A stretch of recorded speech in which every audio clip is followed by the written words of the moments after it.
Very good morning to you all from Circuit of the Americas in Austin, Texas. This is the World Racing League powered by Hagerty on DriversEye Live. For the final time in 2022, we go racing for 8 hours around one of North America's most iconic motorsport venues. My name is Brendan Kazmarek, joined this morning by Joseph Mudrak. Good morning, Joseph. Good morning, Brendan. By JT Tammy. Good morning, JT. Oh, hi there. Ryan West will join us a little bit later. Layla Kazmarek up here with me in the broadcast booth at DriversEye Live on Instagram. Follow along their stories and posts throughout the day. Zach Johnson on production for the weekend. Was a star yesterday and set for some really excellent coverage again today as well. Trackside cameras, onboard cameras from up and down the 90 car grid this morning. We saw one heck of a race yesterday. Some really some unexpected twists, I think I would say. Some last-minute changes. We had a class win change on the final lap. We had class podiums change in the final corner.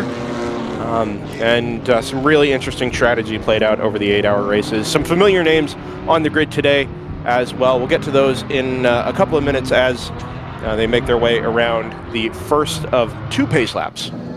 GTO, or top class, the first group of cars, 45 or so cars to leave the grid, including 2 unclassified cars, which we'll get to here in a couple of moments' time. And then the production cars, just leaving the grid now, the other half of our 90 car grid, featuring mostly road-going cars built up to be legitimate, proper racing cars, and giving us some excellent racing yesterday in their own right.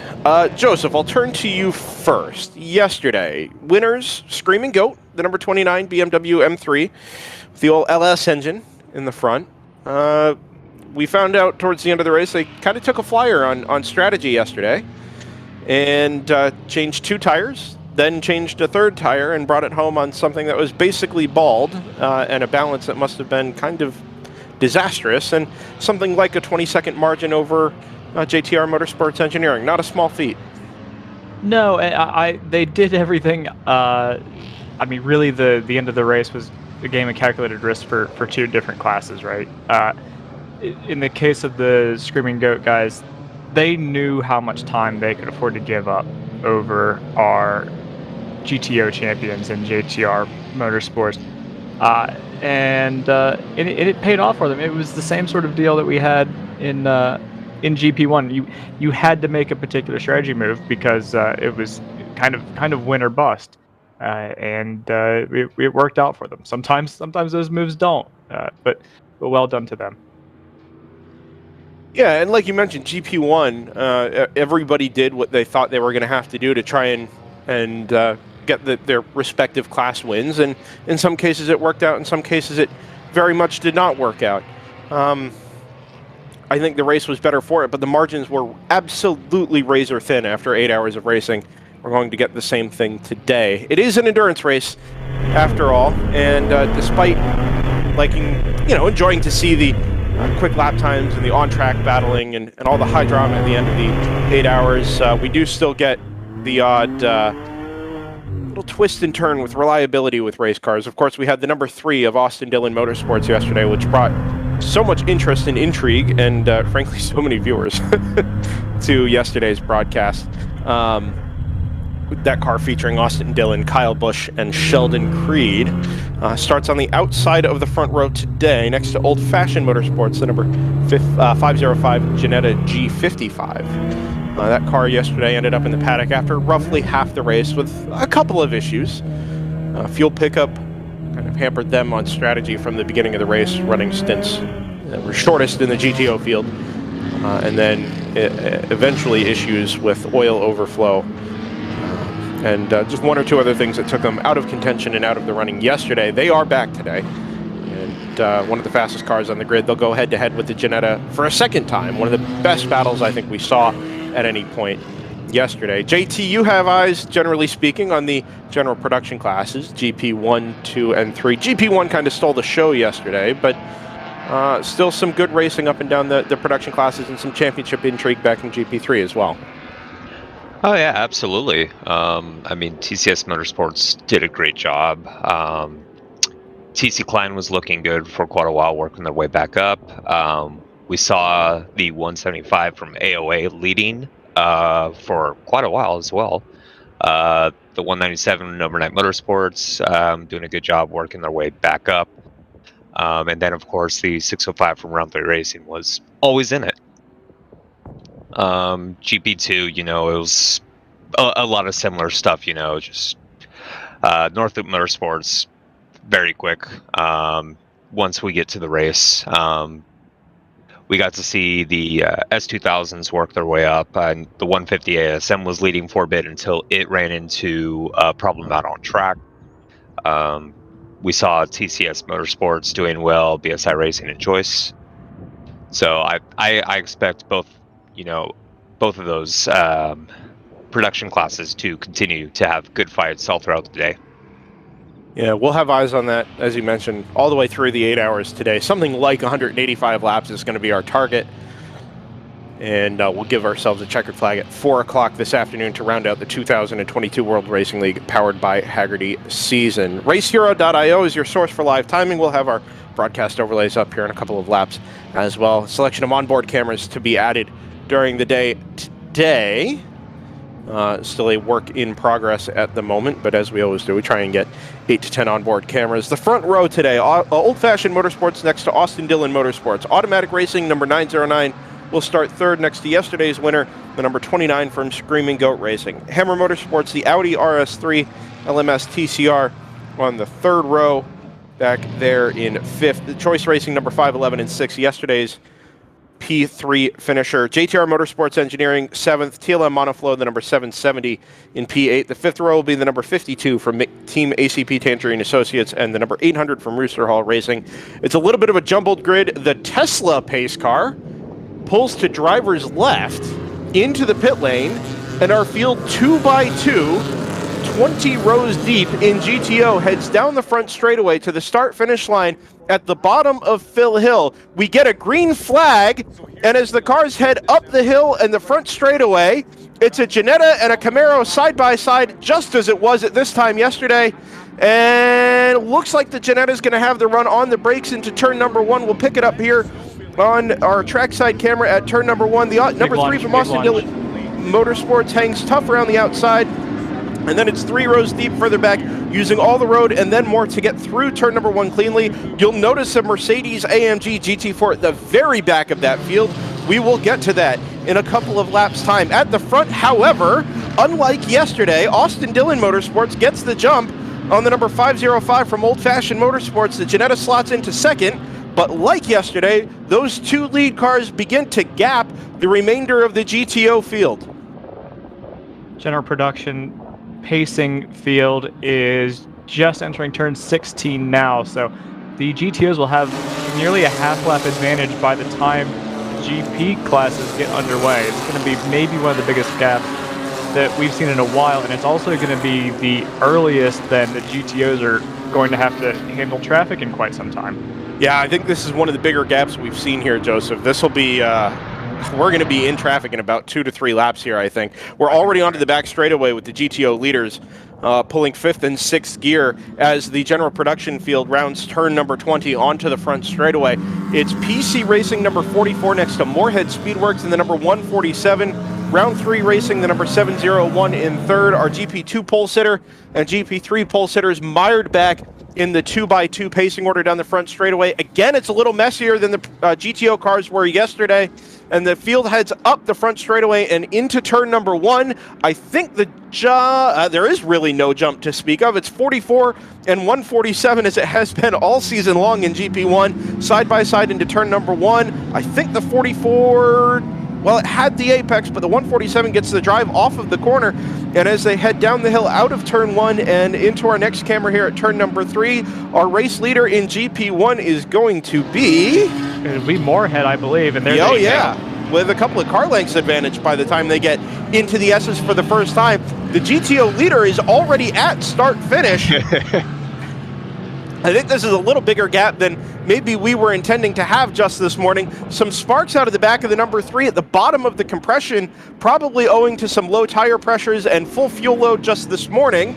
but that Ginetta from Old Fashioned Motorsports is absolutely giving that number 3 Camaro a run for its money up into turn number 1. Daniel Suarez up 2 places in the Hammer Motorsports RS3. I think we saw this yesterday as well, didn't we? That number 02 Audi is right on pace. We've got a spin at turn number 20 on lap number 1. It's the number 2 from Team ACP Tangerine Associates. I don't think there was any contact there, but certainly didn't get to the wall on the inside. He's righted the ship and is sent on his way now at the back of the Grand Touring field.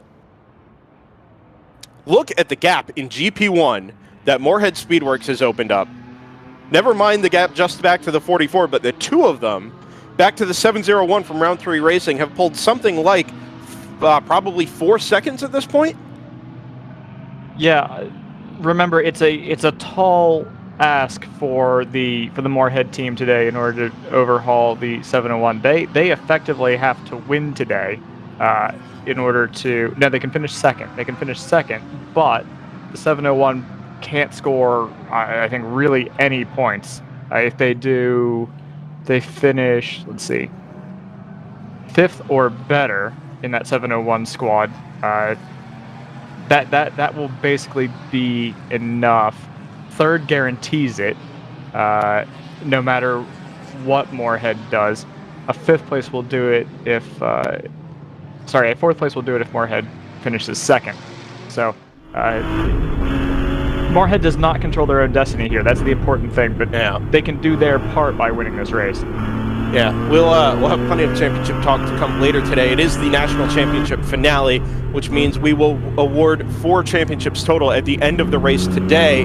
General production 1, 2, and 3 come across the start-finish line for the first time. We are already into traffic. We have begun to lap the tail end of the GP3 field, the 191 and the 941 having already gone 1 lap down.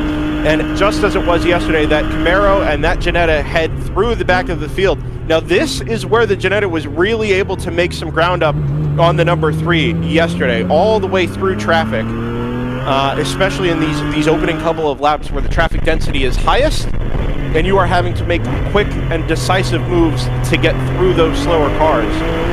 Chris Pies on board that number 505 was absolutely mega in traffic yesterday, and he'll need to do it again today if he's going to try and take it to the number 3, who, by all accounts yesterday, was going to have the pace to be in contention for a race win, if not quite the strategy and the reliability. On board the number 727 from Pinnacle Motorsports. The Porsche Cayman tucked in behind the number 401 from round 3 racing. That's the BMW M4 GT4.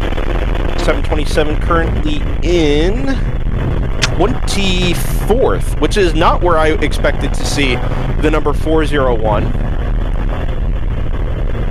Just 1 spot ahead of him there in 23rd. Just for a moment, we're all quiet on the front straightaway here. That's because all of the cars have come together in a 90-car bunch before we really had the chance to spread anybody out. It's the only time all day. Yeah, I'm not sure how intentional that was, or if that was just a function of one pace car going quicker than the other. But certainly, it's mixed things up very early. You typically get 4 or 5 laps at the head of GTO before you start running into slower traffic. And as you mentioned, Brendan, it's happened within basically the first 2. So no one's really had the opportunity to stretch their legs here. You're basically right in the thick of it straight off the jump. Oddly, it's GP1 that's kind of been the benefactor here, right? Because Moorhead and PC Racing are stretching the gap.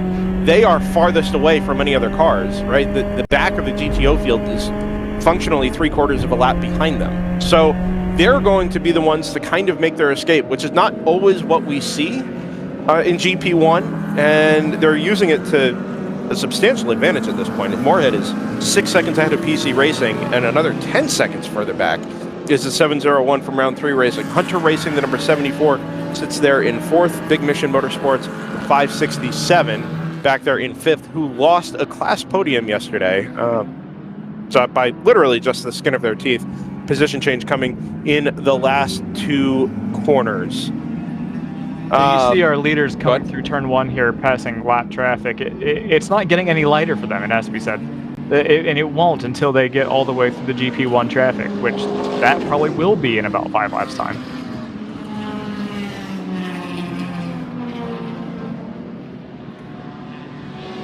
Margin at the head of the field is essentially nothing. Half a second after 3 laps.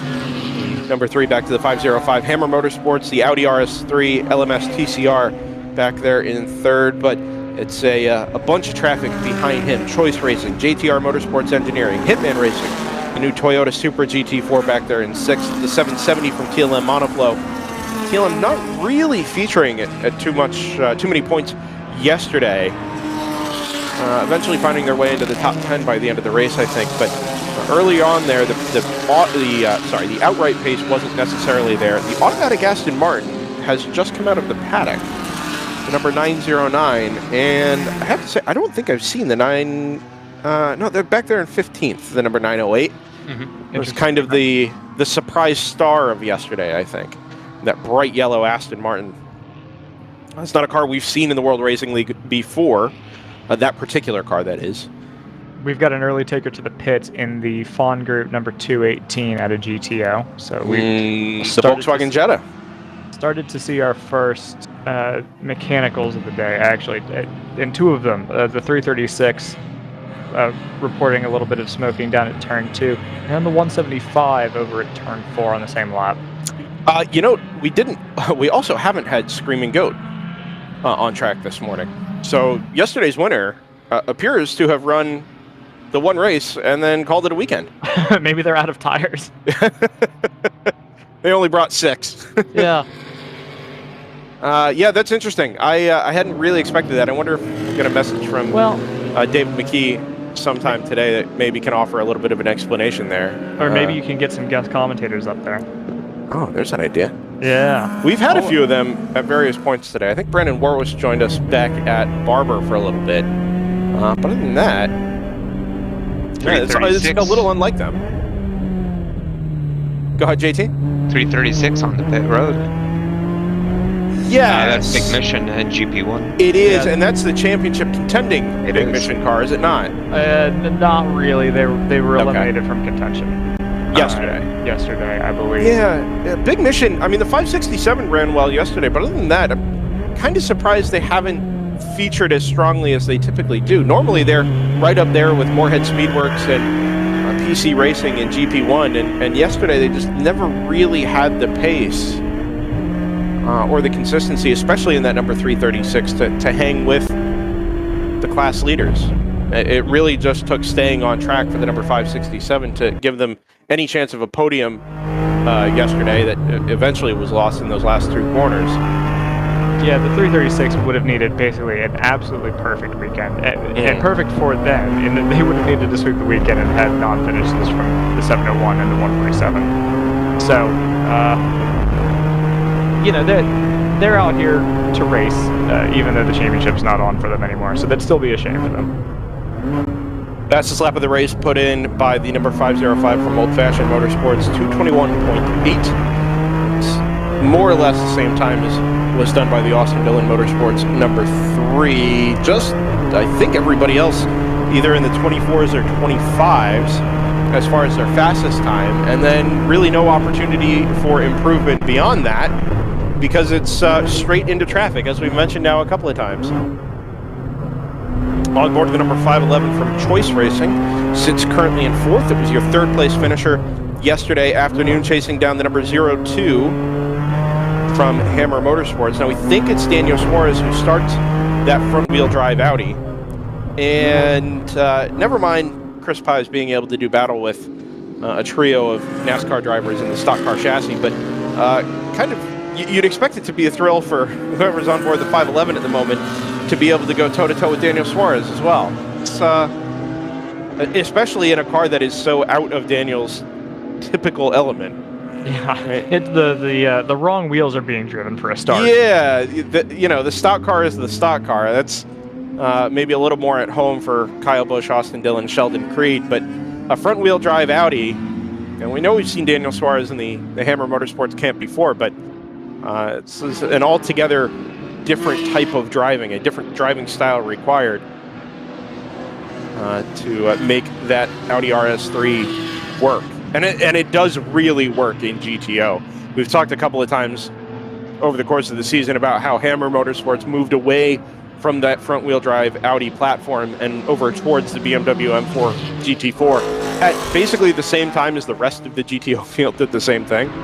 And whereas some teams were able to unlock extra performance out of those GT4s, Hammer Motorsports really never got onto that sort of pace. They brought back the third car this weekend. That Audi is back for the first time since last season. And wouldn't you know it, it is by far the quickest car in that stable. Definitely the most consistent, and despite some little issues yesterday, was really on for a good result. Yeah, but we did find out why they're not running that TCR about halfway through the race. You know, so it's as we mentioned. Oh, we've got a stopped car there on the run into 12, don't we? Yes, we do on the grass. Driver's right. Now I've got a notice of a 4-off being called in by the post at 11, but I think this might be out of shot for them. So I don't know if that's what the call is. If it is, it's the 291. Okay, that is a GP3 car, I believe.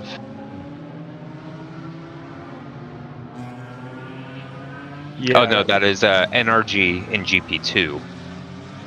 Okay. Yeah, NRG's got 4 cars here this weekend as well. Yeah, after being down one earlier in the year. So oh, how about it? Yeah. Good on them for coming back even stronger by the looks of things. Sorry guys, race leaders are in clear air for the first time since lap 1, and they are absolutely together as they head up the hill into turn number 1. It'd be a good time to pick them up because Chris Pies absolutely sends the number 505 to the apex. And on the brakes into turn number 1 up the inside of that number 3 Chevy Camaro. Side by side at the apex. I think the Camaro is going to have the drive off because the 505 has to pinch the exit a little bit. Hangs tougher on the outside at turn number 2. Side by side into 3. Pick them up underneath the bridge at turn number 3. The answer is the number 3 by Justin O's on the way into the S's for the 7th time of asking. That 505, if they had been able to get the nose up the inside at turn 3, I think is a little quicker through this portion of the track. It's a lighter car. It'll change direction a little bit easier, kind of flow a little bit better through those changing directions, and I think might have been able to open up a gap on the number 3, but as it stands, he's going to have to tuck all the way in behind that car through that snaking section of the track, and then try and get dragged down these long straightaways into turn 11 and turn 12. No, they won't, because that part of the track is neutralized, Brendan, because of the pickup for the 291. Right, you'll get a green flag down at turn 12 in the braking zone for turn number 12. So careful here if you're in the Ginetta not to make any desperation moves. I think that car fell foul of a few pass under yellow penalties yesterday, as did the number 3, actually. So neither of them immune to those issues yesterday, but I don't think that 505 really has much for the Austin Dillon Camaro around this section of track anyway. You think maybe 13, 14, 15 would be an opportunity, but... Yeah, they're coming through that section now, and I don't... Yeah, it's stuff... where would you make the move is the real question here. So because I think if you're Chris, the move is what he tried last time, into turn 1, because if you can get the margin through the S's, that's where you might be able to pull a half a second, 3/4 of a second. And if you can do that once, you'd be able to stretch out far enough to where you really wouldn't be under threat of attack from the number 3. You can see how much quicker that car is through 16, 17, and 18. That long, sustained load right-hander in the last sector of the lap. It's not quite as close down the front straightaway this time for the Ginetta, but near enough. Some weaving down the front straightaway as well, just trying to break the toe. And while I think normally you might say that's, you could call that something like blocking or a change of lane, I think these guys are having an absolute blast. I can't speak for the guys in the number 3, but I am absolutely certain the number 505 driver is grinning ear to ear, chasing down that number 3 Camaro. It was Kyle Busch that we think started it yesterday. I'm not sure if they've changed the driver lineup at all, because I'm not sure all 3 drivers were able to take a crack at it yesterday before things broke down. So they may have started with Sheldon Creed behind the wheel today. We won't know until they get out of the car, frankly. But to say that you've had a NASCAR driver try to break your toe down the front straightaway at the Circuit of the Americas, it'd be a pretty fun thing to put on your resume. Actively defending. Yes. Right? It's not like you're just chasing him trying to hang on. He is actively defending. Yeah. And he clearly just as into it as you are. You know, he could let you go. And instead, he's treating it like he would any other race. Yeah, right? he's a race car driver and he's going racing. And you know what? We did see a fair bit of that yesterday. I think there were some allowances made yesterday to let these guys race. It is the final weekend of the 2022 season. We had an extraordinarily safe and positive race yesterday, I think, across the board, and a really good reflection of where race control's head was at, where the drivers' heads were at yesterday.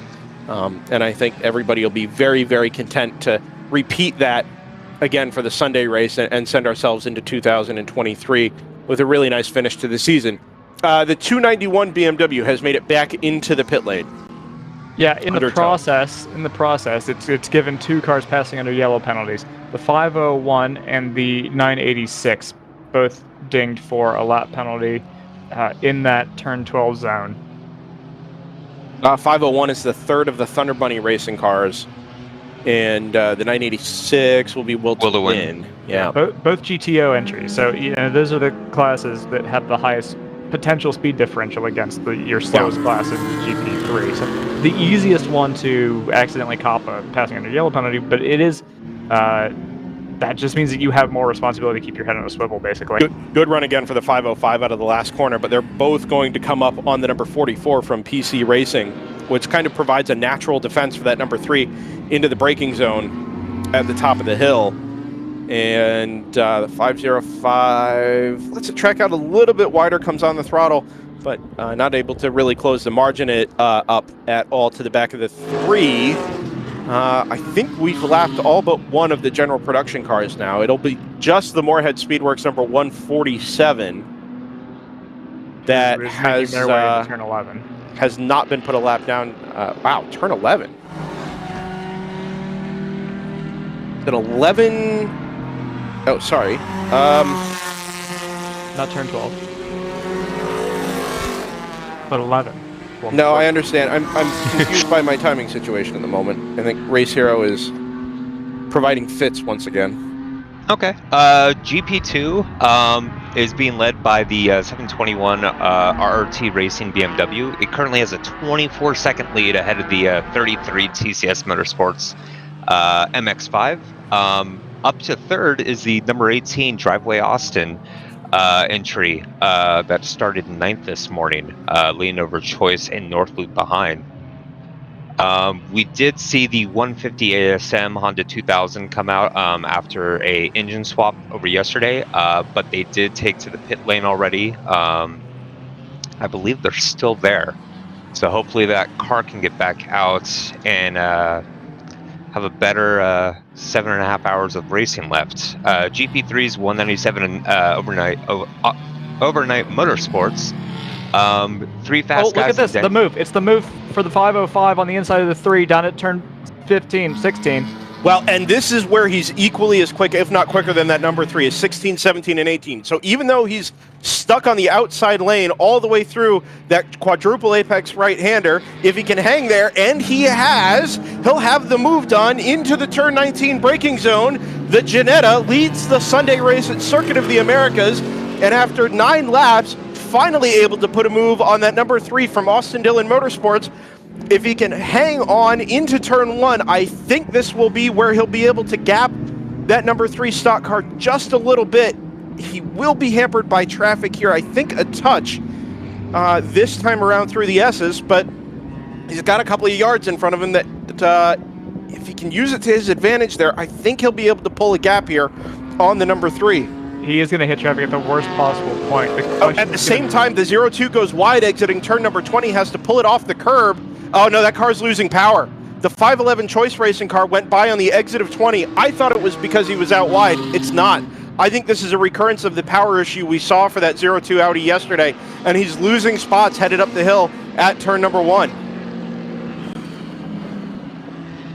Yeah, it'd be a shame to lose that car so early. We know that it's got pace. You know that it's got pace based off of where it started, but unfortunately, just the reliability woes of that. But another car pulled off to driver's left exiting turn 1. It was a black production car, I think, just pulled very hard to driver's left. It's continued. Yeah. That was an odd one. I don't know if it missed a shift, maybe? I think that seems most likely. Yeah, that was very peculiar. Yeah. Great. So it's not been quite a frantic 20 minutes like we saw yesterday, but we were straight into traffic right off the green flag this morning, and the lead battle has raged right through these first 8 or 9 laps, and I think it's going to continue here, actually. JT, since the GTO battle has kind of temporarily resolved itself, do you want to continue with the general production rundown? Oh, yeah, GP3 Overnight Motorsports leads 2 seconds over 3 fast guys in Denny, who a couple laps ago got around the 881 Apex V2R Scion FRS. Good to see both of those cars running towards the front of GP3. TCS Motorsports, who was our winner yesterday, just behind, sitting in 4th over the 605 from round 3 racing. Quick note from GP2, it's interesting, BSI Racing has not taken the start so far today. MX5 finished 2nd yesterday, and I can't recall them having a problem. No, much like the Screaming Goat car. Yeah. Everything finished pretty well yesterday. MER is into the pits to number 469. A word about Apex V2R, by the way. We mentioned yesterday they were visitors to the World Racing League from our neighbors to the north, based out of Toronto. They brought those 2 Scions to the race, to the race weekend. Yesterday, the number 880, it was the 880, wasn't it? And that was 881. No, the 880 yesterday was the one that was taken out at turn 12. Yes. Some sort of brake and or brain fade by another car launched itself at the apex, and absolutely like a big old shot. It was. I saw that car in the paddock yesterday as we were kind of catching up on some stories that were developing through the race, and it had done substantial damage to just behind the wheel well and the left rear corner of that car as well. They have sourced a second car, as it turns out. The number 05 is listed as an Apex V2R car as well. And I'm not sure what exactly that car is. I'll need to find it on track. But it's nice to see they were able to get a second car back into the race today. So the 05 yesterday was an AOA racing car. That makes sense, because that car kind of came out really late, to the point where actually, if you're paying close enough attention to timing, it was unnamed and unclassified. Same with the 585. The 585 came out late as well yesterday. Yeah. Oh, we've got a car off here to driver's right. That's the Mercedes, the new AMG GT4 from NFC Motorsports. Is that the car that's running in the number 88 unclassified? Yes. Okay, that makes an awful lot of sense. Yeah, so just watching their start of the race, a little bit off pace. They were running similar to the general production speeds. I'm glad you said that, JT, because I saw that car and I thought, we don't have a Mercedes in the race. Where'd that come from? We did it yesterday. JT asked the same thing when the 401 came to the grid. Pulled up behind the last of the GTO cars and said, "Whoa, wait, is that a Mercedes?" Ooh, side by side up at the top of the hill, the number 3 just kind of shows the nose to the 505 Ginetta. You see that? And then has to pinch the exit, but they are going to be mired in traffic through the S's here, so keep an eye on that battle. I don't think that's done quite yet. You saw the backfire out of the side exhaust of the 3 as they had to back out of the throttle to avoid running into the 505. And now the 505 is going to put a car, at least temporarily, between him and the 3, looking right and then looking left, and they're going to be able to make the move around the slower traffic at the end of the S's. I'll tell you what, actually sitting and watching these cars work their way through the S's and work their way through traffic, it's very dramatic. These cars don't change direction on a dime like you'd get in a Formula 1 car or even a modern Le Mans. Well, I was going to say prototype. They're hypercars now, I suppose.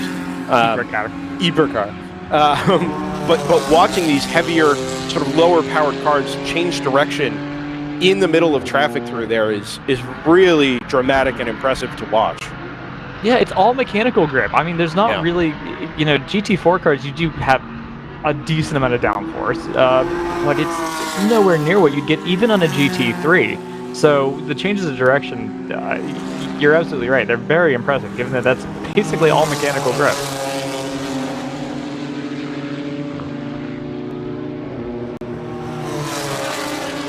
"28 minutes down, 11 laps completed." We'll want to keep an eye on this number 3 in the next 10 to 15 minutes or so. This is where the issues with fuel pickup and stint length started to creep in for that car. Now, I will have assumed that they'll have put some time into fixing this yesterday while the car was off track, but I suppose you don't really know until you get it on track and in race conditions.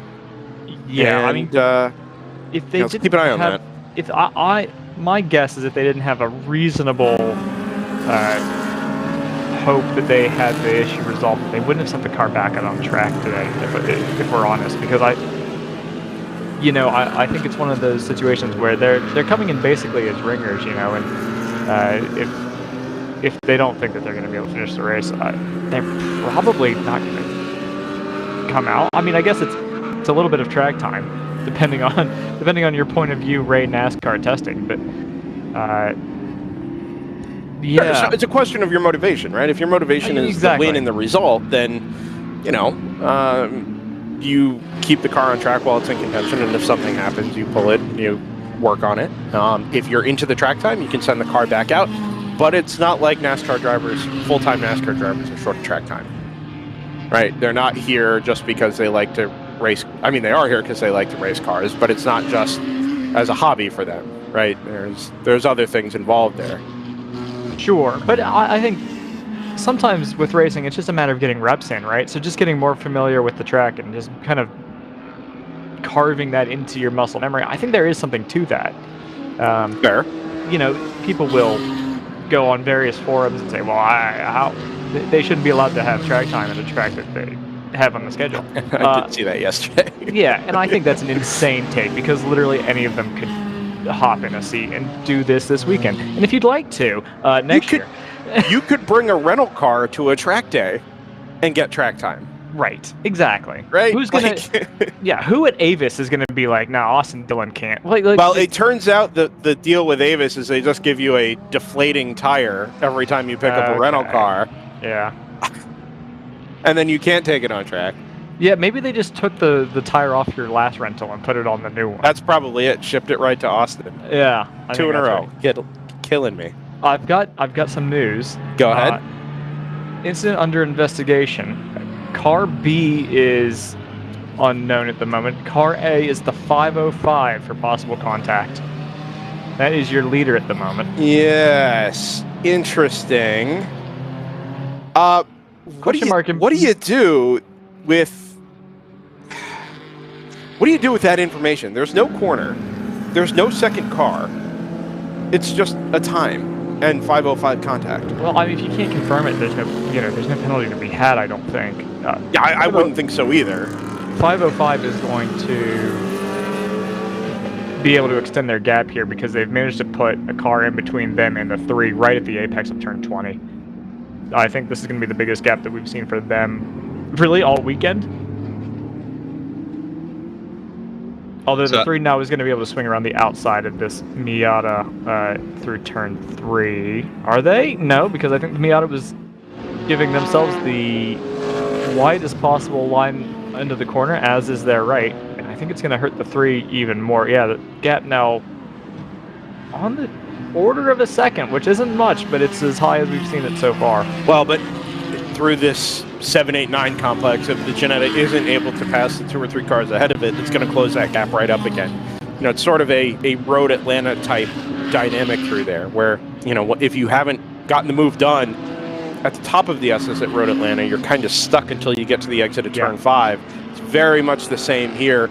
That 6, 7, 8, 9 complex is it changes direction. The braking zones are short, and unless you've got a big mechanical grip advantage, you're not going to get much or have much of an opportunity to make a pass until you're clear of that section of track. Yeah, let's see how they shake out down into turn 12, which is, I think, the next place that will catch them. Yeah. Worth noting, this is all happening over half a minute ahead of the third place, number 511, Choice Racing BMW. 38.5 seconds is the margin from first to third. And then tucked in behind the 511 will be the 696 from JTR Motorsports Engineering, the 34 from Hitman Racing, that Toyota Supra. Just off the tail end of those two as well. I think you could comfortably say that's in a battle for third at the moment, and then it falls away again towards the number 61 from Evoque Motorsport, and 125 from Fast Track Racing, which is nice to see them into the top 10 this morning.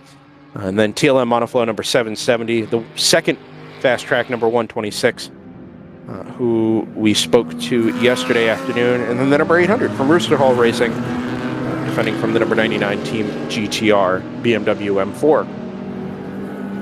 Yeah, note that the 908 has its diffuser loose, so if it wants to put in a showing that's as strong as it had yesterday, it may need a slightly longer pit stop when we do come around to take time to fill up the cars. I don't know if that's something that depends on where it's loose, I suppose. I don't know if it's something that they could jack up, and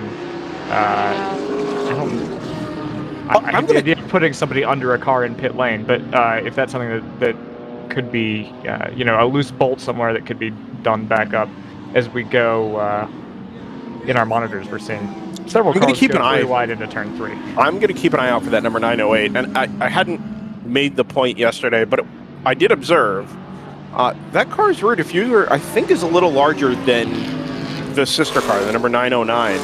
I don't know if the car is in a fundamentally different specification, but or whether it's a function of paint scheme or what, but it does look like the rear diffuser on that 908 sticks out a little bit further from the rear bodywork and the rear bumper than it does on the 909. Now, that may contribute to the pace advantage that car has had over the sister car for most of the weekend. But I wonder if maybe just a little bit of contact, or if it was backed into something yesterday, would have created a little bit of a dangling situation at the back of the car there. It is definitely loose. It looks like it's cracked just off the left side, so the left-hand most element is secure, and then from everything from there to the right is kind of hanging. Good pickup by our producer here. This is the fight for the lead in GP3. 3 fast guys and Denny's who were on board within the 86. Directly in front of us in that red box there is the 197 for Overnight Motorsports. They had 0.5 of a second between them at the stripe, and it doesn't look like it's much more than that now. No, certainly not. Yeah, that car's been able to work its way back up into second, where I believe it started this morning, dropping down to 4th when they had an early battle with the 291, which was slightly off pace. Conveniently catching the battle for third in GTO here as well. Choice Racing has just scooted through up the inside at turn number 12, and then, we would have had the... We'll pick it back number up 696. when we have, I'll tell you what, the 34 is going to catch this battle here as well. Zach, the onboard from Hitman, ought to be just off the back from the number 696. So judging by the pace of the 86, we're thinking the driver's either Dave, Charles, or Richard, but most likely not Denny.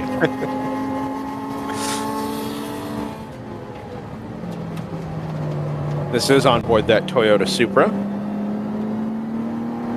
and has just now caught the back of the number 86, 3 fast guys and Denny Scion. That's the TC Klein 93 that's heading into the white right now.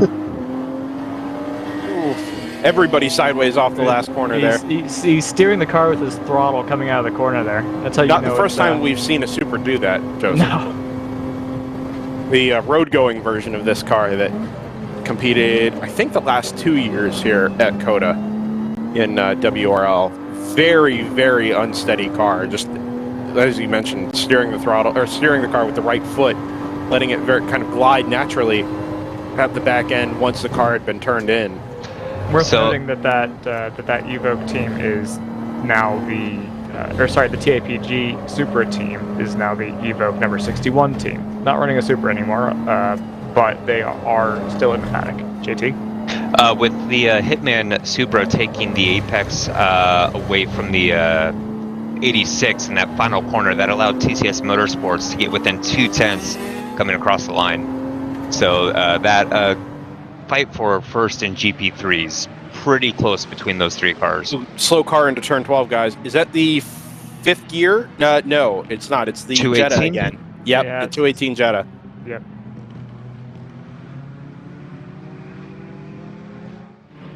So we've now got the top 3 in GP3 covered by a second. As you mentioned, JT, overnight 197, 3 fast guys in Denny number 86, and then that 22 from TCS Motorsports. They've gapped the number 605 from round 3 racing just a little bit. Guys, it's 38 minutes in, 15 laps complete, and the number 3 is into the pits for fuel. Okay. I wonder how much of that is safety margin, not knowing whether or not they're going to have the fuel pickup issues, or if they're just going to assume that they have the fuel pickup issues for the remainder of the race. Yeah, maybe That's a fair point. Maybe by filling the tank, they'll be able to judge whether or not it's having the same pickup issue. Yeah, the pace has not fallen off at all, so it's just a question of whether, I don't, it depends on what the fuel pickup issue is, I suppose. Because if it's something that you would have felt around a corner, then you can say, okay, well, I felt a sputter through 16 or something. I'm bringing it in, something like that. Yeah, I guess it really depends on what the impetus was. If it's just the time, or if they felt it actually sputter. Well, or watched a decrease in fuel pressure. Now, they didn't put much in. I mean, it looks like they got maybe 8 or 9 gallons of fuel into the car, which is really not much at all compared to what the capacity of these cars roughly is. You'd expect, maybe 18 to 20, but not nearly that much. Yeah. We'll see. Hopefully, they're able to resolve that. I think, we saw this yesterday, and we kind of suspected it coming in. It's really difficult to catch a yellow flag at COTA because the crews are, it's they're track crews, right? I'm pretty sure the track employs these guys, so it's not just what you have sometimes where it's basically a full volunteer team, and those are great to have. We couldn't do it without them. But when you have a group of people that are in a flow in terms of communication with each other and coordination, it does make it a lot harder to force the track into a full course yellow situation where you can take advantage of the slowed pace and fill up and kind of mitigate the effects of having what is effect now a 2/3 size fuel tank.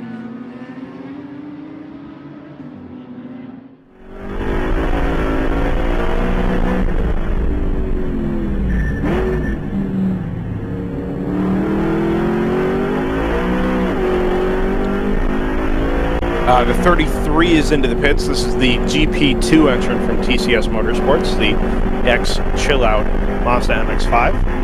At a second, that will be unscheduled. Yeah.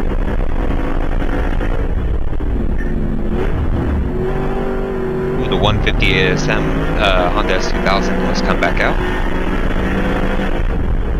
Also unscheduled is the 93 TC Klein Racing that came in about 2 laps ago. Yeah, we caught that just pulling into the pit entry lane. That 22 is headed to... the 33 is headed into the paddock. It got down to the end of the pit lane and made the hard left-hand turn. Now, it seemed like it was under power and didn't really look low anywhere, but obviously they're working through some kind of issue on that car. So, that number 3 from Austin Dillon Motorsports comes across the line in 9th. He says, waiting for timing to update. Let's see. I'm showing it 9th.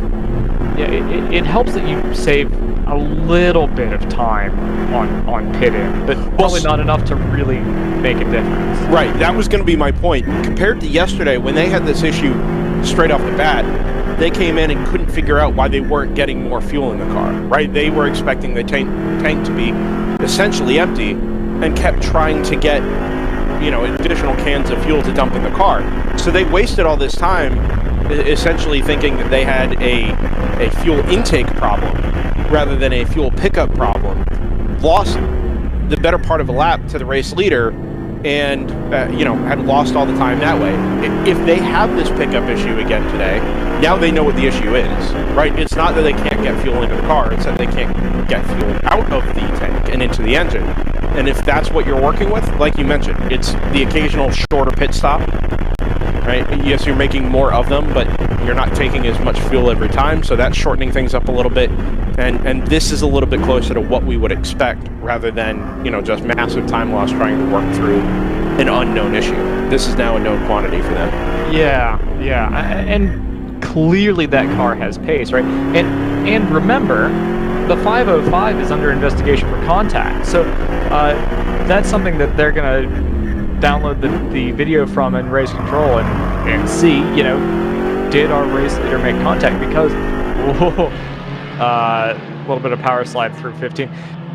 If you know, if the 505 is dinged with the penalty, they are gapping the rest of the field from third on back. So it's not over for them by any means. They can't have the same mechanical issues that they had yesterday that eventually forced them out of the race, but they can still compete. The 505 was an interesting case yesterday. Once the Austin Dillon car went out, we all kind of made the point at the same time that their pace dropped off. And if you weren't going to push for that one lap margin to build in a buffer for a full course yellow, then it was kind of pointless to continue to push the car. I'm not sure that's the same approach this morning. They're still 4 seconds a lap quicker than anybody really behind them. 223.6 the last lap, 227 flat for JTR in second, who's finally made the pass on Choice Racing. That 63 for open throttle is struggling with handling issues. I wonder if they've got a slow puncture as well now.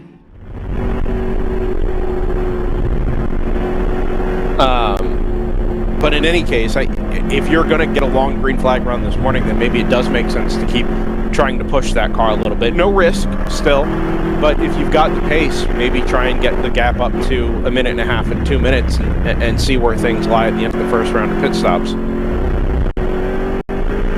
Hitman has also gotten past the number 511 for Choice Racing. So all change there for what is now second, third, and fourth. Nobody really stretching out margins, but the positions have all changed. Oh, and there goes the number 63. And now this is gonna be really hairy. There's the 3, as you see in that. It looks like, you mentioned handling issues on that number 63. It looked like he had kind of driven it a little deep on the brakes, and then when he tried to come back to the throttle, maybe just had too much steering input in the car, and the back end just cranked around on it. It may not be a mechanical issue. It may just be that it's super soft on the nose, because it's. That feels a little bit like a brake balance issue. Yeah. And when you have something like that, that's really difficult. I mean, you can learn to drive around it, but in the moments when you're learning it, especially when you've got about 79 of your closest friends around you, it's a really hairy situation to be in. Sure, suddenly facing backwards with a gaggle of a dozen cars, you know, accelerating away from the slowest corner on track is not a super comfortable situation.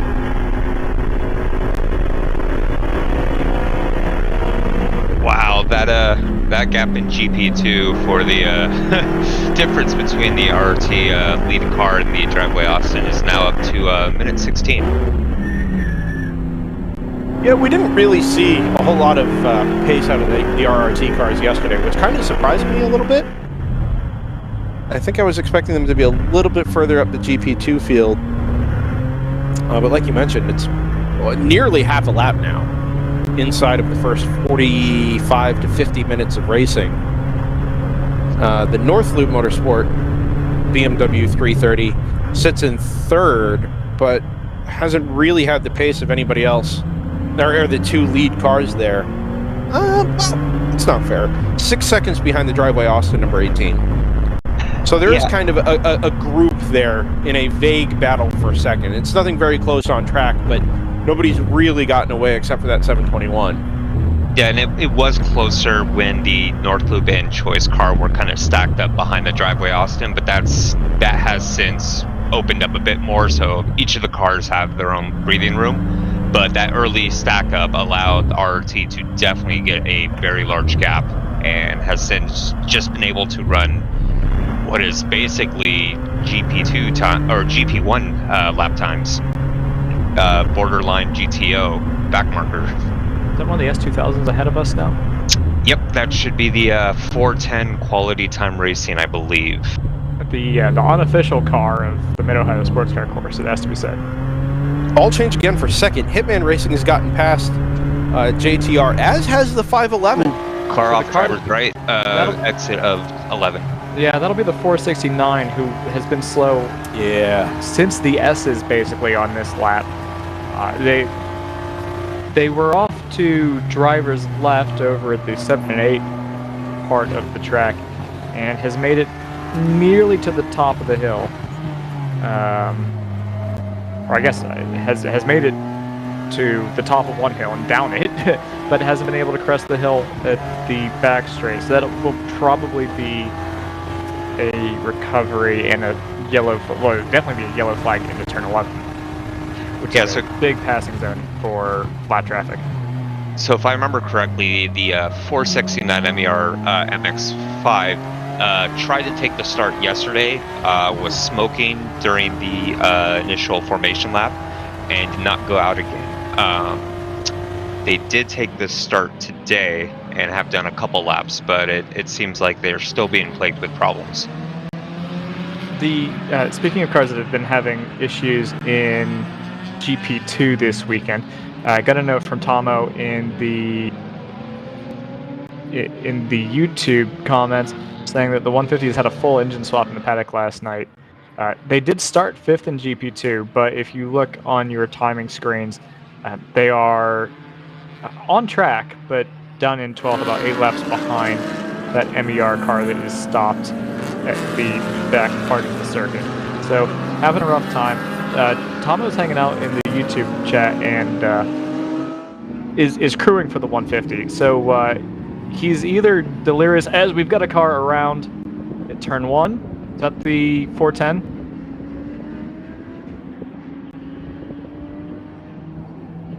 Hard to tell.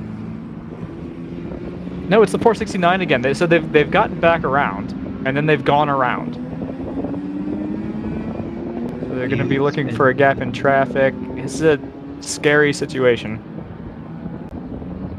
So one of the slowest parts of the track, so that does help, and they're able to get it righted. Everyone on top of that situation. So yeah, Tomo hanging out in the chat after an engine swap indicates that he's either delirious from lack of sleep or feels pretty confident in their handiwork. Yeah, it was unfortunate to see the ASM car take to pit lane, I think lap 3.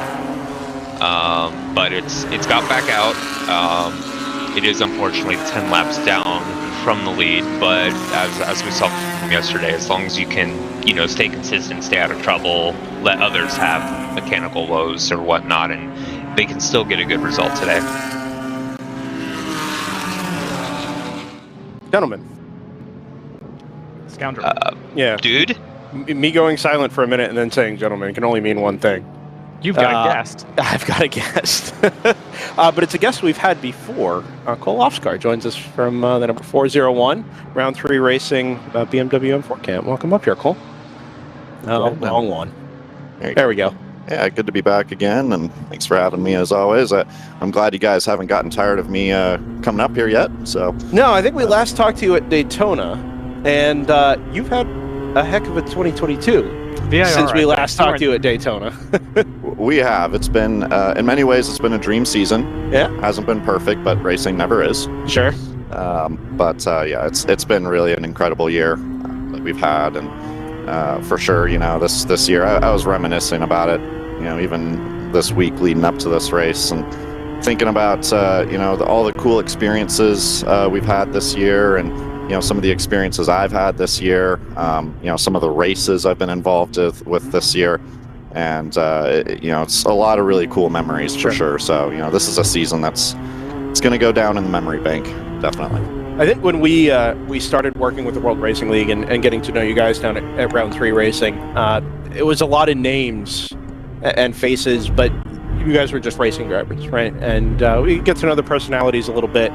And as we followed more of what you in particular have done over the course of the season, right? What arguably the quickest driver in your car in the 401. You've got a couple of poles to your credit.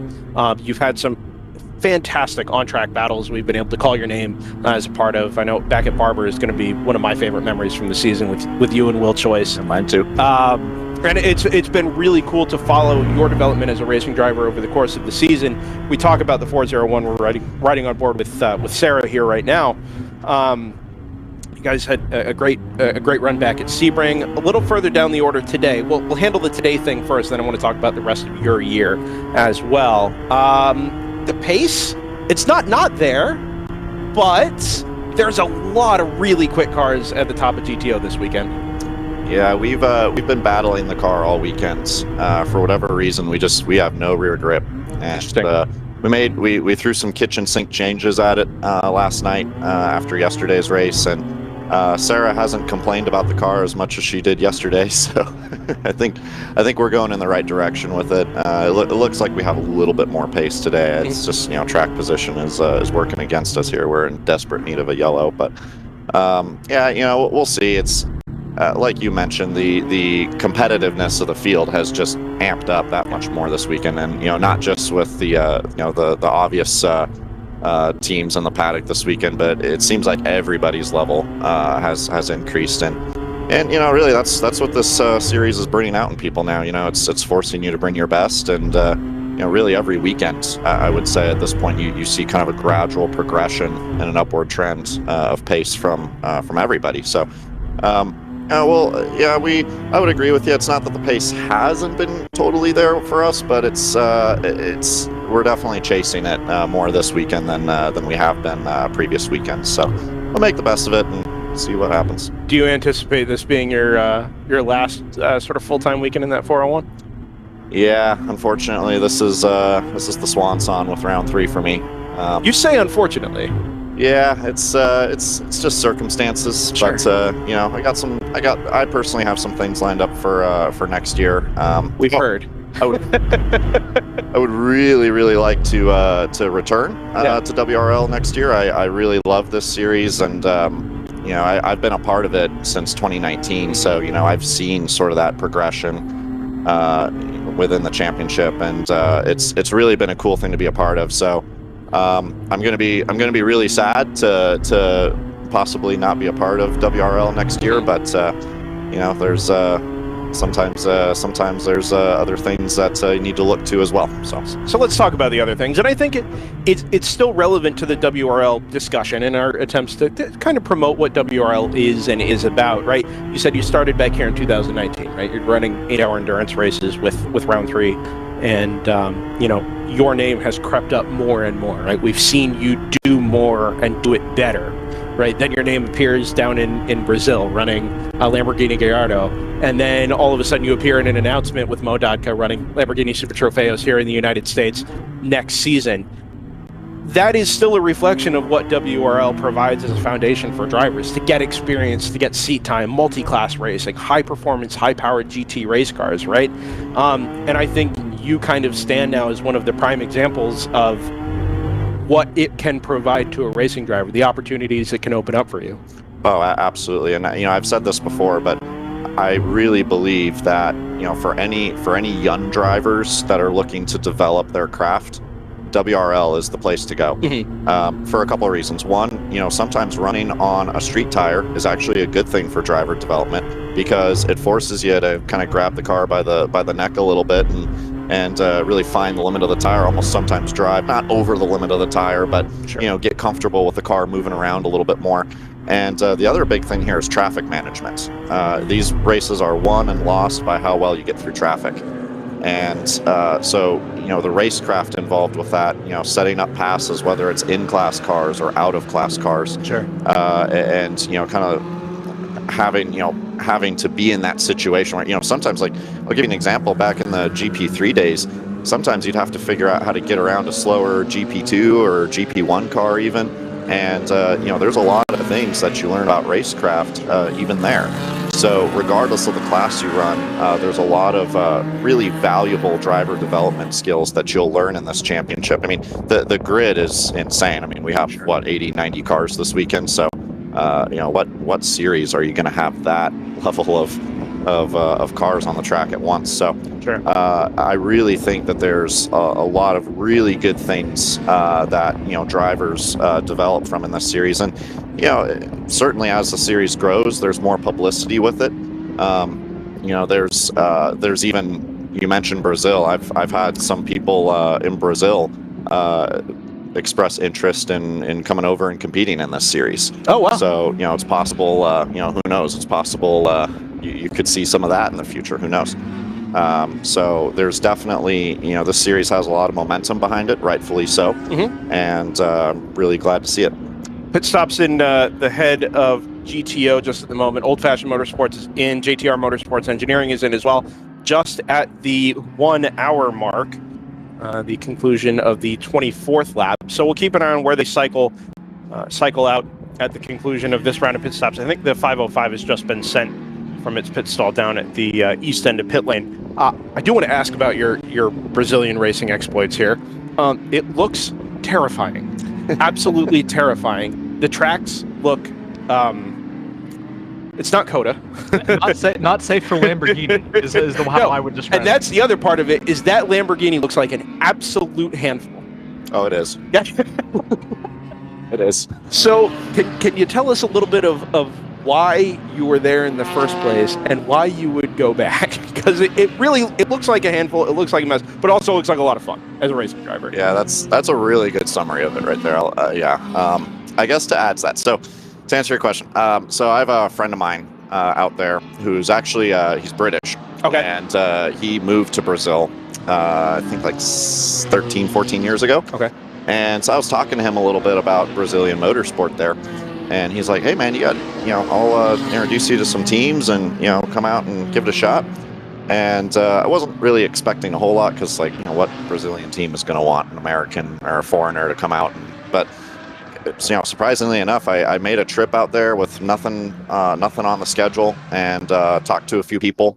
And I ended up getting a deal to run Interlagos in this prototype. That was an extremely sketchy experience because I lost brakes twice in that car. Oh my God. Yeah, and an open cockpit prototype. So yeah, that was that. But luckily from there, I met the team that was fielding this Gallardo, and they're an extremely well-funded team, and they seem to have an interest in having an international driver. Okay. So yeah, we got to talking and you know, put together a deal to run the championship is a relatively newer championship there in the south of Brazil, but put together a deal to do a couple races there, and looks like I might be returning to that team actually and doing some stuff next year with them too. Okay. So we'll see. But yeah, it's definitely the safety standards out there are certainly not what they are here in the States. Sure. I mean, some of these tracks, if you make a mistake and go off, you're probably going to go in the trees. There's no, you know, there's really no barrier. There's maybe like a small wall of tires. Sure. That's about it. So that car, that GT3 car, is it's an ex Brazilian GT3 car. So it's a homologated GT3 car. So, you know, it's relatively safe, but certainly the tracks are not, you know, they're not like at the FIA standards that you would see here in the States. So, but it is a lot of fun. It's kind of like trying to wrestle a tiger and coming out on the other side of it. So it's a rewarding feeling. But yeah, it's been a cool experience for sure. It's a completely different world than it is here in America, but they love their motorsport there. It's crazy how much, dare I say, like fanfare I've gotten out there. We've heard. Yeah, it's really been it's been a really cool experience. So it's something I hope to do more of. Did you learn Portuguese just to go down there? Yeah, I've been. Or is that a life skill? No, I've been working on it for the last year or so. Okay. My Portuguese still isn't. I wouldn't call myself fluent. I can have a basic conversation. Okay. I've learned some motorsport terms, so I can describe like car setup and stuff like that. Okay. Luckily, my friend there, Stuart, he's he speaks English, so he can translate for me. Gotcha. And he's part of the team that I'm with there too. He's a driver for him, so he can help me with that. But yeah, I'm working on it more. It gets better and better every month, though. I study it quite a bit at home. So, last question I'll ask you. Next season, it's public knowledge now, right? The IMSA Lamborghini Super Trofeo deal with Modica, right? Your round 3 stablemate. Excited to go do the IMSA touring thing? Yeah, super excited. I'd be lying if I said the nerves weren't there, because this is it, right? Like, this is see what we got. But I couldn't ask for a better teammate than Mo. He's just a really quick driver, and I think we're going to make a really, really strong pairing. The team we're with, Precision Performance Motorsports, is I'd say you could make an argument that they're the top team in Super Trofeo, or certainly among the top teams in Super Trofeo. So I think the situation that we're in is really good, and it's going to be up to us drivers to deliver. So yeah, super excited. May can't come fast enough. So it's yeah, for sure. It's going to be cool to see what we got against the big boys out there. Cole? I had a go ahead, Joseph. Yeah, because that sounds awesome. And so I think the question that I kind of wanted to get into a little bit is like, what is it about WRL that you're gonna miss? Because that sounds like a great experience in and of itself, Yeah, I really like endurance racing. I really like endurance racing. Ever since I've started in sports cars, I've wanted to get into endurance racing. I like the mindset that you have to have with it. I like the competition here. I like the elements of strategy here. One issue I have with sprint racing is, a couple full course yellows can more or less end your stint. And, in endurance racing, you're going to get a lot of seat time regardless. So, WRL has gotten to a place here where, not just to complete the race, but complete the race and also have a good finish. If you want to have those two things, you have to execute a nearly flawless race over the course of 8 hours. And to me, the feeling you get with that is really incredible. Now, that's not to say that, success in Super Trofeo is not an incredible feeling. I'm sure it would be, but what I've experienced, particularly this season, running like we have in GTO, has been really cool. And it's not just WRL too. It's the relationship that I've built with round 3. All those people are family to me now, and we just have so many memories together at this point that looking back on it, it's those memories are things I'm going to cherish, and certainly I'll miss it. Into the bits comes the 34 from Hitman Racing. That is your race leader for the time being. Austin Dillon Motorsports is going to assume the lead here on rotation, which means they'll have jumped the Ginetta from Old Fashioned Motorsports. We'll touch on that in a couple of moments. Cole, we wish you the best of luck. It's been great talking to you, over the last 2 years here in the World Racing League on DriversEye Live. If you find yourself in a WRL paddock again, by all means, come up and see us. Come talk to us. Best of luck to you in Super Trofeo next year. Certainly in your Brazilian racing efforts. Be safe down there. Are you going down for the 12 hours this month by chance? Not. Okay. Actually. Gotcha. So your season down there is done then for the time being. Correct. Gotcha. Yeah. Okay. For now, it's all finished. So yeah, I hope to eventually be back in WRL. I don't know when that'll be, but hopefully I can find my way back here one way or another. And yeah, it's been great chatting with you guys, and I think you do a great job. And I wish the series and you guys all the best as well. Absolutely. If you find your Brazilian friends down there and want some English language coverage, just let them know. It looks like an awful lot of fun. Best of luck to you, and yeah, like I said, come see us again sometime. Thank you. Cole Locard of the number 401 Round 3 Racing BMW. I think we're going to use this opportunity to go pay some bills as well. Zach, if we're ready for that, we'll go ahead and say hi to Cooper and Hagerty and all of the right folks, and be back with you on the other side from Circuit of the Americas.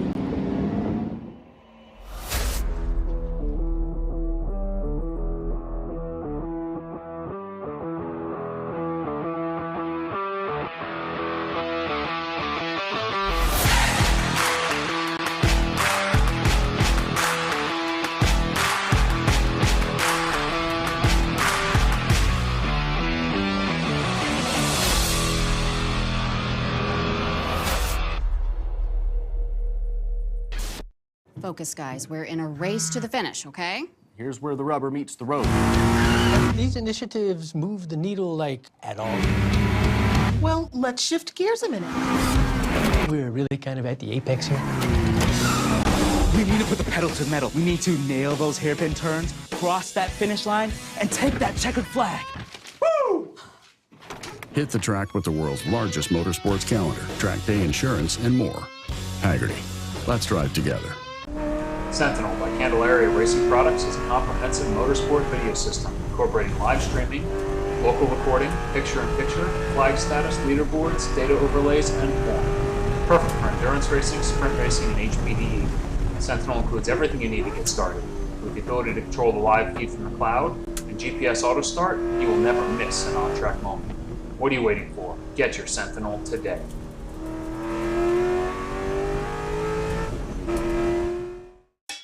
It's your Uncle Cooper. Your SUV is a multi-purpose tool, like a corkscrew fish scaler. And that means your tires should be multi-purpose too. Like these Cooper rugged Treks. They're tough, but also run smooth as butter.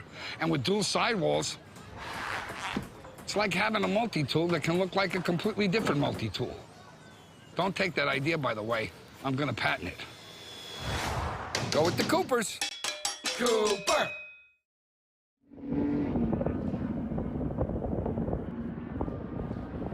Back at Circuit of the Americas, the World Racing League, powered by Hagerty on DriverSeye Live, is now 6 hours and 50-ish minutes from reaching its conclusion in the 2022 racing season. Happy to have everybody's company, as always. Brendan Kazmarek, Joseph Mudrock, JT Tammy, Zach Johnson, Layla Kazmarek up here as well at DriverSeye Live on Instagram. Feel free to follow along there with stories and posts to supplement your viewing and listening pleasure on YouTube and Facebook.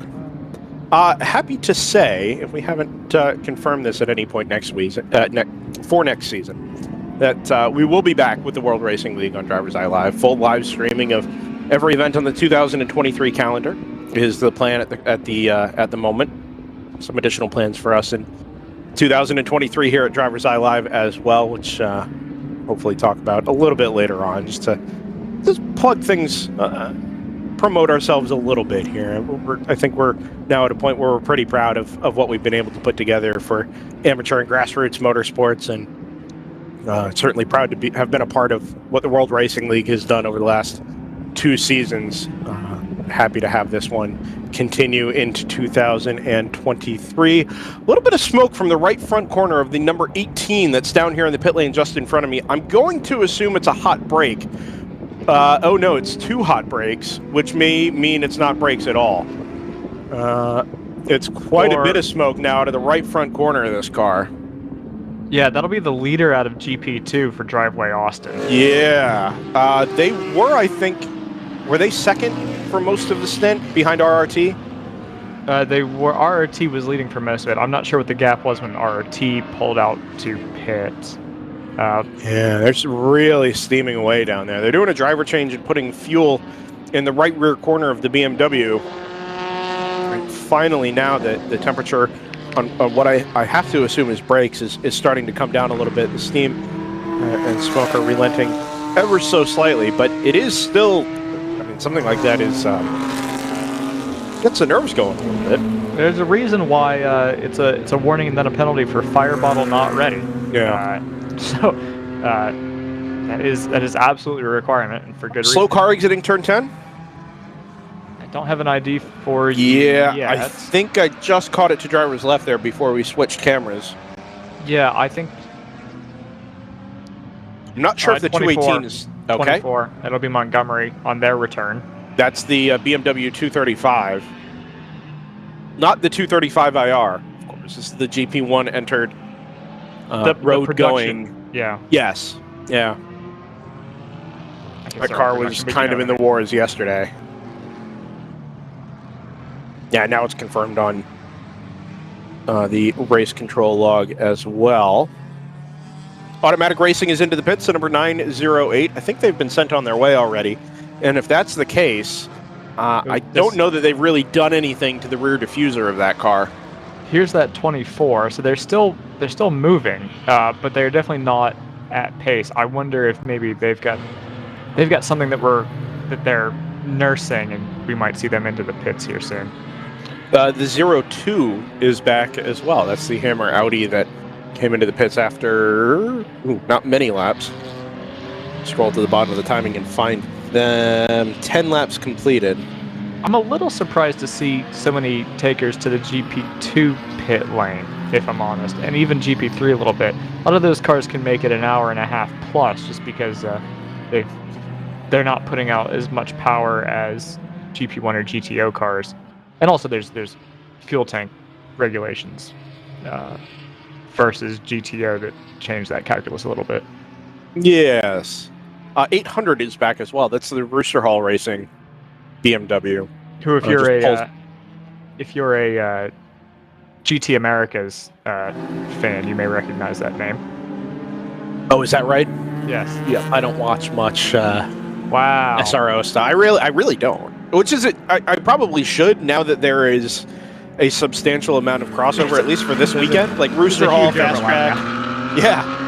Oh, it's quite a bit. And look, I think if you're going to go sprint racing somewhere, that's probably a decent place to do it, as far as value for money goes. Well, if you're going to go endurance racing, this is, I think, the equivalent. Probably far surpassing, at least in terms of value. Well, SRO obviously has their own endurance series, but I think, it's all a continuum, it's all a ladder, right? You can start here and then dip your toes into Pilot Challenge if you're feeling ambitious, or the SRO series. It really, we talked about this yesterday. There's so many places to go racing, and not just as drivers, but also as team owners now too. That's one of the things that makes this so exciting. I don't think there's any real, at least as far as I'm aware, the goal is not really to be an IMSA with WRL. It's to keep grassroots alive, right? And that's you need somebody there. You can't go from not having a garage to driving an IMSA unless you already have a ton of money and know what to do with it. This is a good place to to find your feet and get familiar with the rhythm of racing. So we've had that conversation, whether it's between ourselves or with other people about, in particular, what we're doing here at DriversEye Live and trying to find ways to promote amateur motorsports. Right? We ourselves don't have the budget of major TV and live streaming productions. We don't have manned cameras, but we make do with the resources that we do have and promote amateur and grassroots motorsports at a level and a budget that's appropriate for this type of racing. And in growing our own, work base and the series that we can help promote and the drivers and the teams that we can meet and help promote, it's become apparent that this type of racing will always be here. As long as there is a place for racing, there will be a place for amateur and grassroots racing. Right? The interest level has been there for decades, and I think it's in some ways as healthy now as it's ever been. It might require a little bit more money than it used to, but I think the interest and the dedication from the right people is still very much there, and it's reflected in the entry we see here this weekend. So I think you're right, Joseph. This is part of keeping grassroots racing alive and proof positive, if nothing else, that it's actually still very healthy. Slightly less healthy is the car that you see in the background of this shot off to driver's left on the way into 16. That appears to be the 684 based off of the information that has come into race control. Although... Maybe the 682? Yeah, I think that would be the Z3 944 thing. I think that's right, because there is no 684, but there is a 682, and it's gone missing from my timing. So that would check a lot of boxes. Enhance. Brilliant camera work here. We don't need PTZs. We got it. We're good. Enhance. Certainly easier to control. How dare you? I saw your Discord messages last night. Oh, yeah. Anyway, this will obviously neutralize the field at least out of 15. I don't know that there's... I'm not sure where the first marshal post is here, but I think it's here at the apex of 14. Not that this is a tremendous overtaking opportunity, anyway. Well, it's much better than having this at turn 12, like we did yesterday, where you can't quite see it and everybody's already committed before they see the flag. Yeah, I do wonder where this flag station is, though, because people are getting kind of rowdy in lap traffic. Sorry to... I think it's driver's left there on the way into 16. Yeah, if it's... Oh, okay, yeah, I would buy that. And since that's offline, we think that might be the only yellow flag rather than going back a second flag station. Right. Yeah, I don't know exactly where the next man station is, but I don't see anything off to the left of our shot, which is now properly aimed today, instead of hiding an entire racing line behind the scoring tower. I mean, 401 is back into the pits. That's early. It is early. Oh, I wonder if we've had a little coming together, because we've got a very slow car on the outside of turn 19 trying to make it right back into the lane. You might be right. I look to my right to pick up the 126. It is the 126 from Fast Track Motorsports. Yeah, I couldn't tell which of the Fast Track cars it was. It is the 126. I don't see any damage, but it definitely came in very slow and tentatively. So this 401 we jump on board with now, up on jacks, and some of the allotted mechanics running around the car. It last pitted 7 laps ago, so this is extremely off schedule. Yeah, it came in while Cole was up here, and while we were discussing his racing plans and his own situation. Sarah Montgomery was out there wheeling the 401, now into the pit lane. Like we mentioned, second stop. This one is early. And conveniently, we pick up the 126 in the pit lane as well. Hood up, which is interesting, considering that car was off track. Maybe it came to a stop over there in the runoff at turn 19. We saw it on our multi-view, but that's kind of an odd place to pull off. You'd think you'd want to pull to the inside, if you could, just to get towards the pit lane entrance rather than have to cross the track. Yeah, there's there's a couple notes of track limits at turn 19, and I guess that's technically correct. But typically you'd get that called in as a slow car also. So it may have been out of view of the marshal. I think this temporary neutralization at the exit of turn 15 is causing some headaches in traffic. Lap times are out into the 228s, the occasional 230 here from JTR Motorsports Engineering. But it's allowed the lead gap to close down from about 20 seconds down to 13 seconds, thanks to a couple of slow laps from the number 3. Brendan, is that... I looked away for a minute. Is that car that's in the rallycross circuit between 14 and 15, is that a competition car or is that a personal car? I don't know, Joseph. I think it's a personal car for Marshall, but I honestly can't tell. I think that's one of the S2000s. Okay, It's but hard is it to the tell. Oh, you're right. So you can see it that's has a either wing. ASM or quality time. Enhance. Enhance. We don't have the enhance button yet. We only have. I think it's the. It is an S2000. Great call, guys.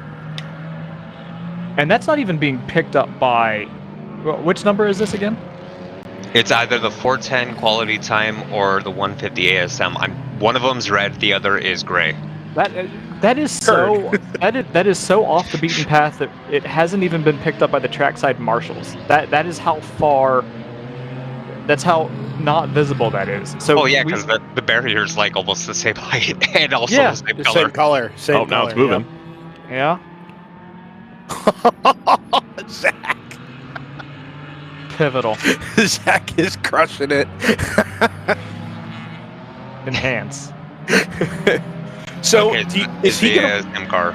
is he just going to drive up to the two safety vehicles up here at turn 16 and ask for a flat toe back? Yeah, like, hey guys. Can we daisy chain these together? Can I get a ride? Put one on the flatbed, the other on a hook. Bring it back. So Yeah, because it rolls. that car hasn't been listed as. Oh, maybe it was noted down at turn 12, and it just kind of crept its way over to 15. So in that, that's really curious. We don't even have a yellow flag. I I think it's the 150, by the way. That car is now salmon on race here down at 73rd overall. I blame Tomo. Did we confirm yesterday that Tomo is R Factor Tomo?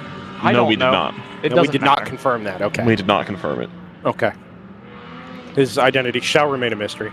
Correct. He is doing crew stuff this weekend though, so there's a good chance that he can hear this right now. Maybe we could ask again. Will you confirm that for us? Yeah. All we're asking is, did Tom O'Gorman have a presence on Race to Play in the late 2000s? Is that right? Yes, that is correct. Okay. Do you like R Factor? Circle 1. I see an Aston Martin ahead of us.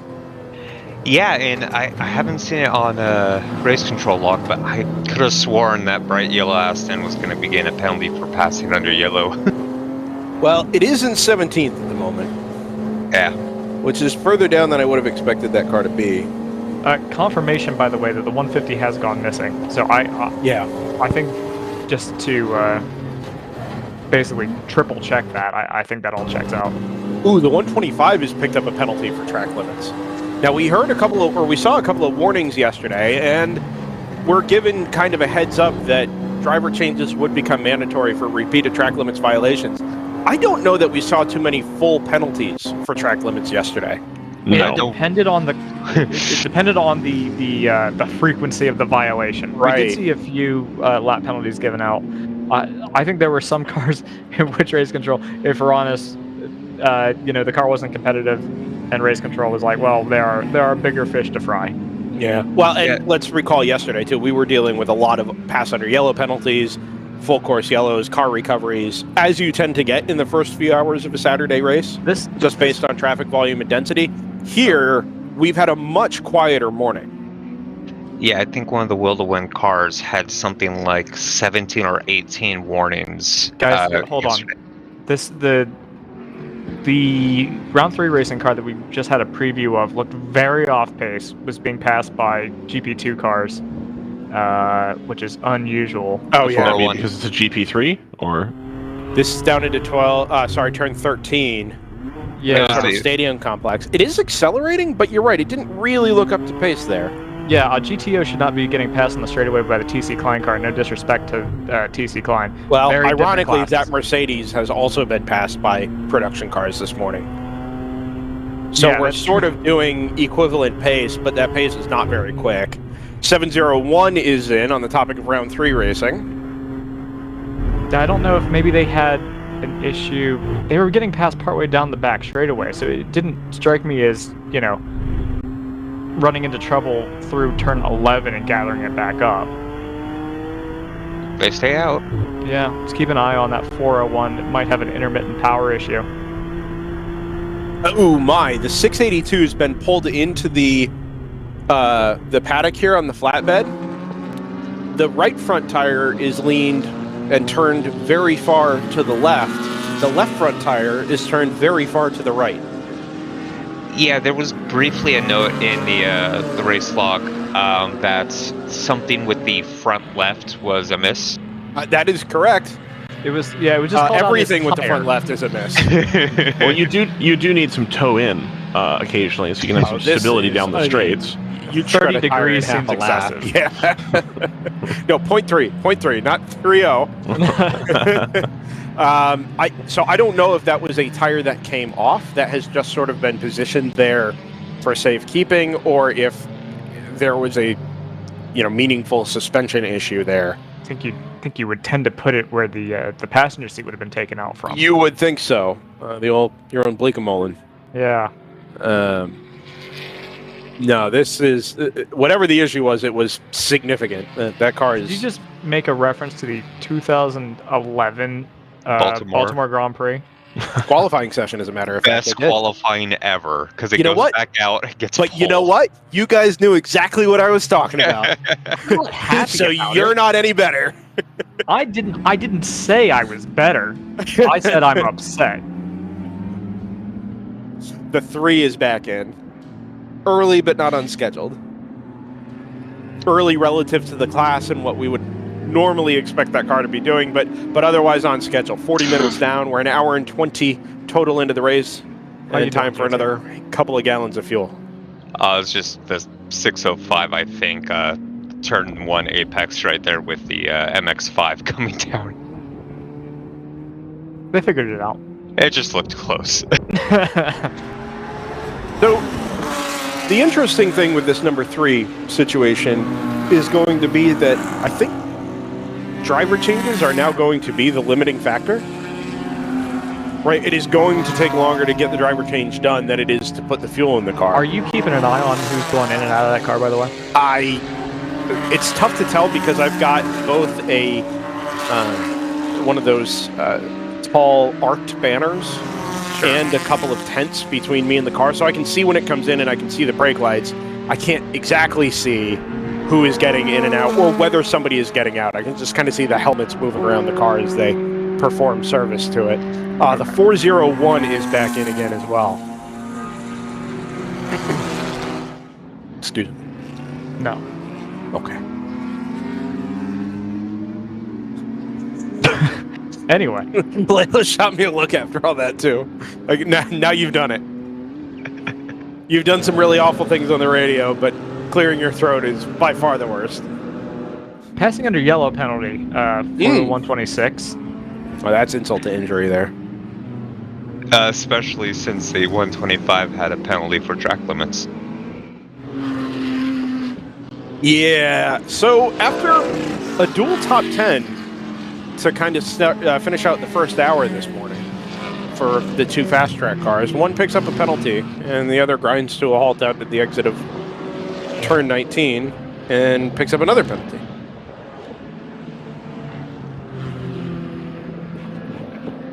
Not for grinding to a halt. They picked up the penalty for the passing the yellow, obviously, but failure to control. Yeah, this is a no-stop zone. Institutional control. The NCAA will be investigating. Stop cars will be towed. And are we all psyched for Selection Sunday? Bowl matchups announced? I'm just psyched that I didn't make that bet. What is Selection Sunday? Oh, JT doesn't watch college football. No, I'm an adult. Wow. JT!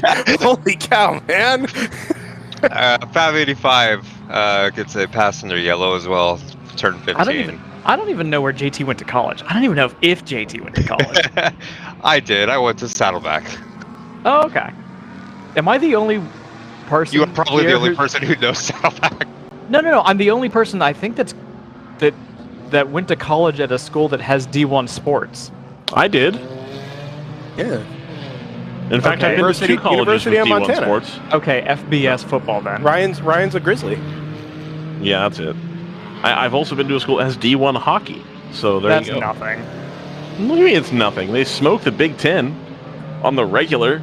That's because nobody cares about hockey, college hockey. Boy. Oh boy!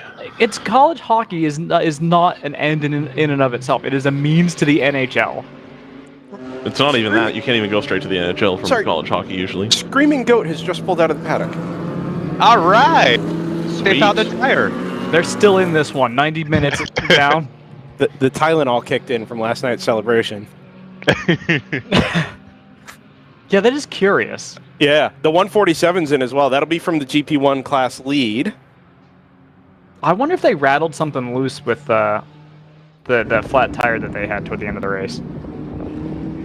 That's just the vibration from having one bald tire and 3 slightly treaded tires. No, from the one that actually went flat on them. Oh, possible, but it didn't seem to cost it anything in the dying stages of yesterday's race. No, but they were also very much on comfortable. pace.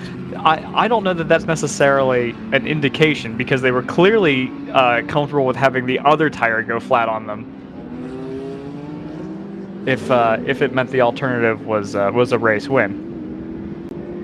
Well, that is true. Calculated risk, I think we call that. Yeah. Yeah. This is the part of the race where I look up what Sheldon Creed's helmet looks like so that we can identify him versus... Until yesterday, I didn't even know what Sheldon Creed looked like. That's the 2-time Stadium Trucks, Super Truck Stadium, Super Tradium, Stadium Arcadium champion of the world. Stadium Arcadium. Yeah. Killing it. Are people who win in the World Racing Leagues, are they world champions? I don't know that I've seen that nomenclature, but I don't see why not. I think I'm going to start doing that. This series does attract world champions. Well, it's a world league. It's global. What world champion do we have? Anybody who wins this series. Yeah, they don't even call NASCAR champions world champions, do they? Like Kyle Busch is an awarded 2-time world champion. Well, but they don't have world in their name. FIA world champion has a meaning. Like, there is a definition for what a world champion is. Yeah, but the NFL they also call themselves. Yeah, but there's no definition for football world champion. Well, there is. FIA has world championships, national championships. Oh, look at this! Look at this! Oh, man, that's the overnight car. That's a huge save. That's a huge save. Big Hi, mid-engine. How are you? I think that's going to be an off-track. 1X. But not a 2 inevitably. Through comes the number 3 and the Hitman Racing number 34. That is a battle for position. Currently the battle for 3rd. Now Austin Dillon obviously has made 2 stops. The Hitman car has only made 1. I think we can jump on board the number 34 here. Well, we're watching it from kind of the bird's eye view there with the number 63. The 34 is very much in the thick of it. There's the number 3 just to the inside. They duck inside the number 501 Thunder Bunny BMW M2. Crank wheel and wait for the front tires to grip up. Yeah. That's my style right there. I was told, also mine, does not do wonderful things for your front tire life, but oh boy. I was told by Jason Marks, by the way, one of the primary drivers and caretakers of this Toyota Supra that we ride on board with at the moment, that the wheel-facing camera, which is the camera down in the bottom right there, was going to be a heck of a ride throughout the day-to-day. There's the 401 and the 3 absolutely side-by-side there at turn 9. The 401, which I assume is still Sarah Montgomery, kind of pulls to driver's right there and allows the 3 to come through, along with the number 34 Toyota Supra. That's good work from everybody involved, giving each other exactly a car's width.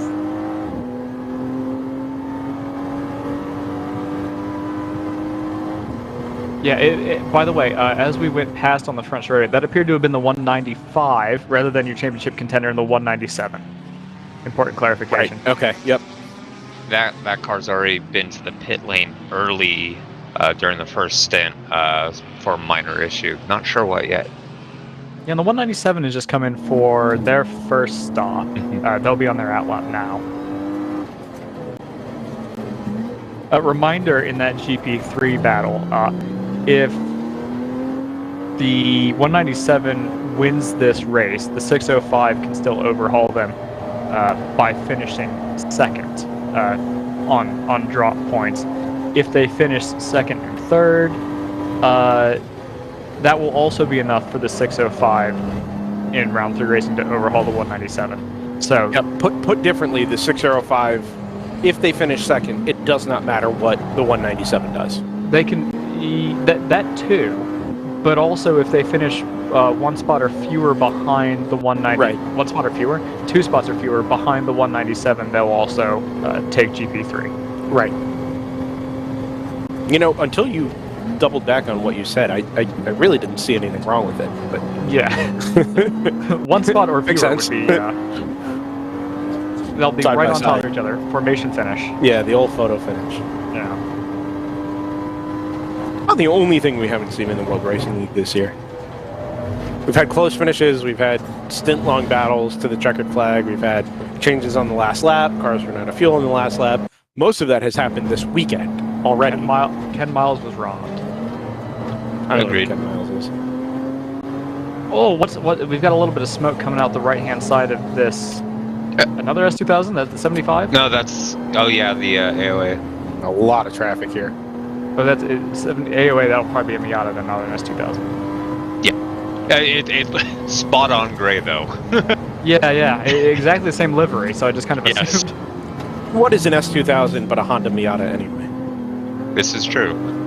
Send your hate mail to Brendan Kazmarek. Oh, the number 01 Hammer BMW has ground to a halt prior to the pit lane timing loop. It made it up the hill, out of turn 20, and then as the road flattens out, it's just pulled to driver's left and stopped. Now, I'm going to take a look at the 01 and see when they were last into the pits. Not that long, 27. Maybe he's waiting for a teammate to join the server. Needs a drafting buddy around the track. No, this is obviously not right for the 01. Wherever they lost power, it was close enough to get into the lane, so to speak, but not anywhere actually near a pit stall to where it could be recovered by a crew member. I think they're going to send one of the flat toes to it. This is the one that's stationed at the paddock exit lane. It'll be interesting to see how they do this, because you can't reverse down the pit lane. There are cones set up there to funnel traffic into a single lane, and it won't be able to go and get to it. I think he's going to have to go down to pit in and come back up the other way. Now, this can all obviously take place without having to interrupt racing on track, because we are very decidedly in the pit entry lane.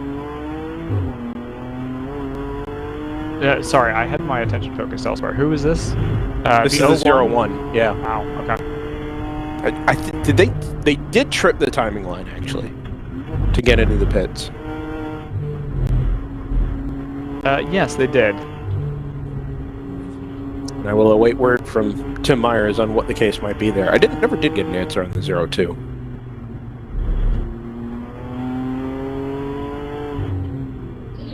Huh. Okay. 982 is being looked at for track limits. I believe that car was getting a lot of attention for track limits yesterday. So, yeah. I wonder if that's going to be a conversation at some point between that squad and race control. Yeah, one of the cars was, like I said earlier, was noted in the log quite a few times for track limits. That would be that car. I just checked the Saturday tab. Okay. That was the one car, Brendan, that was getting several lap penalties for track limits. They might have lost actually 5 laps from these track limit penalties. I think they had their own steward. Yeah, Look, they might have. If you use the right portions of the track, you might be able to make up those 5 laps. I doubt it. Flat out through the S's? Okay. Sheldon Creed comes out with the stadium super truck. Short course. Yeah, you can go straight through the S's, but you have to use the ramps. You know, I didn't realize how how young Sheldon Creed still was. He's only 25.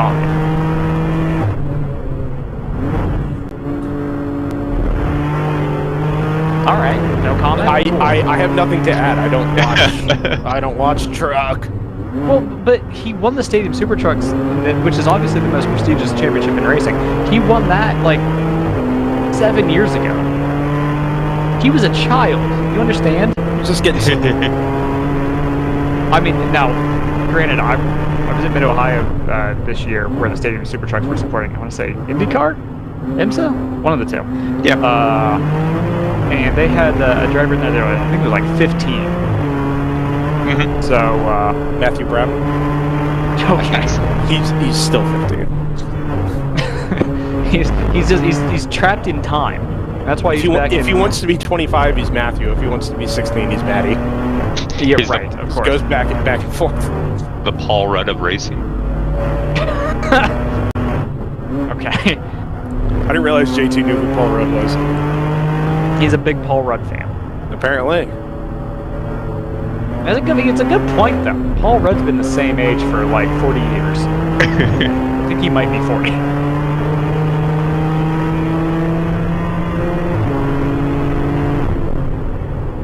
I'm really impressed. The 24 Montgomery Motorsports in GP1 had an issue early on. Lap 27, they had slowed down a bit. We made note of it. They, for whatever reason, haven't lost a lot of time. So maybe it was just a fuel issue. They were getting light before pit entry. But they've held on to fourth and have done a pretty good job holding pace there. That will have kind of come back to them, JT, because everybody else has pitted around them.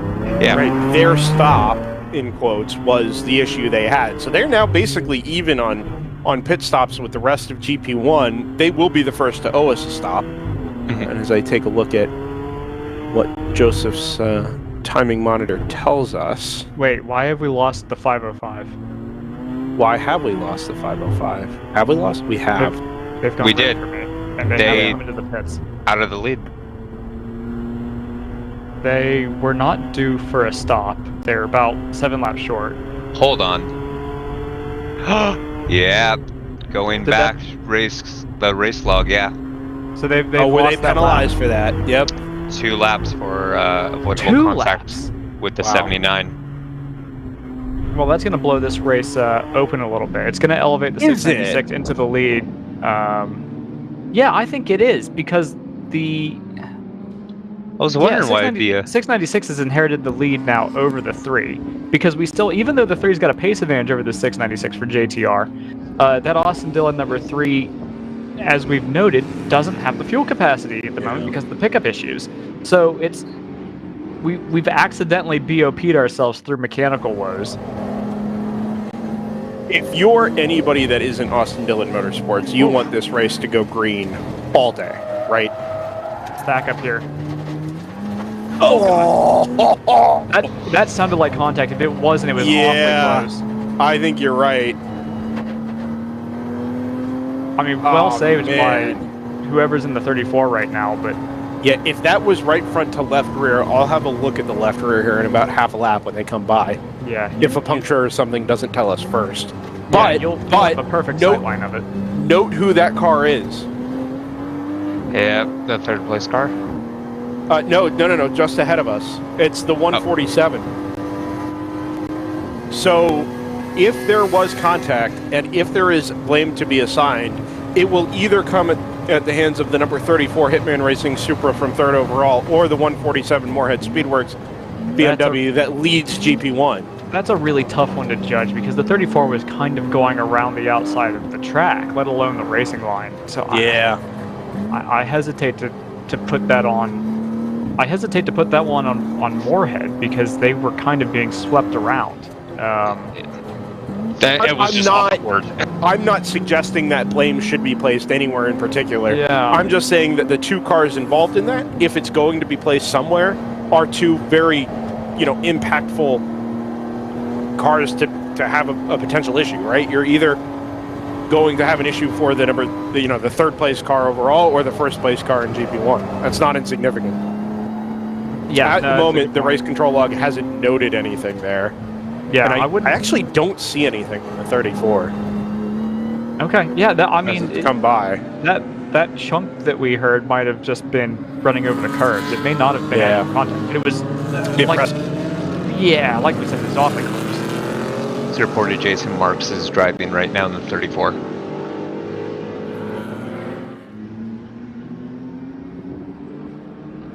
Shouts to the 30th place car at the moment. It's 94 Motorsports, the number 94.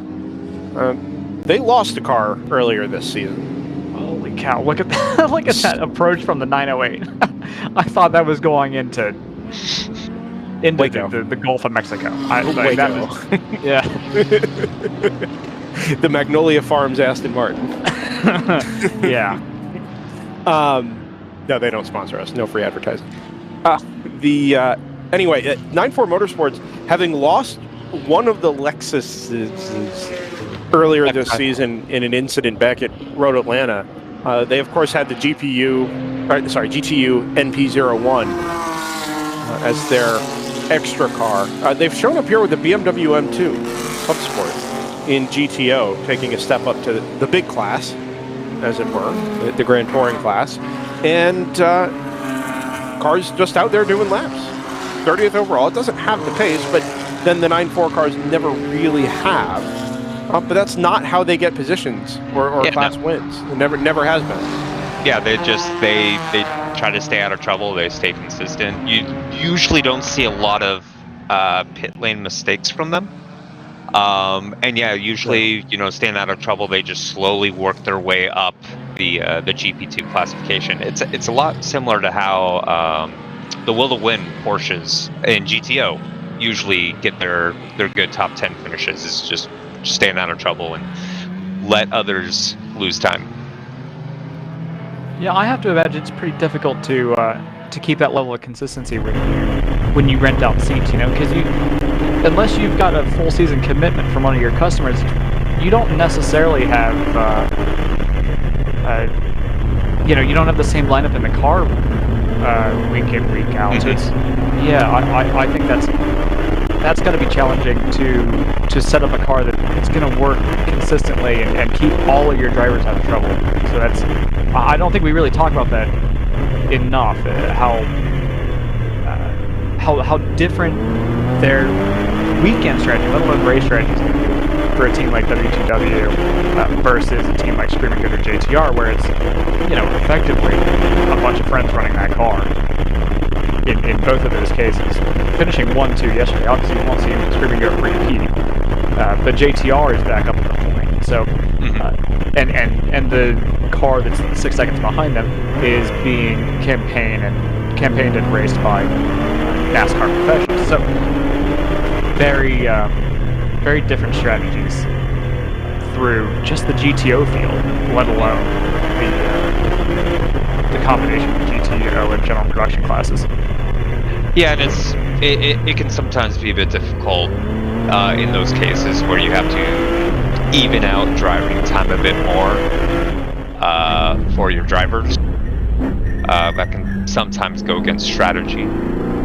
So it's always interesting to see how things play out as the race goes on, with lots of green flag running. Old Fashioned with that penalty has fallen all the way back to 14th. Yeah, but it's pretty impressive that we're what almost 2 hours done, and they've covered enough distance that in a 42-car GTO field, 2 laps lost immediately, and they're only 14th. Yeah, that's exactly right. A 2-lap drop in a lot of other classes would put you, 4th. That just GTO is so dense, and yeah, there's not a lot of room for mistakes, especially not a 2-lap mistake. I don't know, did we ever identify? It was the 79 that they made contact with. I don't know if we've seen any negative effects on that car. I think they're still running.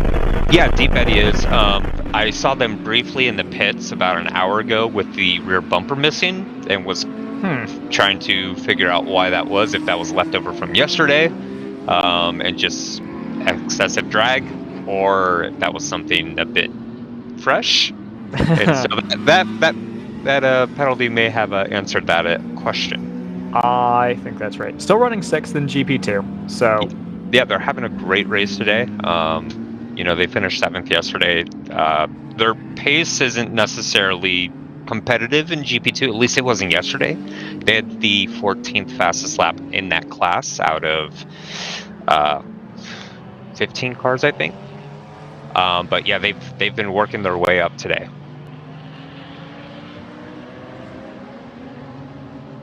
That Choice Racing 51, who had late drama in GP2 with a flat tire, still running up in 2nd today. So I think that they clearly had podium pace yesterday. I think if they can keep it, well, who knows how the puncture came about. It might have been over a curb. It might have just been unlucky through debris. Could have been just wearing the tire bald. But at the moment, running a strong 2nd in GP2, about 3.5 seconds ahead of your GP2 champion for this year in North Loop Motorsport. Yeah. Also looking in that class, it looks like the Split 5 Racing BMW has run into a problem. They've been in the pits for a while now, as has the Rubin Performance Garage car. Interesting note in race control, the crew for the 585 has actually requested a black flag to bring their car in, now in the pits. That implies usually that there's radio communication that has gone by the wayside. And they were due, or felt that they were probably due for a pit stop. First one of the day for that car. I'm not sure where they pitted out of. But their first stop on lap 39. Yeah, hard to tell after the pit stop sequence. I had them 9th just before.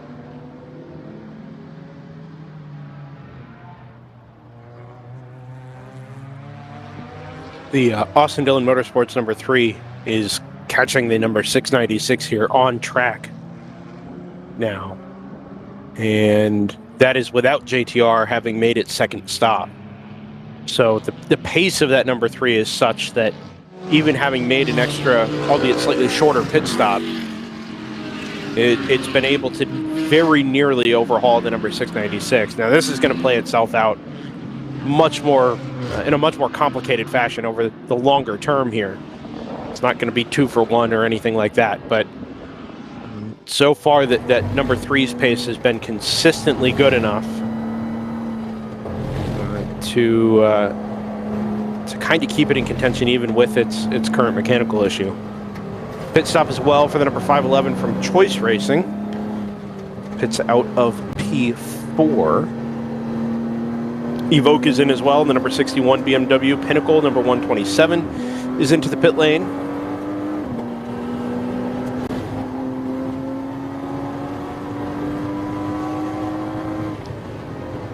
Yeah, it's about that time. The 150 has picked up a 1-lap penalty for their 2nd pit infraction of the day.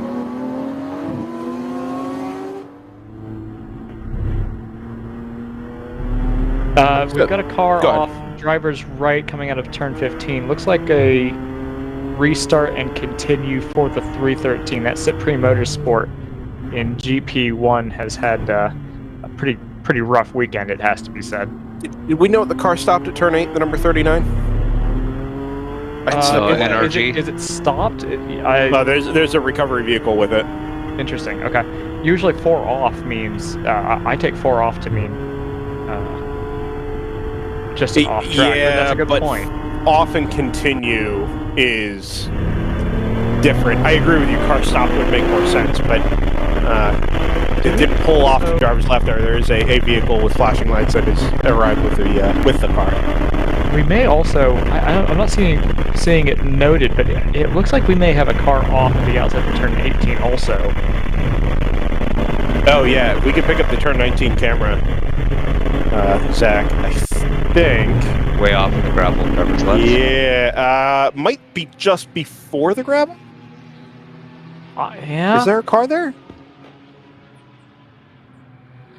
It looks like a car. Is that an orange MX-5?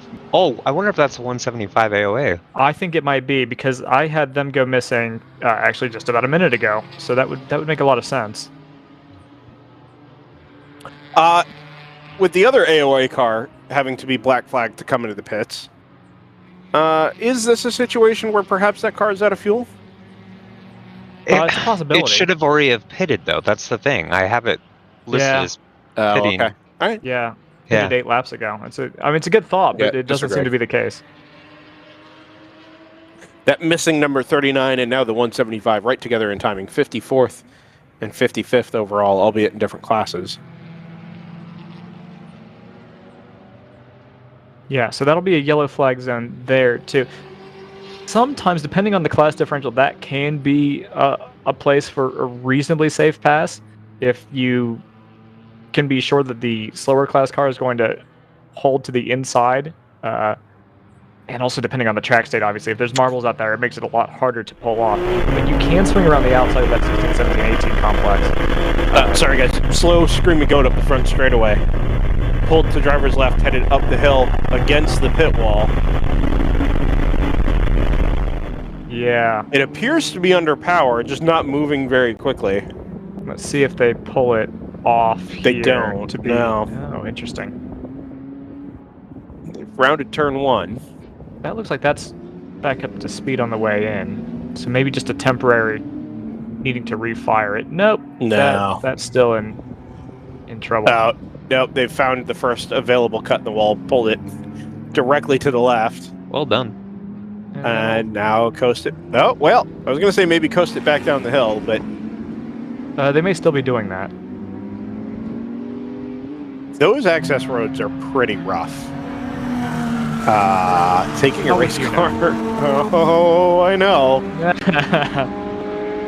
You've got an SUV, Brendan. I don't know how it was that big of a deal. But I sit 3 feet higher off the ground, so every little bump and movement is amplified. That's not how suspension works. That's not how suspension works. It is how physics works. Well, it's not how suspension works. Listen, if you were on solid struts, come right around the photo road here. I've been on there. Just about anything. It's not like it was. Okay. There have been some winters here, and look, I mean it's a different construction of road, but if the bumps that the MotoGP riders had been complaining about in years past are anything like what they were earlier, or like what they are off track, it's something else, man. MotoGP to Sebring win. Oh, there we go. I'd watch that. I don't think I would. Yeah, that sounds terrifying.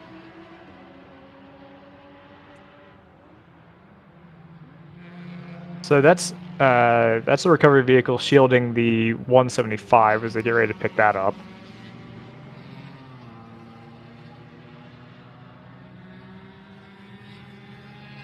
Yeah, 29.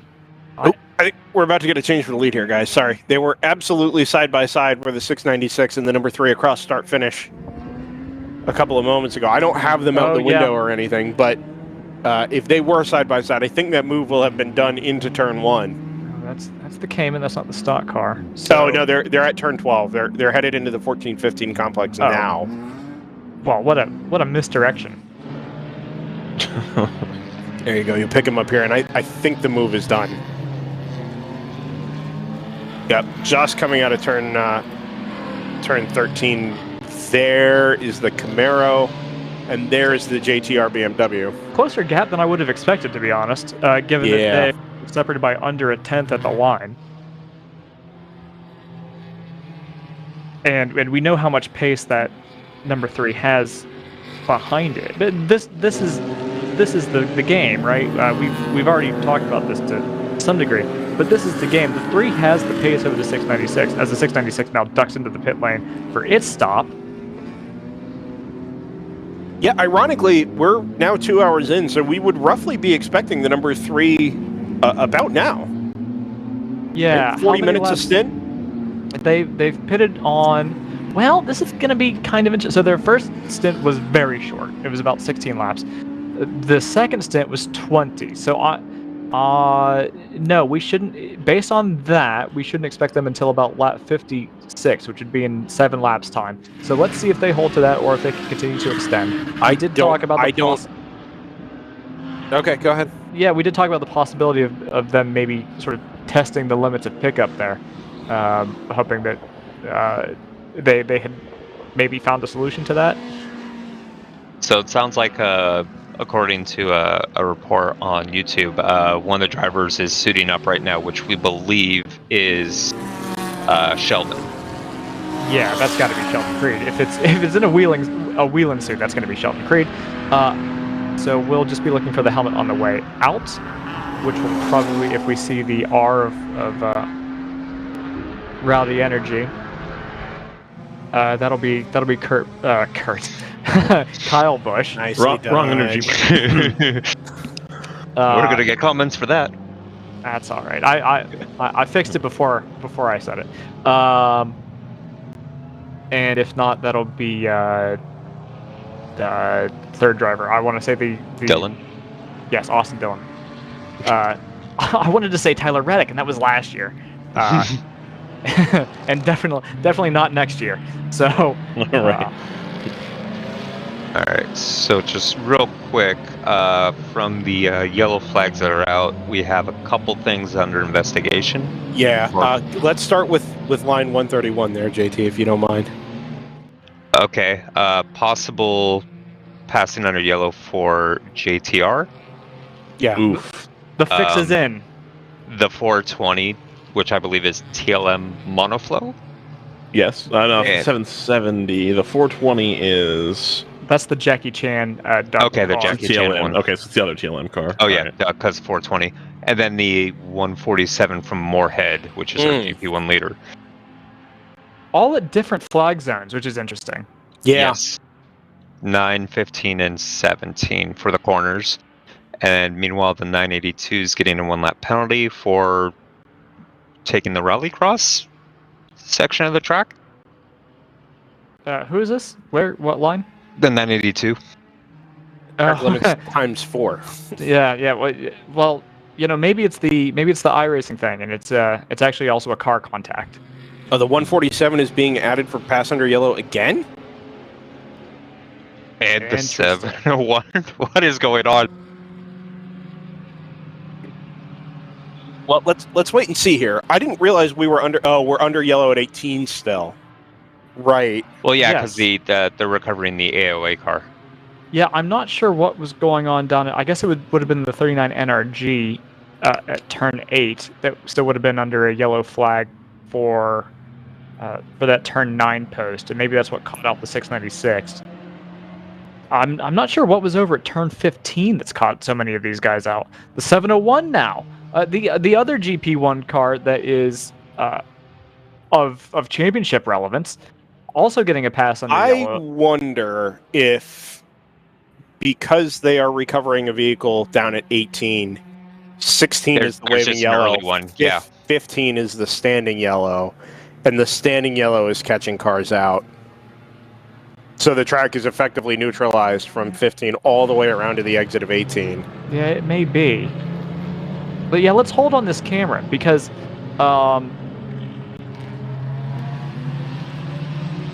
yeah, I mean that would be one if they if this is if this whole section of the track is under full course yellow, or not full course yellow, excuse me, but under local yellows, you can't be going side by side here. Yeah. And the team managers have got to be telling their guys, keep an eye out for yellow flags. Yeah, especially if you're keeping an eye on the log. As soon as you see them start to pop up, now we've realized it's an issue. I'm sure the team managers and strategists and car chiefs have realized that it's an issue as well. You can actually see the waving yellow in the background of that 14-15 shot. It's very faint, and I'm on a bad TV, but it is there. Yeah, the fact that that's a waving yellow indicates that, or implies that there, as you allude to, is a standing yellow preceding it. Yeah.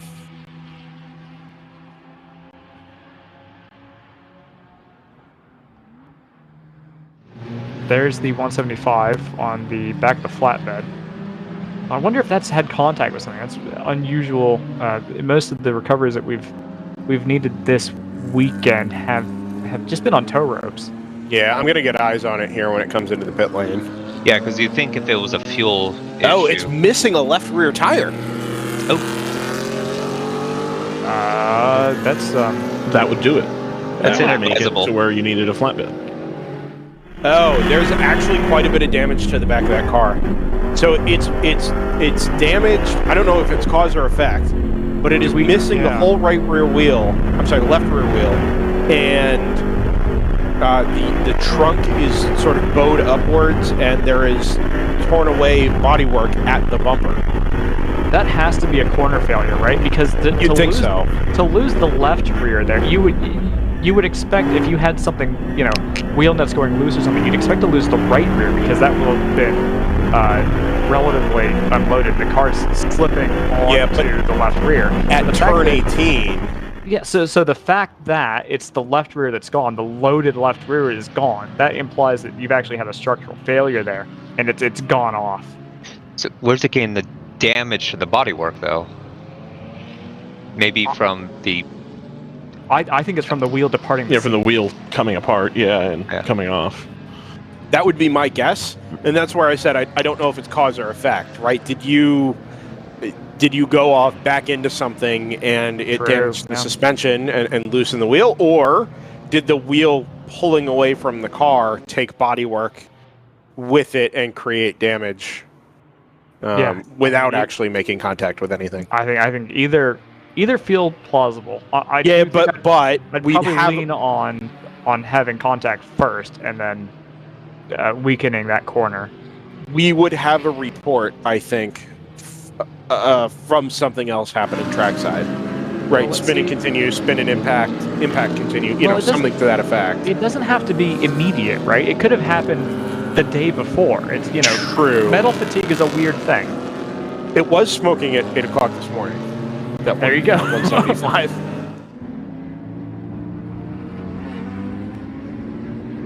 Yeah, I mean, it's really the only two notes on the log for them are smoking right at the beginning of the race, and then 4 off drivers left about 10 minutes ago. Yeah. Race control is creating something of a backlog for themselves here with the pass under yellow penalties. No fewer than 5 just within the last 12 minutes or so. Another 2 from around 9:30 this morning. I presume that we're waiting on video evidence to be presented to them that they can take a look and either, confirm or deny. Yeah, I think the MO for passing under yellow penalties historically has been that you just dull it out immediately because you need to trust your track marshals, and then if somebody comes to you with refuting evidence, then it can be overturned. There used to be a protocol, at least when I was a marshal, of having to have 2 sets of eyes on a particular incident, where if you had one, then maybe put it to one side until you can confirm that somebody else saw it. But if you had 2 full sets of eyes, watch a pass under yellow or something not meant to happen, that you could go ahead, issue, call it in and issue the penalty as definitive. Let's actually what we have this weekend is mind. mostly just 1 marshal per corner. Yeah. Right, so you've either got to trust that the 1 marshal gets it right every time and issue the penalty, or hold off on issuing the penalty and just use it as sort of a bookmark for what video evidence you're going to need to support whatever the claim of the trackside marshal is. And I'm not sure exactly what the protocol is, but what I'm gathering, they've all just been given 1 lap penalties. Yeah, that's what I expected. The one that we're still waiting on is the 696. It's the 696. I think that's probably a little discussion. That one is, in particular, is at the safety vehicle. So it may not be a passing under yellow per se, so much as a passing around or going side by side around the safety vehicle. Those are technically different types of event. So you can't even be alongside somebody where a safety vehicle is getting to the scene of an accident. So it could be a white flag for a safety vehicle as opposed to a white flag for last lap, obviously.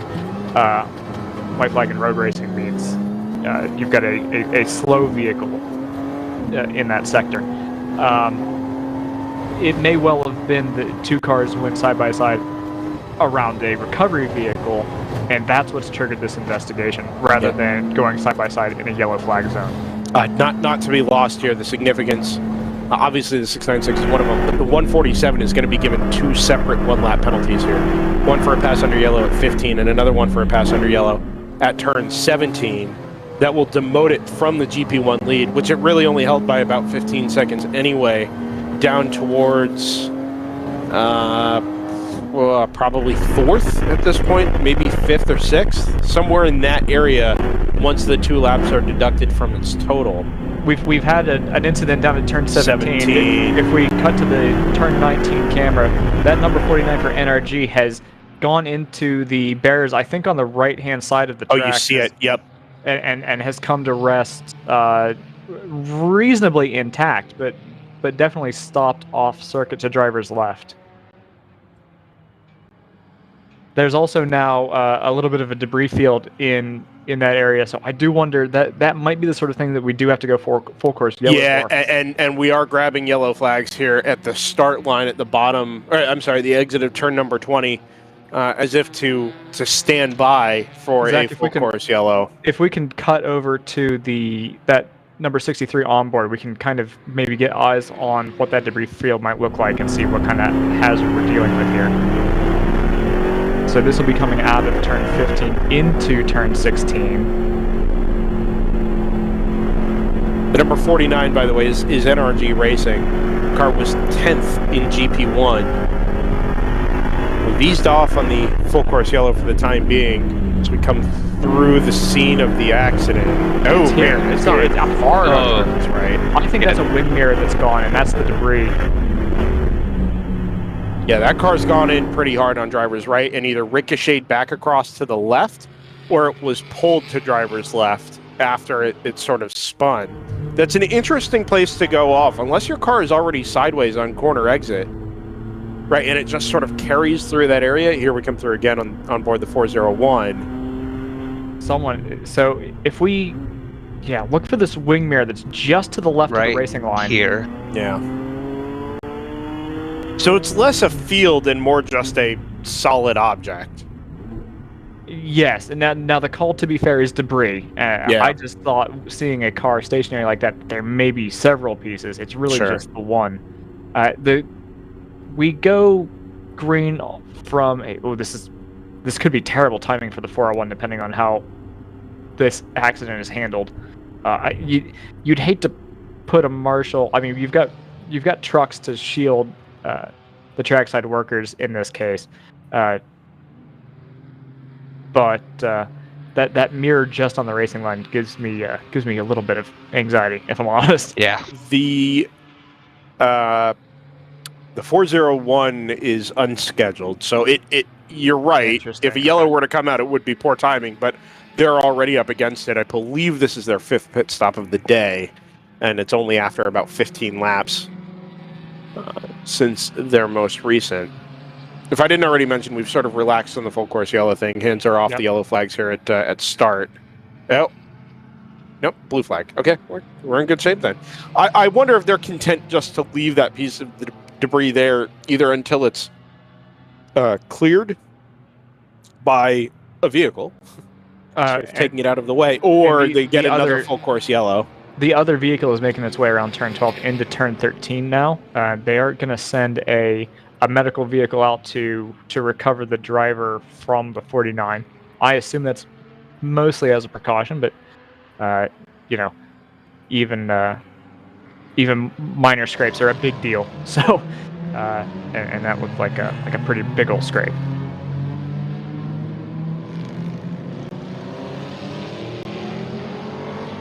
.701 and Moorhead both copping lap penalties. I actually think this the 2-lap penalty, in effect for Moorhead, is actually going to bring them back into the clutches of the 701, which could be interesting.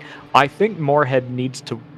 The last I looked, Moorhead needed to win this race with 701 not scoring points in order to have a shot at the GP1 win. So just the fact that they've been penalized really at all is going to make life pretty difficult for them as they come through the scene of the collision now. No indication that there's been contact with another car here to cause this. Remember, we saw the 195 get loose coming out of turn 18 and nearly do very much the same thing.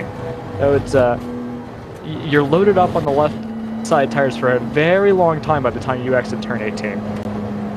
Yeah, that's kind of what I was saying earlier, where if there's no failure there, unless the car's been sideways for a while, it's an odd place for the car to break away and just sort of snap to the right.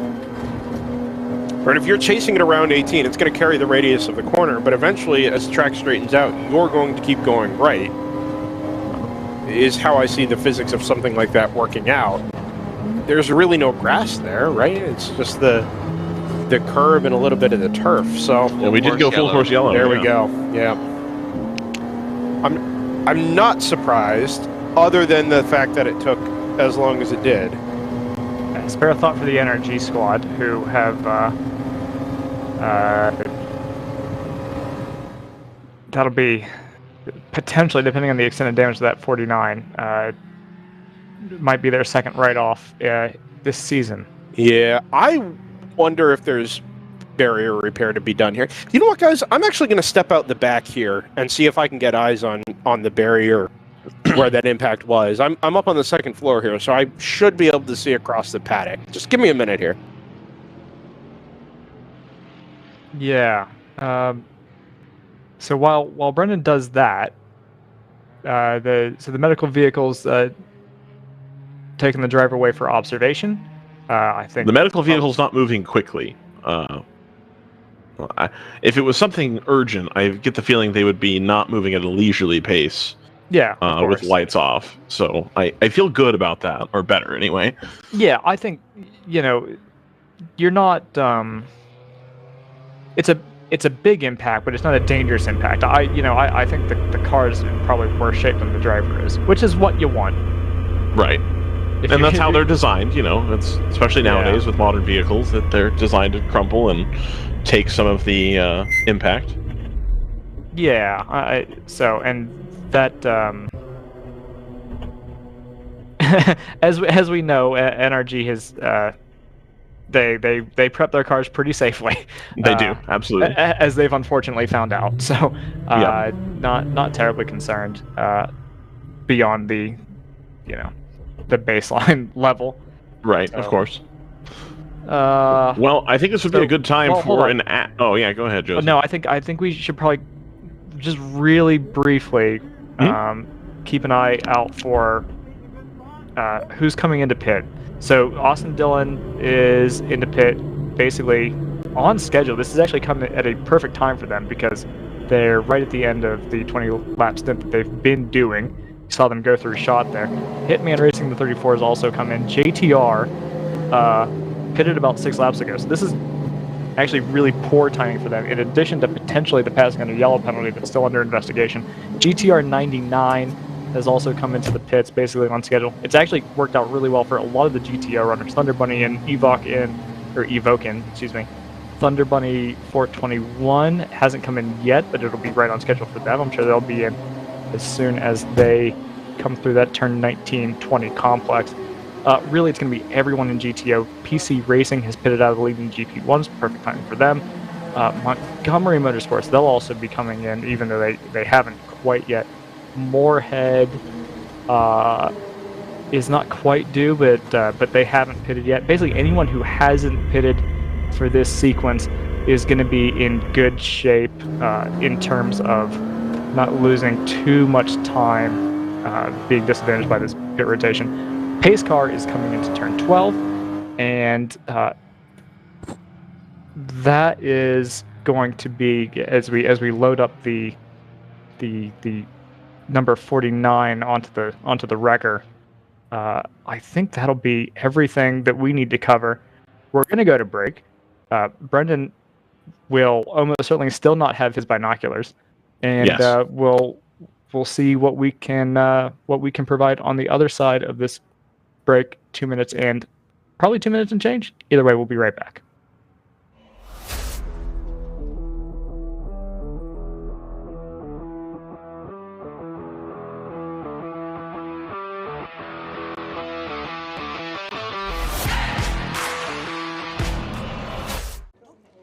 Okay, all right. Hard stop at 6 today. We need alignment by then, people. Here's where the rubber meets the road. Have these initiatives moved the needle, like, at all? Well, let's shift gears a minute. We're really kind of at the apex here. Well, we gotta stay agile. I said we fast track the pivot. Can we circle back? Keep everyone in the loop. Focus, guys. We're in a race to the finish, all right? We need to put the pedal to the metal. We need to nail those hairpin turns, cross that finish line, and take that checkered flag. Yes, Josh. Yes. Start your engines! Woo! Ready to hit the track? We've got you covered with the world's largest motorsports calendar, track day insurance, and more. Hagerty. Let's drive together. Sentinel by Candelaria Racing Products is a comprehensive motorsport video system incorporating live streaming, local recording, picture-in-picture, flag status, leaderboards, data overlays, and more. Perfect for endurance racing, sprint racing, and HPDE. Sentinel includes everything you need to get started. With the ability to control the live feed from the cloud and GPS auto start, you will never miss an on-track moment. What are you waiting for? Get your Sentinel today.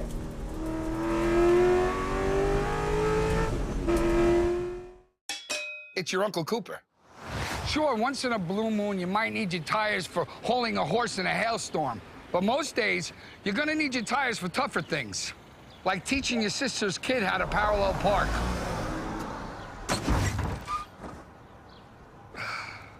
Thankfully, these Cooper Enduramaxes aren't just tough, they're everyday tough. Okay, there's a lot of improvement.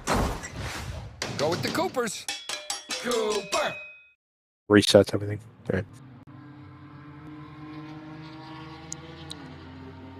Circuit of the Americas, the World Racing League, powered by Hagerty season finale rolls on DriversEye Live. Happy to have everybody's company. We are 2 hours, 24 minutes in. A little over 5.5 hours to go before we wrap up our 2022 season. Brendan Kazmarek, Joseph Woodrock, JT Tammy, Ryan West has joined us this morning.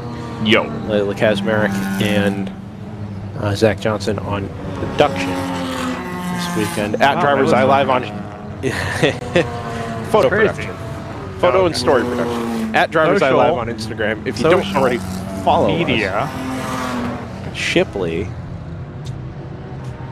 When I say social media, that was a bit for a while, wasn't it? Yeah. I'm bringing back all the hits. Yeah. And all the misses, too. Somebody go call Christian. Yeah. What's old Christian doing right now, you think? Working. Probably. Yeah. Probably pointing planes around the sky. Do you think we can call his tower and ask for an update? Probably not. No? All right. No. Fantastic plane watching, by the way, this weekend. They've been landing to the north both days. My work is pretty close to our local international airport, so sometimes I'll just get on like Flight Aware and be like, what was that? I now have my wife fully involved on the flight radar augmented reality mode, and she turns on the app and then points it at the plane, and then it tells her what the plane is. Yeah, I've seen that. Yeah. I haven't had the time for that, but you know what all the planes are. Yeah, you know what they are. You know where they're going. You know. The plane is the sky is swollen with planes. My proverbial spidey sense is not a good spidey sense. No, it's not useful in the slightest. No. Slidey sense? Slidey sense is what you get coming out of turn 18. It's Martin Haven bobsledding commentary. It is. Do you think we could call Martin Haven and get some words from him?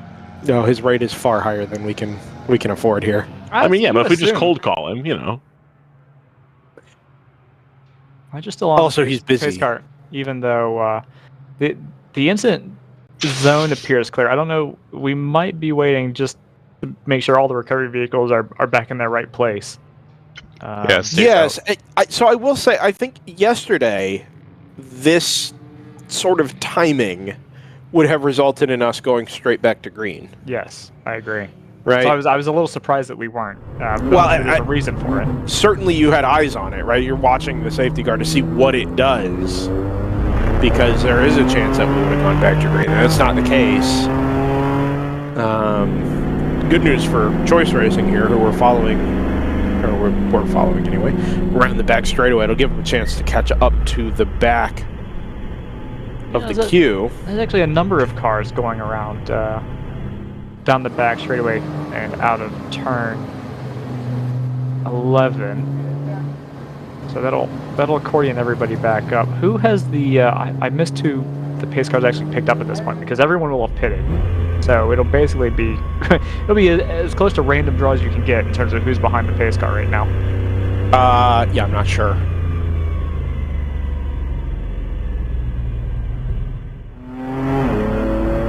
We had under the full course yellow, we've had the 595 stopped on track, and I'm wondering at turn 11. I don't know if that's visible on our track sides. I don't might see be from anything. 10. You know, I did see flashing lights about a third of the way down the back straightaway there, and I wondered if they were recovering something or if they were just, you know, a stationed recovery vehicle that was just kind of hanging out there. I don't know. I think it's three fast guys and Denny that's behind the all right, safety Denny. car. If we pick up the 401 on board, we might be able to see something there to driver's left. It would certainly explain why we haven't gone back to green for recovering, you know, something else at the same time.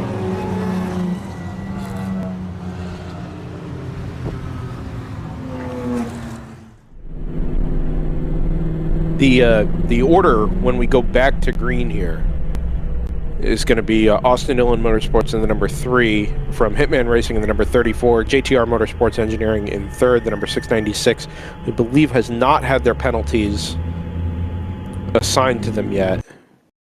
Sorry, the one penalty. Oh. No, that one's still under investigation. It's the 147 who had 2 one-lap penalties that were meant to be issued. Choice Racing is going to restart here in 4th on the lead lap, but some distance behind. And the GTR 99 has taken 2.5 hours, but they've cracked the top 5. Pinnacle Motorsports, number 127, with a nice run there in P6 as well. Old Fashioned Motorsports, the number 505, Janetta, having had a 2-lap penalty. A little bit of a stack up here. Yeah, no kidding. That is not an issue with your camera. That is. No. It's not the first time we've seen that up that corner. As they would say in an F1 broadcast, a concertina effect. Sure. An accordion, we might call it. No, it's a concertina. Weird Al Yankovic, famous for playing the concertina.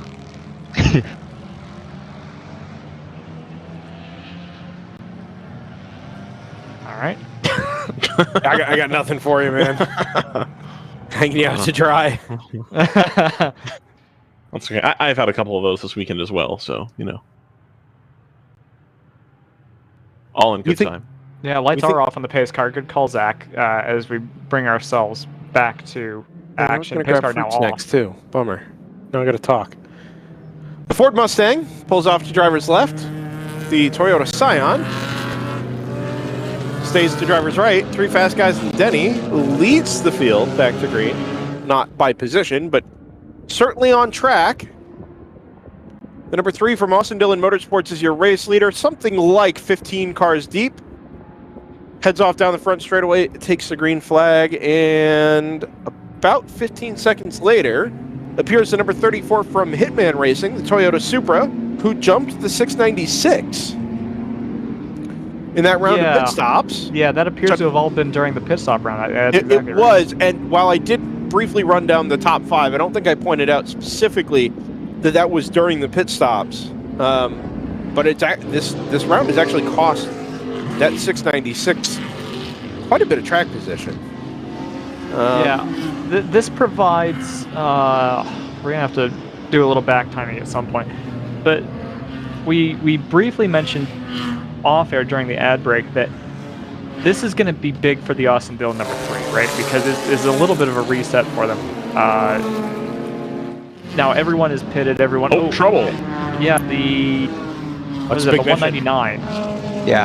Has coasted to a stop just on the entry to turn 4. A little bit of a restart, so which is just what you do, hoping that it's an electronic and rather than a mechanical issue.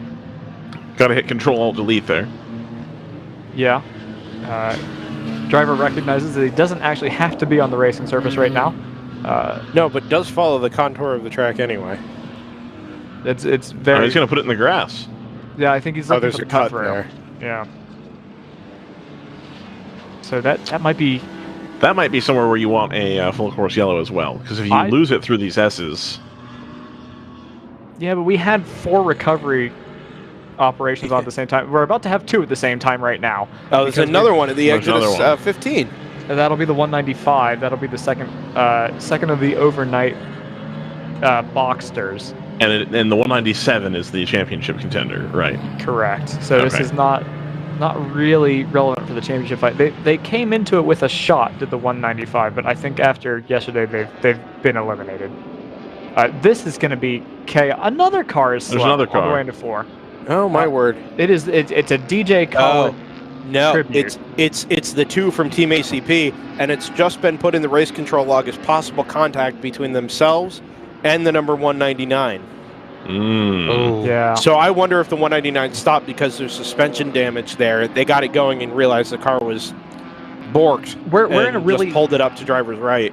From a sporting perspective, we're in a really perilous situation right now. Not necessarily from a safety perspective, but from let's switch over to this other camera because there is a gaggle going into turn 16 where there's an active yellow flag zone.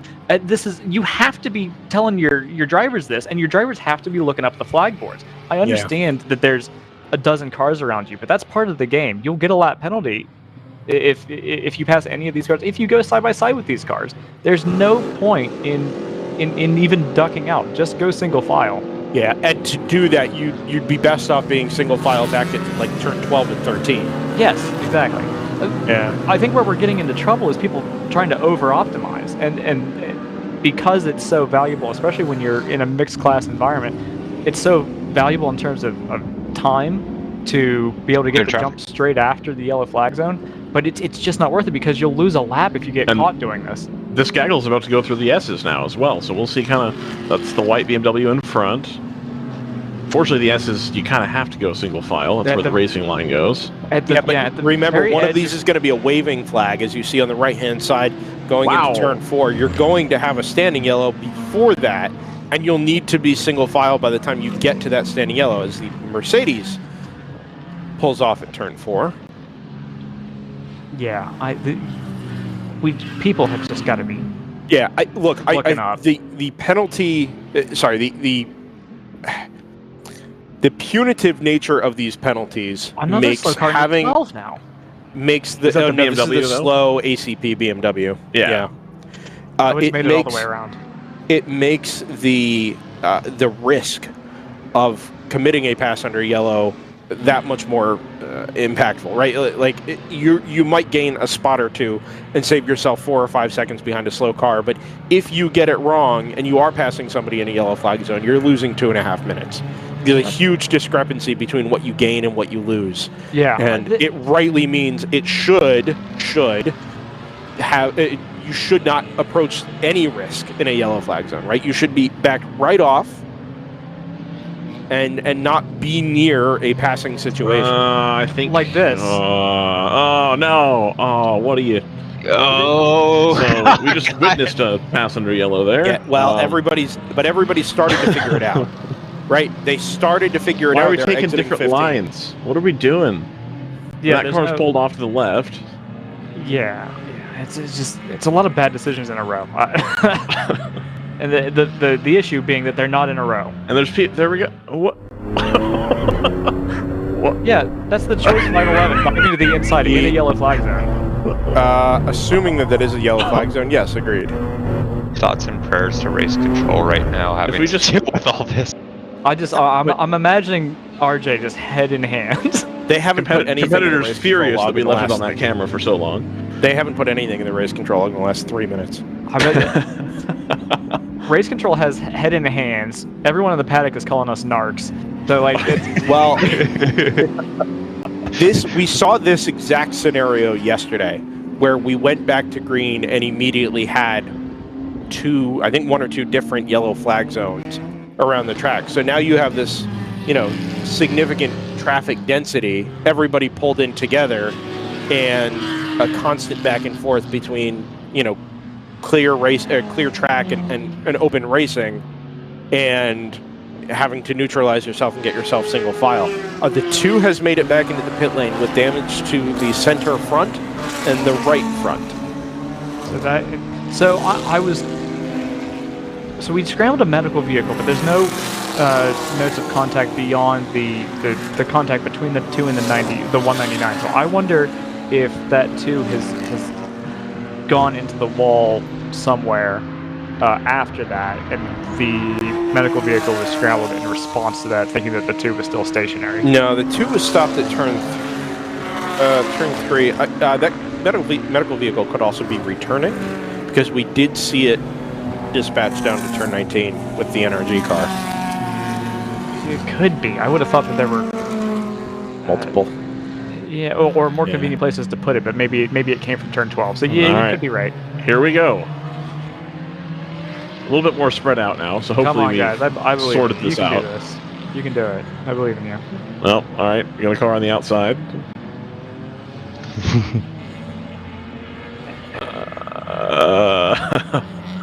The yellow. You can see the yellow flag. You can see the yellow flag on approach to turn 14. It's the end of the season. I'm just gonna start calling people stupid. Like there's no point. It's very important to get the pass done before the exit of 14. what I will say is that it looks like people who are on the inside are trying to slow down because they know that there's an emergency vehicle on the track and they're on that side of the track. But the people on the outside maybe not anticipating that the people on the inside are slowing down. And I don't know. We saw it there again, and I'm baffled. I don't know. Maybe there's something we're missing in the commentary booth. I'm hoping that's the case. That we're not privy to. I'm very open to that possibility, because I otherwise have no explanation. If we're wrong, anyone that's listening, feel free to reach out to Brendan. He's there. Yes, take absolutely. out all the on him. And of course, my name is Scott Michaels. Okay. You can find me. Can I be Tim Myers? Sure thing. You have to wear camo shorts. Yeah. If you don't have a pair, the answer is no, you can't be. Well, let's see, turn 3 here. Tim Myers is Marine Scoops. Let me see if I have anything left over from high school. Do you have camo? Yikes. That's number 2 today for JT. Just spit and fire. 4 hours of sleep, getting up at 5:30. No, that's fair. That's fair. I mean, so the flip side of this is kudos on the track and the series for keeping the rest of the track clean and green. Right. We haven't had to go full crush yellow for this. Everyone, to their credit, has been pretty well behaved around the actual incident, which has now been cleared. So now we can stop complaining about driving standards. But there's always time to complain about driving standards. It's usually really good, at least from our perspective. So that's why I'm whining about it. Is I don't know if it's just end of season nerves doesn't quite feel like the right word. I'm just surprised by this. So we'll see how. The competition's that close, so you got to get any slight advantage you can. We'll see how race control shakes out. 195's made it back in on a flatbed. Okay. With some damage to the right front bumper, but I'm not entirely sure if that is new. Yeah, that may have been left over from yesterday or a previous incident. Fortunately, Overnight Motorsports owns about 15,000 Boxsters, so surely they have a spare bobby panel in their hauler. Should they decide that's something they want to do. I'm going to send a text to our good friend.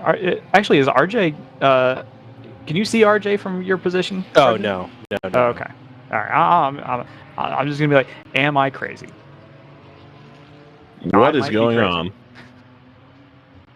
The lead margin from the 3 back to the 34, where it was 13 seconds when we went back to green, is now out to 34 seconds. Such is the nature of traffic on a restart around here. Of course, the closer you are to the front of the field, the less likely you are to be caught up in one of these large groups of traffic through the yellow flag zones and by, in effect, being held up through those neutralized sections of the track.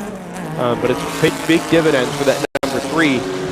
It's also allowed the 696 to close up to the back of the number 34. The margin is 2.1 seconds, and I gather, based on the previous lap times, that they were actually quite a bit closer than that not too terribly long ago.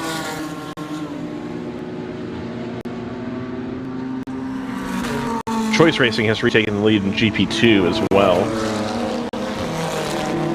Yeah, they had done that right before the full course yellow, I believe. Got it. Only a 3.7 second gap there. And a GP1. So we're expecting that Moorhead Speedworks needs a 2-lap penalty. Oh no, they have it. So they're still in second place, even with their 2-lap penalty to the number 44 PC racing car. Contact noted at turn 1 between the 182, which I think is going to be the Rule 1 car, and the number 197. Now that one could be significant.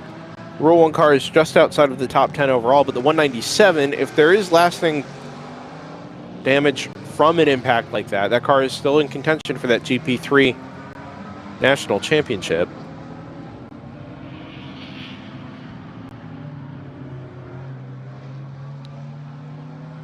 I feel like my blood pressure's gone down to like baseline now. I think we're all right. Did you vent to RJ? Yeah.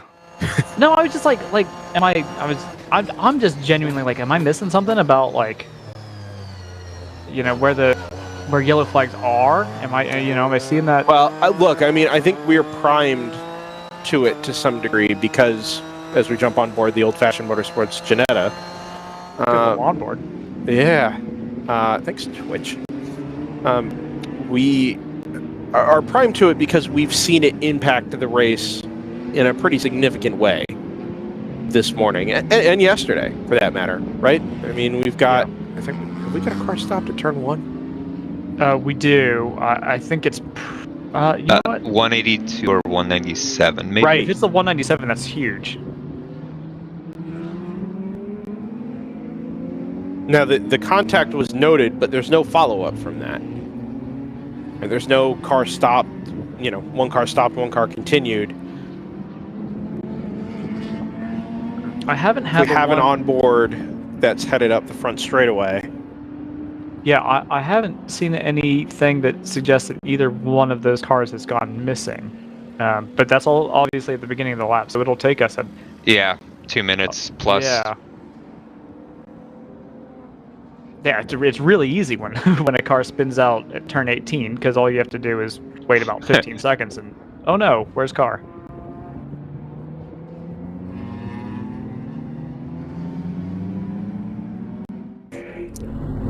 Gentlemen. Scoundrel. While we sort this out and wait for some type of answer here, I'd like to welcome another guest. This one, again from the Round 3 stables, Carter Peace joins us. Started Hold on, 6:05 today?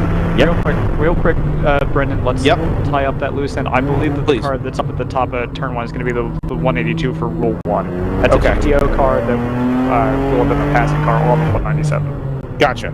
So we were in the midst of some things there in GP3. The 197, I know, is a concern of yours this weekend. Yes, they are. Right. Just had some contact up at turn 1. It looks like they've continued on their way. But But first, Carter, welcome back to DriverSeye Live. I think it's been a while since we saw you up here. Yeah, it's been since the first time since like Atlanta, I think. Maybe last year. Yeah, last year. Wow. Yeah. Yeah. So welcome back. You're in GP3 this week on the car 605, like we just mentioned, in the thick of a national championship battle at the moment. Yeah, right now it's really tight between us and the 197 Overnight Motorsports car. Our scenarios today are if Overnight wins the race and we finish third, we win. If Overnight finishes second, we finish fourth, we win. There's a whole lot of scenarios, but that's basically like the most simple one we can win. Simple way we can put it. But the goal today for us is just to be on the top of the podium. It makes it as easy as possible to be able to say we won the championship, and it'd be a great way to end the year this year. For sure. Yesterday went fairly well. We talked about you guys quite a bit yesterday. It kind of seemed like the consistency was there, but maybe relative to the number 22 from TCS Motorsports, the pace, the ultimate pace, you guys didn't quite have it. Yeah, TCS. That car is on rails this weekend. Like, I was behind it for a few laps, and they were still just pulling away from me. Like, through the S's, through like 2, 3, 4, 5, they would just get that thing full yaw, and you would just see it carve over those curbs through the corner, left, right, left, and it was just no match for our car. Yeah. They had that thing set up perfectly, and they are really good this weekend, as they were last year too. They were really good. Were you guys pushing to try and stay with them, given your championship situation, or did the race situation not really allow for that for you guys? I would say the race situation didn't allow for it. Okay. We would try to push hard, but we look at the risk versus reward factor, especially with the 8-hour race. We just try to stay off the curves and keep the car as reliable as possible. So when it comes to wheel-to-wheel action, trying to keep up with somebody, we'll choose the long game rather than the short game, unless it's, like last 20 minutes, last 30 minutes, we're going to go for it. But with that, we just try to play the long game, play our game, So now that today is a sort of a do or die result, right? Are you chasing any particular result, or are you just trying to stick with the 197, pick up whatever position you guys end up in, but focus on the championship? Yeah, we're focusing solely on trying to get that championship today. So we're just putting ourselves in the best scenario there. Just try to finish the race first of all, and then finish with the best result possible. Which, if the 197 did have contact, that really opens up the door for us. Sure. So we'll see what happens there. But yeah, we're just gonna not even really focus on penalties or anything like that. We're just going to try to do the best race we can and just finish ahead of them. That's our main focus. Gotcha. Do you have much crossover down there between the relative Round 3 cars, or are you guys kind of sectioned off on your own? We all pit in the same spots, yeah. So any idea what's happening with the 401? 401's having several handling issues this weekend. So yesterday Cole started the car. He was just not happy. And when Cole's not happy with the car, the car's really, there's something wrong with the car. Cole's not going to just say, hey, the car's crap. He has good justification behind it. And the times when I was behind 401 on the track yesterday and today, that car just didn't look settled at all. Okay. It was just really crossed up through some of the corners, and just seemed like there was balance issues totally through and through. Like, it would understeer on entry, then it would go to massive oversteer in the middle and exit, and then another corner, it would just do the complete opposite. Interesting. It was crazy to see. Interesting. Cole was up here talking about it earlier and said they kind of threw some stuff at it. And I had wondered if maybe it was tire related. We're a lot cooler this weekend than we've been for the last handful of races anyway. Have you experienced anything like that with the 605, or is that a pretty stable car still? It's a stable car, but we have experienced massive tire wear compared to other tracks. Yeah, they repaved the track, so that rough surface, I think, is causing a lot of wear, especially in the rear. Okay. We do slide around a lot because we don't have any aero, so we're just focusing on really just getting that car to do a little bit of a slide through the corner, have it in full yaw when you're doing that. But yeah, with the new track surface, I think it goes from turns 1 through 11, because it goes back to the old track surface on the backstretch. Okay. Which we noticed that on Friday in the rain, when it was wet, the new surface was really nice and grippy. Once you went onto that old surface in 11, 12, no grip at all. Interesting. Yeah, so we're having massive tire wear because of that in the rear. Do you think the new with the new surface, is that a different aggregate, or have they diamond grounded? Can you tell? It doesn't look diamond ground at all. I think what it is just it's new surface compared to 10-year-old surface. The track was constructed in 2012 for the F1 race. So it just seems that it's just a lot sharper there, and it's not as worn on the racing line. So in addition to that, Sebring is a ancient surface, right? Yeah, it's never been repaved. Sure, but it's a lot of slower corners. Here, in addition to the new surface, you've got a lot of higher speed corners, sustained load corners. Is that something that'll have an impact on your tire wear as well? Oh, you're 100% right, especially through turns 2 through 5 and 7 even, so when you're just at full load through those corners, you're putting a lot of weight on the rear tires, especially the left rear. The left rear is the one that we're experiencing a lot of wear specifically. The right rear is not much better, but the left rear is the one where you just keep looking at it at the pit stop, just making sure it's all right. Sure. We've talked to a couple of your stablemates down at Round 3 this weekend, and it seems like some changes are on the horizon for 2023. Maybe not ones all chosen by Round 3, but the drivers that make up your group down there are finding new and very exciting opportunities. I know one of your co-drivers, Hannah, is obviously stepping up to go run a GT4 car next year, which is super exciting. Any sense of what 2023 is going to look like, both for Round 3 and for yourself as well? For Round 3, it's going to be very different. So I don't want to speak too much on behalf of the team because I know they want to announce things as the year comes around. But I do know that the driver lineups will be different. So yeah, as you said, Hannah will be with SRO next year doing GT4 stuff. I think it's a GT America, I think I don't remember the class that she's in. I look like such a bad friend. And then Cole Locard and Mo Dodka are going to Super Trofeo next year. Those guys are going to be having a lot of fun there. Dennis, as far as I'm aware, he's going to be with Round 3 next year. They're looking at getting another Cayman possibly, and he's going to try to do another a year in that. Okay. As for myself, though, I have no idea what I'm doing next year. I'm searching for some funding right now. So far, I'm self-funded, with some help from my family. They cover travel expenses and stuff like that, and while I cover the racing part itself. So right now, I just got to find some sponsorship, some sort of funding to be able to go next year. But I'm also looking for some instructor stuff. I've done some events with Skip Barber, so I'm going to be focusing probably on the instructor stuff as well. Just staying active in the industry. I may not be at every WRL event, but I'm definitely going to be remaining in the industry, just maybe in a different role that's not solely focused on the driving aspect. Still enjoying your time in WRL? Oh yeah, absolutely. I look forward to every race I come to here. When you look at this series compared to any other series, the amount of track time you get for what you pay is second to none compared to every other series you're in, and the quality is stepping up every year. The GT4 cars are just really top notch, and it's just growing and growing, and I'm really excited to see what the future holds for this place. Yeah, we are too. We'll be back next year, obviously, in 2023 on the live streaming side. It kind of seems, as I think we're recovering a car at the outside of turn 17 there. 336. Okay. Bad to worse, big mission. But it seems like, and maybe you can speak to this, you're not just running strategy for 8 hours, right, or playing a strategic game. There are still opportunities for legitimate, side-by-side, wheel-to-wheel type racing. Yeah, absolutely. The first 30 minutes to an hour of this race today, it was wheel-to-wheel with me, 3 fast guys, and Denny, TCS, Overnight, and I forget, it's like, there's a car, it's like a Scion with a wing on the back. I think it's like Apex. Oh, Apex V2R. Apex V2R, yes. Yeah. Those guys were really stepping up and really fast this morning. But we were all wheel-to-wheel for like the first 30 minutes. I loved it, you know? So like those guys were really on it, and yeah. And it's really crazy to see the quality, especially in the pit stop sector. I pitted at the same time as 3 fast guys and Denny. We were nose to tail going in the pit lane. We were nose to tail going out of pit lane, We didn't leapfrog them, but it was close, and everybody's really stepping up their quality control in pit lane, and it's really cool to see because you sometimes pit at different times, but then you're in the same order coming out, and you're right on their tail or whatever, and it's just really it's really different from, especially last year, even you could say, with the quality, especially GP3, like there's lower budgets and stuff like that, so pit stops aren't as like regimented or just as high quality with the control there. But anymore, it's all the same, and everybody's just really going at it. Yeah. Do you find while you're out on track that cars, even within GP3, are making their time in different ways? Like you just rattled off 3 or 4 different make and model of cars that you were racing against.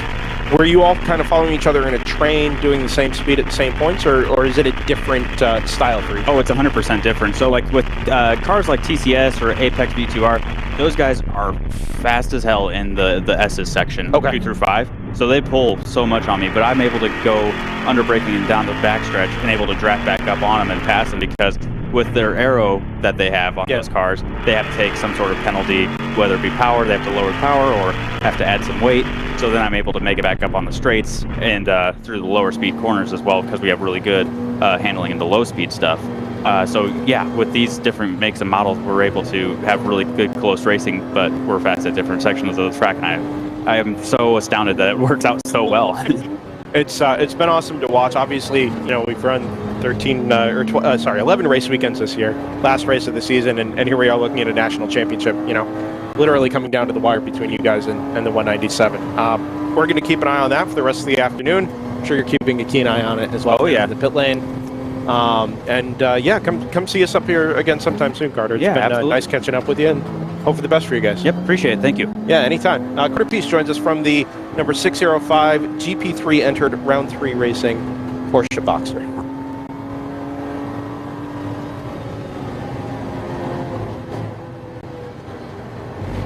Yeah, that Apex V2R squad that Carter alluded to. The only other race I've seen them compete in on Race Hero, at least, and Race Hero is, for me, the easiest one to actually search club racing results. Brendan mentioned earlier that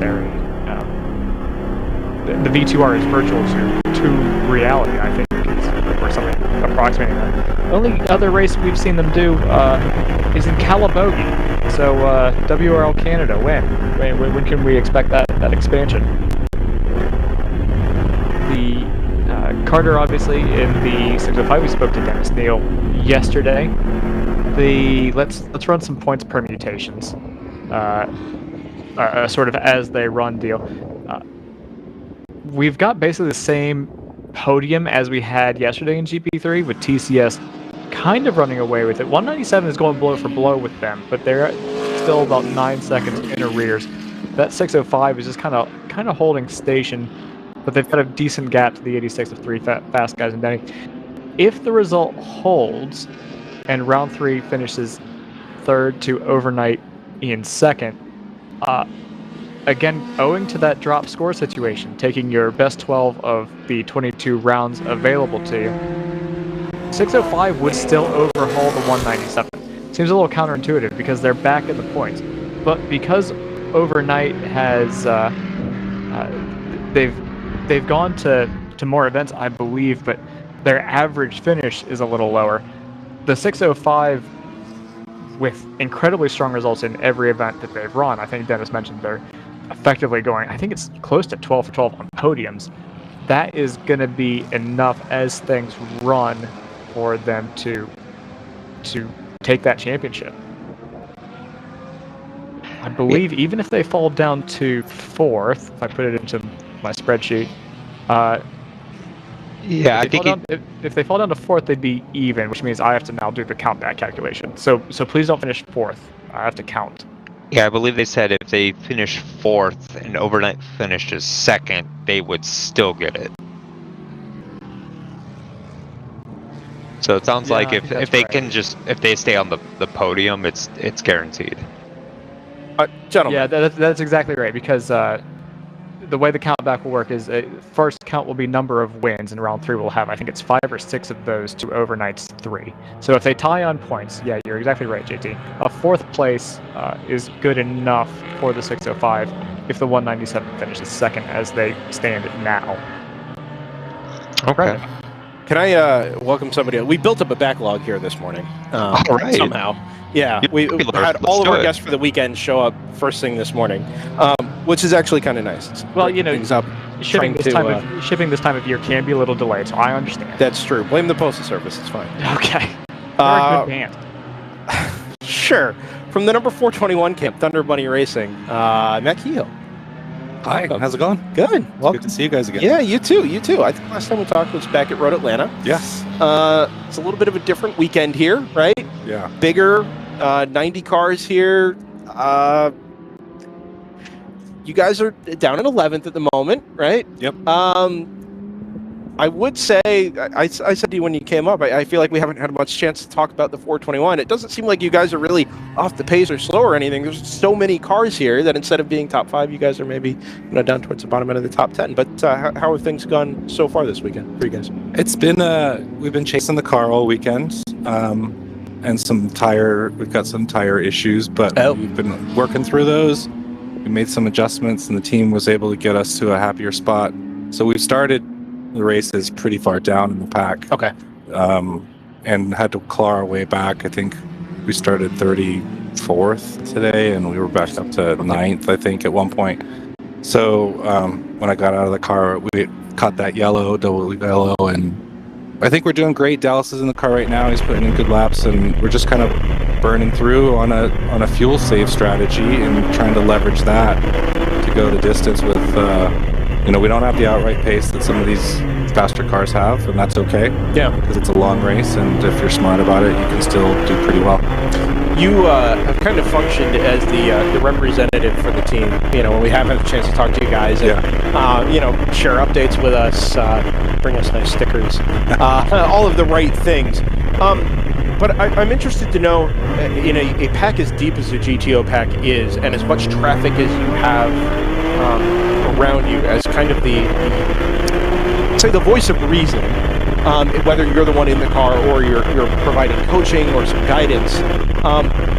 Traffic, yellow flag zones, passing under yellow, and risk management as an overall concept. What is that discussion like amongst you guys? It's been a big topic for us up here already this weekend, and I'm interested to get a little more kind of inside perspective on what that's like for you guys. It's been a crazy season for us because all of Dallas, Mark, and I in the 421 car had never been to a WRL event. Mark and I ran actually here with Hammer last year, and it was a great experience, but we had never really put together a program. So we started out with no expectations, and we said, let's just go see what happens, and we wound up with a podium in NOLA, and then from there we just started seeing what we could do. I can speak personally for myself. I cost the team a podium position, I think, at VIR with 2 double yellow passes. And so when you look at the data and you kind of like iron out what could have been, you do come to the realization that you have to run clean, no penalty races. And I know that the series is really encouraging everybody to do that. But if you look at the race log, I mean, people are catching penalties yesterday, like hand over fist, which was crazy. And we just now try to run as fast as we possibly can. And in some cases, we're really quick. And in other cases, we might not have the pace, but we want to run as clean and as purposeful a race as possible. Are you actively kind of providing guidance and input to your co-drivers as the race goes on? Are they being advised of yellow flag zones around the track? Or are you just hammering home, hey, heads up, keep an eye on the flag stations, you got to be more aware? We've got a great crew that keeps us informed of everything that's going on. We're tuned into race control, and all of our drivers are on radios the whole day. So there's a constant communication loop and feedback loop that's happening in our car. And sometimes we lose radio comms throughout the season, which has been good, and we've got some great teamwork that happens to get us back and connected through signals and things like that. So yeah, we try to keep that communications loop open, and we've got a great crew chief in John and the rest of the team is doing great work to keep us informed. I don't know how you could run a race like this with the amount of incidents that we have over the duration without having some sort of input from the rest of your team. Yeah, I like we said, it's been a big point of discussion already this weekend, and I'm with you there. I'm not an experienced race car driver, but keeping your head up and trying to pick out yellow flags while you're surrounded by a group of 10 or 15 other cars it's got to be almost impossible, right? Yeah, so. Yeah. I mean, the ones I caught at VIR where I made a mistake was, the last turn, and I was trying to split 2 lower class cars, and it was more important for me to make sure that we were clean through with them and there was no issues, and that they were safe and we were safe, and I just missed it completely, and it cost us. Did you realize it as soon as it happened? Like, got past the incident, you're like, ah. No, of course not. They come over the radio and they tell you have a problem, and you scream and yell and say there's no effing way. Yeah. And then you go back and watch the video, and you're like, I wish the flagger might have like picked it up a little bit higher, but the flag is definitely there. Sure. Yeah. So to take it back to about 4 weeks ago, back at Sebring, am I right in saying you guys were in the middle of a championship battle for the Eastern region? Yes. Yeah. We were sitting pretty, against the 696, and the JTR guys have got an amazingly quick car and driver lineup and an exceptional team, and they brought their A game and they delivered. We are really proud of the fact that in the 421 we've never had a pro in the car a whole year, and we've got 3 guys that came into this series with no experience running here really in a new car, like for example, I ran 9 new tracks this year with this series, and we took a lot of podiums, and we're really proud of the results that we put up. 3rd in West, 2nd in the East, and it looks like we've got a lock on 2nd nationally, so we're really, really happy about that. You guys have battled back through some adversity this season as well, right? Road America was kind of a scary-looking time for those of us from the outside looking in. Yep.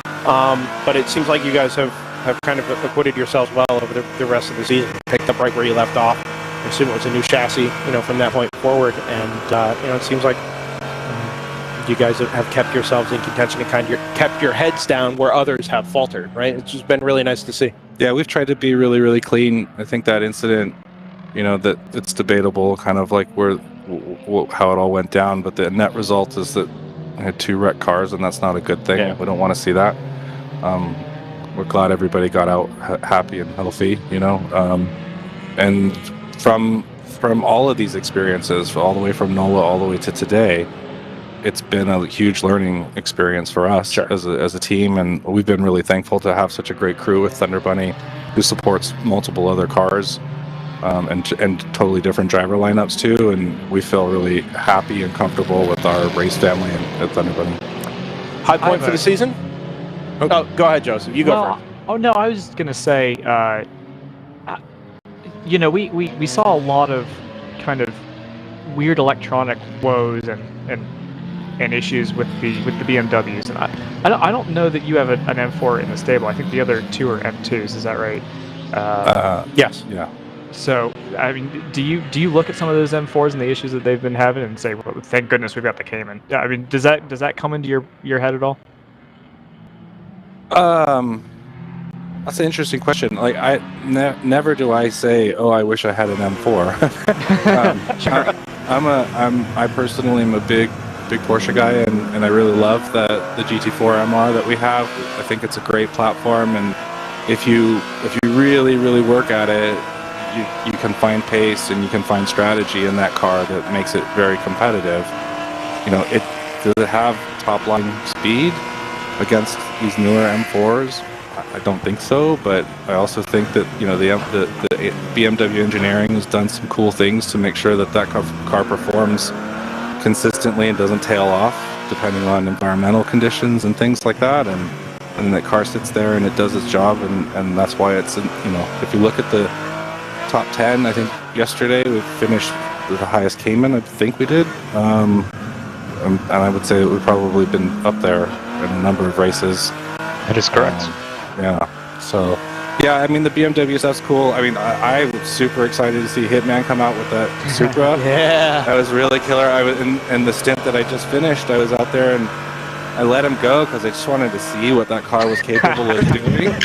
And it's brilliant under braking, and it looks really stable, and I'm sure it's Hitman's team setting it up too, and the drivers were really confident and awesome. I think it might lack a little top line speed, but everywhere else that car looks super competitive. In a track like Barber or something, that thing's going to eat people up. I mean, obviously there's Genettas too. Those things are beasts. They finally figured that car out. It feels like it took them a couple of weekends, but that car is ridiculous. Let's hope that they don't. I mean, I hope the Genetta team has all the best of luck, but like, they've got some reliability things. Yeah, for sure, for sure.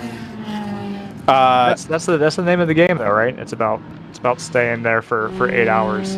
Yeah, I mean, and that's and you know, if you look at these manufacturers, Porsche is committed to motorsport, BMW is committed to motorsport, Toyota is committed to motorsport. Got a huge trailer here, right? Which, and I think it's really cool that you see this many manufacturers that are interested in. I mean, this is club amateur racing, right? And they still have the ability to put down good performing cars that allow people to get out there and have a lot of fun on a race weekend.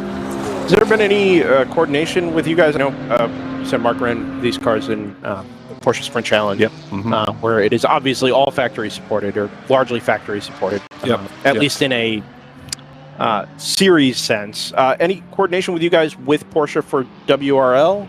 Any intentions of bringing that level of support here? Or is this all customer for the foreseeable future? We would welcome Porsche engineering to come and give us motorsport support, but we don't have that. We don't have any relationship like that. Okay. You know, I think that the Porsche motorsport in general in the United States does a lot for everybody at all levels, and you know, they clearly want Porsche Sprint Challenge to be the marquee race series for their cars, and it's a great series. It looks like a lot of fun. I have not had the privilege to run it, but Mark did really well this season and took second in GT4. So yeah, it'd be cool to see a little bit more factory support here, and maybe the series could partner up with some of these manufacturers and get them to have a bit more of a presence, and maybe bring in some more fans as a result of that too. Sure. Right? Because people like the sexy, cool cars.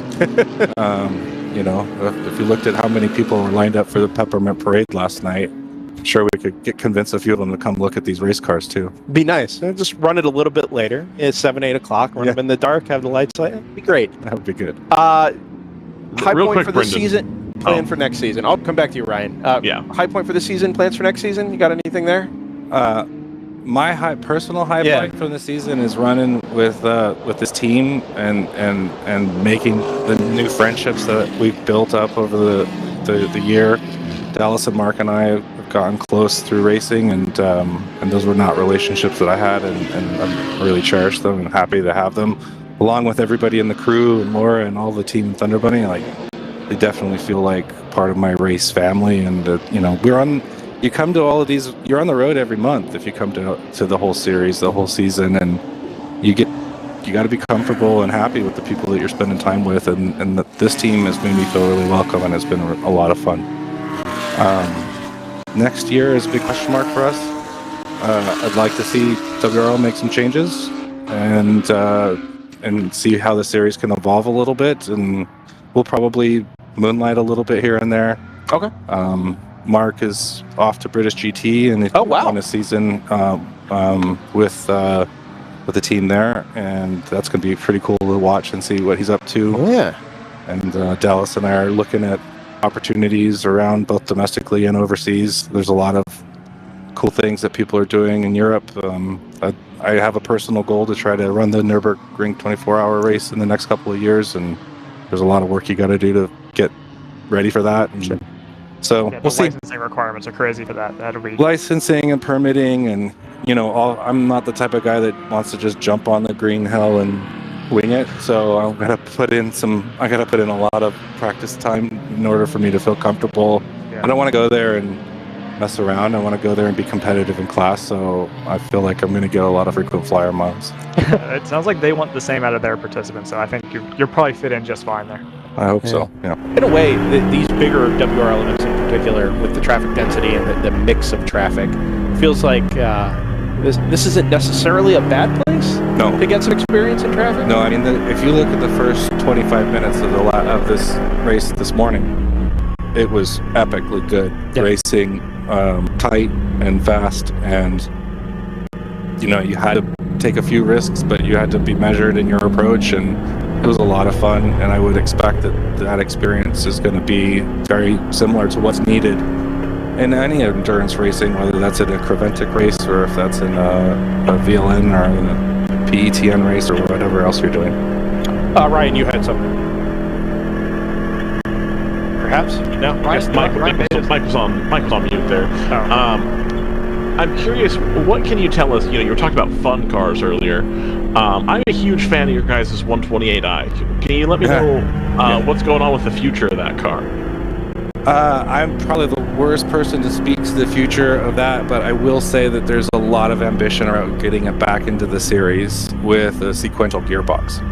And so there's been some technology challenges that the team has faced with some componentry that should have worked in one particular way. It hasn't worked as expected and it's caused some engine issues.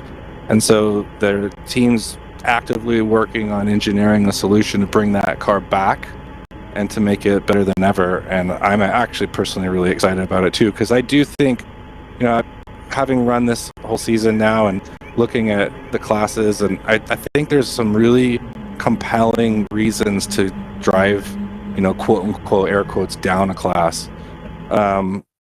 because, you know, if you're in one of the fastest cars in a 90 car grid, you're doing a lot of passing, but your traffic management is all about being on the attack. And I think if you were to go step into something like a GP1 car, you have to develop some other skills, and you have some other situational awareness and track management skills that are super important to have. And I think that would be really fun to work on.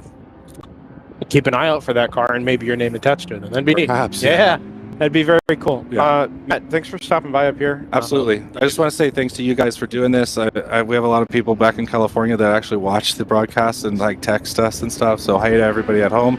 And it's been fun getting to know you guys and watching all the races and getting your commentary. And thanks to WRL for having us. It's a great series, probably the absolute best endurance series here in the United States. So Thunder Bunny and that crew, love those guys, and we'll see you guys next year for sure. Yeah, man. Thanks for stopping by. You're welcome anytime. And yeah, NOLA 2023. We'll be there, and hopefully we see you there as well. Sounds good. Thanks. Very good. Matt Kehoe from the number 421 Thunder Bunny Racing Porsche Cayman joins us on DriverSeye Live. Be back in a minute. Yeah, we're tracking the 421 in 9th place in GTO, but as we've talked about, it's a very it's a busy GTO field this weekend. 40 cars. I'm not sure how many have started. Looks like 38. We've really only lost 2 entries from yesterday, which is crazy. That level of staying power is not typically something that you get from the Saturday to the Sunday. You usually get a lot more broken cars than that. But most of the entries are out there. Notable absences down in the general production classes: RT Racing, the 362, the Boulder number 70, and the PC Racing number 4. None of those cars took the start today. There's always a possibility that we could see them just get track time, but they won't be competing. And as we cross over into the second half of the race, it'll become basically mathematically possible for them to hit the 50% distance threshold that they need in order to score points. We're also missing in GP2 Asphalt Einsteins, who ran into mechanical issues, 158, and BSI Racing number 167, who I don't quite remember where they finished, but they ran really strong during the race yesterday. Yeah, they finished second. Yeah, that's what I thought. I couldn't remember if they had a mechanical that took them out of that podium spot or not. So another podium place car that wasn't able to take the grid today, and we haven't seen them since. GP3, we're missing the 880 for Apex V2R, as well as the 55 for AOA Racing.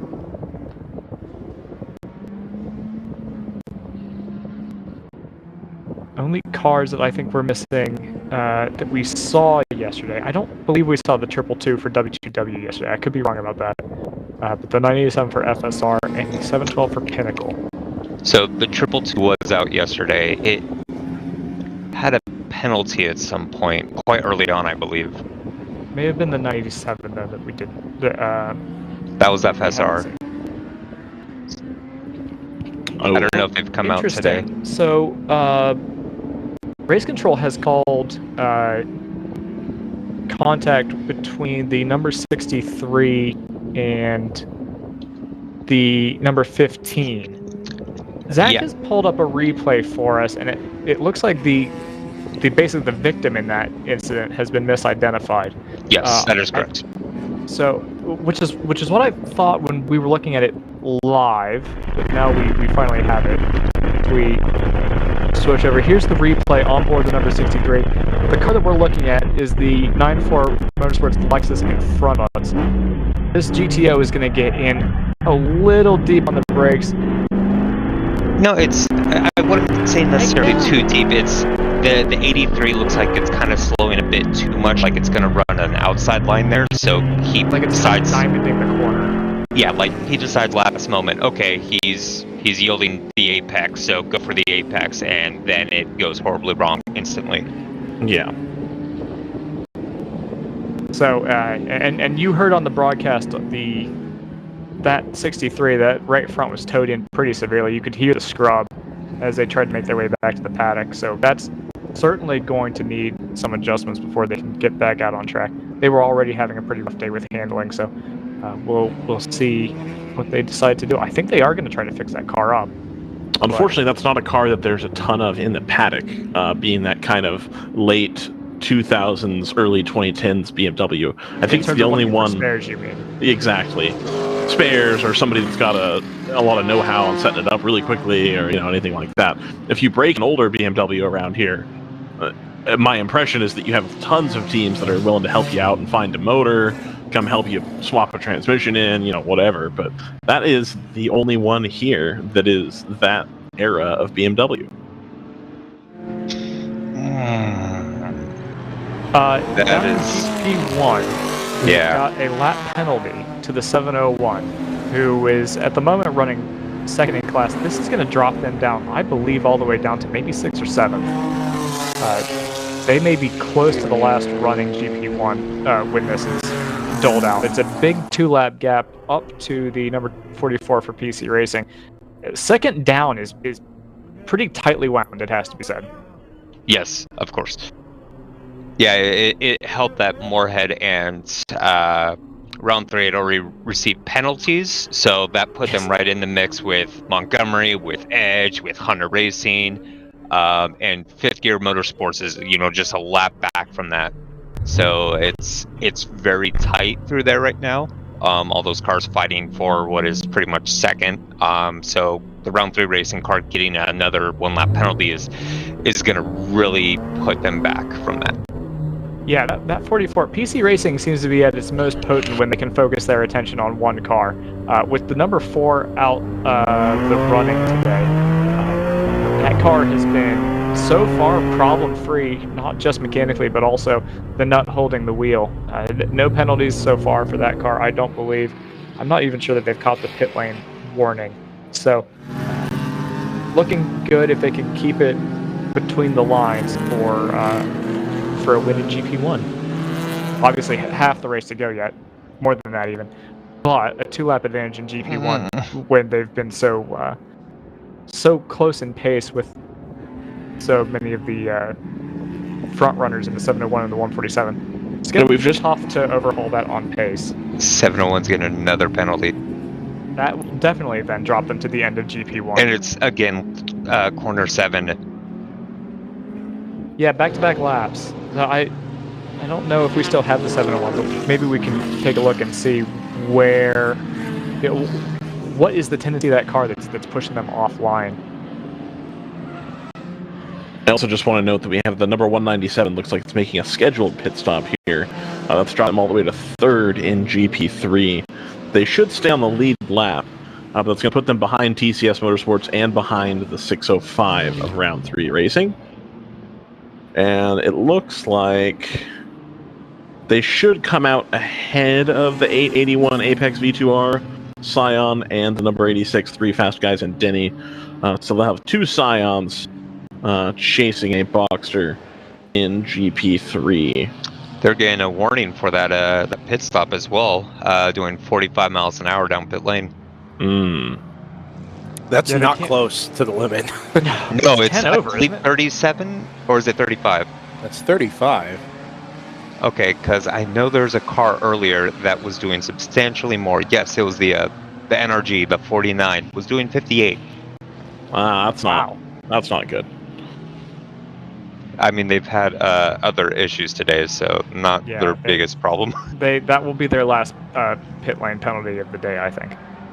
And then another change for the lead overall in GTO. The number 3 Austin Dillon Motorsports car had just pitted while we were in our towards the end of our interview here, and that has moved the 696 JTR Motorsports Engineering BMW M4 back into the lead. It looks like they made a stop during the last yellow, so they should be coming up on a pit stop here shortly. Who is this? Sorry? The JTR Motorsports Engineering number 696 BMW M4 GT4. Yeah, they are right in the window for their next stop. So that should put the number 3 back into the lead, having just made their stop. Yes. That last stint, they are gradually increasing their stint length on that 3. So that's going to get increasringly more dangerous to the rest of the field. I was curious about that. I'm wondering if either they are stepping up towards the limit of where they think that car ought to be, right? If that car should be running on a given day, I think there is a limit. If they think it can do 24, 25 laps on a full tank, are they gradually stepping it up to 16, 20, 21, 22, 24? You know what I mean? Like, just pushing it a little bit further until it actually starts to stumble, rather than going off like a fuel pressure sensor or something like that? Or are they backing their pace off to try and maximize stint length and also maintain an advantage on track, rather than just going for broke, running 16 to 18 laps in a stint and just trying to make the time up by lap time? Yeah. I don't know. Both of those seem possible, unless the fuel pickup issue is just resolving itself. But I don't know. I'd be intrigued to know what the actual situation down there is. Do we have... I don't see anything, but I'm seeing a recovery vehicle being moved around down at turn 11. I'm wondering if we've got a car that's slow or stopped somewhere. I don't see anything being called out in race control.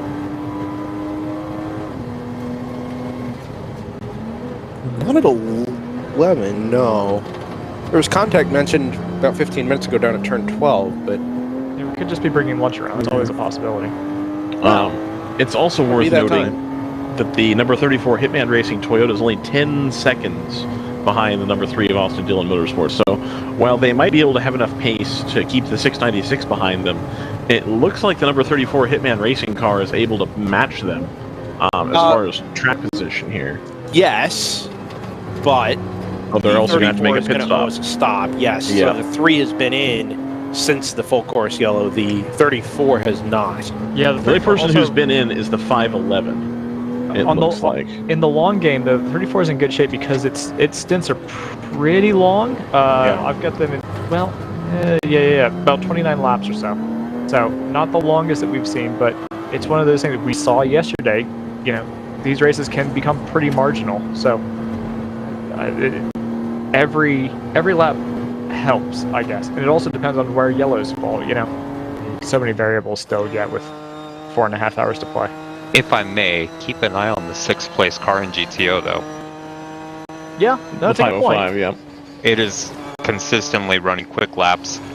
It was initially, it lost 2 laps from contact penalty, and I believe now it's just down 1 lap.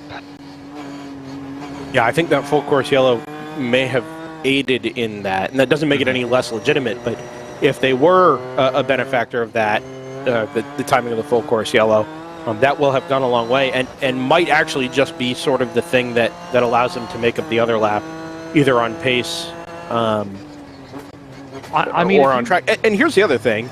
It's not just that they are looking to be competitive against the 3, right? That is a target. That will probably end up being a battle for the race win.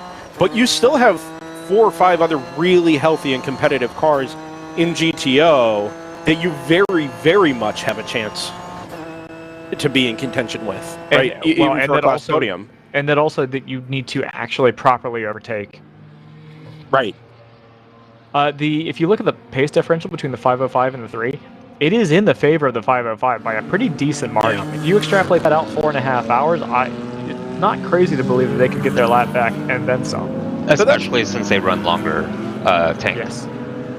that is partially why I was wondering what the situation with the 3 was, because I noticed their pace had dropped off a little bit. It's not off a cliff, but it does seem like they've backed the car off and are running a little more conservatively. And every time they do that, okay, yeah, there's still a net gain to the 34 and the 696 and the 908 from automatic, but not the 505. You can pinpoint it actually pretty concretely, in my opinion, to the second pit stop. So I don't know if there was a driver change done there, but the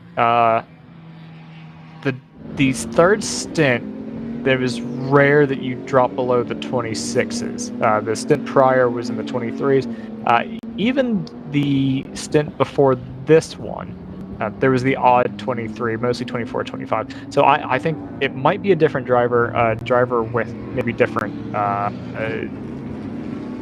sort of attitudes towards traffic, maybe playing it a little more conservatively. It could truly be down to pace, but I kind of doubt that we would see a huge difference in pace among 3 active either Cup or Xfinity drivers. So we'll see. As I mentioned yesterday, the variable is going to be lap traffic. That will be the one thing that these guys will not be dealing with on a week in, week out basis. I think the only one that has not, at least as far as I'm aware, hasn't run an endurance race in mixed class might be Sheldon Creed. And as much stuff as Sheldon Creed's done, that could even be wrong. I think that sounds about right, because like we discussed yesterday, Kyle Busch has done Daytona prototype stuff. He's been on the other end. He's driven a Lexus RCF GT3 car at Daytona as well. And then when Austin Dillon, this is his, fourth year of doing this? And actually, if memory serves, it was it was reported that it was a wheel and suit going into that car. So that would make sense, just pretty different from, not just the car being different, but a different sort of racing environment than Creed might be used to. Matt Kehoe just mentioned, different skill sets based on not just the series you run in, but the car you run in that series, right? So, yeah, getting in a stock type car and going road course racing it might be familiar to Sheldon Creed, but maybe the skill set in traffic, running on a DOT tire, any one of those little differences can add up and create, a pace differential even for somebody with the, general experience and a wide breadth of he's done basically every time that he has. He's done almost everything except for endurance racing. Yeah. Someone mentioned that we ran the Dakar at 18. I didn't know that. Did you?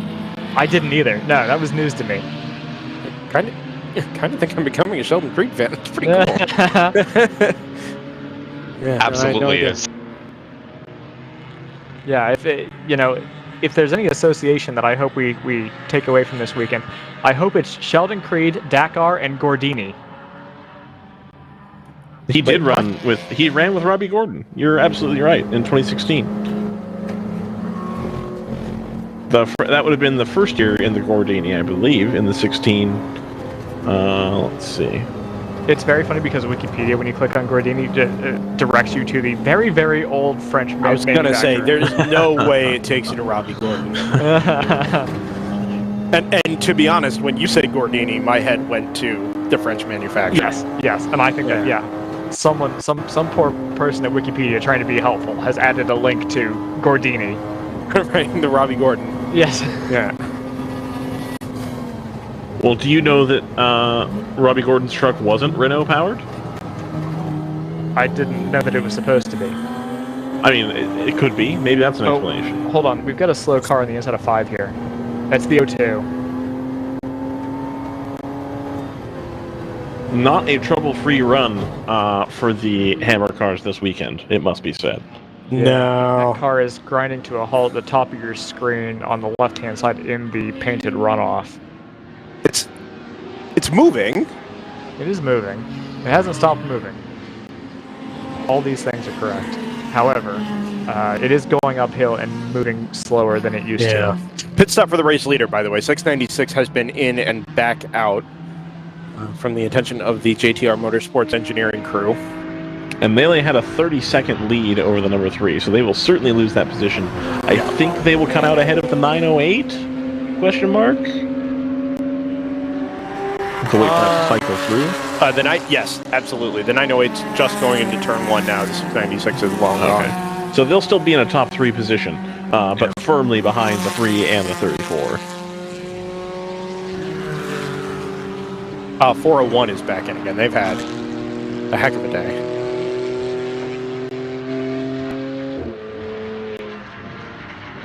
Yeah, so it's now it's a waving white flag now into 6, which is curious. But eventually that's going to have to change over to a yellow flag, and that's when we potentially see, as we mentioned earlier, this is the one part of the track where you do kind of have to file down into a single file formation. Yeah. So hopefully we'll avoid the passing under yellow issues that we've had before.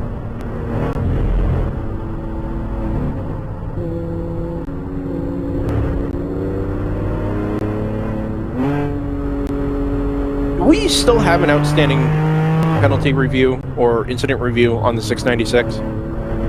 Do we? Well, wasn't it for passing under yellow?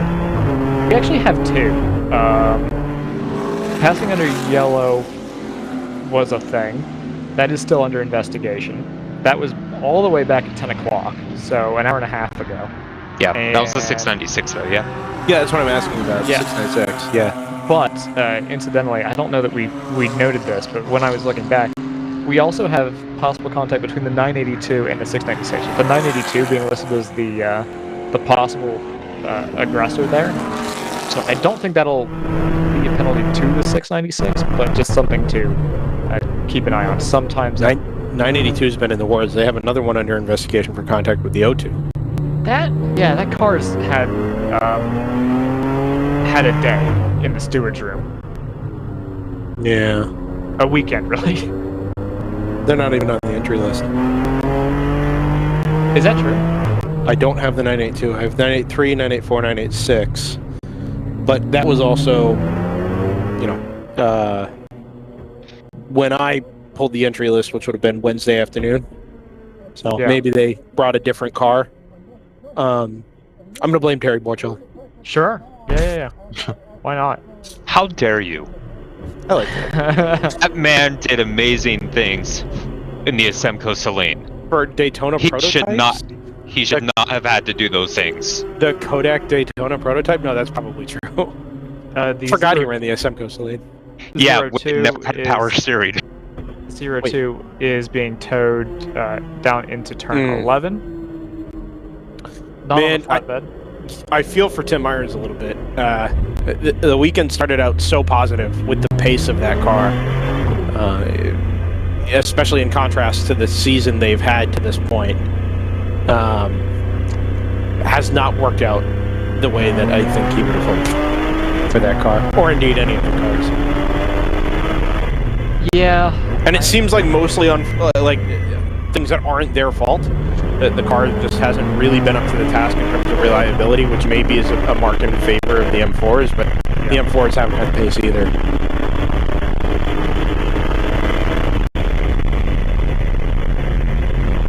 Yeah, I think that's... It seems just like a... No,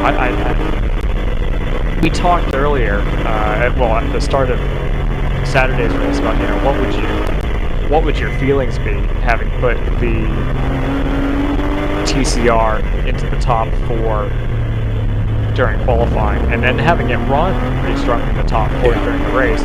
But it does just come back to it doesn't seem to want to finish the 8 hours. It just I don't know if it's a car that just quite isn't built for this sort of pace. I mean, we've talked before about how they're rigging the neck out of that thing, and they've replaced pieces in it, and I just wonder if maybe it wasn't engineered for the sort of stresses that it's under. Could we also take into consideration the driver lineup between the different cars? Sure, Daniel Suarez is not an insignificant part of that car's lineup and execution this weekend, and that's fair. And setup development. Sure. Yeah, that's fair. Man. I don't know. I'm trying to think back to that car's real successes in the past, right? And the first one I remember is Barber in 2021, where it was rock solid in terms of reliability. It went up against the GTR 99. They had a shot at winning COTA 2 years ago. Remember that? In that they rain did, affected yes. race. Oh, what a great race that was. Yes, it was. We have been #blessed. Man. No, they tend to do well at events where that car does not have large shocks put through the system. Right, Barber, fairly smooth track, pretty low curbs, and curbs that don't gain you time if you use them. So it's easy to stay away from them anyway. You're not running over, high serrated curbs at a place like that. And even here, unless you're really hammering curbs left, right, and center, you're running over the turtles, you're not putting major shocks through the system. And that does even change from year to year. Like, we haven't always had these orange turtles at the apex of corners. So it depends on who complains more recently, the WEC or MotoGP. Sure, fair. But different sanctioning bodies will even choose different things. Like, IndyCar is not going to put, these giant turtles on the inside of corners. Touring cars might, right? Because you don't want cars with higher ride height taking advantage of portions of the track they're not meant to be using. Yeah. But places like Road America, that car was competitive at Road America 2 years ago, and they started running over the really aggressively serrated curbs and started breaking uprights and drive shafts, and it just seems like that, like you mentioned, that car really isn't up to task in terms of overall reliability when you really have to start to push it. And with the competitiveness in GTO at the moment, you kind of have to push it. Yeah, you do. So, yeah, there really is no room for error. And a car that might have been competitive at, for GTO 2 years ago, if the performance has gone up in GTO by like 2%, that means you've got to bring an extra 2% out of that car to keep it competitive. It's really tough. It's a moving target. Like any classification is. It's the point of competition is to move it just a little bit further. And so if you build to a particular year and there's no sort of ceiling to, and you're already at that performance ceiling or close to it, it's really tough to engineer beyond that. Now you can get caught out in professional series. You can get caught out by things going the other direction. They pull the performance back on you. Like, well, why did we spend all that money? But here it's a little bit of the formula has been relatively stable, and the thing that the moving target here is not the regulations so much as it is your competitors and the fact that they're trying to squeeze everything out of it also.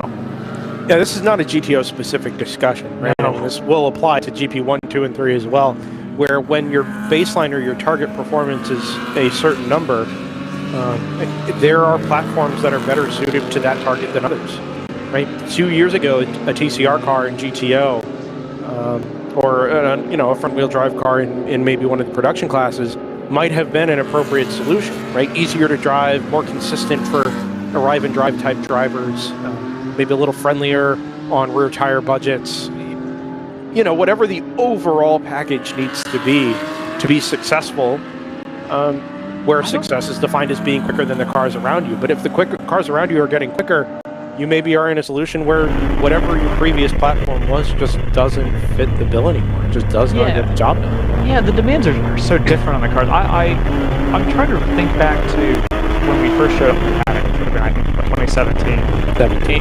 Yeah, and I don't really remember tire changes being, because they're so time intensive, I don't really remember tire changes being a very common thing. You would just basically ensure that you had a tire that could last you the rest of the race.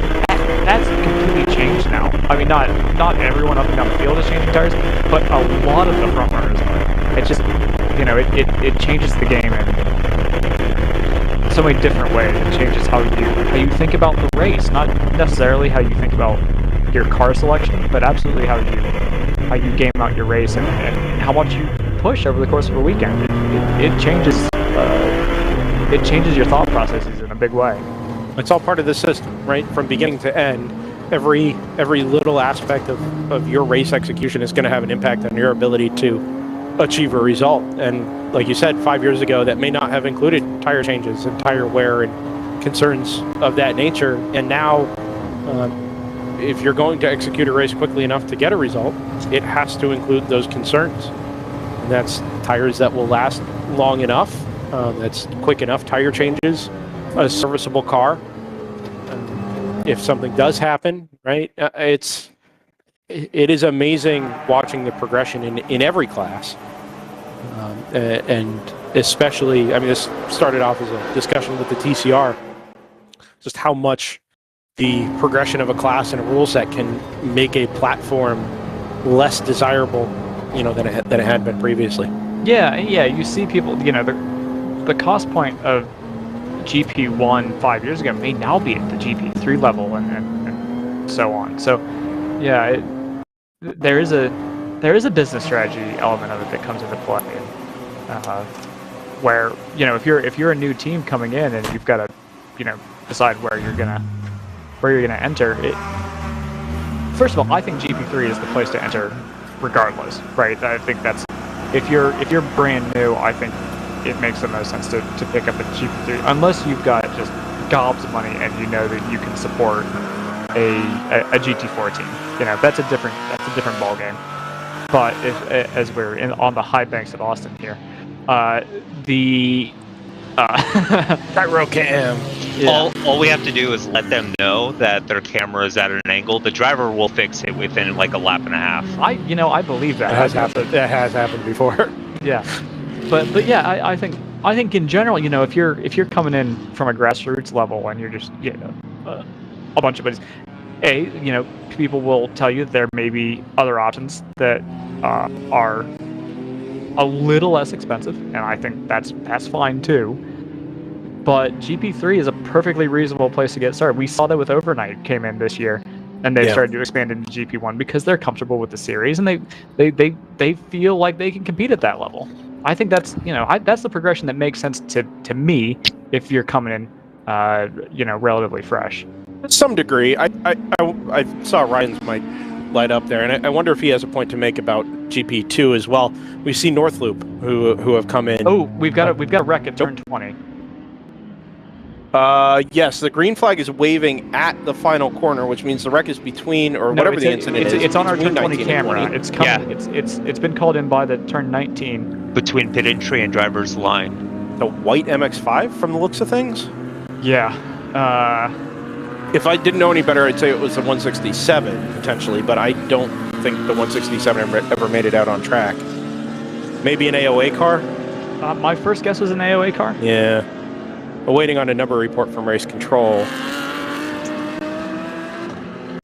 We've had a few people take to the pits during all of this, and that's either going to work out perfectly or really poorly.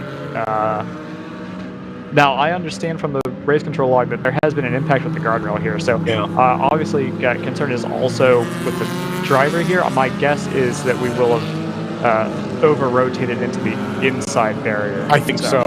Much like the exit of 18 with the accident we had earlier for the 49. The car carried on a direction the track wasn't going. Zach, if you could switch cameras to what we have in preview here.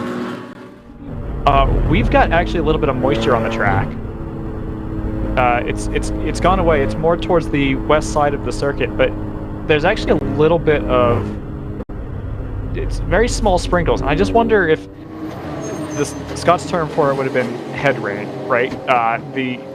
Just getting a little bit of moisture on the windshield, and it kind of bugs you out a little bit. You can see it. The further off you look in the distance, the more you can see that kind of... I was told there was no chance of rain. Yeah, this is the last time I listened to you haters about, there's not going to be rain. This is my #1 favorite thing to keep track of. So I was asked in chat, what is the chance of rain? And I did answer there was 1% chance of precipitation. Yeah, there's a little bit. It's just, even Ryan West is right 1 in 100 times. so Thanks, Alan Bestwick. So it won't be heavy rain. It's just sprinkles. So, but that's kind of my point. Is if you, it's really easy to psych yourself into thinking, oh no, there's rain. What am I going to do about it? It looks like we're going to try to keep the track green at this point. That's impressive. Yeah, we've got two. That's a pit in. Yeah, we've got two recovery vehicles on the scene, trying to get traffic slowed down while they attend to. Looks like 701's pitting. So we attend. It's the 15. We got I don't know if we mentioned that, but it's the 15 for AOA. Wiper is on the 701 as well, so it's significant enough. Like you mentioned, Joseph, it's making an impact on the windshields. These guys are about to get single file. This is full course yellow. There it is. Yeah. Good call. Yeah, we could see on our monitors the track crews trying to get teams to woe down. So I think that's probably been radioed in from the crews on the track. I mean, they're right in the middle of the surface, and teams are trying to pit around them and things like that. It's an unsafe condition. I know they're trying really hard to keep this track clean and green, but it just wasn't possible. So a couple things here. Hitman Racing, I think, saw this coming and dove into the pit lane just after the incident happened, as did the 701, which I think we had mentioned. The 26 from Edge Autosports is in now. The other thing that's happening here is this is basically at halfway. We are 7.5 minutes or 8 minutes short of that mark, and for the teams that do frequently or almost always choose to change tires in the middle of the race, this might be your opportunity to get that done while we're under full course yellow. So let's keep an eye on right that. At halfway, yeah. Yeah, exactly. And the 3 changed tires yesterday, right? We know the 696 changed tires yesterday. So let's keep an eye on the pit lane for that type of activity. The 696 has not jumped into the pit lane here, but I also don't know who we've picked up and what the queue is going to look like here. It is worth noting to our viewers who are here watching the 3 car that not only will we run under rainy conditions, that's not a problem on a road course, but additionally, WRL's rules specify that you must use a DOT-approved tires. So the tires on all of the entrants in this series do have some amount of tread on them. Now, I don't think it's going to rain enough here, just looking at the radar, for it to be a problem. But in the past, we have seen that some teams have opted for a tire that is a little bit more aggressive in terms of tread pattern, and they end up doing quite well in the rain. And then there's another tire selection out there that's probably the class of the field in the dry that tends to have a lot of trouble in the rain. So we may see some inversion of pace here. We'll see. I think there's a decent chance that this could end up mostly evaporating by the time we get back to green. I don't think it'll be enough to make an impact on track. We've seen this at places like Road Atlanta before, where it'll just very lightly sprinkle for half an hour or 45 minutes, and you might see a little bit of color change offline, but it never really affects the way that cars, are able to maintain grip and brake and corner. Right, because even if they were slick tires, they're warm enough that they're going to do some evaporation of the rain as it touches, so should be all right. Yeah, if they were a softer compound, there's so many different variables to it, obviously, but right. If you look at the weather radar, it doesn't look like it. It's very patchy stuff. It almost looks like radar noise, to be honest. It's that light. So this should pass. If it lingers for long enough, it could make the track greasy enough to... Yeah, this is going to be a question of time rather than a question of amplitude, let's say. Right? If it does get damp, it's going to be because it mists like this for a long time rather than mists heavily. Driver of the 15 has been taken away for observation by the ambulance whacked a cone on the way into the pit lane here. It tried to stay out of the way and just barged through a set of 3 of them. Yeah, hitting the commitment cone, that's going to be a drive-through penalty for the medical vehicle. That driver was out of the car fairly quickly, though, so I suspect, even though the ambulance has been tucked into the paddock there, that there's not any major concerns there getting the driver out of the car and taking it. Just go get checked over. You always have to be careful. You know, you can get your hand caught in the wheel as the wall pulls a wheel, and you know it's not risk-free stuff driving a race car, even at these speeds. But it doesn't look like it was so severe that I think we need to be concerned about. 696 is into the pit lane. So just as we talked about, I think if you were not going to do tires, if you were just topping off with fuel, you'd have been in on the previous lap. Right. You'd have come in while everybody was still circulating, gotten the pit stop done so you can be further up the queue and lose less time. But if you're going to change tires, take the time, understand where you are in the queue, where the race leader is in the queue, and then you come in because you're going to be back at the end of the line anyway. Right? So the 696 is in, presumably to do just that. The 505 has ducked into the pit lane as well from 3rd place overall in its recovery drive to try and get up to a class podium. I am interested to see, A, if they do a driver change here, and B, what the pace of that car is like with the next driver on board. Which car is this? The 505. Got it, okay. Right. It'll also be interesting to see where the 34 is. So... did we look at the same thing at the same time? Maybe not. No, the 3 is in. The pace car is coming around. So the 696 never caught the back of the queue. So we were talking about... Oh, the Evoque 61 is changing at least right side tires in front of us. Yeah, this is exactly what I was talking about, where this was going to be the opportunity. Driver change for the 3. 696 has got to be careful here, because if the 3 doesn't take tires or has a quick stop, they could go a lap down here.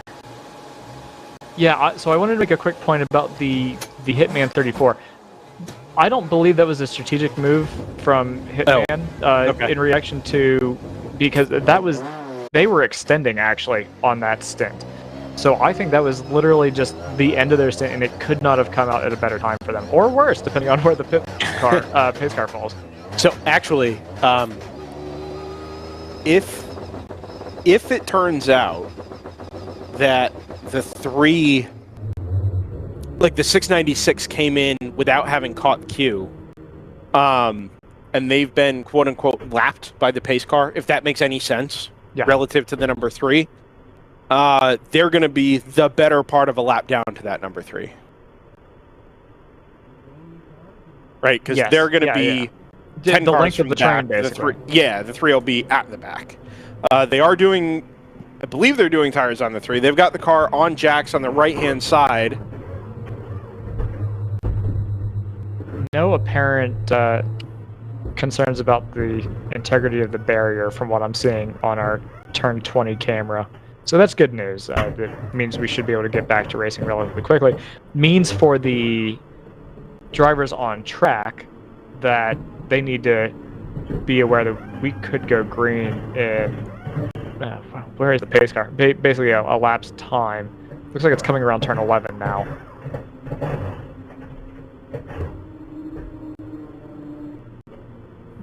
Love this onboard noise for the number 511. Yeah, is that air wrenches that we're listening to? I think so. Absolutely, that's great. Can I share a big mission update? You can. Is it a mission update that is large? It's a pretty large mission, although I'm not sure what their sense of success or failure in that mission is at the moment. The big mission is probably good. The small mission, which would be the racing, has not gone their way so far this weekend. In an Instagram post, final weekend of the 22 season hasn't exactly gone our way. The speed just wasn't there for us against some great competition. Today's race 2 trouble started before the end of the first stint when the clutch let go in the 567. Yeah, that happened early. Their day. So that's the answer there. That was a clutch. That was followed by a contact incident for the number 199, which is still under investigation. It broke a wheel, and that cost us a few laps. It cost them a few laps. Almost immediately after the 199 incident, the 336 blew a diff. It too is done for the day. That would have been what we saw down at turn 12. Any notes, or the final note, any hope that, for GP1 National Championship was dashed yesterday, hoping to hold on to third today. So to go from being in vague competition for a GP1 national title to having no shot at the national title is kind of a letdown, or being hopeful that you can hang on to a top 3. Safety car there at turn 12. The Austin Dillon Motorsports car is now doing tires on the left-hand side, and I have to think they'll be done in time. I am of the opinion here that they're going to pull a massive advantage as a result of how this shook out. And no, we're going to go back to green. Yeah, that's I don't understand that call. Wow. I don't understand why they didn't do that 2 laps earlier. They've missed the boat on that. I'm surprised the 690. I was surprised the 696 came in because they hadn't caught the back of the queue. I wonder if it's because of this exact concern that they were going to be stuck in the pit lane when we went back to green. 696 is rounding turn 20, yeah. No, it's down the front straightaway. It's just past the 3 car. The 3 car's in pit lane at the start line as the 696 was headed up the hill. So this is going to be advantage 696, but only just. It's going to end up being 15 to 20 seconds out on track. Both cars with fresh tires, just past the halfway point of our season finale at Circuit of the Americas. And it's kind of a race reset here for all involved. Hitman Racing has been into and out of the pits under this full course yellow, as has the number 505. So we'll wait for them to cycle through. They have cycled through. They're 3 seconds behind JTR. Yeah, so this now, what was, I think, going to be... we'll wait for timing to cycle out. Yeah, we need it to cycle out because we need to see where the number 3 comes back through. It looks like, based on what I see on timing, it's going to be Hitman, JTR, 505, and then 3 is the way I'm reading this. Which, I mean, if we've got the top 4 reset onto the same lap, oh boy. Yeah. Yeehaw. We do need to get a sense for how far that number 3 can go on a tank. We know it can go at least 20, probably 22 laps of green flag running. That's about 5 laps shorter than we expect from the rest of the field. It's not quite the 2/3 fuel capacity that we were kind of concerned they might have. Closer maybe to 80 or so. But that's definitely still a detriment, especially if it makes it so that you have to do one more stop at the end of this race. But if we've got, so they may not have to, because if we've got about 4 hours to go, and let's see. Earlier in this race, it was 3-2. For every 2 pit stops they had to do, Austin Dillon was doing 3, right? It was 40 minutes to like an hour. Yeah, I'm not sure that's the case anymore. I think Austin Dillon's going further than they were earlier on. I still think they'll need an extra stop. Yeah, they're going further, but not far enough necessarily. Yeah, right. So 34 is through in the race lead and the lead on track, as it were. 696 should be across start finish here momentarily. The margin is 12.2 seconds. Next car up ought to be the Ginetta 505 from Old Fashioned Motorsports. Really mired in traffic here. I'm not actually sure they caught the back end of the pacing line. There's a lot of people, I think, who didn't, just based on how the yellow shook out. Yeah. So the 21 also did not catch the back of the train, and so now they're almost a minute down to the number 51 Choice Racing in GP2. It's about to get, and maybe it's already been doled out. They've lost a lap from a passing under yellow penalty for that accident for the number 15. So they'll lose a lap here, as well as, if they haven't already, as well as the 420 for TLM and the 150 for I'll remember it eventually, but for now I'll have to look it up. 150, 150, 150. ASM. Those 3 cars all dinged for passing under yellow penalties. Actually, the 420's penalty was for, I think, probably fighting for position into turn 1 coming out of the pits. That was a slightly different deal, but under that full course caution rather than under the local yellow at 19. I think we're going to end up with 4 cars on the lead lap here. First car lap down will be... well, now I'm confused. 5 cars I see, at least, with the 511 crossing the line. Yeah, so a where's... minute behind the 34. The 505's last lap was a pit in lap. So where's the 505 gone?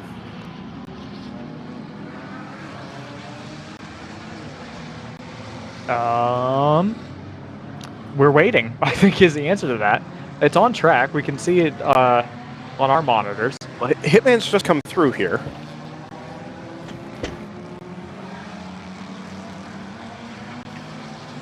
So they'll complete lap number 95.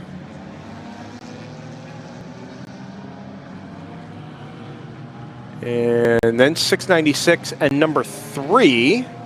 And then 505. Oh, 3's up the inside of the 696 out of the final corner. And on the run up to turn number 1, we are side by side for second place on track. 3's got the advantage headed up the hill. Yeah, all 3 of these cars were within 5 seconds of each other at the line coming to the green flag. There's the number 3. Yeah, moved on before they really even got to the braking zone, actually. There's the 505. Yeah, 696 is tucked in there. So all 4 cars were together. I think the 505 had, for some reason, just tripped as a pit in lap the lap prior. This is a bit of a peculiar one, but I think you're right, Joseph. I think behind them, they're all in that sort of first 20-second gaggle behind the race-leading Toyota Supra. I've got 7 cars on the lead lap right now. Yep, Choice is coming through now, and then in a couple of moments' time, we'll get the 908 from Automatic Racing, and then I think the GTR 99 sort of towards the tail end of the lead lap, the very tail end of the lead lap. The slow S2000 up the front straightaway. This is the red one. Ooh. For the 410, I think. Yeah, Quality Time Racing. Yeah, they were wide at the exit of turn 20 and they never really accelerated. They're under power. They got to the top of the hill at turn 1, but way out wide. There you see it. Way out wide. Ooh, they may not make it around here. They may be pulling off to try to effect a reset. Otherwise, I think you would probably pull it to the inside where the cutoff is. Yeah, they were about 35 seconds back from the 721 RRT Racing. Car was smoking at reported smoking at yeah. finish. So at first I thought that was just dust and detritus behind the curb at the exit of turn 20. But whatever it was is obviously carried on as I went up the hill to turn 1. So 99, the GTR 99 car is at the tailest end of the lead lap. It is the car directly ahead of the number 34. Yes, 2 minutes and 24 seconds behind the 34. So, and given that a lap time around here, probably on average is about a 2:26. Yeah, it's right there. There's the 99, and then right behind them, here comes the 34. Number 3 on fresh tires does a 2:22.3. JTR right with him, though, at the line. 5 seconds back, which has all been put on them just this lap. Old Fashioned comes through 2:26.9. So this will be kind of the drop-off in pace I think we were expecting out of that car. Why are we... Is that a... Oh, we're scrambling a truck to get the 410. Get the 410. Well, what are we doing here? Passing. Why are we passing? I was busy. I was looking at the flashing lights. I was so distracted by the pretty lights. I think drivers would be looking at flashing lights as well and thinking, something's not right. What does this mean for me? It means I should stand on the throttle. Yeah, 127 is getting called in for a pass under yellow here. Contact at turn 1 on the restart, noted between the 43 and the 147. Unclassified Cayman. Pro Sport Cayman. Yeah, that sounds wrong, huh? No that's why I had does not roll off the tongue. Had to really stop myself and think about that one. But yeah, up against the 147 from Moorhead, which, as we know, is trying to win that race and overhaul the 7-1 for GP1. Looking less and less likely by the lap. The 147 is finding ways to do the opposite of that. They've kind of not been their cleanest race, let's say, and I don't mean that to say they are driving dirty or anything. Just normally they can execute a race without the errors. Trouble. Yeah, no pit stop errors, no on-track errors, no passes under yellow, things of that nature. And this weekend, or this race today in particular, with the pressure on to try and get the 701 for the national title, has just kind of not been that. Yes, that's right. I do want to talk about this real quick. I've been staring at it for about 3 minutes here. In GP3, the number 22 of TCS Motorsports is currently in the lead. They pitted back on lap 70. Additionally, the number 197 Overnight Motorsports vehicle, the Boxster, they pitted back on lap 72. So that's first and third in class. But the second place 605 Round 3 racing car pitted just at the beginning of the yellow.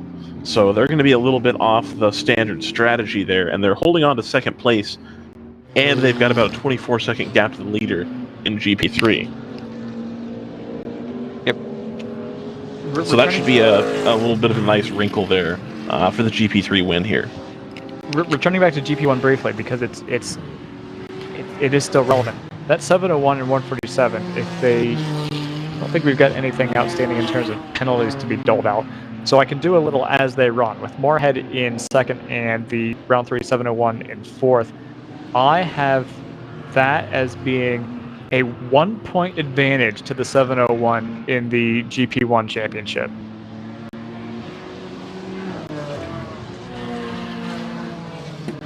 So, yes, 701 hasn't been all clean either today. No, Right, I mean, you can see that. You can see that in the gaps. It's 2 laps between first and second, and then everyone is basically within. The rest of the next 6 cars are all more or less grouped within about a lap and a half. No, they had a mandatory driver change for track limits, which is, I think, the first time I've seen that. I've seen the penalties, but the mandatory driver change is a new one. So now you have I think they were given a 1 lap for the same. I think that typically is called out maybe not separately. No, they were 11:20. Yeah. 1 lap penalty for track limits, and then mandatory driver change sometime later. About 24 minutes later. That'd be about 10 laps or so. So that sounds like they just shortcut. I don't know that. I haven't seen that either. So that I'd be curious to hear a little bit of a little bit more background on that. I can tell you too. I was kicking and screaming about some of the passing under yellows that were happening earlier. There are 2 notes up the race control log. Drivers being ejected. One for the 986 very early on in the race. The other for the 126. Both because of unsafe behavior around safety trucks. So we really are not messing around with this as a group of the community. That is quite right. Yes, exactly. Yeah, I think. And fair play to the safety workers who have continued to do hot pulls. Yes. In spite of that. The work that they've been doing has been incredible. That's why it's like I don't know, like apoplectic when we're not careful around flashing lights. It's just we'll get there. 125. They're working up for them. Yeah, 125 has just been given a lap penalty of their own for passing under yellow up at this turn 1 incident. Look at this. 34 trying to put a lap down on the 99. No, that's a lead change. That is a lead change. Gone through on the 34, and now is going to be the car to put a lap down on the 99. It was going to happen one way or the other, whether it was by the Supra or by the Camaro. And in this case, it's all kind of happened at the same time there. That Austin Dillon car has been really rapid since we went back to green. Fresh tires on board that car, and we presume also a driver change at the same time. And it's had that car down back into the 222s. Now, just because the quickest car is out front does not mean we're not obviously still watching the strategy situation with that car. As that happened, Brendan, I instinctively went over to my irresponsible math button. I was like, well, what's this gonna do? Because I genuinely have no clue. So what did it do? If you want prediction, yeah, I think it's going to have the 3 as a pretty handy favorite. The only thing that would keep it from being that way is the fact that Sheldon's pace was a little off relative to what that car was ultimately capable of in the first 2 stints. I suspect it will still have the 3 as a favorite.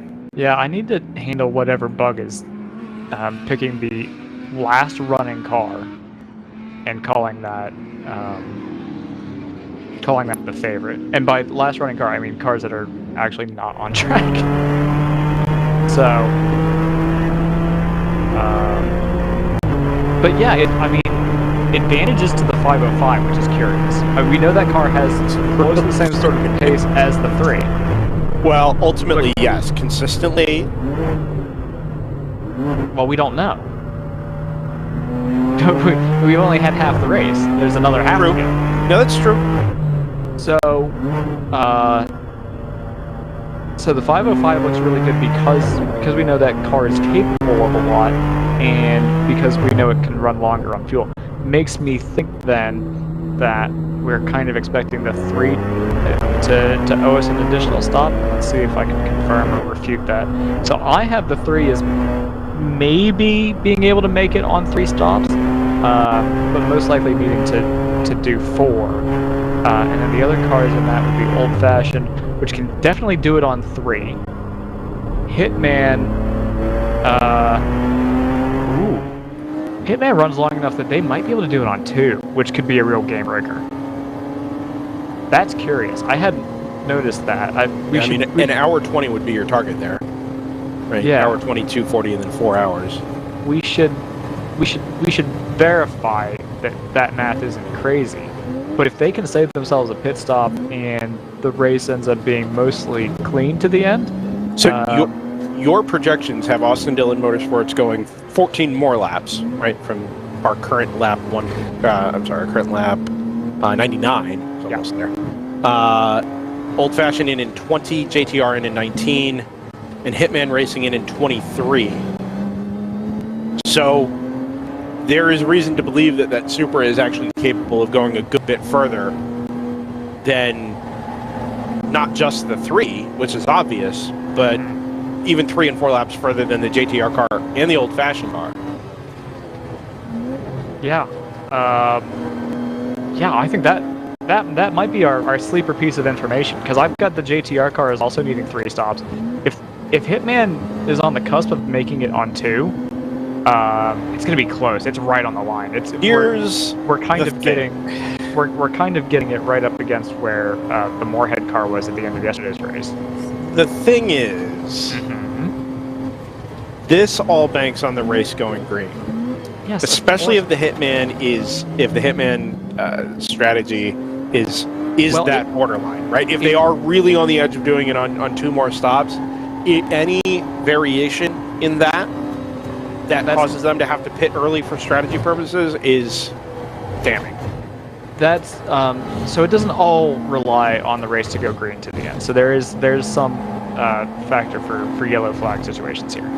So which is based off of how frequently we've had yellow flags during the course of the race today. So it's not all based off of what's that? That's very clever. Well, it's not as clever as it could be. There's work to be done. Would you call it irresponsible? It's less irresponsible than it used to be. All models are wrong. Some models are useful. That's fair. I haven't decided how useful this one is yet. Can we get that on a shirt? Less irresponsible math? Yeah, we'll take the logo that they put up on Instagram and we'll just kind of Sharpie we put up the black background today.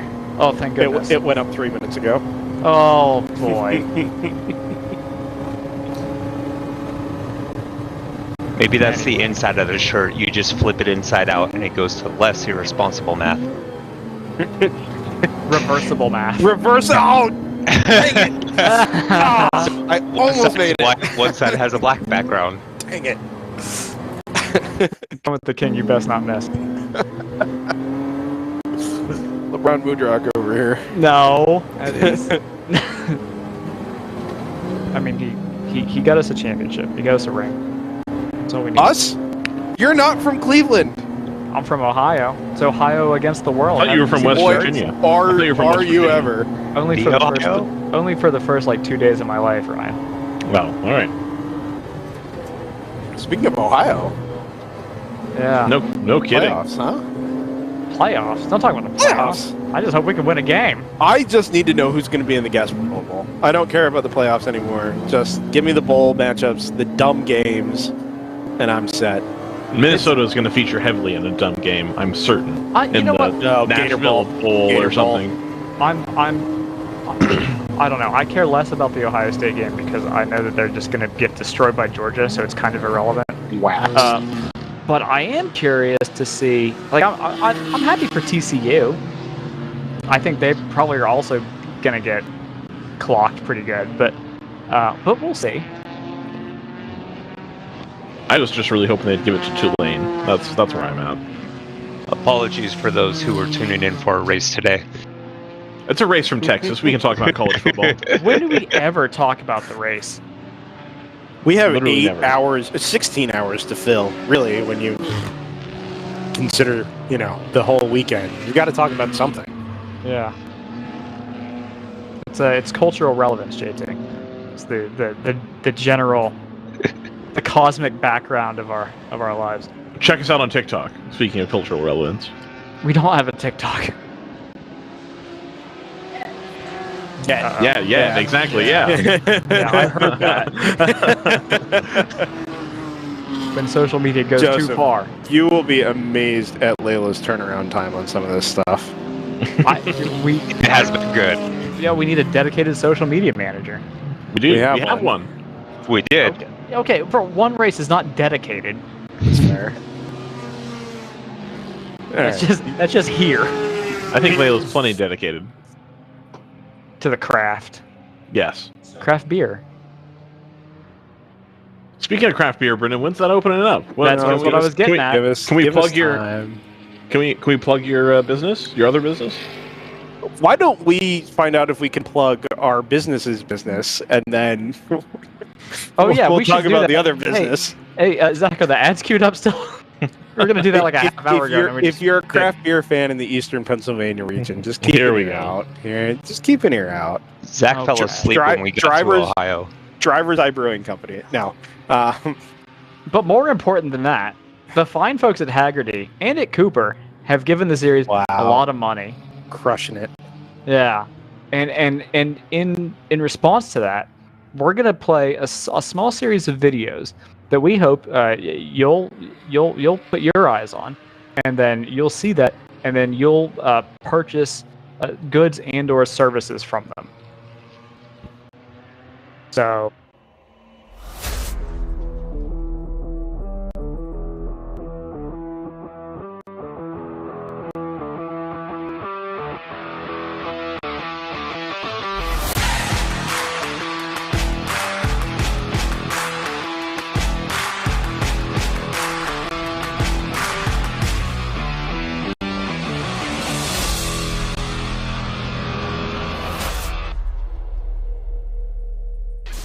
Focus, guys. We're in a race to the finish, okay?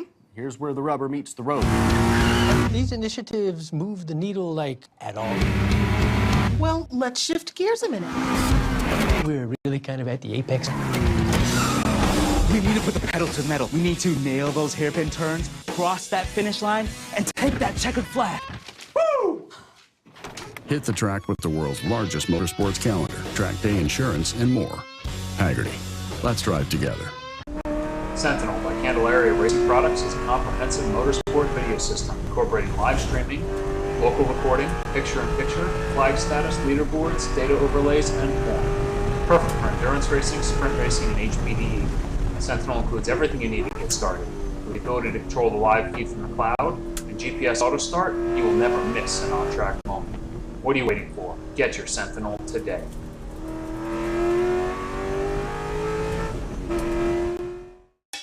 It's your Uncle Cooper. Truck owners who run Cooper AT3s are some of the most dutiful people I know. Even if that duty is to haul a load of this stuff. It's not glamorous, but it's their duty nonetheless. So if you and your truck are constantly tackling the regular duties of the day, go with a tire that can handle them all. Oh man, I stepped in it. Go with the Coopers. Cooper.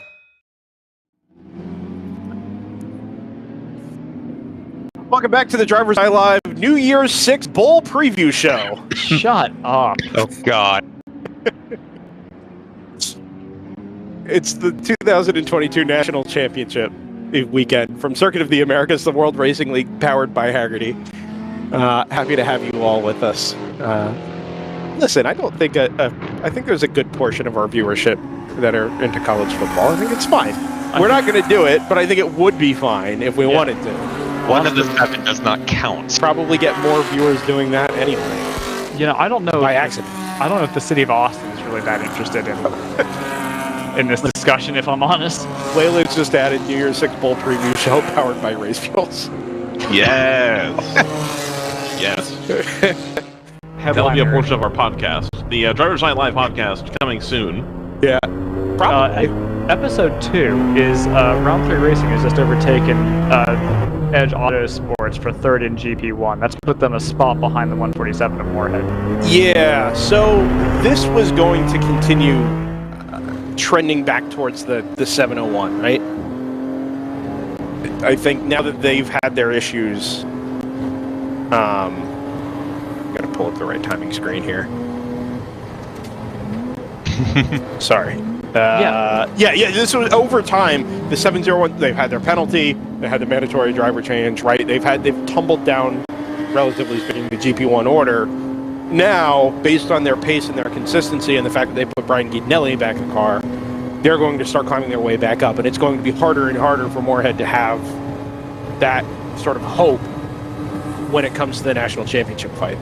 Yeah, if they finish 2 and 3, yeah, we just talked about 2 and 4 would be enough for the 701 to hold on to it. If they finish 2 and 3, it's a 3-point advantage. So no weird surprises on drops there. Just in case anybody was wondering. The 701, for what that's worth, we were due to have Brian stop in and chat with us up here. And then he got a message 2 minutes before the mandatory driver change got posted in the race control log that he might have to get in the car sooner than anticipated. And then he'll be back up later. So, at the time, I didn't think much of it.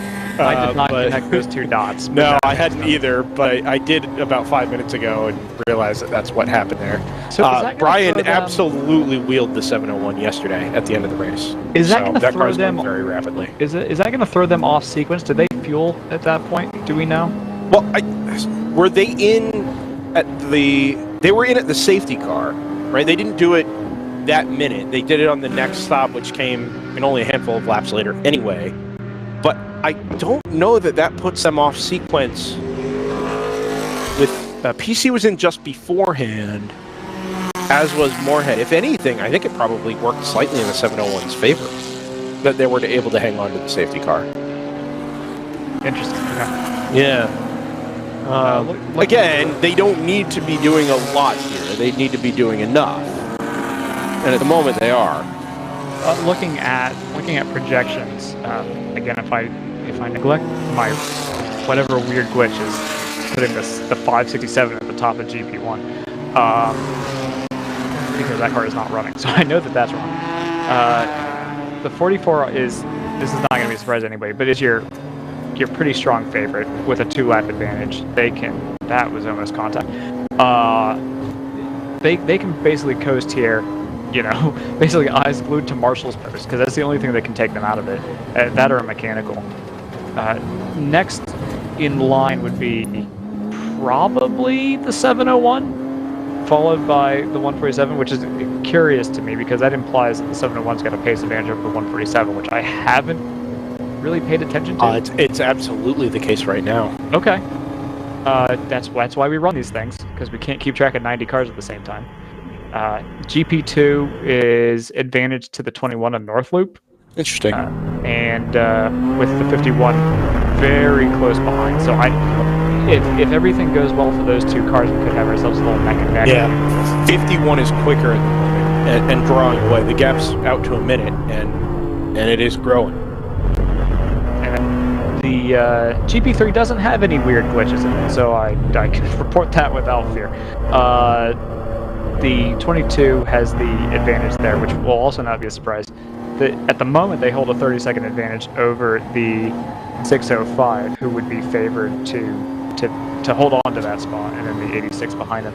The 197, I don't know if this has happened during pit stop rotation or where we've missed that, but the 197 has fallen back a bit, and that's going to open the door in GP3, because they kind of need to be up there in third.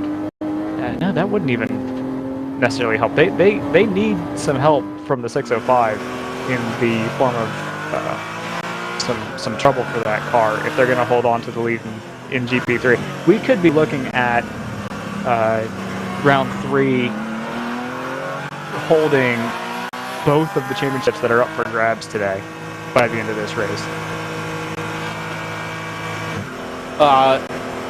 It wouldn't shock me. No. It makes for good television. What? To win both your championships? Yeah. Well, sure. What would it be like if we were on television? If this series were on television? It's not. Sorry, Zach makes the. All you gotta do is cast. All you gotta do is cast the YouTube video. Hitman is slow. What's happened to Hitman? No. Have they? Are they slow or have they lost a lap? I don't know. They've just gone missing for me out of basically nowhere. They're not due for a stop. They're not showing missing. They're just showing in 6th. Where was this? I didn't even know that they were. Didn't even know he was sick. Pass under yellow, 1 lap penalty, 10:30 a.m. Wow. Okay. So I'm going to assume that that was under investigation and has just now been doled out. 696 also been given a 1 lap penalty for pass under yellow. That was at 9:59 a.m. So that one has been resolved as well. And so your top 2 in GTO are the 3. Yeah. And the 505. Yeah. Why did we run the first 4 hours? what was old is new again? So I'm going to say this. Here's the thing: has the driver of the 34 been told that? Because he may well think that he's in a battle for position right now, and he's not. It's a battle for track position over the 505 right in front of us. And that is going to matter less because the 3 is much further up the road. Sure. Like this isn't going to get him a lap back or anything like that. No, it's not going to give him a lap back, but it's definitely a different level of defense that needs to be put up, I guess. Sure. They are in a battle with the GTR 99, which is just up the road from them. I think it's the car directly in front of. It is the car directly in front of Janetta. So looks like we've got another sort of maybe patch of sprinkles around the track. Yeah, I had meant to start that discussion. Zach had asked if it was raining again. I did see one of the. I think it was a Thunder Bunny car came through with the wiper on at the exit of turn 20, but it doesn't really look. It just looks at like that sort of misty. Filter off in the distance. No. I'm still. I would be. So I don't think we have any systems that are capable of producing heavy rain here. It really is still going to be just. I mean, it's basically condensation. It's barely rain. So, but it is one of those things where it'll be in your head even if it's not on the track.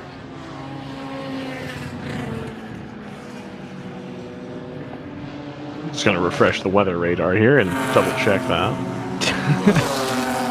Find out that there's no energy and it's like a tornado watch. No energy here. No energy. The grounds person is very particular about their energy. Yeah, there appears to be literally nothing on the radar here. Much like my future. What? That's true.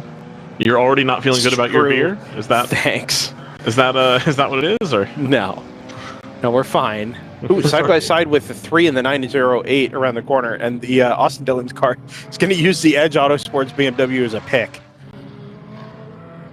It's very clever, but that does actually put that 908 a lap down, so that's not insignificant. Yes, is my response to that. So, does this? So, Triple One has had a spin and continue at turn 7, by the way. So I don't know if that's that mental rain. They turned the wiper on, and all of a sudden, I thought it was wetter than it actually was. Yeah, I do wonder. Yeah. Now, if you get a little bit of rain on the painted curbs, maybe that is a little slipperier. That is true. And the S's are where you would use the curbs and the painted tarmac behind it a little bit more aggressively. The grass creek. Are we still calling? Yeah. No, I don't think we do that anymore. Yeah. Maybe somewhere like the Nürburgring where you have like cobblestones. I guess it did used to be artificial turf back there, right? And there was a time where we were doing that. That's less of a thing now. Silverstone. Silver turf.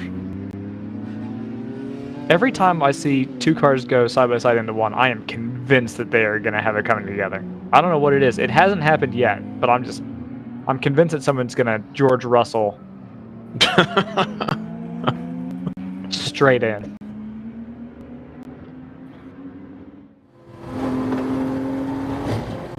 Brendan's gone quiet, and he hasn't said BRB. I'm here. Okay, that means he's got a guest. Yeah. That's no, RJ. Or he's gonna I would say gentleman if I had a guest. Yeah, Oh, he does. true. That means he's eating the sandwich. And he's here tonight. No. I was JT, pondering. what car is that? Which? The one that you posted the image of. So that was one of the. Yeah, I believe so. It's the AOA. I'm confused as to what we're looking at. Is that a tow hook stuck in the back of that car? Yes. It From came contact. out. It Someone came out else's in front tow of another hook. car. Yes. Interesting. Well, so now they've got 2 tow hooks. Right. Finders keepers. That makes me question the security of that tow hook initially. If bumping into an NC Miata means that it came out, I don't think it was much of a tow hook. Although it could have gotten kind of gnarled in the, I guess it depends on what the material of that bumper cover is. I was going to make a point that the GP1 race leader is into the pit lane, carrying some damage to the left rear of that car, actually. This is the first time I've noticed that. And as soon as I made the point that he's headed into the pits, Yes. Is this a recent thing? 1236, contact noted for the 44 at turn 9. I don't see any mention of a second car yet. That may get updated, but certainly that car's had some sort of drama. We were just talking about how all they needed to do was keep it between the lines. Yeah, I was going to mention that, the race leader in GP1 is in, they have a 3-lap margin, routine service, this is no big deal, don't worry about it. You know, they were hardly even worth mentioning. And then I saw the damage. I'm seeing that before. It's between them and the 982, our car of the weekend. Oh boy. Yeah, I see that now. I'm not sure who it's against, to be clear. If it's on the front of the 44... No, it's on the left rear of the 44. Oh, well, then disregard that. Turn 9 being the left-hander climbing out of the S's. Oh, yeah. Well, okay. Both cars seem to have made it back around, I think. I don't see any reports of the 983 being stopped out on track, so I think they've been able to continue. 800, Rooster. which is, Rooster Hall, which is having a substantially less fun day than they were having yesterday, I think, has had their second pit lane infraction of the day and has been given a lap penalty. This one for visor up during refueling. Classic. It is classic. It happens. It might be our most common actual penalty in terms of what actually gets teams a lap down. Because speeding doesn't seem to do it. Everyone seems to get their warning for speeding and then they just don't do it again, which good for them.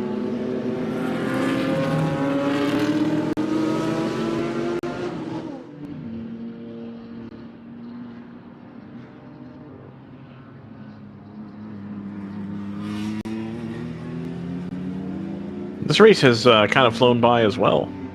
It's getting there, yeah. 5 hours in almost. Which, if you're still learning arithmetic, that means there's a little over 3 to go. It's a 50-second gap now between the 5:05 and the 3 up front here. So I've got the 5:05 as pretty consistently doing 26s on this stint. If you look over at the 3, they're doing 2.5 seconds faster, basically on average. Yeah. So they're pulling away. So I'm really curious to see how that's going to affect. You know, if we think they owe us another pit stop, this is what they need to do if they owe us an extra pit stop. Yeah, exactly. The 34 was in contention, but then they had a 1-lap penalty for that passing under. It was passing under yellow, right? That was under. Yeah, it was passing under yellow. So now that's moved them out of contention, I would assume. So it's back to a one-on-one fight between 3 and the 5:05. And we'll see how driver dependent that is. Brendan noted that the 5:05 might have a less flat driver lineup, if you like, rather than the Cup Xfinity lineup that we've got in the 3. So we'll see. I don't know if it's going to be a question of putting the leadoff driver back in the car to finish. I think that would be kind of fun to watch. Maybe their finishing driver is already as fast as their leadoff driver. So right, we'll find out. It'll be a good if they can. I assume they've got the whatever oil system issues they had yesterday. I assume those are basically taken care of. Right. Because you would think that if they have stops, they've got a Richard Childress crew there, I believe. I'm guessing if there's any issues with the car, they would have taken that opportunity yesterday to rectify all of those. Yeah, and that's why they pulled the car early, ostensibly, is to give everything a very thorough once-over, make sure it didn't happen again. And here they are leading the race now by nearly 55 seconds. Absolutely.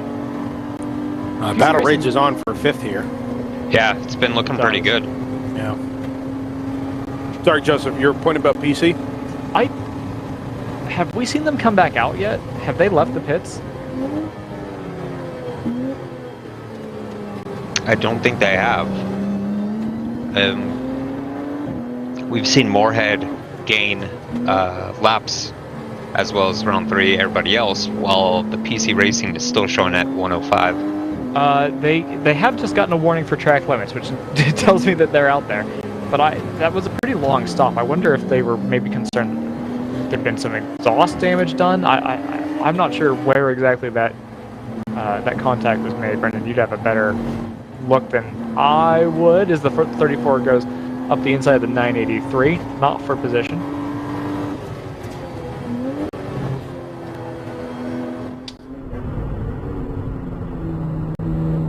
And then was that the, I was going to say, is this the 3 putting a lap on the final 11? I think so. And that car just absolutely rockets away up the straight. Will Choice, no slouch himself, driving the number 511 M4 BMW. But, yeah, that 3's got a lot of pace. It does look like he catches him into the turns, that BMW can get stopped a little bit quicker. Yeah, they close up some of the gap here going down into turn 12, and then we'll come back on the onboard here. This is great tracking, by the way, Zach. This is absolutely fantastic. So there's now a car in between. Now, I would anticipate that a GT4 car can maybe hold a little bit more speed through this double right-hander coming up here. That 9.4 Lexus is now extremely gun-shy, having been... I bet. Yeah. Of course, the traffic here not helping me at all in terms of my supposition about the relative pace of the 2 cars. Spare a thought, if you will, for the shoulders of the marshals who have been tasked with waving blue flags today. Absolutely. They really ought to talk to their union reps about that. Ooh, a little sideways there. Also, the marshal on the radio calling in the track cuts. Yes. TCS has pitted out of the lead in GP3, which I think will temporarily hand it over to the 605. So the pictures you're seeing right now are the front of the field. The car just leaving the frame is the number 3. Let's see if we'll pick it up here going into turn 3. You can hear it. Yep, so that's the 3 that just went by. That is the modified late model type thing. And there goes the 511, who he has just lapped for... That's going to be, the 511 in 3rd place. So only the top 2 now are on the lead lap. And Old Fashioned Motorsports, they're trying, but they just don't quite have the pace. The 3 ran a 2:25 that last lap. I'm guessing that's going to have to do with some of the traffic. When we were on board the 511, we saw the same traffic that the 3 would have been trying to deal with. The 505 did a 2:25.9, so even with a heavy traffic lap by the 3, they're still able to pull another 6/10 out of 2nd place. That's now a 1-minute gap, give or take a couple seconds. So, as we talked about earlier, the 3 needing to get that extra stop out of the way, doing everything they need to do. What do we think the pit delta is? Is it about a lap? Is it about a minute 20, or 2 minutes? If we scroll through some of our historical stops, let's see, what kind of delta do we get? I've got 505 lost. Oh, these have got to be yellow flag stops. Not too much. Back on board the 63 here. Looks like they were able to fix whatever front-end damage they had from their collision with the Lexus. And they're now back out circulating as well. So, it's good to see. Yeah, I would say in the ballpark of maybe a little under 2 minutes, and maybe not quite a full lap, but close to it. Okay. So they're currently halfway through the lead that they need to eke out over the 505 to be safe for that extra stop, and we've still got 3 hours and 12 minutes to go. So if we think that they can consistently pull about a second a lap out, they should have plenty of time to build the gap they need in order to get that done. We just had the 34 get a little bit of... Interesting. 99 looked like it lost drive coming out of turn 11 there. That was rough. Or did he just check up to let him through? It's a possibility too, but yeah, that didn't look quite right on entry. I mean, like, we'll see. I'll hold judgment until they come through turn 12. Yeah. The other point I would make, Brian, about the that refreshing beverage there, Brendan?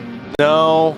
He's got bad news. But first, I need to button up a point that Ryan was talking about, which is remember too that the 3, because they're not burning through a full tank of gas, as we've got a slow car on driver's left here, seems to be picking up the pace a bit. That 3 is also not going to have as long of a pit stop because it's not having to do a full fill. Right. Gentlemen. Brendan. Yeah, there it is. I'd like to introduce a guest. Yeah, there it is. You sighed about your guest? No, I knew I was going to be interrupting something. And if I didn't get a word in, it was probably just going to carry on. I was gonna see how long we could go and just keep you from talking. That's fair, but we don't want to keep our guests from talking. So in GP3, I'm kidding. Yeah, let's talk about GP3. Yeah. Let's talk about Big Mission Motorsport. Steve Smith has joined us from a slightly beleaguered, but otherwise still pretty content Big Mission Motorsports camp, maybe? No, absolutely. How can you not be content? Yeah, you might pull that a little closer. Thanks, man. They're still racing. There you go. Yeah. Yeah, we have a car out there, and we're at COTA, and we're racing. Yeah. I'm not working, really, grand scheme of things. Life is grand. So let's talk about where you guys came into this week. And we talked to a bunch of you guys at Sebring, and we arrived at the National Championship weekend some weeks later. You told me off air you had all your math all figured out, and then... well, then reality intrudes on a well-crafted plan. Sure. Cars went down? Cars were very well prepped. Everything went well in practice Friday. We came in, I think, 9 absolute points below round 3, 6 ahead of Moorhead. And obviously would need a little luck. We'd need round 3 not to perform at their normal standard, and we would have to find our way to the podium. But the math was there for us to come into Sunday with a legitimate chance to win the championship. And we'd have to hold off Chad, which is no small feat in itself. He's outstanding team. And Friday practice was fine. Yesterday, we just didn't have the pace. Yeah. The 567 car was there. We went with a higher diff, which was the right one for this track. We were a little concerned that our math was off, but we were proven correct that the 391 was appropriate.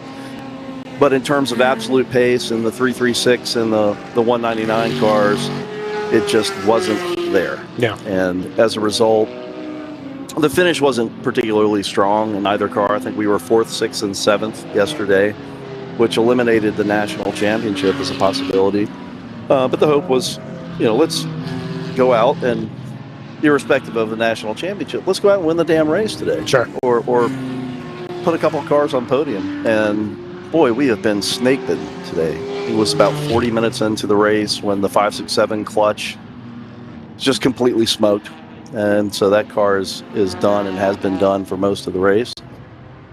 About 40 minutes after that, 199 got into a little contact at turn 3. I think that's still under investigation. Doesn't really matter, but blew a tire, cracked a wheel, so that's in the garage getting fixed. And I got a call from the driver in 336 stating, "Car's making hella noise. It's not good. I'm not driving it anymore." And he made he didn't have a choice really, but he made the right call. The diff in that has just blown up. And yeah. We'll try to do a post-mortem, but that's not the easiest thing to do once a diff goes. There are going to be pieces of metal, all sorts of things. I saw a picture of a blown diff for the first time yesterday. It's fascinating. Did you ever see the picture of the guys that towed their Jeep behind the RV in 4 low in gear? No. This was like 3 years ago. Oh, yeah. I can't remember the specific number. The technician that did the postmortem on that said they estimated like 40,000 RPMs was rolling. Just blew the whole damn car up. So we have screwed up less than that. Sure. No, it's a fine. Listen, that is a fine bar to clear. If you're better than that, then you're obviously good to go race 90 other cars around. We're qualified, certainly. Sure. Yeah, absolutely. So that's your day today. It's been a fine season otherwise. I am incredibly proud as a team owner of the guys that have driven with us this year. They've been excellent, really good stewards of the car, putting down good laps, competitive. We've had a lot of podiums, a lot of victories. Finished 2nd in the East, 2nd in the West in a different car, came in here, positioned well. Really beyond words with the crew at our shop. We have a German automotive shop, and those guys kind of do double duty between race weekends and doing some prep at the shop on the cars. And to have, today in 336, it's the first mechanical DNF of the season on that car, the very last race. That's wild. Here. And the 134 never had a mechanical DNF. So everything's been super reliable. It hasn't been easy. It's been an up and down road for us for about 7. Well, this is the 8th season with WRL, and we feel like we've finally gotten to the point where the machine is operating the way the machine needs to operate, and it's a really well-defined program with processes to be here and to have a chance at a national championship. So we'll go back and probably not talk about racing for a week. Is that how long it goes on? Before you start getting the itch again? No, we'll probably spend 18 hours on the drive home dissecting what we didn't like this year and what needs to change for next year. So, your program as a whole, we've talked about the expansion of Big Mission Motorsport and the teams that you brought in under your stable. I think Ronnie Phelps, right? Correct. 11 Team LMR, all kind of being brought in under the Big Mission stable and getting, as you say, the machine to work, right? We obviously talk a lot about GTO because that's what we see at the top of the timing sheets, and it's the fastest cars, some of the cooler cars, whatever your take is. But we've also talked that in GP1 in particular, that class has been pushed farther than maybe any other class is being pushed at the moment. The fastest lap times in GP1 are the same fastest lap times that were being turned in GTO when we came here for the first time 5 years ago. Correct. It is a crazy progression for a production class. Yes. Are you guys finding that you are having to constantly push to try and keep up with the Moorheads, the PCs, and those guys, or is this all just a gradual walk together at the pace? I doubt they're looking at us and that we're pushing them. Sure. But I do give a lot of credit.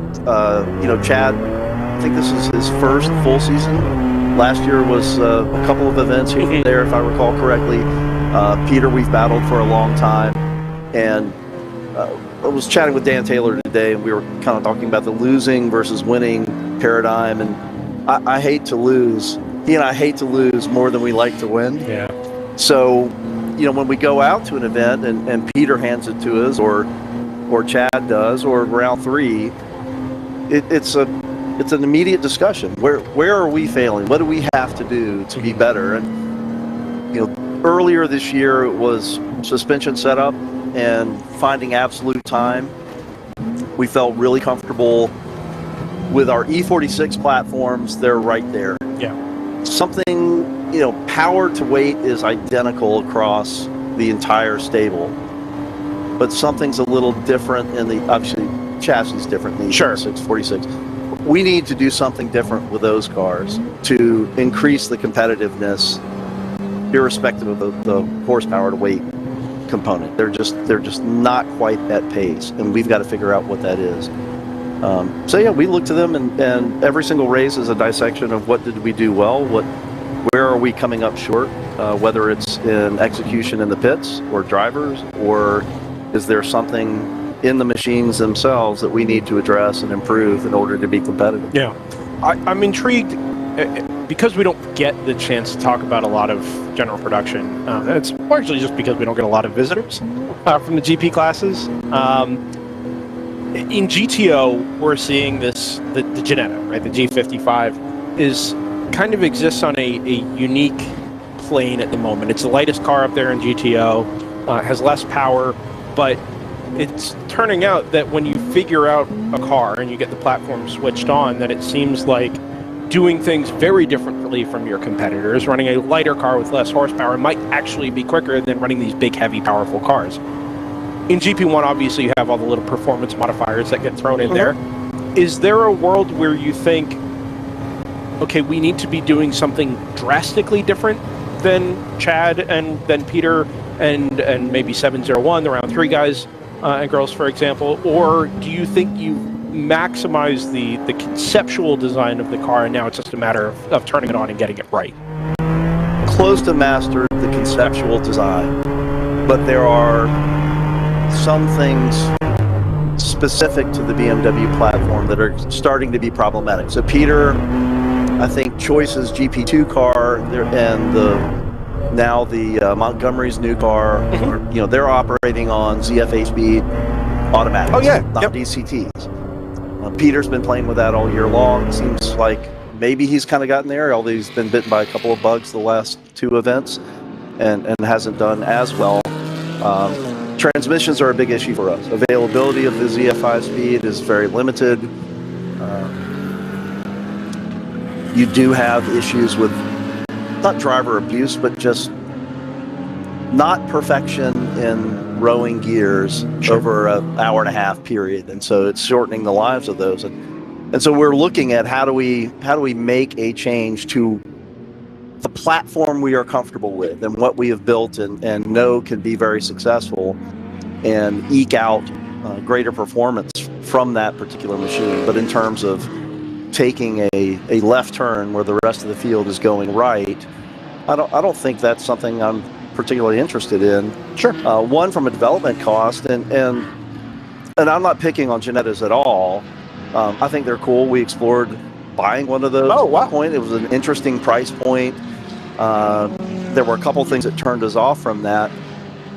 But my eyes, our collective eyes, are kind of the ultimate arbiter, I think. And we come out, whether it's this series or Lucky Dog or AER, NASA, and you look at the various platforms in the GP world that are available to you, and to us, the BMW offers an incredible amount of flexibility that you don't even get in. Well, I mean, think about differentials. We do have different differentials depending on the track. You can do that in a Porsche, but you also have to have a different gearbox to embed that differential. Sure. And that's a cost component that we don't want to try and absorb. So I think we're comfortable with where we are. That said, rules change, and the series is continuing to grow and develop and get faster and more competitive, and we might wake up 2024 and go scrap all this stuff.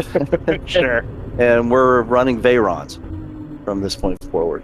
So you say that's 2024, 2023 pretty committed to just continuing with what you guys have? Yeah, very much so. I think, the basic position is that we're happy to do an entire season. There are a couple of tracks on the schedule that are not our personal favorites as team owners.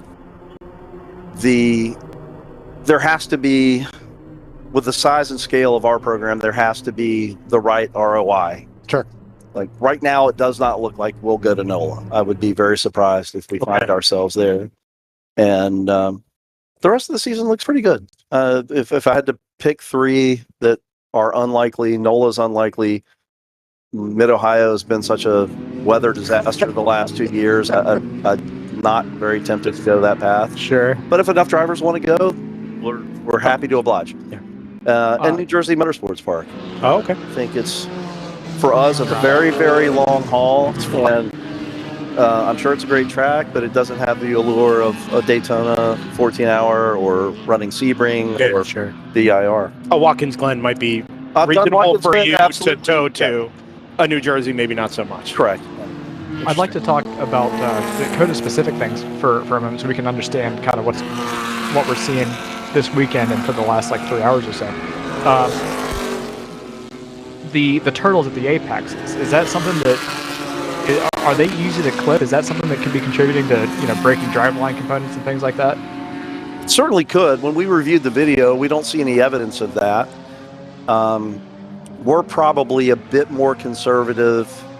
Well, I was going to say in relative terms, but how the hell do I know? As a team, we're fairly conservative in our instruction with our drivers around the racing surface and where you want to place the car.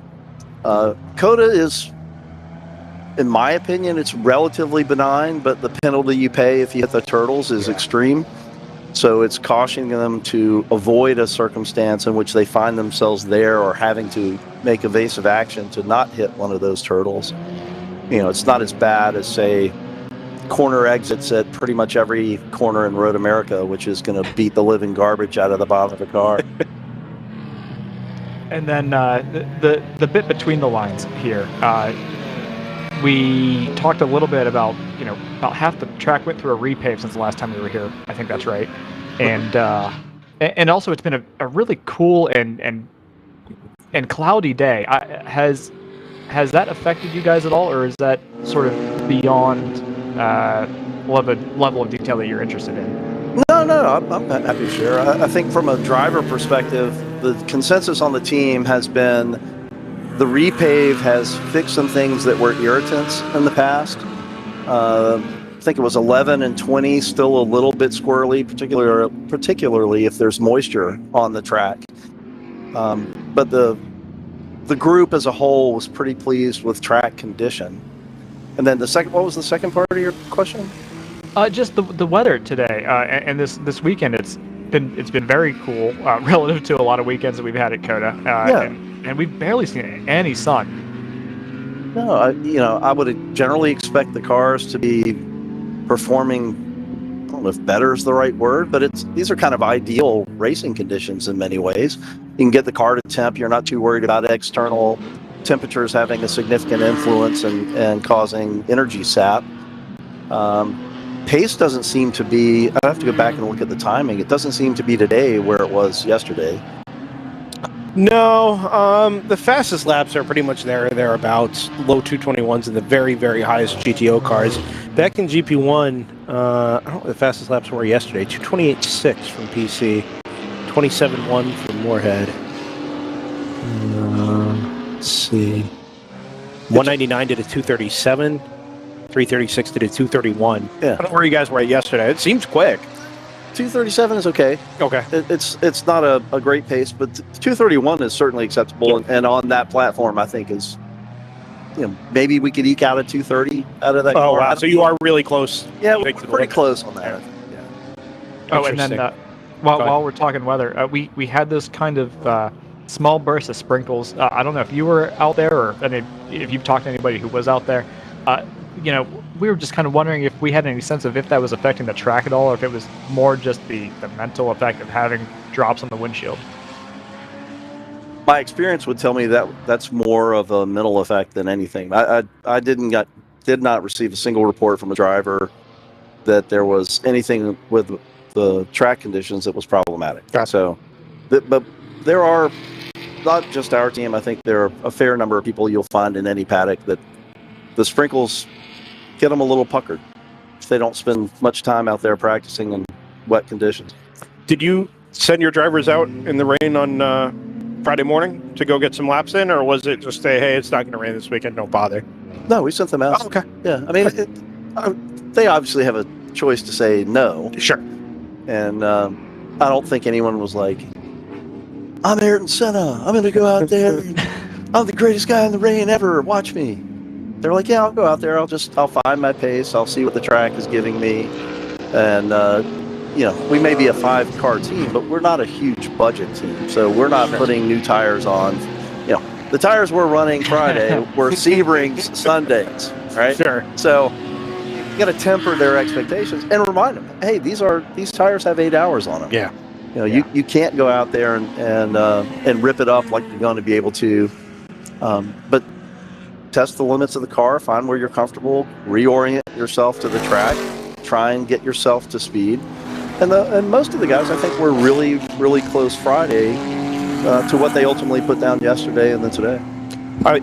You mentioned, and we can wrap up here if we're taking too much of your time or anything. You mentioned that you guys are a 5-car operation. You've got the shop out in Colorado Springs, right? Yeah, north. Yes. Okay. Yeah. There are not too many other organizations inside the World Racing League that boast that kind of volume. As we got a stopping 172 down the front straightaway. That was very odd. He actively stopped. He pulled over and slammed on the brakes and pulled up next to a marshal. No fire, a lot of smoke. No, nothing. I mean, he literally just pulled over and stopped. We've seen a lot of what look like intentional resets on track. Does appear to be the case. One of the crew members ran over and asked a question of the pit lane marshal. Carried on. That was maybe a reset. Daytona, actually, a number of times on the front straight. It hit several cars, the BMWs in particular. The M4s were absolutely bitten with that issue. And now everybody down here just kind of shrugs their shoulders and moves on.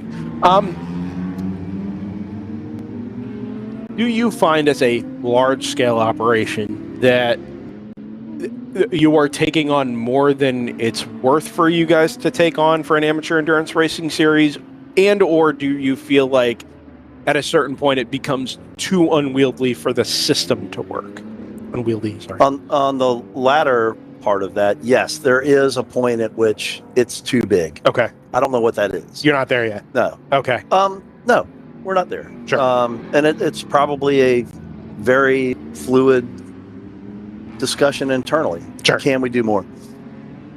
In terms of, do I find it too much? No, it's done a number of things for us. When we started this year, we had 2 cars, the 336, the 134. We were building what is now the 199. Ronnie Phelps came on with the 777. And then by May, June, or before High Plains, we had the 567 car. So it was a pretty rapid growth, which put some strains on the shop, put some strains on the kid in the shop that does the bulk of the basic prep work and parts hanging and whatnot on the cars. But if I look back at performance and what happens with the cars during the season, and this has been a point of conversation in the shop, that level of busy is unlikely to exist in 2023 because you have now 5 cars that are completely built. They're spec'd. They're in our trim, if you will. And aside from maybe a developmental change, hey, we're going to, true sequential gearboxes, get them all swapped out, and that would take some labor.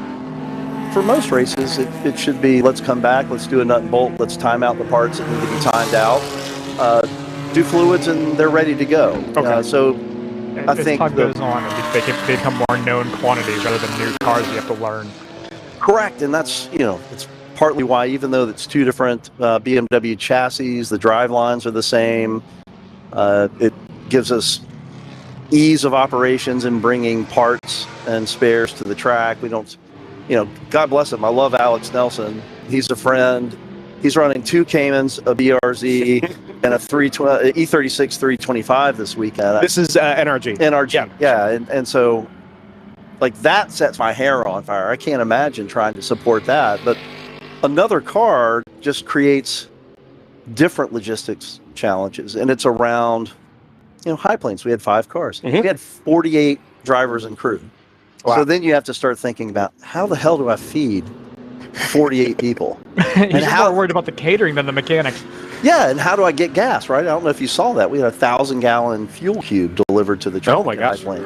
So it's trying to figure out the ancillary components, not so much the cars, because we have lots of qualified people to work on them, to crew them, to make sure the machine runs all weekend from a vehicle perspective. But it's the personnel and the management of that probably gives me the greatest challenge as size explodes. And we had a lot of people this weekend with family, friends, and drivers. We were 30 people, give or take. Do you think executing that successfully contributes to on-track success? It contributes to the enjoyment, and you can't lose sight of the fact that though we are very competitive, we want to win every single race we're in. People have varying objectives and goals from this experience, and we are a service provider and an experience deliverer, and that needs to meet the expectations of the people that are paying us. We owe them that much. Sure. That makes perfect sense to me. I don't have much else for you, man. I appreciate you coming up and spending time with us. Like I said, we don't get the chance to do kind of deep dives. Get some folks stacked up in here earlier waiting for interviews, so it's nice to just kind of catch up and recap the season and look forward to what's next and what big mission is in the middle of it. It's cool stuff. Yeah, well, we appreciate you guys being here all year. It's one of the many things that has continued to elevate what WRL is, and as WRL continues to improve and get greater profile, I think we all benefit from it. We all enjoy the experience a lot more, and we will be back. We have unfinished business, and we're going to come back and win a national championship in 23. It evaded us this year and evaded us last year, but one of these days, if I have to start knocking cars off the track, we'll make it happen. I actually have one more question. You knock them off the track with 3 cars. You get the other 2 that don't. That's the whole thing. That's the long con. Yeah. It's cheaper just to pay RJ at this point. We call 567 cue ball. I have one more question for you. It actually relates to one of your competitors. You mentioned them earlier, Montgomery Motorsports. Yep. Haven't had a chance to talk to them this weekend. 235? 235 Street. Why? And it is? Same. Really? Yeah, they're buddies. They got us into BMWs out of Porsche. Sure. Yep. We had a 240 IR for one season. The IR? Yes. Okay. I am not the biggest fan of BMW built factory race cars. Sure. Porsche's done it a long time. It's very refined. BMW has some things that irritate me, and they're seeing some of that. And this it kind of ties back to your earlier question around, sort of what's next? Are we happy where we are? Do we need to change things up? I have a fear about the more modern these cars are and the integrated electronics. It's really, really hard without a lot of money and some serious expertise to get rid of the things that you don't want in that car. Yeah. And I don't think I'm talking out of school. I'm not going to say anything negative. They came to us, I think it was Thursday. No, it was Friday, or maybe yesterday.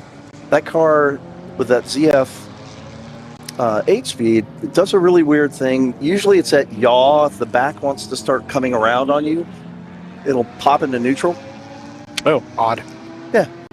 And it happened to them a few times. It's happened to others that have sort of a street or a converted 8-speed in there. Yeah. And I guess that's it. If it starts to rotate all the way around, you don't want it to stay in gear as it's rotating backwards. That makes sense. But it doesn't have to go, 50% of the way. It's a swing, but not a ridiculous, uncatchable swing. And there you go, and you pop into neutral. So there's some little things. I think the why is when Peter brought out that 8-speed in the E46. Yeah. It's demonstrably quick. I mean, it's got to be worth 2 seconds a lap, maybe on a long course, a Road America, something. Yeah, like yeah, that. You can't road gears that fast, and it's a very robust transmission. So I think the solution or the thought for them was, we want something a little newer, a little more reliable, parts availability, and we want to take advantage of something that will give us benefit on the track in terms of performance and speed. Some of that might get leveled next year. My understanding is interesting. That's likely to come with a power modifier in GT, even though it's a torque converter automatic gearbox. We'll see. Interesting. We're going to keep an eye on that. It's nice to see Montgomery back anyway. Right? Yeah, the guys, it's nice that they're back. I know they had a rough end to last season, but good to see the car, the color, and the number back. It'd be interesting to see what happens next season. Well, we'll come find you, and I like to Buffalo, right? No. Barber. I'll come find you a barber. We'll chat. Sounds good, man. Good to see you. Yep. Thanks, guys. Steve Thanks Smith, for a great season. Joins us from Big Mission. Thanks for stopping by, and like we said, come see us next season, guys. Yeah, what do you add about to that? The Montgomery car, I believe, is on their outlap, sitting in 5th in GP1 at the moment while we're talking about them. The Big Mission cars, as we've discussed, have had a rough day. The highest running one, the number 199, about 22 laps off the lead in 9th in GP1. And you just want to... Oh, go ahead. Yeah. No, you have something about the race to talk about. I know you probably share a lot of the sentiments that he's talking about, because I know that's been your angle. Is basically, well, you'd rather work on something that is closer to the Screaming Goat BMW than to the JTR BMW. It's not that I dislike a road car. I think that there's something inherent about racing. The idea that you go to the show floor and you buy the car and you take it to your shop and you rip the interior out and you go to the racetrack. That's great. I think that that's a really cool way to do racing, and I think that's how it should be. But I know I've talked about it before at some point that, well, what he said is absolutely true, and we've been staring down the barrel of it for the last 5 to 10 years, is that it's true. Everything in a car now is hooked into a CAN bus system, and even I have a pretty mundane car that I drive every day. I have a 19 Camry, and I can't even change the stereo out on it. Everything is so integrated now with all your computers, all your stuff for fuel economy, all the stuff for safety and curtain airbags, and everything is so interconnected that if you just start pulling stuff out of the car, it freaks out and it won't run correctly. So now I'm guessing there's a little bit of an advantage to be had in terms of that. The M235, as I am aware, because I looked into purchasing one at one point, is not terribly different from the M235 IR. You can have them converted, I believe. I don't think it's easy, but it can be done. But that's because the M235 IR has a lot of the streetcar systems still integrated. So they're not trying to reinvent the wheel with that. But I do think that you're going to start seeing situations where it is going to be harder and harder to modify a road car to be able to go racing. Now, you'll always have holdouts like Mazda, for example. My understanding is that if you want to prep an ND, it's still not too terribly difficult to get that into sort of a racing spec car. But, things like the new Toyota 86 and any modern BMW or most German manufacturers, and then even just the regular stuff that you want to see out there, it's very, very difficult to build something like that anymore. And I'm going to be really bummed out when it finally becomes that your options are to buy a 25-year-old car or you have to go to a factory and purchase a race car for a six-figure sum. So I think it bums me out that we're moving that direction.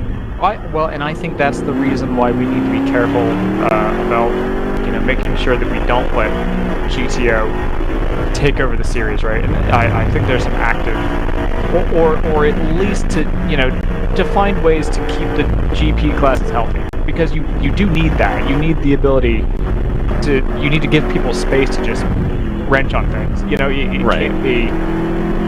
It can't be all GT4s, because then the barrier to entry is, it's basically SRO. Absolutely, but it's exactly what we're trying to avoid. The trouble we're starting to have, Joseph, is, and I'm sure Brandon can probably speak to this a little bit, but you can't really find a clean E46 BMW anymore because they've all been wrecked or turned into race cars. We were just on board a second ago with the number 63 open throttle racing car, and I think that's one of the newest home-built race cars that's currently in the series. And part of that comes down to... in terms of late model rather than the build. Correct. Yeah. Correct. But I worry that one day we're going to run out of examples and that we will just end up in a GTO situation. And I think that's part of it. I don't think that GTO, the appeal of spending money to get to the front, sure, yeah, I understand that. They're cool, they're fun cars, it's whatever. But I think part of the GTO becoming more and more prevalent is because there's a ready-made space to get spares. Everything's already done. The factory has already set up all the electronics for you. And it's all that hard stuff that you just can't do with a late model car nowadays. So I think that's the expansion of GTO.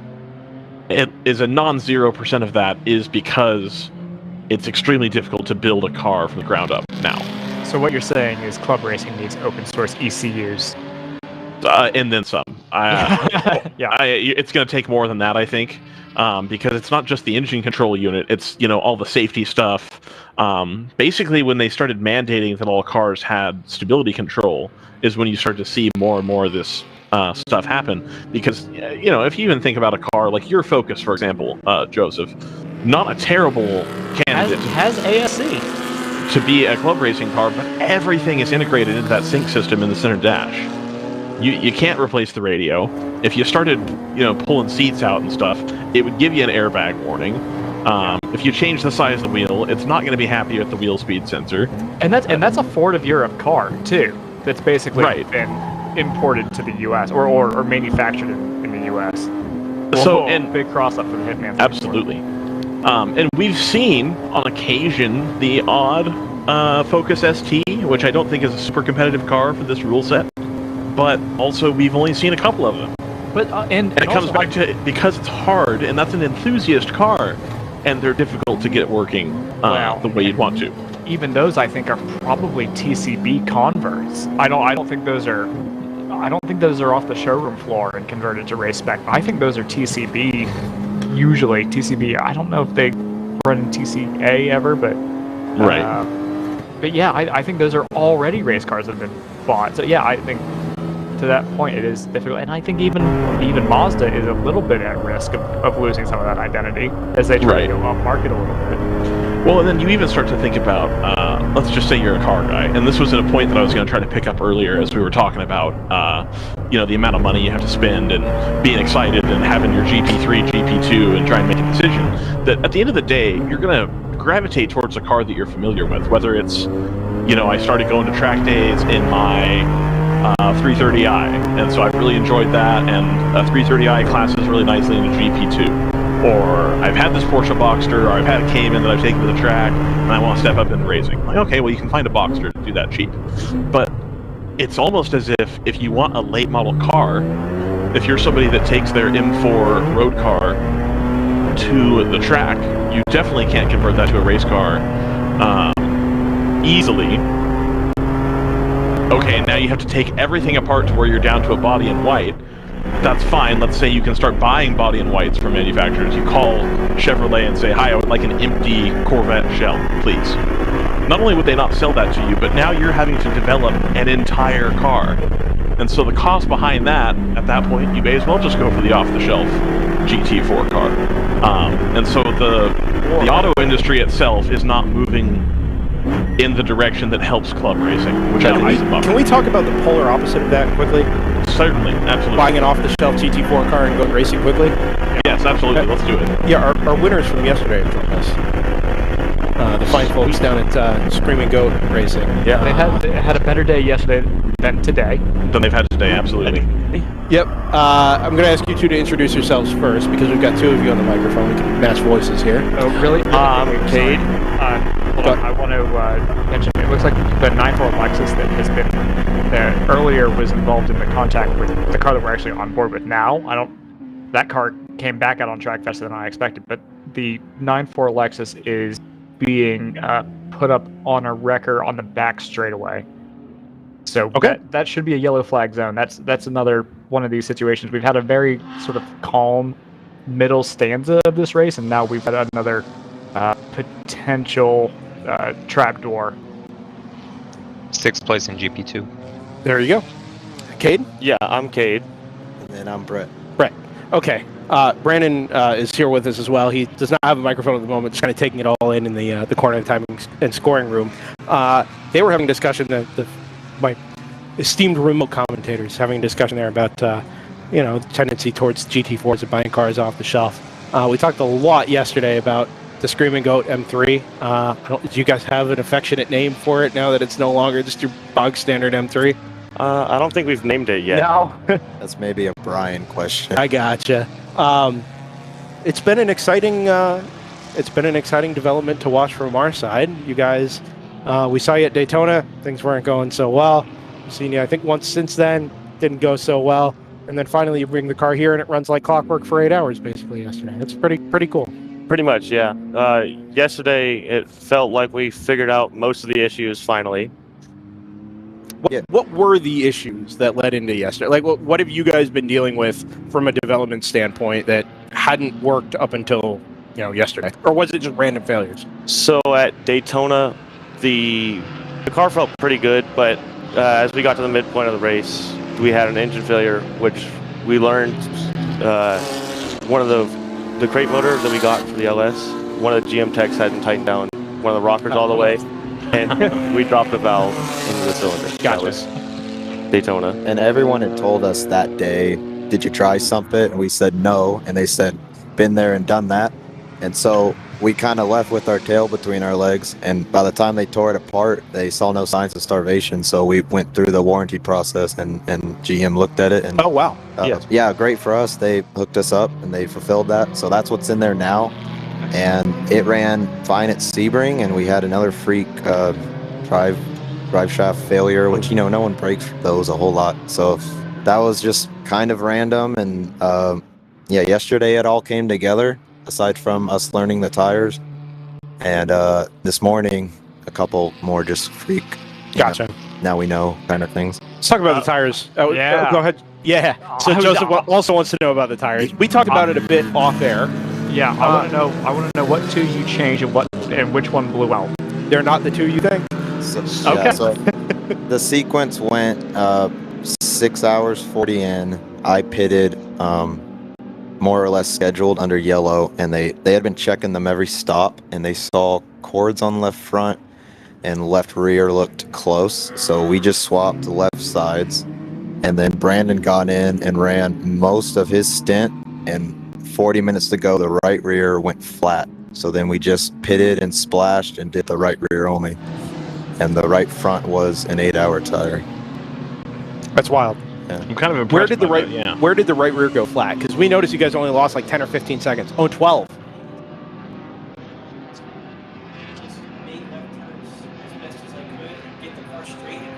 So you were pushing on the way in.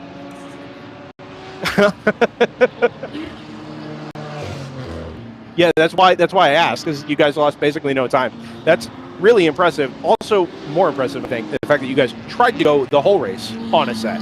Yes. And you guys mentioned to me that you're running maybe the hardest tires in the class, right? Before, yes, we were running the Hancooks. Oh, okay. Right. At this race, we were running Bridgestones. Bridgestone RE71, the new RS model. Okay. Which I guess replaced the RE71R. So as far as we know, that's kind of in the middle of the spectrum between the Hancooks on one end and then the Yokohamas on the other. in terms of performance. Gotcha. Have you guys been fully invested in this move over to the LS engine? Like, are you guys all in, or was this a higher up decision and say, oh, we'll race whatever you give us? You know. I was big fan. Big fan. Brandon's a big fan.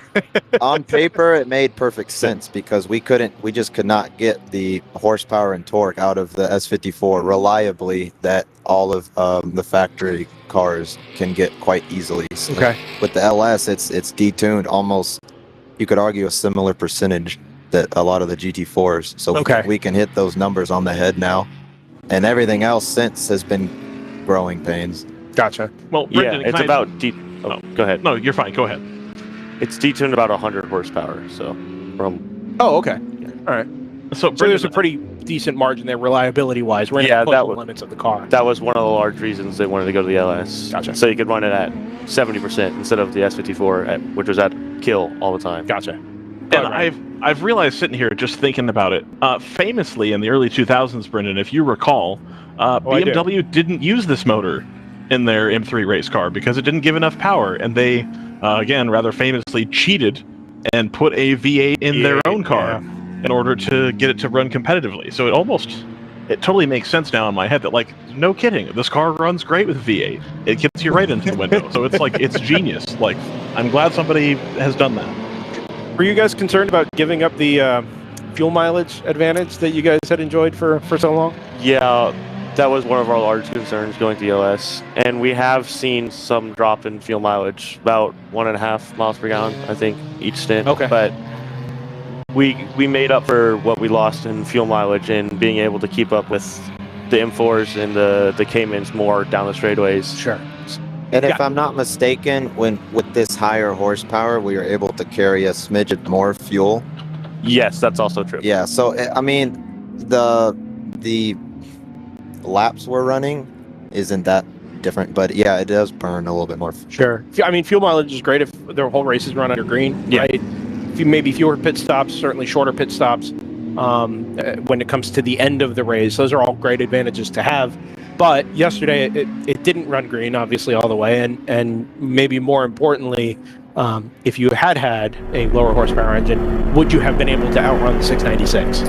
Right? Head-to-head, would the S54 have been able to keep up? I don't think so. When we were here last year with it, Hancocks or not, I mean, if you're getting walked on the straight, you're getting walked on the straight. Sure. That's my opinion, at least. I think it would have been closer, but it could probably could have gone either way. Yeah. Admittedly, we showed up, and the car, handling-wise, was the most dialed it's been. Even when we practiced on the Hancocks yesterday, just for the heck of it, it felt, I mean, we had a couple seconds on our pace from last year, and you can blame some of that on the motor swap, but we all collectively were a big fan of the shock setup we found. Oh, okay. And it worked, obviously, on the Bridgestones, but we noticed a huge difference on the Hancocks, too. Okay. And so last year, if you ask me, the handling was pretty bad, especially in the later stages. What's the from an uneducated perspective, what's the difference in weight between the two motors? Is the LS substantially heavier? We're technically 200 pounds heavier, but we actually, when we put the motor in and without classing it for GTO, the car was actually, I think, 50 pounds lighter than the S54. Oh, wow. Yeah. Huh. Did it shift weight forward or backward at all? The way we set it up, we actually took weight off the front axle. We got, I think we're 52, 48 now. 52 on the rear, 48 in the front. Has that had an impact on the way the car handles as well? Yes, it's helped the rotation of the car Nice. and helped it on brakes a little. Nice. Yesterday, I mean, I know Brandon was in the car at the end of the day. You guys had been there or thereabouts on pace all day, right? When it came down to it, you're outrunning MX5 Cup champions, which is pretty cool. And given that car the 696 in particular, has been the quickest car over the course of the season, do you guys feel like you are getting as much out of the car now as you're going to be able to get, or do you still feel like, okay, we have this GTO rule set, we're 3 races into the development of this car, there's still a lot more to come? I don't think a car's ever stopped developing. Even the GT4 cars are always probably trying setup changes, different tweaks and everything. So I don't think any car is ever going to reach its peak till maybe it's crashed. Sure. I would say, I mean, the last race that we won, I believe, was our Daytona win. Or no, we won at NOLA. We won at NOLA. NOLA, yep. But the Daytona win was the first GTO breakthrough for us, and I felt like, okay, we could freeze the car right here and just work on reliability, and it's competitive. And now the landscape has changed a bit more, and I would say right now we could freeze the car again and focus on reliability and really just understanding. I mean, especially with now we know exactly what those tires are going to do. Like if we could have done that over today, we would have put on a fresh set with a margin, and it could have carried that 25 second to 26 second or 225 or 6 pace just all the way through both halves. And I think there's more to be found in our car with reliability. Oh, sure. Personally, I mean, it felt pretty limit to me, but you know, I don't know where to point us in terms of suspension. I think there's still a lot we could do there. Sure. But the motor seems to be plug and play and doing its job. Are you guys actively working on that sort of development? I mean, outside of the driving scope of things, obviously, when you take the car back to the shop and, you know, decide whatever your next steps are going to be, is that something you guys are looking at? Like, okay, what are the next components we can put on the car to make this thing? Yeah, every time the car goes back to the shop, we just try to tinker with it, think about different things we could do different to help it be faster. Sure. And in different ways. Too. Yeah, his dad's the car owner. He has a pretty extensive Rolodex of all the parts that are on the car. He's kind of got those guys' phone numbers. Sure. So he tends to debrief with them after every weekend. And nice. the setup changes for the shocks were a direct recommendation coming into this weekend, so we can give those guys a thumbs up and maybe see if we can. We've talked about there's some races we'll still want to run those Hancooks. So like how can we maximize the Hankook tire even more from a suspension point of view, because it made a big difference just this weekend. Sure. Sounds like you guys, the way you guys are talking, you guys will be back for 2023. It's the plan. Nice. I think we're going to show up to NOLA as the plan. That's right. Awesome. Well, look forward to seeing you guys then. Brandon, if you got anything you want to add, by all means. If not, okay, you're good. Very good. Well, congratulations again, guys, on yesterday. It was really cool to see.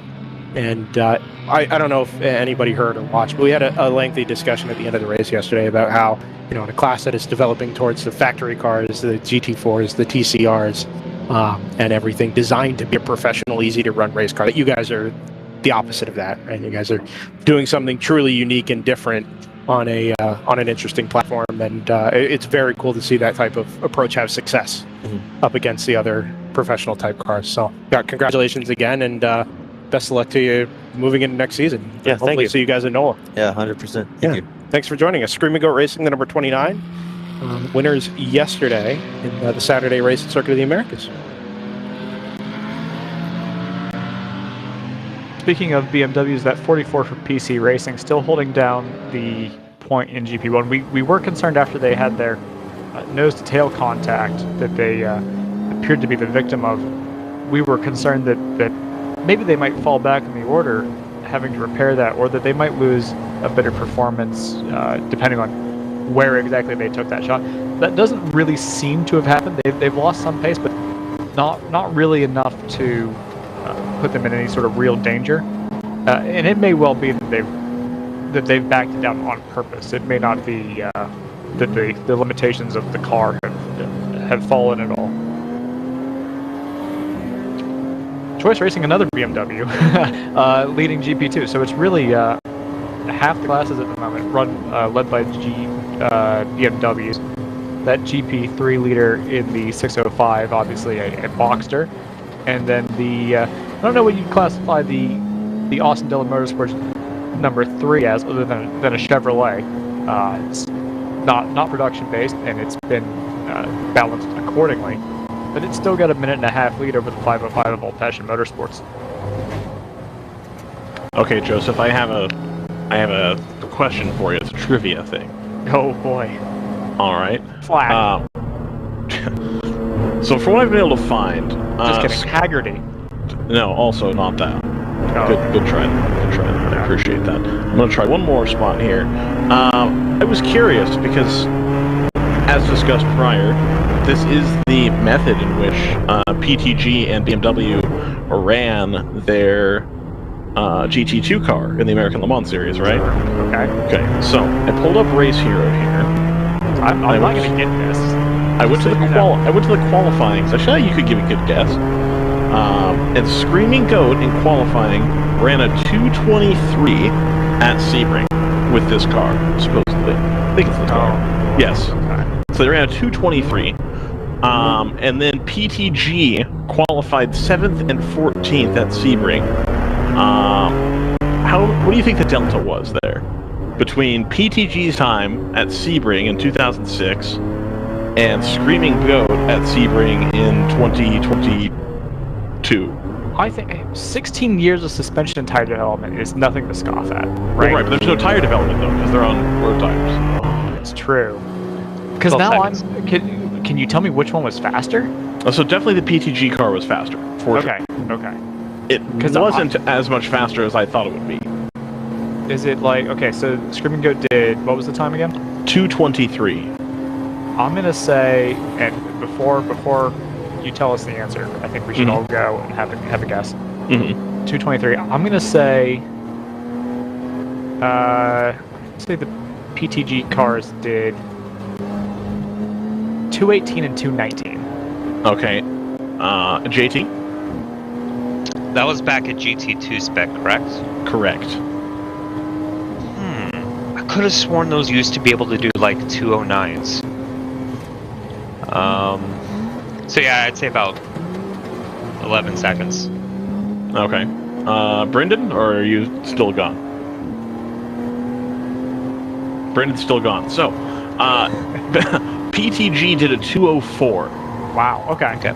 Which is slower than I would have thought it would have been, had you just asked me for a time.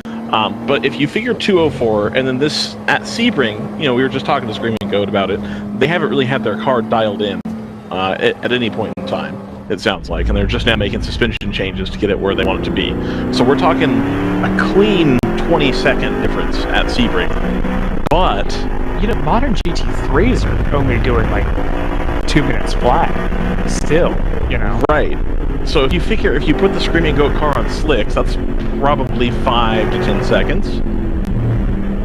And now they only need to find 10 seconds worth of suspension or it's Bill Oberlin driving the car. And wait. Yeah, exactly. Yeah. They're really not that far off of what the GT2 cars were doing in a similar type of thing. I believe the PTG was a wide body as well. Yeah. Whereas the Screaming Goat car, as far as I'm aware, is still very much close to how it came out of the factory in terms of wheelbase. I want to do a little watch this space on some of our, especially, really every class, actually. So I've done some irresponsible math. The GTO predictions are really interesting because the advantage at the moment seems to be towards old-fashioned rather than the 3. Not old-fashioned, but old-fashioned, rather. And that's curious to me because that implies that we think the 3 owes us more than one stop over the 505. I don't think that's true. I think it's probably still, like, if I'm going to use my own intuition, even with a pit stop delta in favor of the 505, the 3 only lost 1:20 on that last stop because they're not having to undergo full fills. So it may or may not tighten up pretty substantially, but I think it's probably still advanced to the Austin Miller Motorsports car, which will be the redemption that they were looking for after Saturday's troubles. Back in GP1, that one's curious to me too because that's advantage Moorhead for me. And I just wonder if maybe the 44 has lost enough pace, or alternatively, they've backed it down to the point where it's going to tighten up, but still maybe not quite crossover. So I'm not sure what I expect there, but that should be another close race. GP2 should be a close race. That looks basically neck and neck between North Loop and Choice, even though there's 1:40 between them right now. That implies to me that we think Choice owes us an extra pit stop. So we'll double check that. And then in GP3, that's the only one that looks pretty settled, and that one is in favor of the 605. remember, if the 605 does that, they cannot be caught in the championship, or rather, they will. The 197 has no counterattack in terms of points. They will take the GP3 championship. They just need a podium. Basically, especially if the 197 can't overtake them on track, which it doesn't look like is in the cards for them. As the 3 comes into the pits. Yeah, the 197 did get a penalty earlier. Oh, okay. That explains why they've fallen back. I couldn't work that out. Oh, pit lane infraction. Yeah, I see that. 1 lap for visor up being their second penalty or infraction of the day.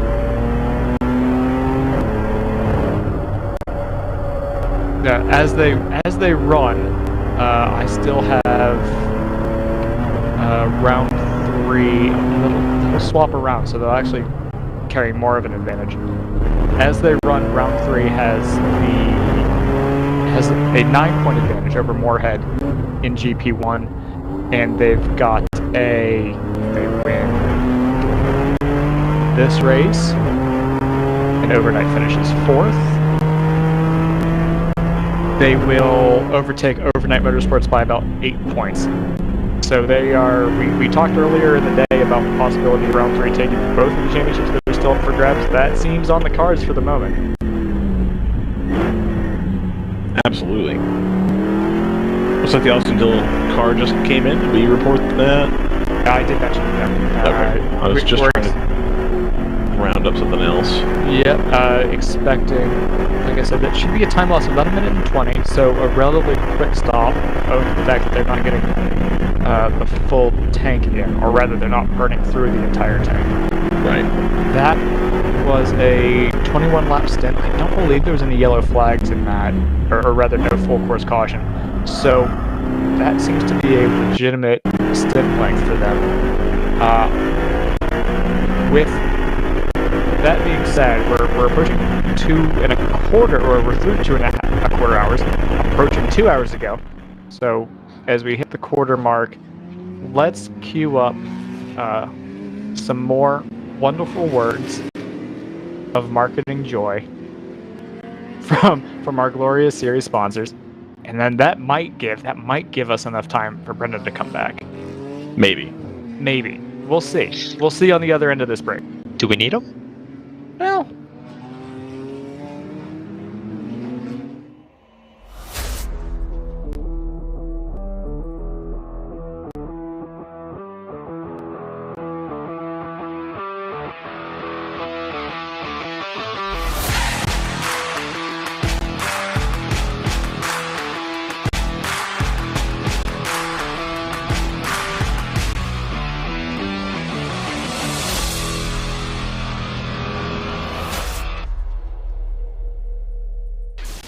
When the finish line calls,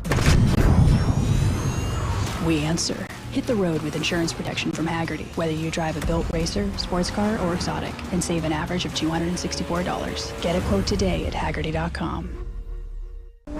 Sentinel by Candelaria Racing Products is a comprehensive motorsport video system incorporating live streaming, local recording, picture-in-picture, flag status, leaderboards, data overlays, and more. Perfect for endurance racing, sprint racing, and HPDE. Sentinel includes everything you need to get started. With the ability to control the live feed from the cloud and GPS auto start, you will never miss an on-track moment. What are you waiting for? Get your Sentinel today.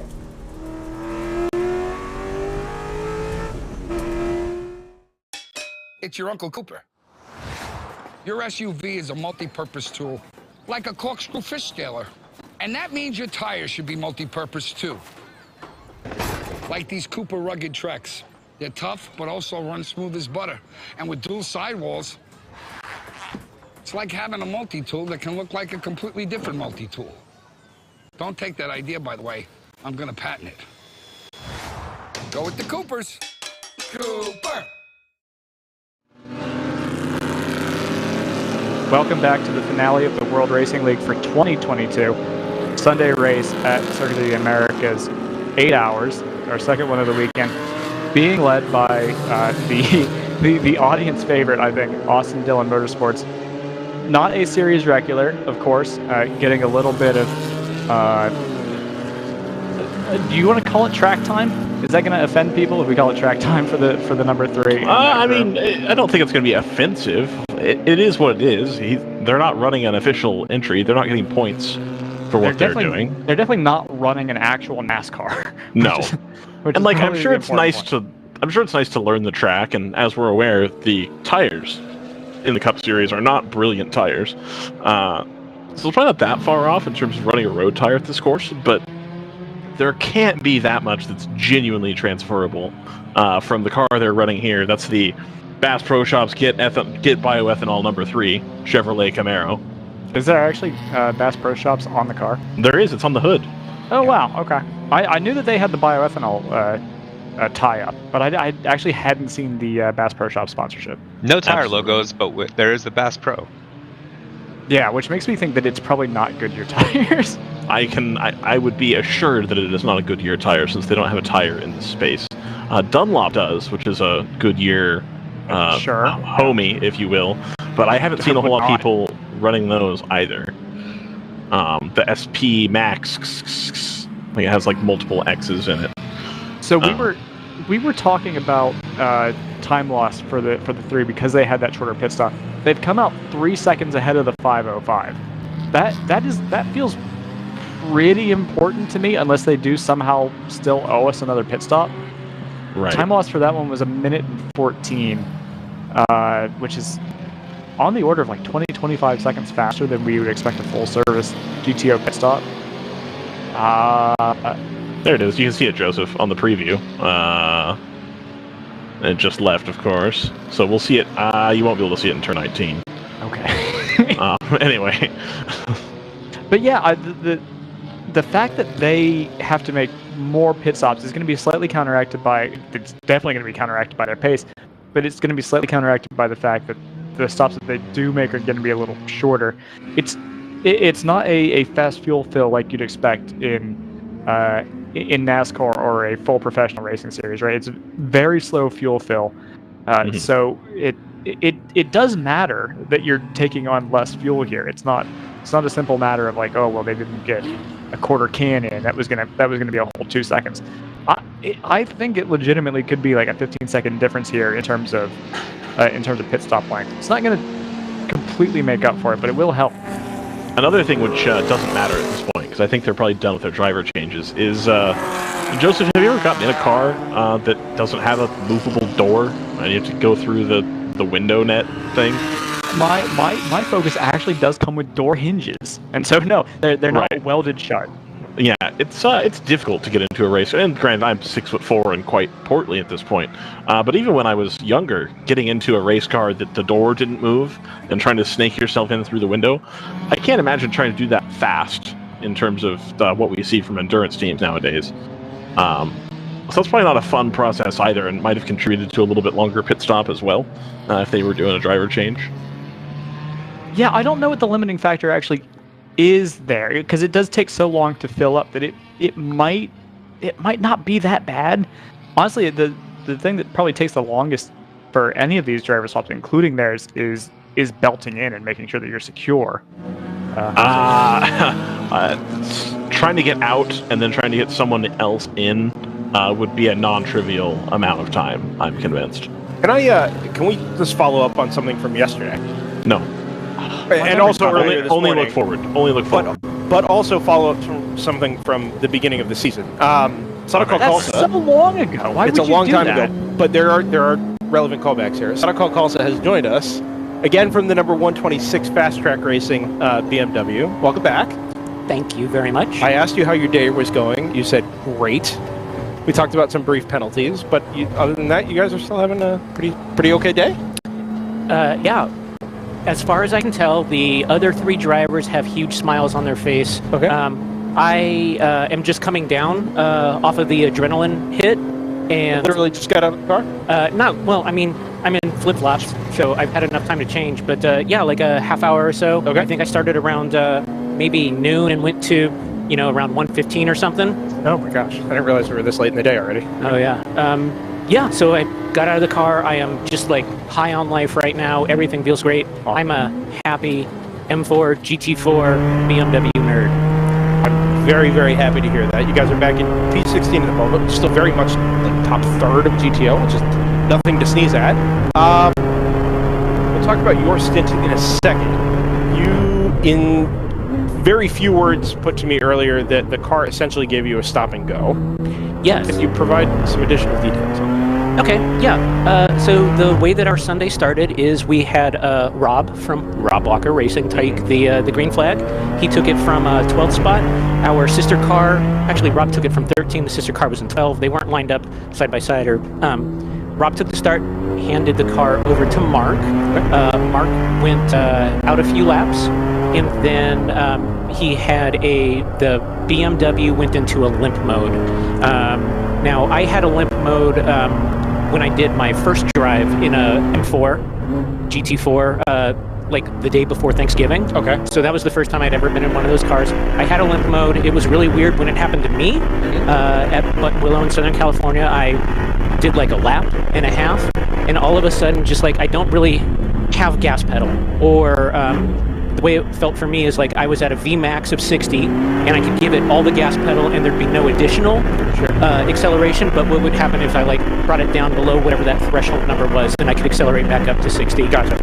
So hopefully, well, I mean, it hurt. The car gave us our stop and go penalty. I don't know where it happened, whether it be turn 1 or turn 19. So we came in, power cycled the car, and then sent Mark right back out, and then everything was great.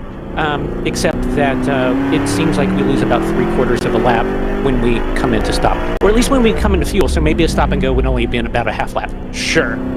So eagle-eyed repeat viewers of the World Racing League will know that this is not an uncommon occurrence with the BMW M4s, the GT4s in particular. I'm intrigued as to what you think may or may not have caused your limp mode, both at Button Willow and here, because this is a pretty standard, race track. Brendan, I did mention the high banks. I did mention the high banks of COTA. Yeah, turn 1. Yeah. What do you think? What do you think caused it? Because we've been at this all season trying to figure out what the deal with the M4s are, and by most accounts, they seem to have been sorted out by other teams. But now you guys here have on just the one car, I assume.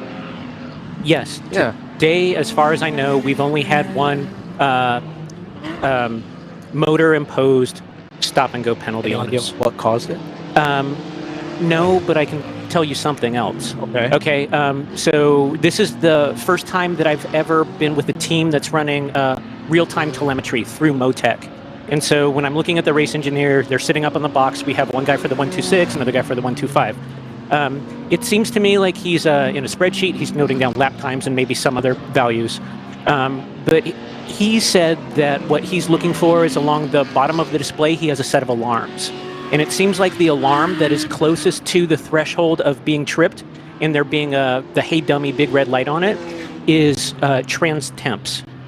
So in the M4 GT4, we have the 7-speed dual clutch transmission. Okay.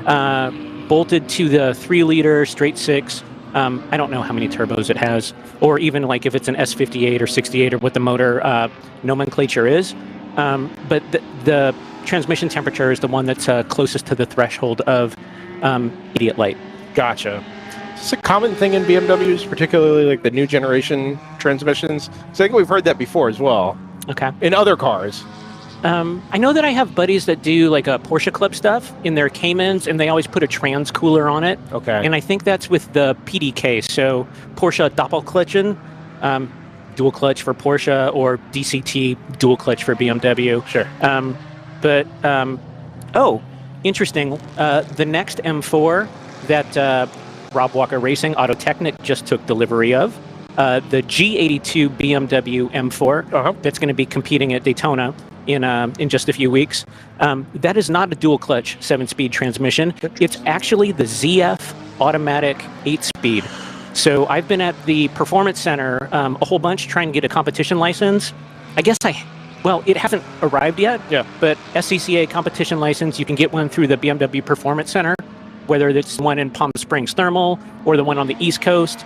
And I spent 3 days in a row driving all the M cars, and the 4-door and the 2-door M3 and M4, they were all just coupled to a 8-speed automatic. Interesting. They have started to switch to that on their road cars recently because the ZF is so good. They don't see the need to have the mechanical complexity of the the dual clutch installed on a PDK and a BMW. But yeah, I've noticed that they started to switch away from that. I've read something about it at one point. So some of the issues that the current M4, the cars that are running around you in GTO, issues with sensors on the banking at Daytona, particularly at low speeds, which is an odd thing because those cars run in IMSA and don't have that issue. Oh. Yes. Okay. Apparently it was some type of rollover sensor.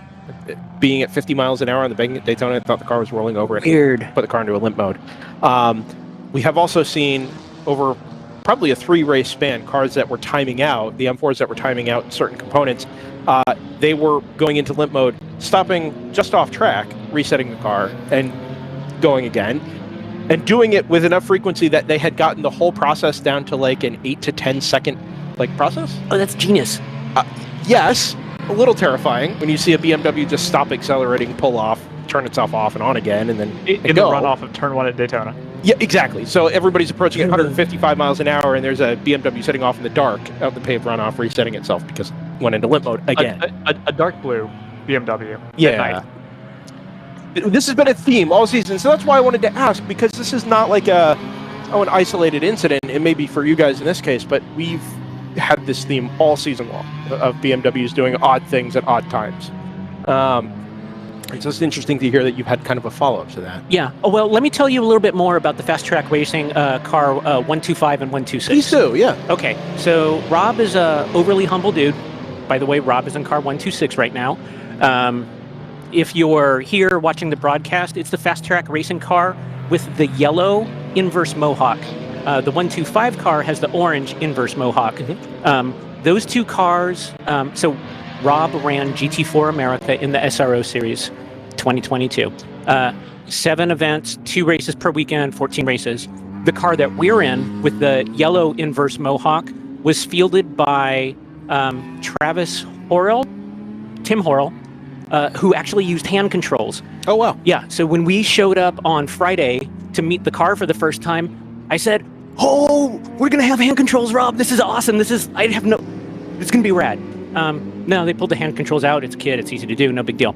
But one of the drivers, Horrell, and the other driver was Rafa Matos, who you may know from Trans Am, who finished second in the championship, to Thomas Merrill, who happens to be walking around in a race suit this weekend. Mm-hmm.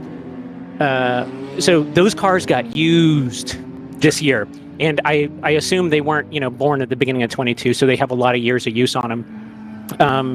And then the other car was only campaigned for the first few races of the GT4 America. And then for whatever reason, that 2-driver team it fizzled. Gotcha. But yeah, these are not new cars, is I think the point that I'm trying to make. Understood. And yet they seem to be reasonably reliable, right? 8 hours. This is a good portion of a season for these cars in basically one weekend, right? 16 hours of running time. Yeah. In race trim, never mind the practice qualifying on Friday. Good point. That's a lot of time to put on race cars. That's right. Yeah. Yeah, you're right. These are basically sprint cars that are out here doing endurance stuff. Yeah, well put.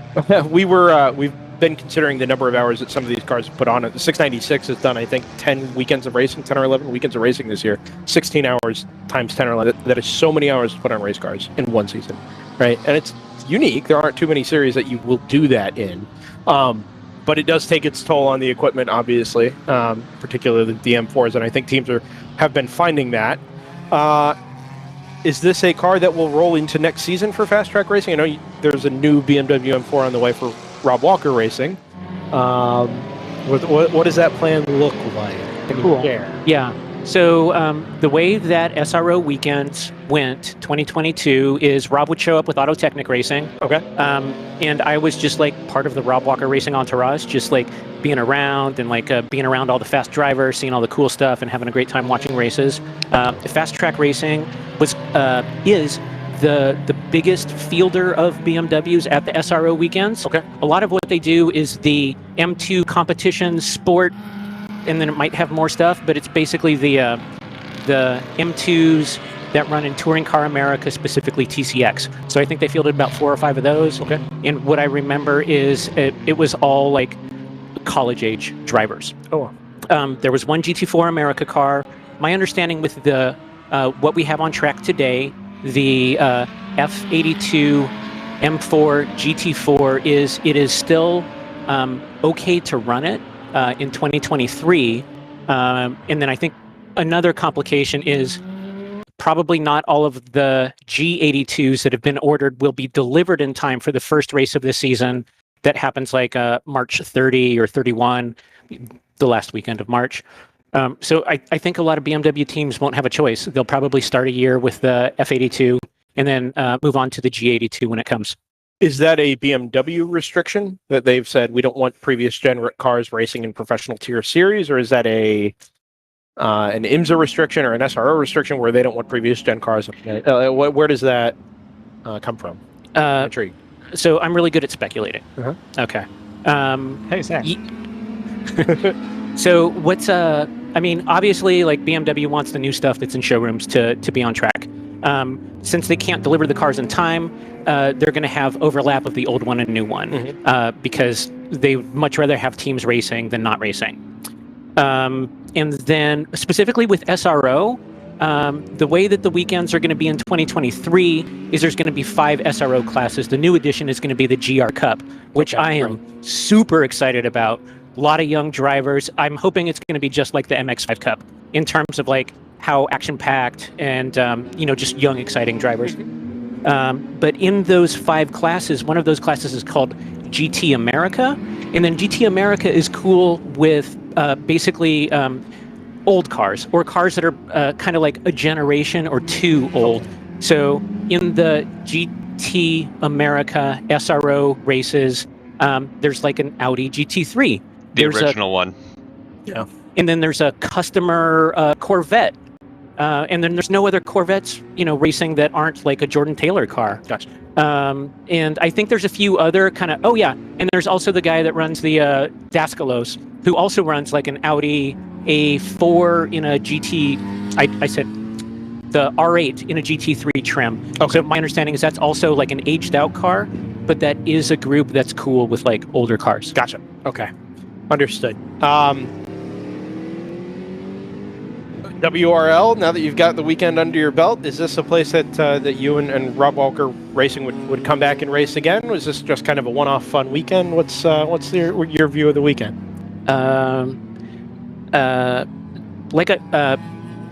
This weekend is delivering like all the things that I want in a weekend at the track.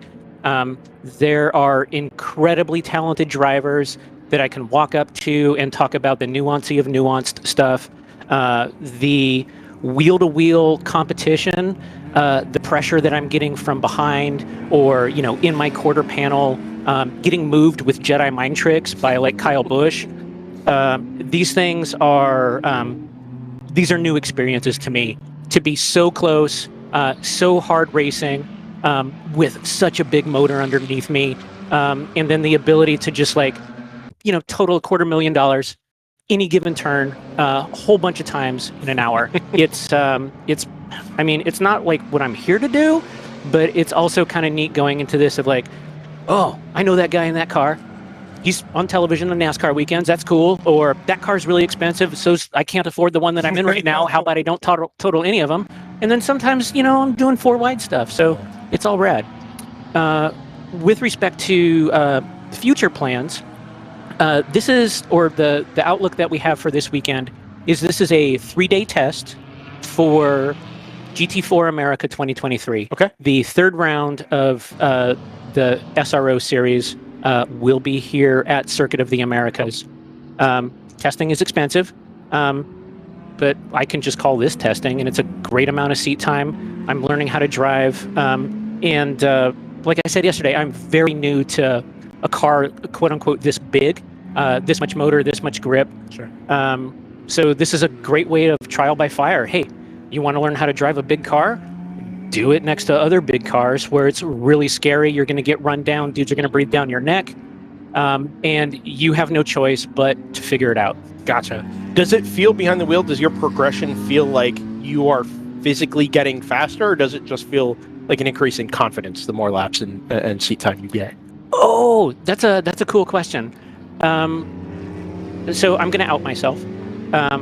It's the second. I don't really feel like today relative to yesterday. I don't feel like the driver that's standing in front of you is any faster. Yeah. But I do feel like that driver is more comfortable with where the bumps are, where the runoff is, and with the car in terms of like how in a guy's door I can put the car. But the part of me that is getting better is I'm able to, don't make fun of me guys, but I'm better able to like predict the future, right? Because I don't have eye contact with these other drivers, but what I do have is body language, and like I'm projecting what my emotional state would be if I was that other driver. It's a huge. I don't know how often that gets put in those terms, but it's a huge part of multi-class racing. It's just that implicit communication among other, because it's not like you can talk to each other. It's not like you can. Sometimes you get a hand wave, and that's about it. That's as much as you can ask for. You can read placement. Yeah. So. Yeah, predictability of the cars that are around you. You know where they're going to be in a second, 2-3 corners down the road. We all, as commentators, we all started doing sim racing, right? And we've been endurance racing teammates for many, many years, and have learned that even on a virtual level, right? But the communication, the type of communication is very much the same. Where you're expecting things to happen around you in a certain way based on the way the car ahead of you is behaving, the car behind you is behaving. Yeah. You have to make that split-second decision of where you're going to place your car at the beginning of a braking zone or a sequence of corners that might actually have an impact 4 or 5 corners down the line, right? So you might be costing yourself time if you do things one way versus a different way, or putting yourself or one of the other drivers at risk if you do things, even just a little bit wrong. And I can imagine, especially behind the wheel of the car, where you're feeling all those G-forces and the way the car is moving around you. That I can't imagine what that experience is like, starting from basically ground zero in a multi-class environment to, being able to do it at the top level in a GT4 car. Yeah. So let me give a plug to all the hobbyists out there. I guess I started playing Gran Turismo years ago. But only playing it with the controller, and then I bought a BMW fresh off the lot in like 2008, and then in San Diego we had the biggest parking lot west of the Mississippi. Oh wow! Right, Lockwood so Stadium. You got it.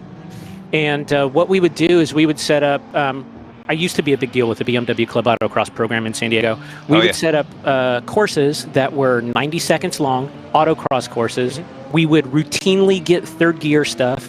So we'd have like second gear, third gear autocrosses. We would never double back on ourselves. We had elevation change. We had kind of like all the elements that you could ever want.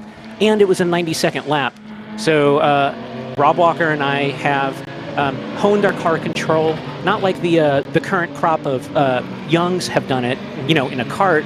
As old men, we've come to driving, and then we've learned it in a parking lot, burning through tons of tires in the cars that we commute to work. And what we're doing is we're applying those same skills that we would just, wake up on a Saturday morning, and then, after we've tipped or thrown all the cones back in the trailer, go out, get beers, and have the ability to go to sleep, wake up and go to sleep in our own bed with an autocross program. And that's hobbyist stuff. That's where the majority of us as drivers, enthusiasts, people getting our feet wet or wanting to get our feet wet are starting. And now, some years later, you find yourself here and headed for a program in SRO, right, where you're surrounded by a lot of expensive machinery around some really high class venues. That must be a pretty special. I don't want to say career progression, but as a driver, as a hobbyist, right? That's a pretty cool place to wind up. Don't tell anybody, but I have shed a few tears of joy just imagining myself there. It's unreal. I don't deserve the opportunity that I'm getting, but I'm going to fight for it, and I'm going to enjoy the hell out of it. You should do that. Enjoy the rest of your weekend. This weekend, we'll keep an eye out for fast track racing, Rob Walker racing into the future. Certainly, Sonic Alcalsa. We'll keep an eye out for the name as well. Gives us somebody to root for. In a series that maybe isn't full of fully recognizable names, but appreciate you coming up here and spending some time with us and sharing your passion for racing. It's very, very cool.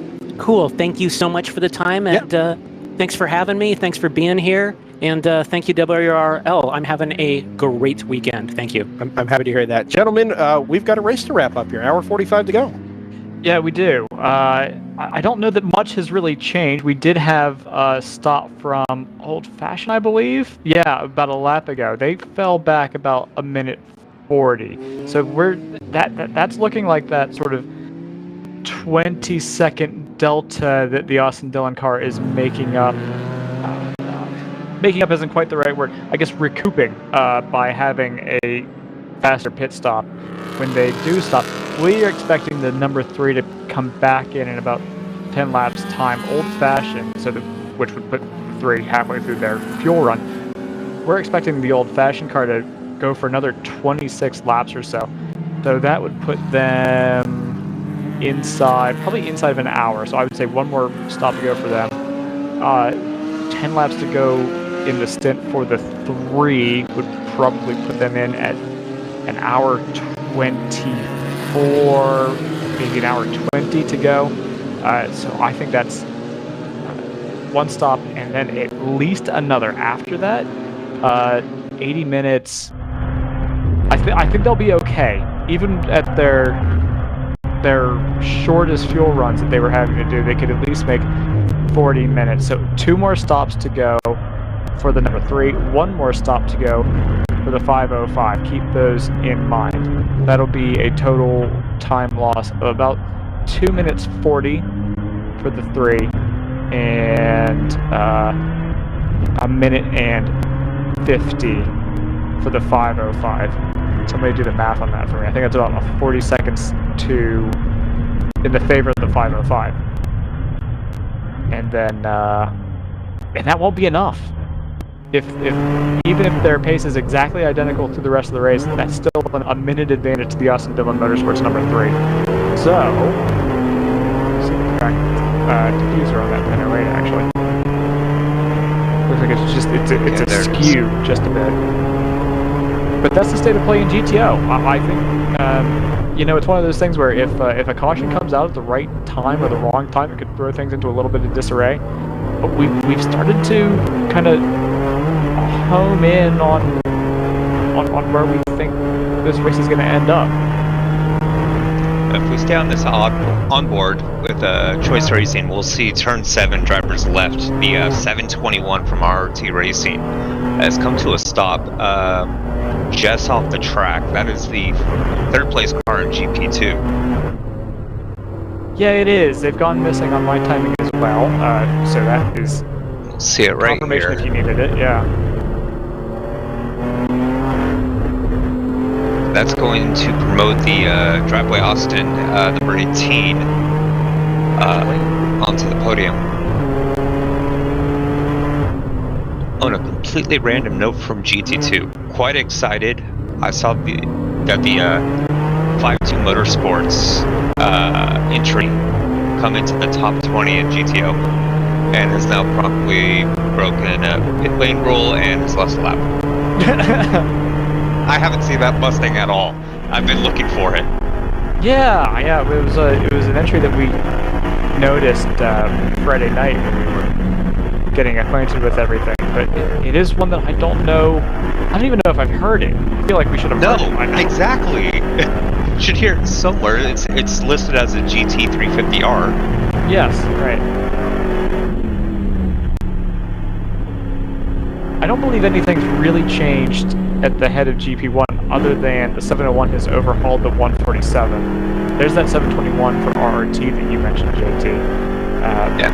But with round 3 having overtaken the 137, that's going to make life even more difficult in terms of the 147's championship ambitions.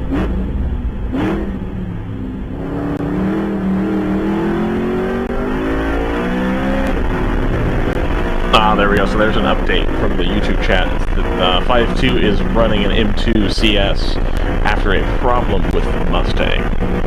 Yeah, bummer.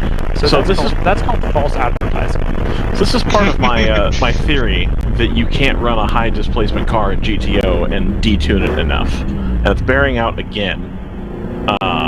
The Corvette that we've seen, or not the Corvette, I'm sorry, the Camaro we've seen, the Mustangs we've seen, the Audi R8, things of that nature.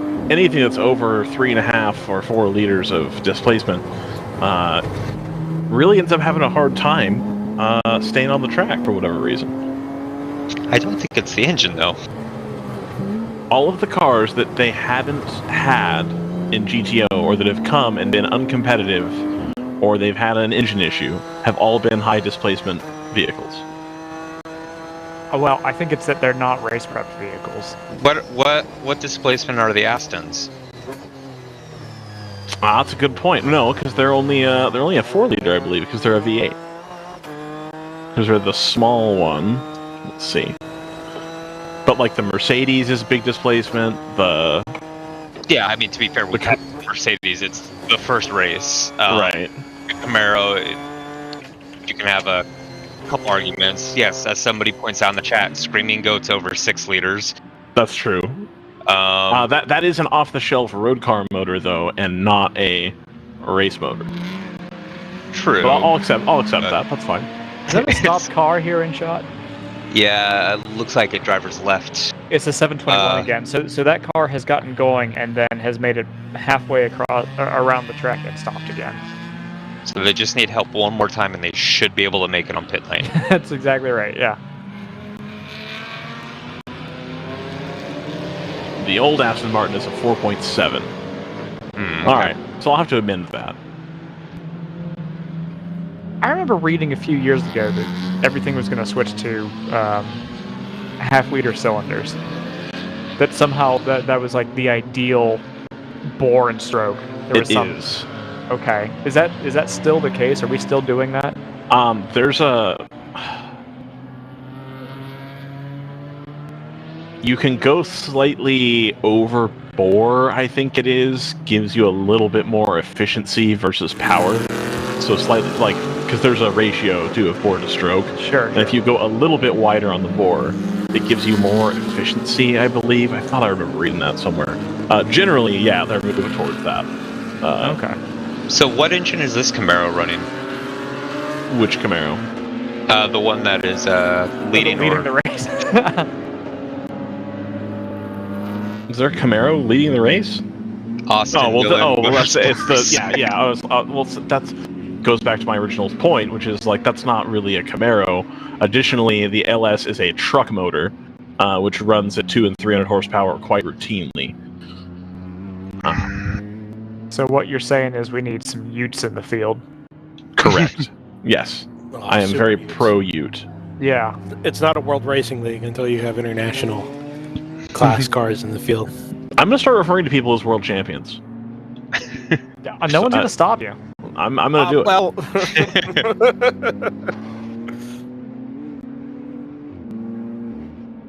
Brendan might stop you, but... GP1. Is this the elite level for GP1 racing? Or GP2? Well, given that the formula doesn't exist anywhere else, yeah, I would probably... Yes, there we go. Perfect. All right. That would be like I'm the world champion of... Just like an extremely specific thing.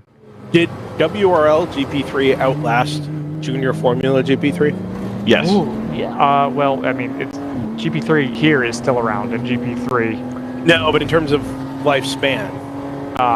Almost certainly. I don't know what the year number is on that. What if we got Davide Valsecchi to race at GP2? Oh, wow! Wow! Strike! Are you okay, Kimi? USA! What a guy. Guest commentator, Davide Valsecchi. That would be... I'm sorry, Dorsey, but that would be... that would you be take on a Valsecchi different over level. Dorsey Schrader? I think so, yeah. Wow. I certainly would. I got to think about that one. I got to think about it deeply. The 908 10 minutes ago was called for a rear diffuser loose. We saw that on screen, actually. It's kind of off kilter on the roll axis, if you like. I'm like 90% sure this happened at 8 something this morning. Yes. Yeah, 8:29. I kind of assumed that it was never not an issue, but we just stopped calling it in. Right. Somebody forgot that it was already an issue, and now we've had a shift change, and someone's like, "That part of that car's off." So since I've been up here making new friends for the last what feels like hour and a half, where do we stand with things for the uninitiated? So particularly here in GTO, we've got some questions to answer, I assume, on pace and fuel reference, Austin Dillon, and Old Fashioned. Not really, actually. So we've kind of answered them, which is that the Austin Dillon car we think is probably on the margins of making it on 2 more stops. 505's got another full service stop to make as well, or close to it. Austin Dillon, the team. I doubt Austin Dillon is out there with fuel jugs, but if he is, more power to him. Those stops have yielded time losses of about 1 minute and 20 apiece. So work out the math on that. It's 2 minutes and 40. The old-fashioned stops, I think the last one we worked out was in the ballpark of like 140, 145 in terms of time loss. So we're still looking at, they're going to pull back 1 minute. But the gap is more than 1 minute. So even if the 3 brings it back down to the pace of the 505, they're in pretty good shape here. It has to be said. The delta is roughly 30 to 35 seconds on track. Yeah, roughly. Right. Whatever the current gap, based on what you tell me, it is roughly around a current gap. Now, a 229 from Austin Dillon and a 224 from Old Fashioned is going to help out that Ginetta significantly. Particularly if that is a repeat occurrence. But I understand the situation that we are in now. Yeah. And I'll be honest with you. Please. In the grand scheme of things here. This is... No. Just these 2 cars went head-to-head in the early parts of both races. Yesterday and today, they were fun to watch, doing kind of similar pace. Great experience for whoever was on board. The Ginetta going against NASCAR drivers. All those little fun things. From a race development perspective, having these 2 cars be able to duke it out with something legitimate on the line, like a race finish, a race win on the line, is about as good as I could have hoped for the battle between these 2 cars. Yeah, I think so. There's always the question of what if we have a late caution, as we've got was it the number 99 there that's slow on the apron? Don't need to talk about it. So, sorry, on the curtain. It is the 99. It's on the curtain. Yeah. Everybody else's VLC just crashed? Nope. No. So, did anyone else put a direct line between what was that Steve that we spoke to from Big Mission? Yeah. And talking about the tendency of a certain transmission to slip into neutral at a certain slip angle, and poor Sadakal saying, "Hey, I think this is a transmission that we're gonna run, and it's called Now, obviously, it's no. Now, obviously, that's going to be a very different. It sounds like that's going to go into a GT4 spec car, right? Yeah. Did I hear that right? So that's a car that you'd want to put a little less slip into than you could do with a GP1, and also with slick tires, you're probably going to want to put less slip onto those as well. There's definitely comes down to the 2 cars wide going into. That is a yellow flag area. And immediately, the race control log lights up with cursors. No text. Yeah. It was cursors. Yeah, no text. I expected the text to follow. They need ID, probably. Yeah, that may well be. But another one. This issue that's being referred to, Joseph, is a matter of coding. It's not something physically inherent to the car. No, I understand that, but if you can't modify the coding, then you're out of luck, aren't you? No, my point is, I'm sure that BMW, about to put this transmission into their GT4 runners, will have heard these complaints and rectified that. Maybe. It depends on whether or not it supports the use case that they built the transmission for. Well, they didn't build the transmission. BMW didn't? No, it's off the shelf. They buy that from ZF, and then ZF goes, cool, you can have it. That same ZF 8-speed is in modern Aston Martins. It's in the Alfa Romeo stuff. Everybody uses that transmission nowadays in their luxury cars. If BMW didn't build it, why would they have the code for it? Because the transmissions... they have to service it and put it in the car, and it has to be adapted to multiple different engines. So you can change the attitude of the gearbox. In fact, there's instances where journalists, get into one car that has the ZF, and they pull the paddle, and it takes forever to shift, and they go, what the hell? I've been in the car with this transmission, and it shifts instantly. It's all how the manufacturers code the gearbox to work with their particular chassis. The 99 has pulled forward about 20 yards there and then come to a stop again. It's past the apex, which is probably where I think that's probably. Oh, is that GTR in the 3 side by side going through 15? Is it? Oh, can we pick them up at 19? Or was that choice? That's JTR, and that is the 3. That's exactly right, JT. Fighting pretty hard right there. Ryan, my concern would not be technical ability, it would be corporate flexibility, is where I'm going with that. I mean, one would assume, at least, that the motorsport department has a little bit of autonomy over how they design road cars. If so, then great. I wouldn't want to rely on that. But like I said, if it's going in a GT4 car, it's probably less of an issue anyway, because you're probably not going to be slipping the car as much, right? But it comes back to a conversation that we were having earlier about, like, you know, having the ability to pick and choose what parts go into what cars. You know, what's going to suit your use case. The use case currently for the front of this BMW is being towed back to the garage. The fact that they have a little bit of drive, I don't know, what do we make of that? I don't know. I mean, they would have had to kind of go uphill, I think, to get to where they are now. No, maybe that drops away a little bit. I don't know, but I don't think they would have rolled into the grass there. There's clearly no damage, otherwise it would not be coming home on a tow hook. Yeah, and no fluid coming out. Yeah. At least not in copious amounts. No, I don't know. This is an intriguing one, particularly because we don't really see terminal type failures out of the 99 very often. I mean, we've seen the little peculiar BMW things happen over the course of the season. It's particularly an issue. They've all been hard resettable for the most part. They have, and they also tended to be an issue during the warmer races, right? So if they were temperature related, that you were seeing that at Daytona and at Road Atlanta and the places where, you know, in the events where it was much warmer out, none of those environmental situations are really a factor today.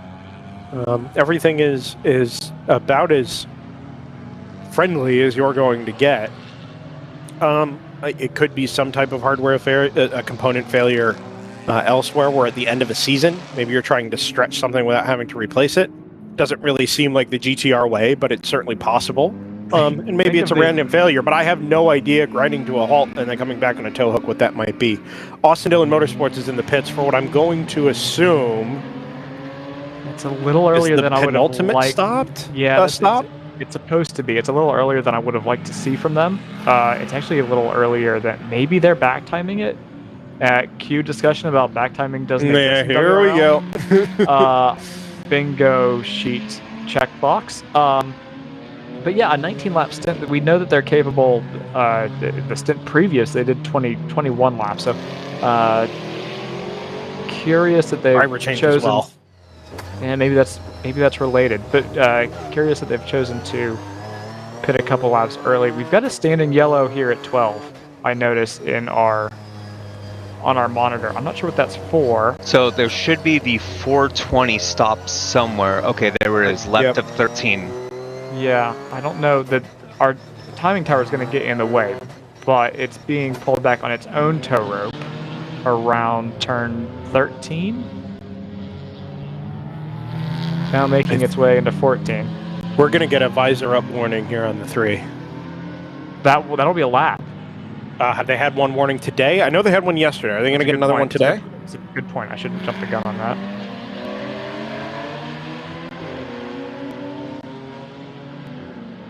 Yeah, you're right. It was one early in the day yesterday, but they've been pretty clean so far today. They're doing the control F. Race control is doing the same. Oh no! It's going to be a penalty. At noon today, they had a warning for 6 over the wall. That's going to cost them a lap, and that could be the race. Oh my goodness! I saw it happen.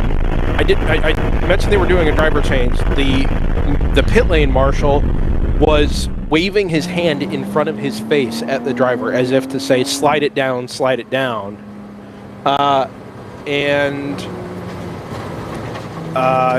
He got a good response, gave him the thumbs up back, let the pit stop play out, and then called it in.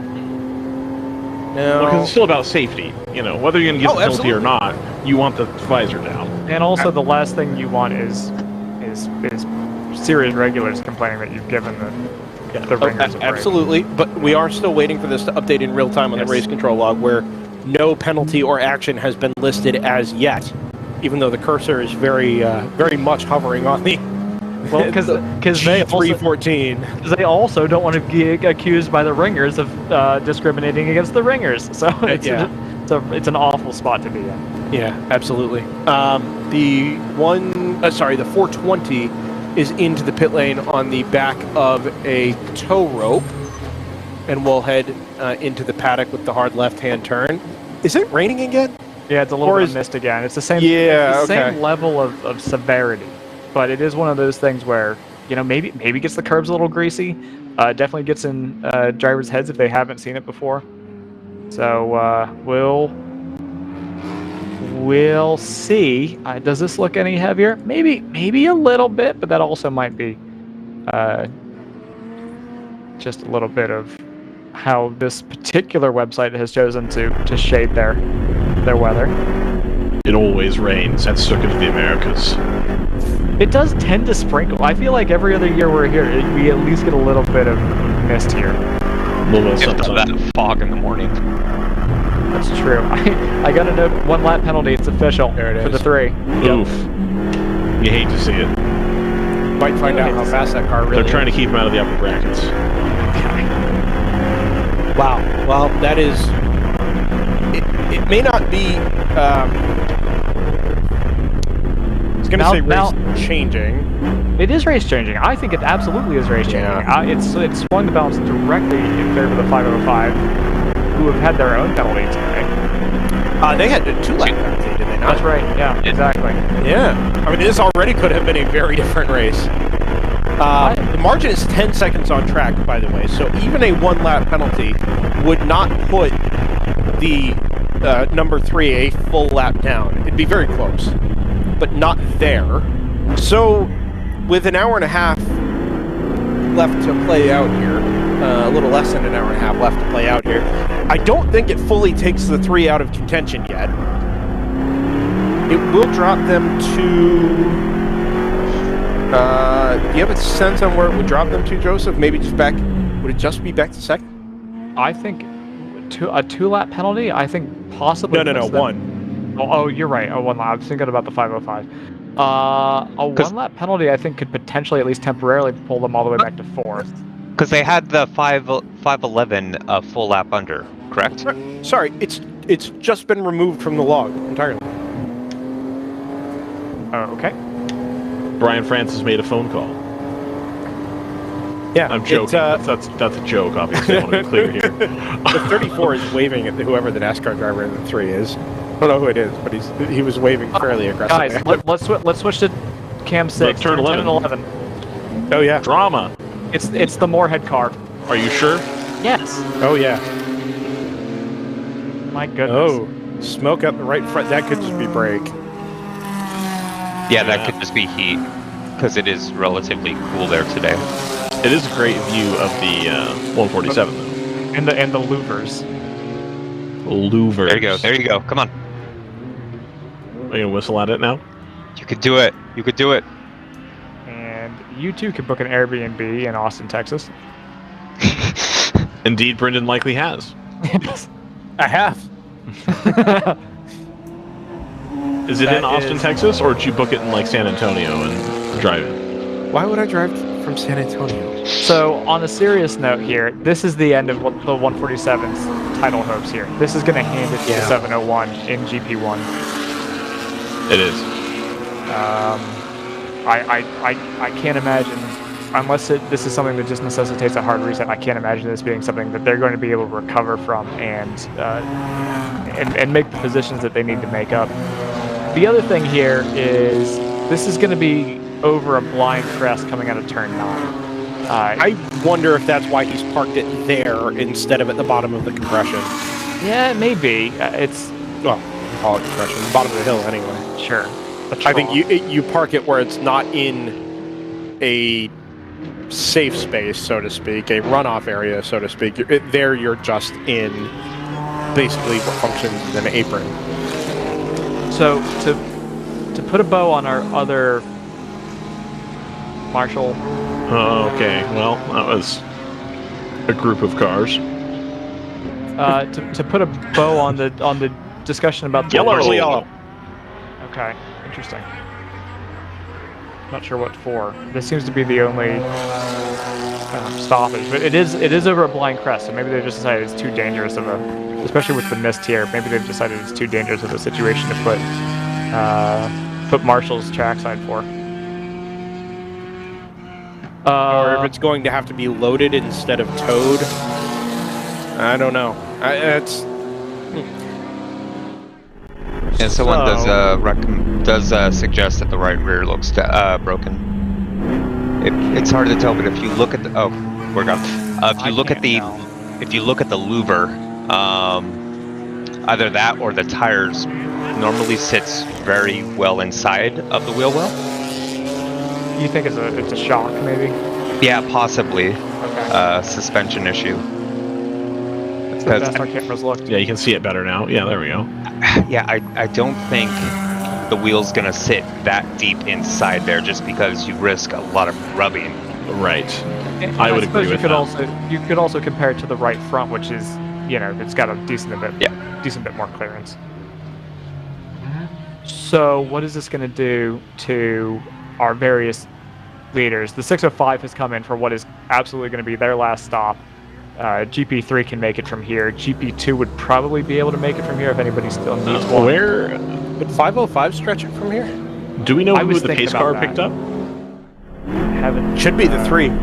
I don't see a reason the 3.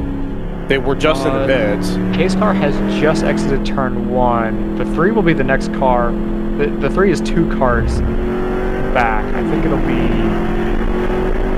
We'll actually see them come through turn 3. We'll figure out who it's picked up. Whether they have waved by the auto park it machine. So the pace car will pick up the 3. Here they are. Okay.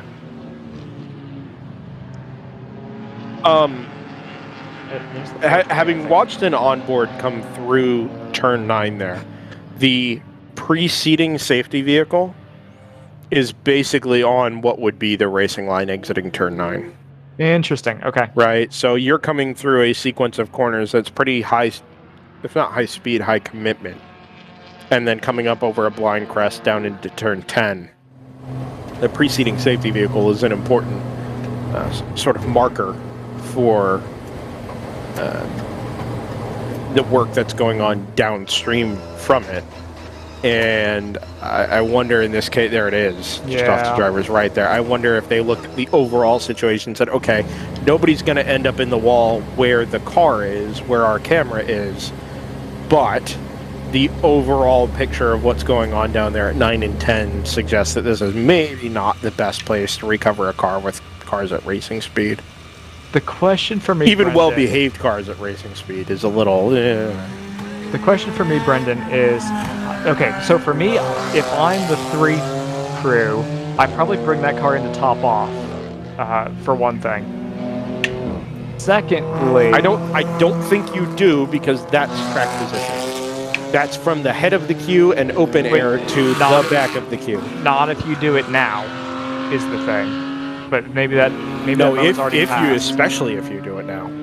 Well, no, because the field's still strung out. Once it groups up, then it's certainly. Oh, a bad maybe idea. when you came into the pits. Sorry, when the yellow came out. Yeah, but I think if But we look at at the that turn point, 12 you camera, I think we're too grouped up. Yeah, and this happened with literally within 2 to 3 laps of them having been in the pits. But I think it could be one of those situations where we're on a 2 to 3 lap margin. That is still 10 miles of running. You know, that's not nothing. Yeah. But for the 505, This yellow will help them anyway. It will. That's true. Right, you're probably going to get a lap or so out of this. Oh, it's missing a whole tire on the left side. Oh. That is. I wonder where that's gone. Yeah, you can just see the edge of the wheel. Or the brake, even. Yes. Yeah, you're right. Yeah, that might be the rotor. Yeah, that's definitely the brake, yeah. And you can see where it's departed and flared out the back of that fender. Alright, so I guess the question we need to ask... Who's found a souvenir wheel? Because as long as it's not the front of another car, I think it's okay. Maybe it traveled down to that creek at Barber. Yes. That was Screaming Goat, wasn't it? I can't remember. Let me see if I have it in my notes. I think it was. Do you have a season-long notebook, JT? Yeah. Yeah, Oh my JT God. makes an effort. JT's a professional. 86 has just copped a 1-lap penalty for a pit lane infraction. That was TLM USA, the 172. Okay. 86, that's out of second. Yeah, that's the 3 fast guys in Denny, as you know. And the top 3 or 4 in GP3 are still basically right together. Well, especially now. Yeah, true. GP1 is going to have the 44 and the 701 on the lead lap. I don't think anybody else. It's tough to say lead lap here because obviously we'll all pack up in the string, and some cars will be separated by the pace car. Do we have another ad break? Yeah, we can talk about we can let Zach cue that up, and then we can talk about things as he's queuing it up. Do we want to do it now, or do we want to let this play out? Because I don't know. No, we should do it now. Okay. So that it's played, and then Okay, I just didn't want to miss the return to green here. I think we know where we're at. I think we will. Yeah, I think so. Yeah, I think you're right. That's my only concern. I'd rather do it while we have a little bit of a lull in the. Why don't we do a quick one, Zach? If we can unclick a couple, and then one of do each. another mini one later. One of each. I'll do it that way. Beautiful. If we're ready. Well, I don't know if he's ready yet, so we're gonna talk until he is. But almost everybody in the podium positions in GP 1, 2, and 3 have come into the pits. GTO, our top 2, have not come in. We'll see how that pans out on the other side of this short break. We're gonna try to come back before we go back racing again here at the World Racing League.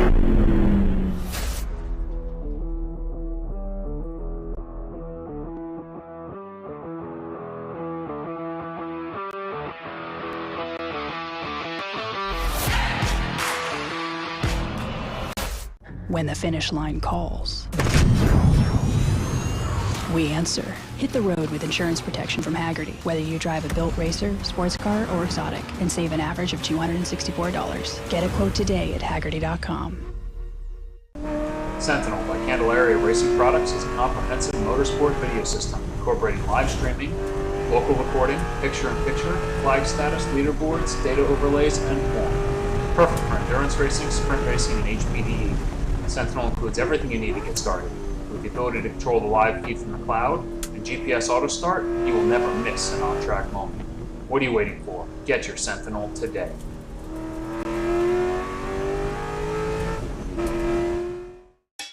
It's your Uncle Cooper. Truck owners who run Cooper AT3s are some of the most dutiful people I know. Even if that duty is to haul a load of this stuff. It's not glamorous, but it's their duty nonetheless. So if you and your truck are constantly tackling the regular duties of the day, Go with a tire that can handle them all. Oh, man. I stepped in it. Go with the Coopers. Cooper.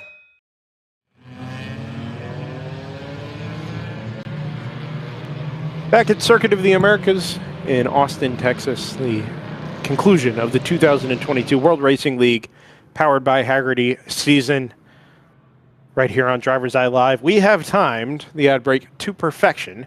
The lights are out on the safety car, and the number 3 Chevrolet Camaro stock car of Austin Dillon Motorsports leads the field through turn 19 and into turn number 20 for the 100 and big number time.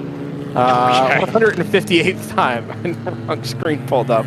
Old Fashioned Motorsports, the number 505 Jetta sits 5 cars behind them in a battle for the overall race win, the GTO class win. The number 3 leaves the acceleration until the last possible moment.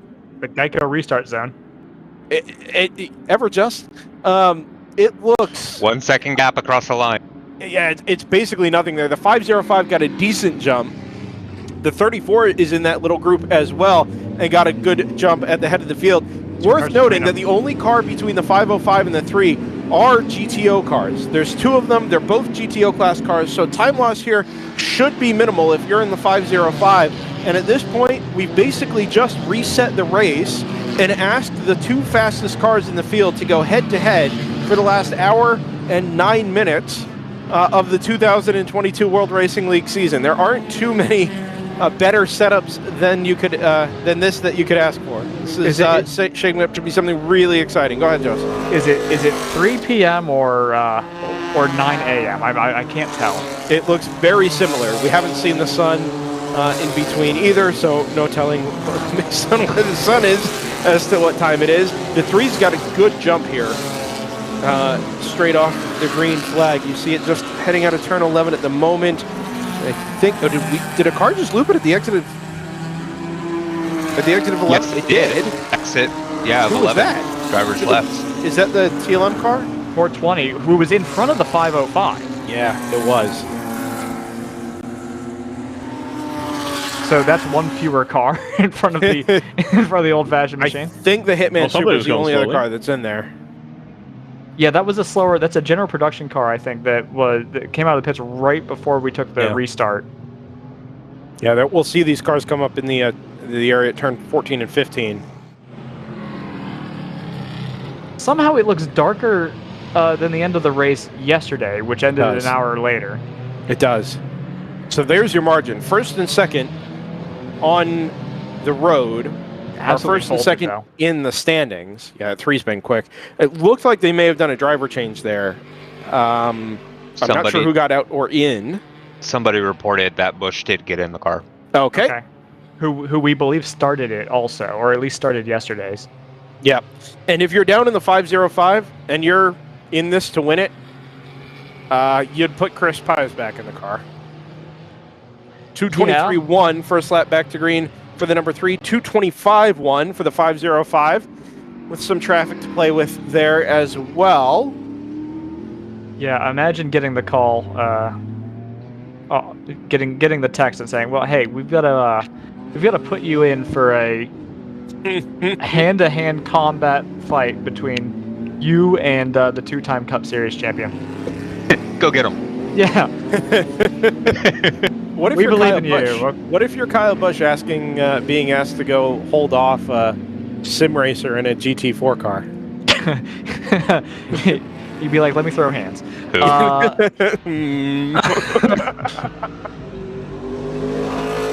don't know. Richard Childress is going to come out of the hauler, and he said, "You couldn't do it. You couldn't stay ahead of the 505. You can go drive for someone else next year." By the way, this is your interview.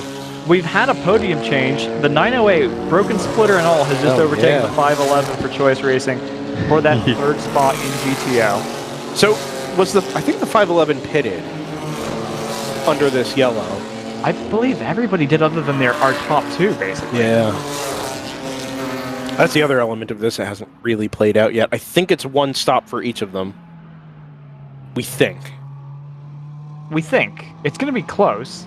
Yeah, I'm going to assume that yellow got the 3 what they're going to need. So I had made. But you're right. It is going to be close. I had made the point that I thought it was an unfortunate piece of timing that the 3 only made it 19 laps rather than the 21 that they had run earlier on a tank. That 2 or 3 laps under full course caution could end up making that back up, and it will certainly be more time off the board, which is the important thing. It's not laps; it's time off the board that you need to run. Yeah. So we'll see. I'll run some more projections so that we can actually get some numbers behind our guesses. But are they good numbers? I don't know. But they'll be numbers. And the 505 for Old Fashioned, I no doubt has to make one more stop, and probably, and also no doubt does not need to make a second. So the other sort of element here, well, I guess the 505 now is going to have a shorter stop to make as well. So yeah, we'll see how that plays out. That may come out in the wash effectively. There's tenths in this. I mean, this is going to be a game of tenths. If there's, yes, but I mean, traffic will get involved later. But it's not. Don't worry about that. It's not on the order of magnitude of like 20-25 seconds like we were talking about before. No. That's my point, and that's why I just kind of chuckled to myself there. This is, nose to tail like we saw at the beginning of the race, without the margins from rounds of pit stops or anything. We're going to have 1 pit stop apiece. The gap is 3 seconds, and we're right back into the 222s. I mean, we're within a second of each car's fastest lap. Yes. Well, now that the rain has taken any heat that might have built up in the track, now that that's evaporated away, it should make conditions just that hair quicker, and they've got relatively clear track in front of them. Actually, more clear track than they had at the beginning of this race, if you remember back to how close the GTO field came to wrapping back around on the general production field. That's a really good point, actually. Yes, the 701 has just pitted, having elected to not do so during the caution period. Kind of interesting, but I don't think it'll matter because it'll matter for the race win, but it won't matter for the championship. That'll I was going to be say, sewn up. If you're the 701, do you just kind of let your hair down here and you want to take the checkered flag? I think that's the most important part. Yep. And everything else is gravy. Speaking of taking the checkered flag, in GP3 we have less than 1/10 of a second at the line between the 605 and the 22. I think we've lost the onboard for the 605, but those 2 cars are right on top of each other. I think they're going through turn 10 and 11 now. That may have been the GP1 car, so scratch that. But that's a tight fight in the GP3 leadership battle. Oh, slow 721 off the final corner. Hey, this car had been slow once already since we went back to green. Yes. Oh, Janetta's going to pull in a couple of tenths here. Yeah, you can see them right in the background of that shot, that slow 721. Chris is a member of it's come PCA. to a stop now. Yeah. I believe so. I think his sim racing stuff was PCA related. Okay. Yeah, this is the RRT car. 721.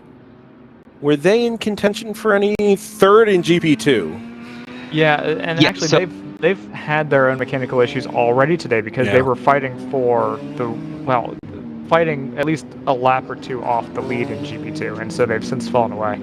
Yeah, they came to a stop a couple times, 20 minutes, 30 minutes ago. They came out, I want to say like 20-some seconds behind the Driveway Austin car. Yeah, they're just ahead of the Driveway Austin car. Maybe a little closer to a lap, but that's not going to matter in this case. I think if they haven't already lost that time, they're very, very close to it.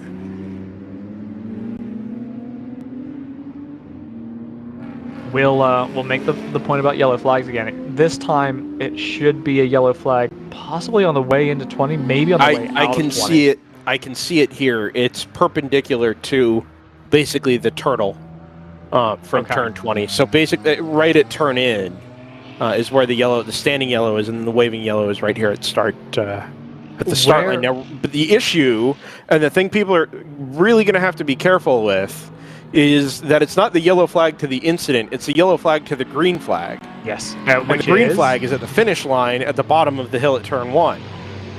Right. So basically, So right where the the whole- tarmac changes. Yeah, it's the whole length of the front straightaway. Until you get underneath the gantry at the far end is under neutralization at this point. You can get your lead battle on the way out of turn 19 and turn number 20. And I hope that the relevant spotters and crew chiefs for these two cars have advised, let's say, the driver of the number 3 and the number 505 in particular, that there will be no passing in this portion of the track. Luckily for them, there appears to be nobody to pass, so that'll be helpful. Certainly for the moment. We scrambled a recovery vehicle to go tow that 721. Hopefully it's not dropped any fluid, and so it can just be towed to a point of safety. No, it doesn't look like it has. It looks like it just didn't accelerate coming out of turn 20 and just pulled to the left and ground to a halt. Right, okay. 86 noted for track limits. That'll be the 3 fast guys in any car holding down 3rd in GP3. TCS Motorsport has started to draw away now from the 605. I don't know if that's a function of traffic. No, that pass was made then on the previous lap, and the pace of the TCS Motorsports car is beginning to show itself. We've gotten a couple drivers on that 605 in this weekend, and the common theme seems to be the TCS 22 is on rails. So go ahead. Reports of the 44 being slow in turn 12. I just saw that, JT. It's a good catch. Let's see, in turn 12, have they made it back around? Oh, it's smoking in the coming out of turn 15. Oh, you could see the smoke just on the way into 16, 17, 18 there. Maybe a tire going down? It could be, yeah. So, what happened, I believe, is the There it is. 701 A had lot of smoke. Is it out of a corner? It looks like it's out of a corner. Yeah. I agree. I think that's tire rub. I'll have eyes on it here in about 10 seconds. Oh yeah, it's Right getting very rear. wiggly. Do we think that's something broken then, maybe? Is it going to make it? It's slowing quite a bit. Yeah, okay. It looked like it slowed really dramatically at the apex there, but I think it's going to make it into the pits and up the hill. Oof, the car's crabbing. Just as we were talking about the 701 having to consolidate for second, it's fallen apart, quite literally, for the 44. 505 in the pits. 505 in the pits right behind this. I think it's dropping fluid. I think the 44 is dropping fluid. That might be a good call for the 505. Do we see spray? Oh yeah, it's kind of dirtying up the windshield here. The 505. You might be. There is a very, very thin line, and it doesn't look like a rim, like gouging into a surface or anything. It looks like a very narrow, maybe 1-inch trail of fluid down the length of the pit lane up to where the number 44 turned left into its pit stall.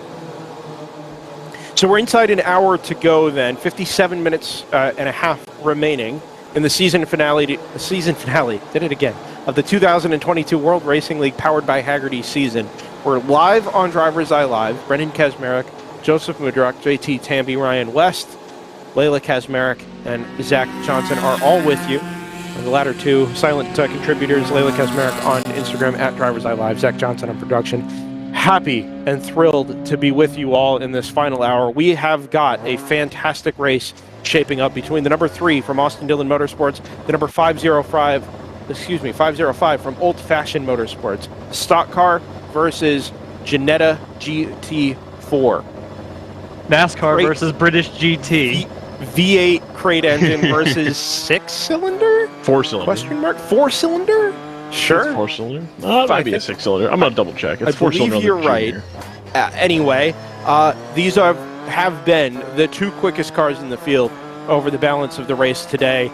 They didn't have such great races yesterday, but the battle that we saw at the beginning of the race on Saturday, the beginning of the race on Sunday, is coming to fruition at the end of the race today. We are set up for, I believe, something particularly special and hopefully a really appropriate send-off for the 2022 WRL powered by Hagerty season. Thanks for joining us. Settle in and relax. Enjoy this last hour because it's head-to-head now. It's one of the quickest drivers, quickest cars in the field, and also Kyle Busch. So, hey. Just a correction real quick before the comments section. Oh, Austin Dillon's wide the last corner. Overdrove the entry to the corner there and ended up off to driver's right. Kind of pulled it in off the exit curb. I think we've got a little bit of slightly heavier rain in because we just had a car go wide at turn 1 also. That might have been coincidental, but just keep an eye on track conditions out here. There goes the DiBetti car going quite wide as well on exit. So, double-edged sword here in terms of weather. So if it slows down the pace, it would make life for the 3 crew a lot easier in terms of making it to the finish.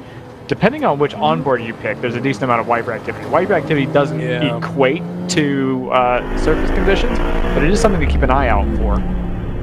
Yeah, the 63 is an outlier here. There is not a lot of wiper activity elsewhere. To be fair, that car looks like it's been ice driving for the entire race, so whatever works for him. It looks like a fun time. I will say real quick before I get shouted at by the comment section, it is a 3.7 in the Ginetta, which was in the V6 Mustangs for a time. Right. Who's slow here into 12? So that should be it's the number 1. That's the one car for Hammer, yeah. A yellow at this point would favor the 3? No, because they're not in the window. They won't be in the window for another 9 minutes or so. Good point. And the 505 just stopped. Good point. Yeah, I didn't consider the fuel window, but you're right. The gap's 1 minute and 18, by the way. So that is the delta and the margin that the number 3 has to play with when they make their final stop here. That includes the slowing down into the pit lane, the pit stop itself,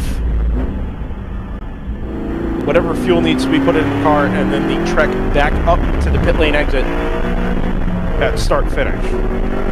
And remember, in terms of the pit window, I think it's going to open for them probably at or around 45 minutes to play. So 40 would be ideal if they can get there. That would be pretty close to on a par with what we'd seen when they had the worst of their pickup issues. They can stretch it to, they could probably stretch it to 45. But if they can make it to 40, I think they'll be pretty safe. 118 is going to be really close. If that gap stays about where it is, that gap is going to be, they're going to be really basically nose to tail with each other. Yeah, I mean, the pit stop time, right, is about 4:10, 4:07, 4:10, which is... I just want... I don't know. I mean, that's 4:10 versus a 2:20 or 2:25. So the last few pit stops for that 3 crew have cost them about 1 minute 14 in that area. They've been actually extremely consistent. Okay. So that's sort of what we're looking for here. Jump back on board the number 505 from Old Fashioned Motorsports. The more clear track, the better here for this 505. And the 3 has actually just gotten held up just a little bit, and the tail end of the S is coming out onto turn 10. I don't know. I haven't decided how much I care about the margins here. There goes the Lexus. The 9 stopped at the top of the hill. And the last time we had a car stop here, we had to send a yellow. Yeah, you're right. I think is that what if the yellow is because of the rim being on the racing surface, though? I don't know where it actually ended up. I don't know either. That car is on a downhill, so it may be able to coast down to a point of better visibility. There's a wrecker leaving the paddock. I'm not sure if this is a wrecker returning home from the 147 or if this is a wrecker being sent to the Lexus.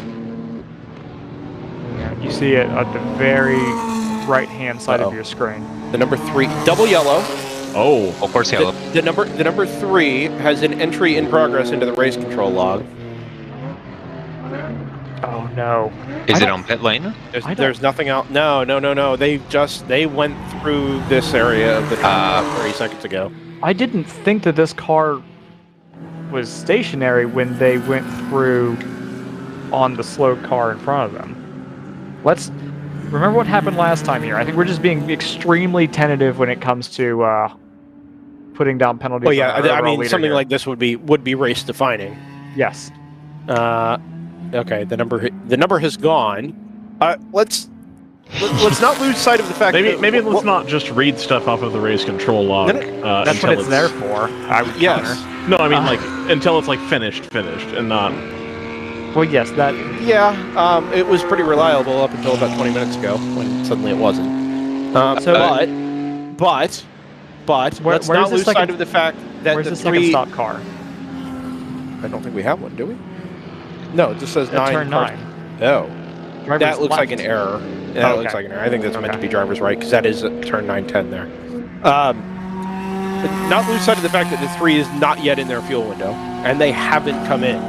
This is going to be beneficial for the 505. If they have time to pack up here, having not lost a full lap, this is going to be huge for them either way because the 3 is going to be sent to the back of the train here. No, the 3 will be at the head of the train. There is a car stopped driver's left in 9, before 9. That implies to me maybe a contact. Yeah. Bit of algy-balgy. So it actually looks like turn 6 exit going by I think it was the hitman on board. Brendan, my point is... we're about to get the hitman on board. Yeah. If we can show that, we should see it. If the 3 pits now, they'll fall to the back of this train. They would have already pitted. But they haven't. Right. I'm talking about now, when they still need to pit. Right, so I guess this next pit stop is going to be forced on them. I think it's continued. Yeah, I'll watch this on board with the rest of you, and then I'll rant about strategy.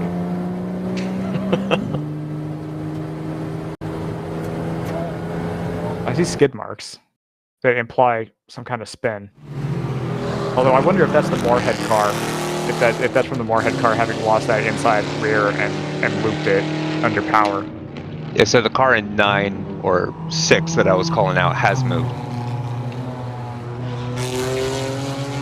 Looked like a BMW. So the 505 is done with pit stops, right? Yep. Even if they weren't on that last pit stop, they had all their pit stops up to that point had been clean.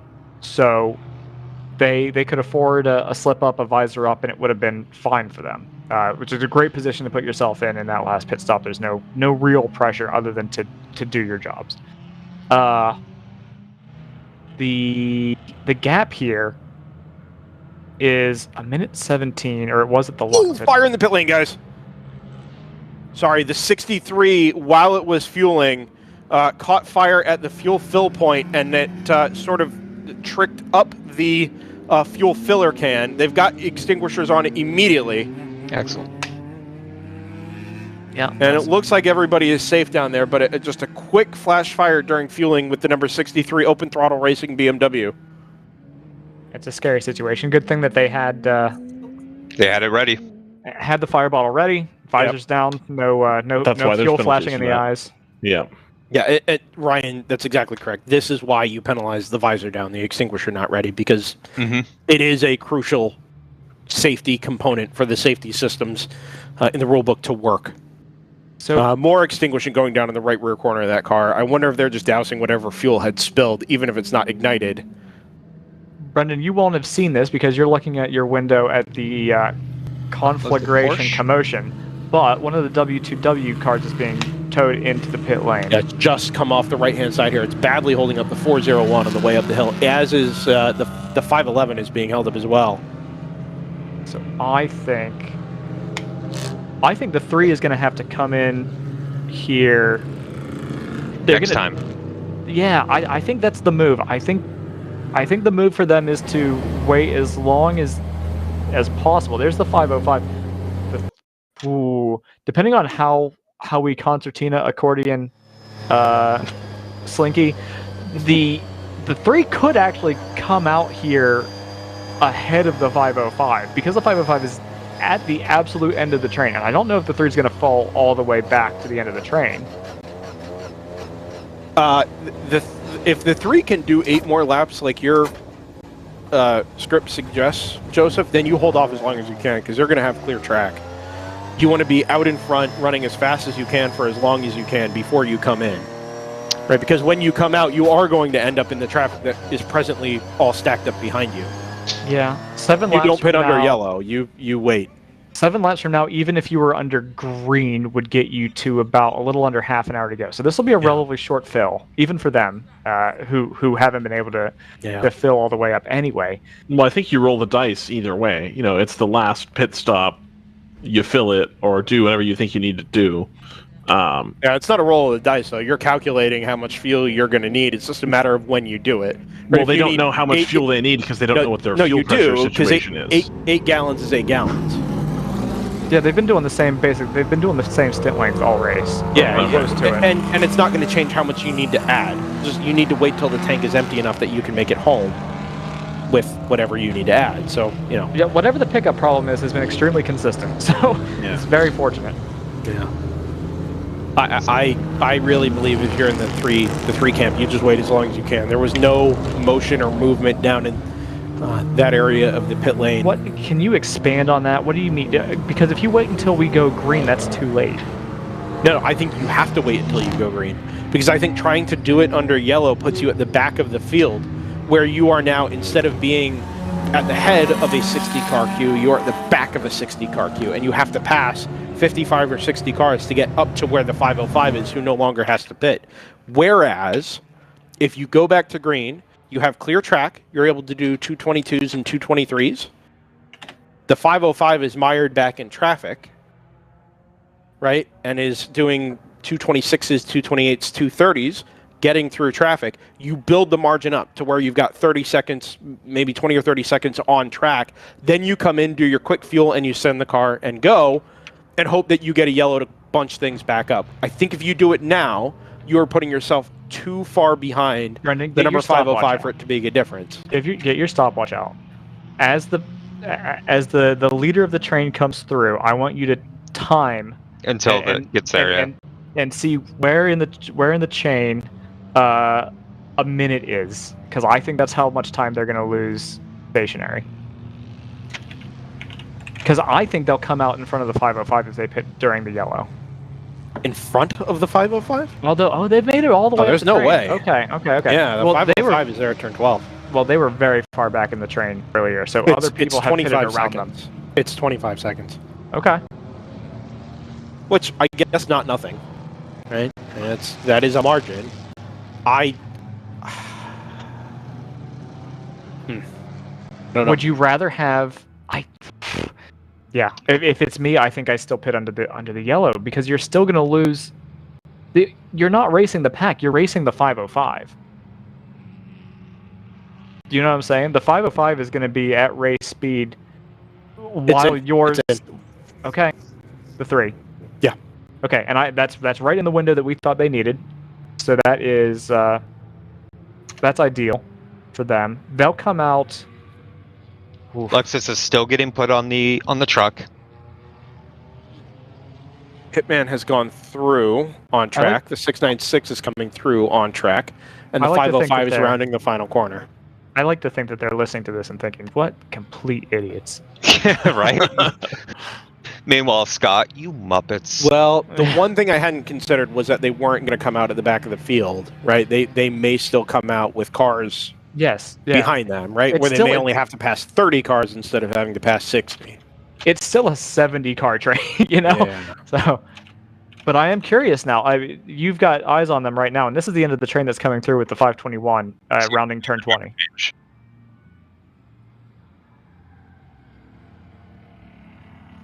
was reported that Creed might be getting into the car. Oh, interesting. Okay. Yeah, that is interesting. I didn't see a driver change, but I wasn't expecting one, so I didn't look. 44 lost a right rear trailing arm is the scoop that we've got in the YouTube comments. Okay. So, interesting. I wonder what the mark it left behind was. Maybe it's something kind of digging into the surface. That's interesting. Yeah, maybe the arm itself? I don't know.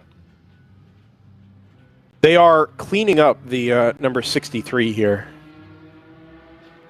The extinguisher is still out and ready. They've got the right-hand side of the car jacked up. Now it comes down off the jack. They were wiping extinguishing off actually both sides of the windshield, both the outside and the driver's side. Pace car is entering turn. Pace car is entering turn 11. The number 3 is going into turn 3 right about now. Yeah, so they're going to catch the back of the queue here. Yeah. I think they're going to try and put the 63 back out on track. Why not? Yeah.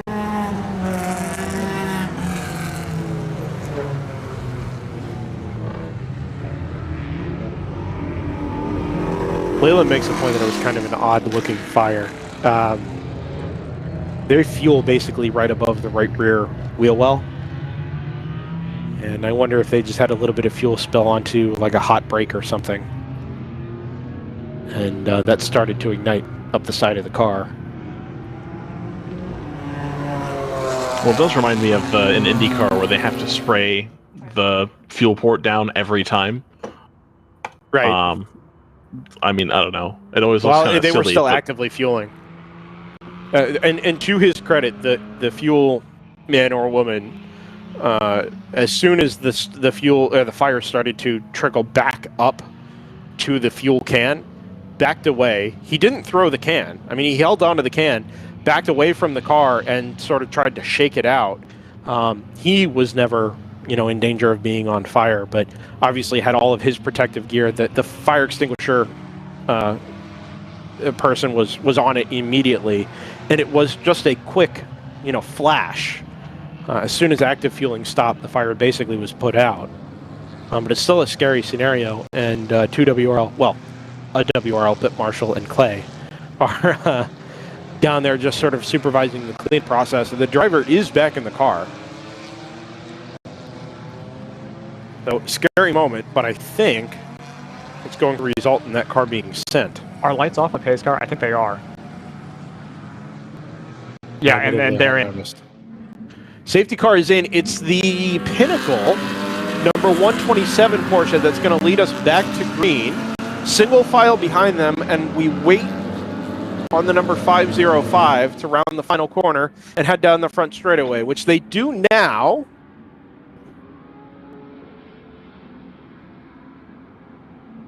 There's going to be some traffic to work through for that car for sure in the next couple of laps. I would say they are at best halfway up the field. It's not a full formation either, guys. It's not like you've got 60 cars in a row without gaps. There is a pretty meaningful margin between what looks like the back of an ACP car and the number 86 from Three Fast Guys and Denny. Then that group of 4 cars behind the FRS includes the number 3 from Austin Dillon Motorsports. At the line, it's 25.4 seconds. Here's the key here. So there's a pace issue also. But we saw at VIR a team that wasn't familiar with the rules of the road, as it were, get dinged with a late lap penalty for contact with a slower class car. These two teams have got to keep it clean here because incidental contact is going to be a lap penalty, and it's going to take whoever runs afoul of it, it's going to take them out of the running for this race as we go 5 wide into turn 11. Like I said.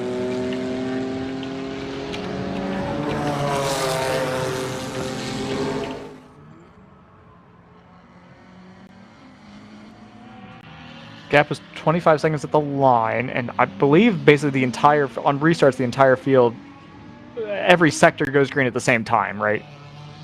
They're not pacing until they get to the line. No, the other thing that both cars are going to have to be careful of here, but I think particularly the 505, just with the density of cars around them, is just to be really heads up in the event that somebody does make a mistake. Right, the chances of you being caught up in somebody else's something are much higher if you're the 505 rather than if you're the number 3. Yeah, and I think into turn 12 they actually just got turned in on. So it's hazardous in both directions. I'm not jealous of either of the drivers in these cars. Really? You're not jealous of the driver in the Ginetta? You wouldn't relish this? You would relish being hunted down by Kyle Busch. The most dangerous game. Dude, this is hero hour. Yeah, this is a hero stint right here coming for one or the other. Better them than me is my point. Yeah, a big gaggle behind the group that includes the Ginetta there coming out of turn number 20, 2 and 3 wide. Everybody just kind of jockeying for a little bit of track position. Here comes the number 3 with the 401 right in tow. The 51 is there as well from Choice Racing. All right, so I'm going to pin everybody in the corner right now. Oh, Brendan, 505 or the 3?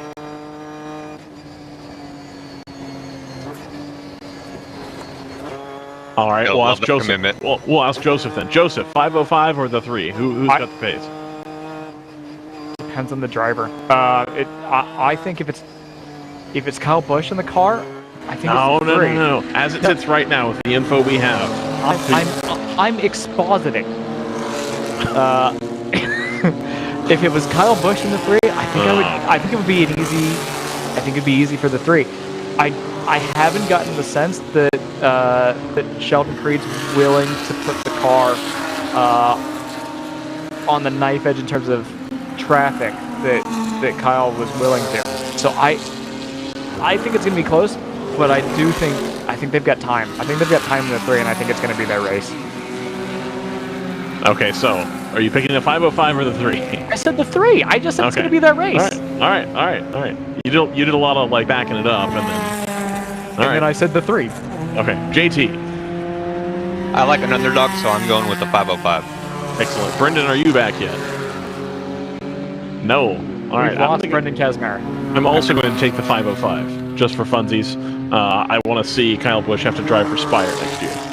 All right, so just real quick, battle for second in GP1, Edge Autosports leads the 24 Montgomery Motorsports. However, last lap, Montgomery was 7 seconds quicker. Down in GP2, we're also going to have a battle for the lead. Northloop Motorsports is walking away from Choice Racing, but that can change at any minute with traffic.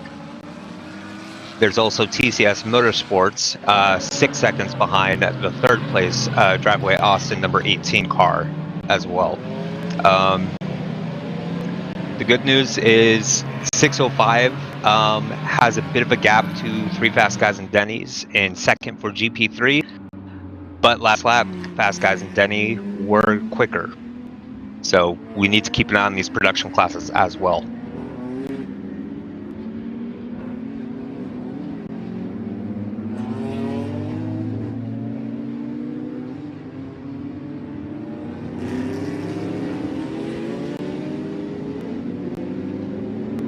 Yeah, I think. Is it safe to say where's the 197? Did you mention that? The 197 had lost a bit of time earlier, so they're in fourth. They're almost a full lap behind the 86. Okay. So they're sitting in fourth right now. Okay, so that is going to be. Wow, it's definitely in round 3's favor right now because they're in the podium position. Yeah, it's going to be tough for Overnight to mount any kind of real challenge here, I feel. Yeah, because regardless of where Overnight finishes, even if they win, as long as round 3's on the podium, they should be good. I think I thought I remember doing the math, and I think it had to be second or better if Overnight won, which they're not going to do at the rate things are going. If Overnight won, then the 605 could finish second or better. You might be right. Okay, all right. I'll back down on my hill. In other news, the battle for the GP2 win is heating up at the front of that field. It's the 21 currently leading the 51, which I believe, Joseph, the stats you had shown earlier said the 51 was favored at that point? It was neck and neck. Right. So they're 5 seconds apart right now. It's a similar situation to what they have in GTO right now. You got 30 minutes to go, and it's their driver against the other driver, and we'll see who comes out on top there. Traffic has been ebbing and flowing, I guess is the cliche. It had fallen all the way down to under 19 seconds between the 505 and the 3. It's now blown up back towards 25 seconds. Every time that happens, the time comes off the clock here. So it gets harder and harder to bring that gap back. They're probably looking at about, what do we think, maybe 12, 13 laps to go. And so now you're talking about needing to make up 2.5 seconds a lap here. It's going to turn into a tough ask. Gentlemen, I know we've got some things going on at the moment, and please feel free to interrupt. You got Brian? I have Brian, yes. Brian! Yeah, you made it. This is one that we'll put the race to the side for the moment. We'll keep following it with the Zach's excellent production at the moment. But Brian Gelli has joined us, managing director of Hagerty Motorsports. Obviously, Hagerty has been around racing for the last couple years in a big way. Title sponsor of the World Racing League, powered by Hagerty. Brian, welcome upstairs. Welcome to DriverSeye Live again. Happy to have you up here with us. Thank you very much. Love coming with you guys, and I love listening. If I'm not in the car, about half the time I've got the broadcast on, so I can hear what's going on.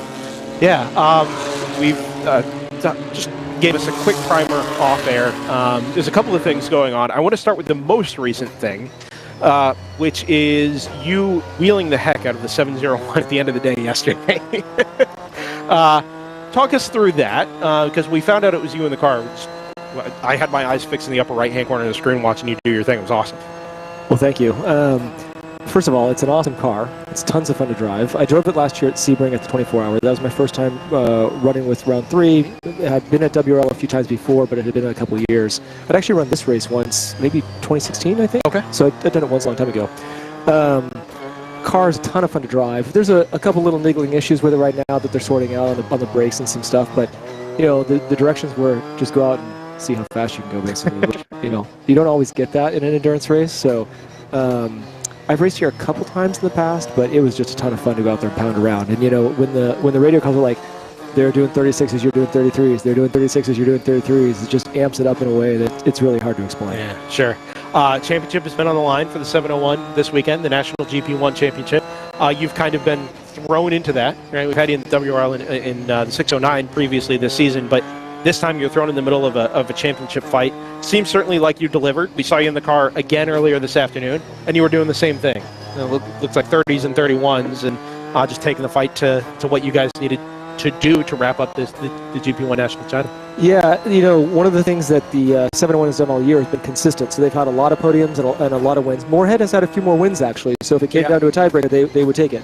But the challenge that we had in the 609 car was just inconsistency. We didn't finish all the races. So kudos to Lonnie and the people that have been in the car all year long. The reason why they're in the position this weekend is because of doing that. Sure. So yeah, they had Lonnie and Sabre Cook are in the car this weekend and last weekend. And they asked me to come out and fill the third seat since my other car is no longer with us. So it's great to come out and help. I have a 6-year-old daughter. She's not racing yet. But if she gets a go-kart, I think that means I get a new go-kart too. So we'll try. But it just makes me happy to be racing with them because one of the big things about representation is if you can see it, you can be it. So when I send her a photo and she sees that I'm racing with 2 girls, like that makes her eyes light up. So they're talented race drivers. They just happen to be female, but it's an extra little nice thing this weekend to be able to help them take the championship, which is, fingers crossed, looks pretty good right now. It does look pretty good. The Moorhead car ran into some troubles. You mentioned, I don't know how you want to put it. I'll let you describe what you told me off air. I feel like I might be their kryptonite or their jinx. I'm not sure how you want to call it, but yesterday, so they were really, really tight on fuel. I listened to your call at the end. You guys were spot on. And so as we're closing down those last laps, just push them. And they have the pace. I mean, if you look at those lap times that they're able to do, BMWs are a little bit faster. You can see that with the PC racing car as well. But as they always say, to finish first, you must first finish. So I think we couldn't go quite as fast. We're going about as fast as that car will go. We're not really leaving anything on the table. But this weekend, it was just a little bit more reliable. So, yesterday was an unlucky break for them. With a little bit more reliability, there's no question that they should be on the top step. But that's what I love about endurance racing, which is that all the woulda, coulda, shouldas don't really matter. We've been at the 25-hour a bunch of times. We've seen this year at WRL.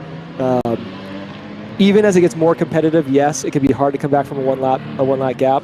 But it still happens because all people can run into all varieties of problems. They're coming back from the 2-lap penalty. Yep. Right? Yep. I mean, these races aren't over till they're over. The margins are razor thin to where they generally don't allow you to come back from stuff like that. But if you've got the pace and you've got the consistency over the course of 7 or 8 hours, it can be done. Yep. And that's what we saw at the end of yesterday. Like you said, the margins with the 147 and the 701 were razor thin. Yeah. Right? That 147 was going to make it there or it wasn't. And obviously it worked out in your favor. Go ahead, Joseph. Did you think that they were going to be able to make it? We did not know, but our pit wall was watching their video feed, and I think just like you were, saw the short shifts, the coasting, and we saw the lap time deltas, and so it's just all you can do is go for it. You don't know if it's going to work out or not, but there just wasn't much time left. So that last 15 minutes, we did a splash and go, and it's like, use up everything that car has left. It looks like you did, and then managed to get it back on track to do it again today. It's been super competitive, and obviously you guys are in kind of the catbird seat here to wrap up the national title. So congratulations on that front. I know we've got a couple of minutes yet to go, but yeah, don't jinx us. No. So you come up here in your Hagerty Motorsports racing suit, round 3. Nice Guidanelli on the belt. Yep. You also come in here in representation of Hagerty Motorsports, managing director. Title sponsor for the first time of the World Racing League for the majority of this season. From your perspective, how's that gone? As a relationship, as watching the series grow, watching Hagerty continue its investment in motorsports, what's that been like? Well, I think the steward Jim Davis the other night said something to the effect of this is the best amateur racing series out there, and I think for endurance racing that is a fair statement. When you look at the competitiveness of it, the field size, so I run Motorsport Reg on behalf of Hagerty. That's why I'm there. These races sell out in like 90 seconds. Yep. And there's always a waiting list. And so when you look at that kind of demand, it's a signal that the series is doing something right. And I think between the partnership that we have with the Round 3 Racing team and with the series, we have a very large presence here. And these are the enthusiasts that Hagerty wants in their tent. Sure. We are a big umbrella organization for anybody that loves cars and loves to do things with cars. And the way that I think of it is, I think of it as like a pyramid. On the bottom of the pyramid are people who are sort of casually interested in cars. Yeah. Maybe motorsports, maybe not, but just casually interested in cars, right? Sunday drives, whatever it might be.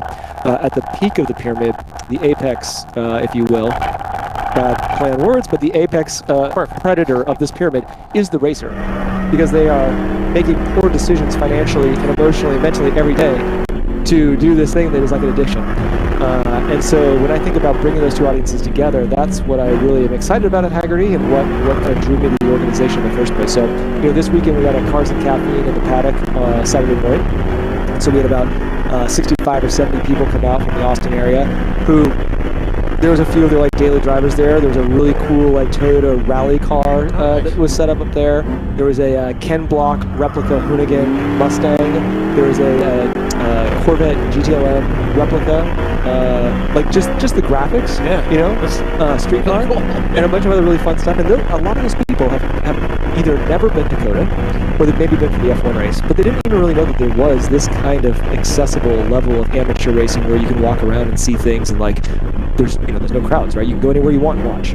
So when I think about Big Tent, that's kind of what I'm excited about, because we're bringing these people out who've never been here before and exposing them to something new. And one of the guys that came out, he actually had done some go-karting. His kids did go-karting here in Texas, and he's even from his involvement, he didn't know. So we kind of have this awareness problem in a lot of ways.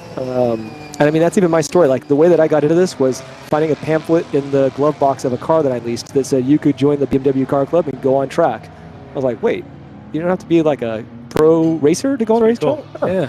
So I think all of us, can do some affiliate marketing, if you will. But yeah, that's what we're trying to do at Hagerty, is just spread the love of the automobile. My personal bent, of course, is racing. But we just want more people to be out here and have fun with cars, because that's kind of what we want to be the future.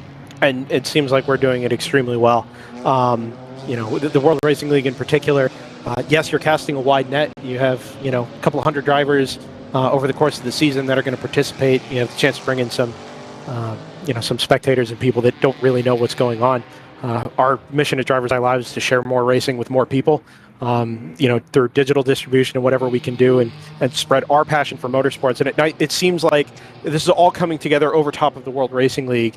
at a time when the World Racing League is offering a legitimately exciting product, not for people who just want track time to come out and race, but actually to develop racecraft skills, right? Develop opportunities for themselves in the future. Some of the teammates down at Round 3 Racing, right? Cole Locard, Modaka, Hannah Grisham, the names that are moving on and taking advantage of what WRL has offered them. It seems and feels like for us a really exciting time to be a part of amateur racing and amateur endurance racing at this level. And I get the sense that you feel the same just based on the excitement that you're sharing with me here. Yeah, we were on Instagram yesterday, and I was sharing that people always ask me, like, what are you doing? I hear you go to races. What's that all about? A lot of them think it's either quarter mile or circle track because they just don't know, of course. But when you have a broadcast like you guys are doing, and even if it's only the audio, it's so exciting because you're hearing the stories. And I think that is one of the challenges about motorsport is that people put a helmet on, and it's not like a stick and ball sport where, on the sidelines they've always got the helmet off and they have these personalities. So bringing this human element to it and telling the stories, what makes people care. And when people get to follow along, yes, we're just driving in circles all day. But when they get to follow along with the ebb and the flow of the race and the drama, I think you guys ended the race yesterday with something like, "Oh, the drama," something like that. And that's what makes this great. I mean, that's why we had the TV show last year, The Drive Within, and you would just have to get this in front of more people because once they see it, either it's a thing that they're like, "I have no interest in that," or they get hooked. Yeah, so we just need more people to be hooked. I'd let 500 or 1,000 people come in and decide they don't care about it. If it means we can get maybe 50 or 100 people that decide that, hey, this is actually really dang cool. 100%. I would like to see and do more of this. Agreed. And that's why all of us spend the time that we do trying to share and promote this because it's, at least for me, provided me with so much of my life that I don't think I'd have had if I weren't a racing fan and didn't have the opportunity to be involved.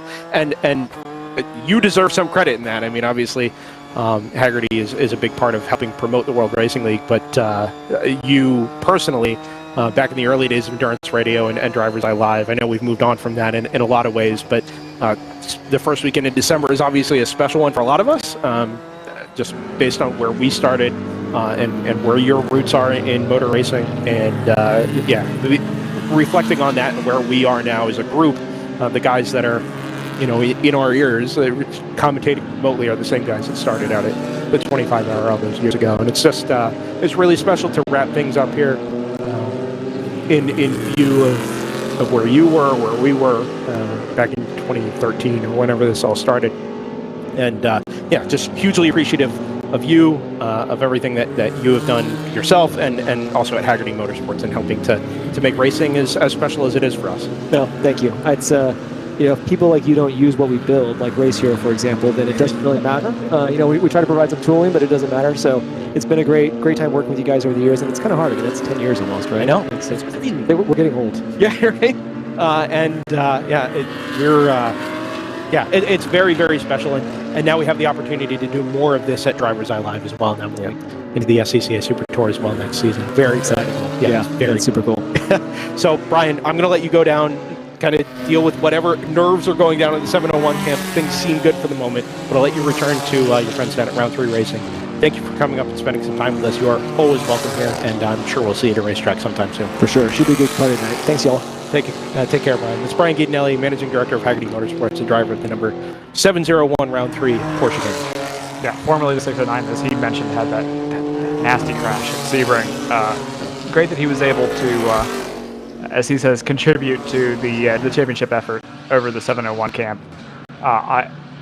If the 147 doesn't come back out on track, it is there's no question about it.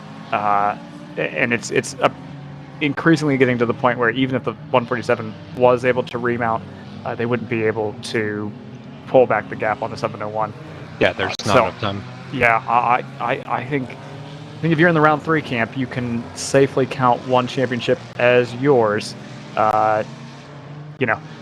Usual caveats about scrutineering notwithstanding, but GP3 is the other one that was in contest, and as we mentioned around the time we went back to green, the 197 really just it hasn't been their weekend, and it has kind of been the 605s. Obviously, TCS is going to sweep the weekend with their 22, but they haven't of the full season. 605 has done enough of the season, roughly a half season, and it's going to look like it's going to be enough. This podium position for them is going to help them overhaul the 197. theirs is a little more in question. If anything happened to them, they'd probably fall back to 4th, and so I'd have to work out the permutations of that. They'd fall no further than 4th for sure. Yeah, it's looking pretty good for the 2 cars in that are in championship position at the moment. Real quick, guys, I just wanted to note the GP2 battle for the race win today.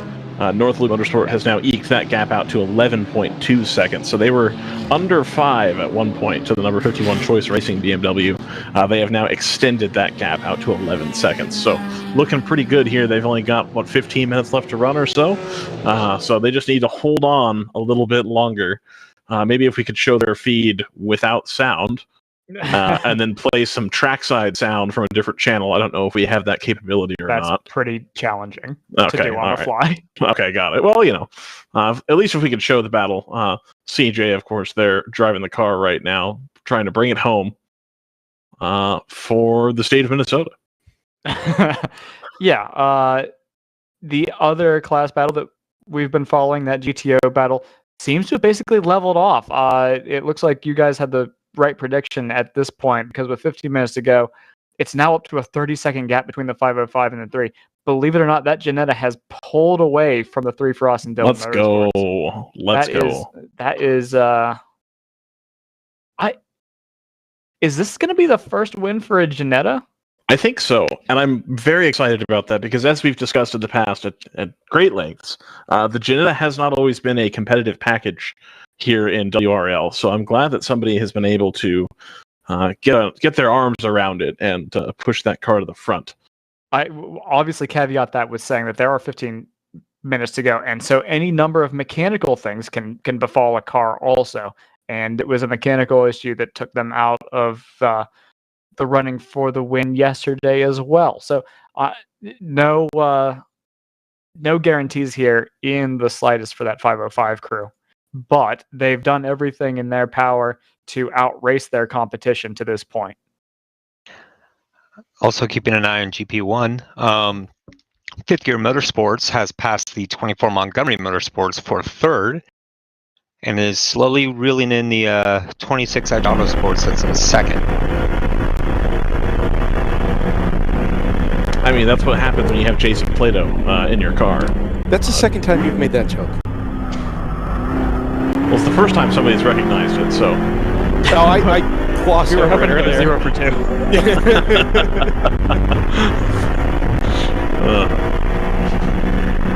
Thanks for indulging me with that one, guys.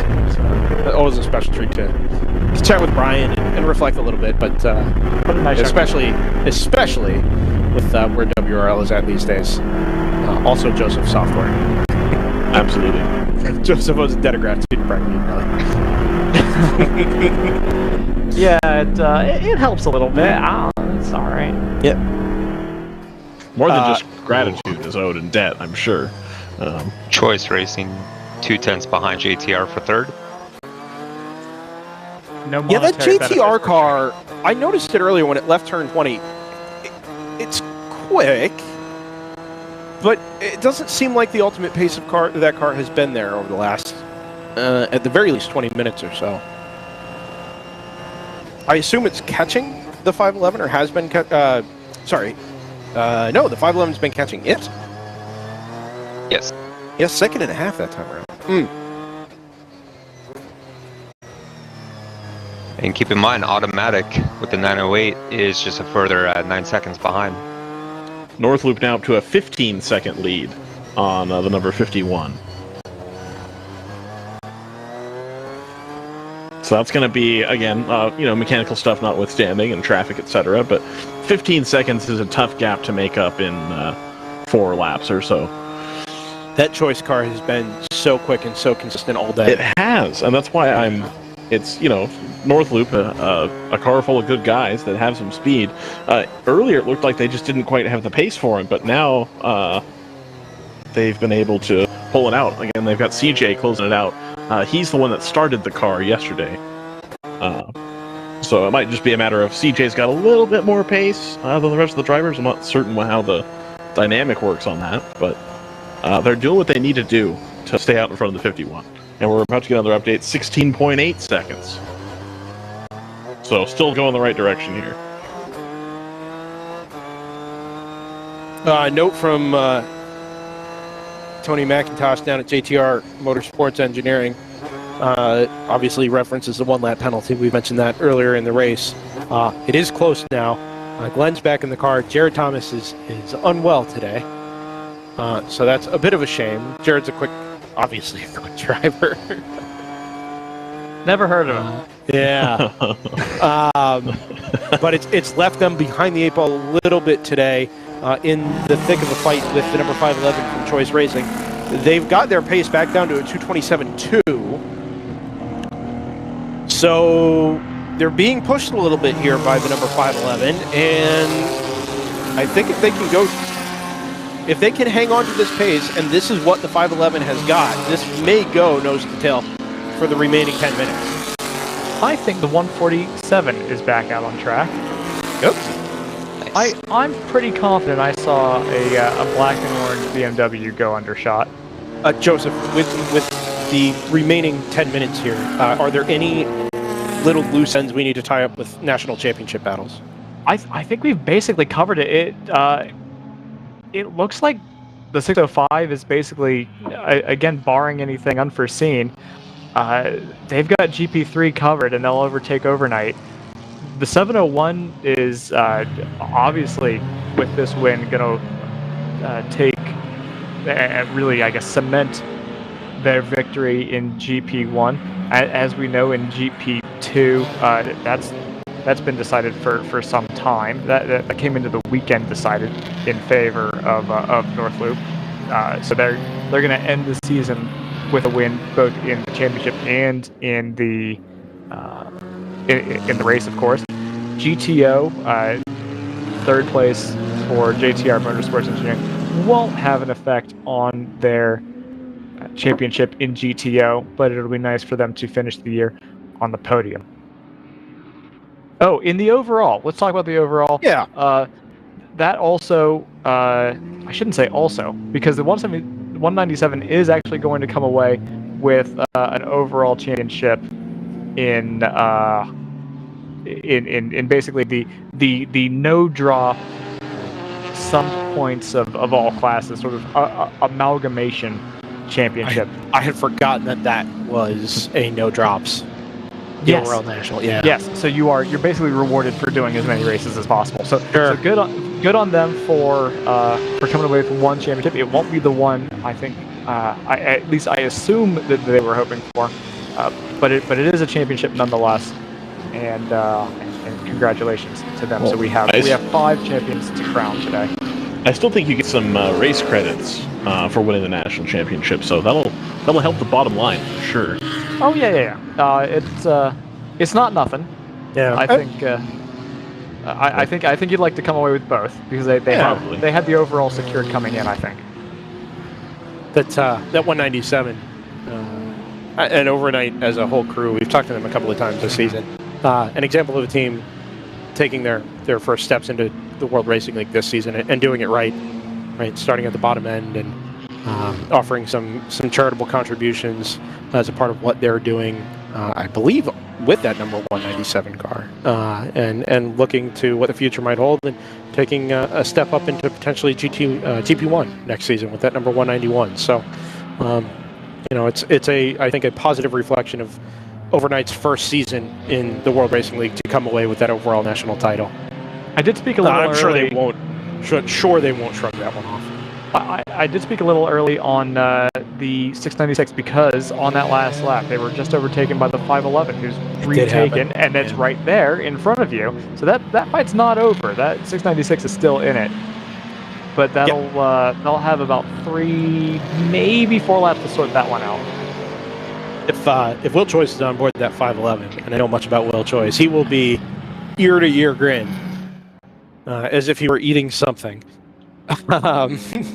Doing wheel to wheel at the end of a race. It's a podium spot. I'm sure he would love for it to be a win, but man, you're talking about one of the quickest cars in the field over the course of the season, and a battle around a venue like Circuit of the Americas for a podium spot. That's pretty special. Yeah. And Yeah, our absolutely. text from Tony says Glenn's in the JTR car. Yes, correct. Yes. Yeah. We did review that briefly. Jared, not well today, so it's big power slide for that number 63 BMW out of the last corner. The key here for the 505, like we mentioned earlier, is you just got to keep an eye out. There's no reason to push at this point. You've got now nearly a 33-second gap. The only thing that can take you out of it is a lap penalty. So you have to keep your head on a swivel for both yellow flags at the marshal post and also the slower traffic around you who are just trying to finish the race, right? And that's when things can get a little dicey because you've got cars that are maybe not going to be pushing at 10/10. It's going to be a little different body language. Or cars that are finishing out the season that are maybe not 100% reliably or mechanically sound, right? Just trying to take a checkered flag for the last time. And, things can change quickly around the circuit in terms of flag condition. So I think one of the hallmarks of a good to great driver is somebody who can scale back how hard they're pushing their car without a drop-off in consistency, right? Where you don't need to be pushing all the time. And I think in some ways it's easier to push all the time, right? The to old do your lap time. Exactly, right? You can drive 98 or 100% with little to no mistakes because your mind is fully invested in what you're doing on track. It's almost a paradox, but when you scale back to 95, 90%, and you're pushing it at a rate that is less than what could be expected of you to push, your mind can wander a little bit, and you can start to make little mistakes, right? Where's the best place to lift off here? How hard do I apply brake pressure on the way into the corner? How consistently do I apply brakes? And your driving style just changes ever so slightly. And a driver that is maybe less experienced or is not a quote-unquote great driver can begin to make mistakes at that point. And that is where you really have to keep your head in the game and driving as naturally as possible if you're on board that number 505. I want to make one other point here. Now that this margin has stabilized at 30-ish seconds from the 505 to the number 3, we've had a lot of interest this weekend from NASCAR fans, right? From stock car racing fans, and in some cases fans specifically of Austin Dillon, Kyle Busch, Sheldon Creed. And if you are with us and you've been joining us throughout the course of this weekend, I want you to spare a thought, not just for what your driver and your team have put into this weekend, but what their competitors are against, right? They're not just looking at this as being another race. The addition of a team like Austin Dillon Motorsports and what they've done with that number 3 Camaro is to set a benchmark, right? To say a field or a car fielded by professionals and professional drivers, a road course car fielded by those guys, is a benchmark for somebody to go chase after. And if you're in the seat of the number 505, whoever that happens to be at this moment, just appreciate what that might mean to an amateur driver, right? What might that mean to you? You have the opportunity to go toe-to-toe with guys like Kyle Busch and Austin Dillon, who, whether you want to believe it or not, are some of the best drivers in the world at what they, specifically at what they do. I mean, they are, right? I mean, they are very, very talented racing drivers. Road courses are not an insignificant part of what happens in NASCAR now. No, so it's no longer a case of, they bring in somebody else to do the other. You have to be pretty good. Joey Hand is mid-packed in a NASCAR. That's insane.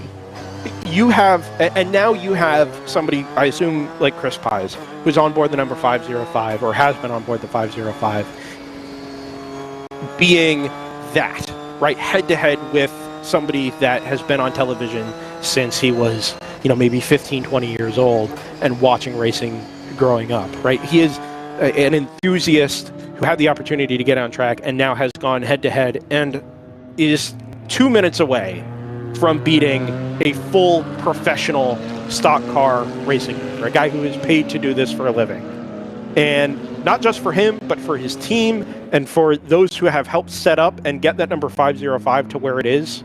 That is bucket list thrill of a lifetime stuff. It's one thing to do it for 30 minutes. It's another thing to seal the deal and sign off on a completed race with that type of result. Just appreciate it as your average guy racing for fun. White flag is up against a team like the number 3. Late change in the podium positions in GP3. Something's happened to the 605, which has relegated them to a lap back. I don't see a pit stop associated with it, but the 835 Ask Guys and Denny have overtaken them. What I think that is, I've been trying to figure that out as well. What I think that is the 86 getting a lap penalty overturned that was assigned at 244.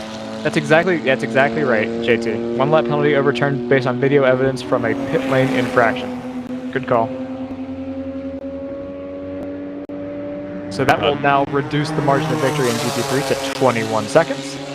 GP2 currently looking at a 16-second gap between the 21 and the 51, so that's come down a little bit. But again, 16 seconds, that's a tough amount of time to overhaul in the space of 1 lap. So as long as the 21 North Loop car can keep it on the road here, they're going to come home in first position.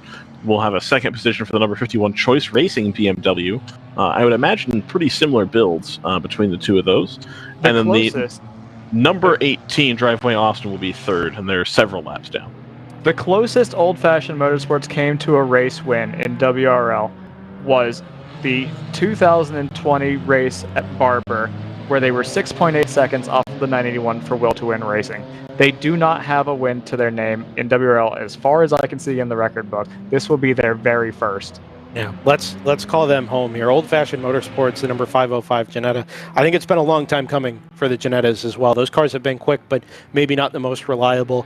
Some mistakes today, and yet they've had the pace and the consistency on track to overcome what started as a 2-lap penalty and a deficit to begin the day. The number 505 blue, orange, and black Ginetta comes off the final corner for the final time. The 186th time approaches the finish line, and the number 505 Old Fashioned Motorsports Ginetta G55 is a race winner in the World Racing League for the first time. They edge out the number 3 of Austin Dillon Motorsports, who by all accounts had the potential to walk a race weekend like this, and instead they've gone head-to-head up against that number 505. Came on so strong last time out at Sebring, and we've seen an awesome fight between those two. Wow. It's not settled yet for third place. The 511 and the 696. It is settled. They've come across the line. I saw the 696 come by. You're absolutely right, Ryan. Just over a third of a second separates the final podium position in GTO from the 4th place car. Kudos to Choice Racing. That's a fantastic drive to close the margin onto the 696, make the pass, and then hold them off. Off the final corner comes that number 21 North Loop Motorsport BMW 330, takes the checkered flag and the class win in GP2 by something like 16 seconds from the 2nd place finisher. GP1, as we've already mentioned, is going to go to the number 701 from round 3 racing. By 3 laps over the number 26 Edge Autosports BMW. Some drama in that class right the way through. Championships concerns being answered in the final couple of stanzas of this one. And that 701 is going to walk away with the GP1 National Championship as well. 5th Gear Motorsports will round out the GP1 class podium. And a thought as well for the number 24 from Montgomery Motorsports, the BMW 235 that Steve Smith described as being an insane proposition, is going to come home with a P4 in what I think is going to be reflected on, I hope is going to be reflected on, as a successful return to WRL racing for the folks down in Montgomery. Yeah, it's certainly good to see that name back out on the track. It is, and still competitive. Right after all the years that they've put into racing here in the WRL, to bring a brand new car and still be able to, finish a top 5 in a really competitive GP1 field is fantastic. TCS Motorsports, number 22, is going to bring home the GP3 crown. Is that a double win for them this weekend? I believe they swept the weekend. I think that's right. Yeah, by just 23.8 seconds from 3 Fast Guys and Denny, the number 86.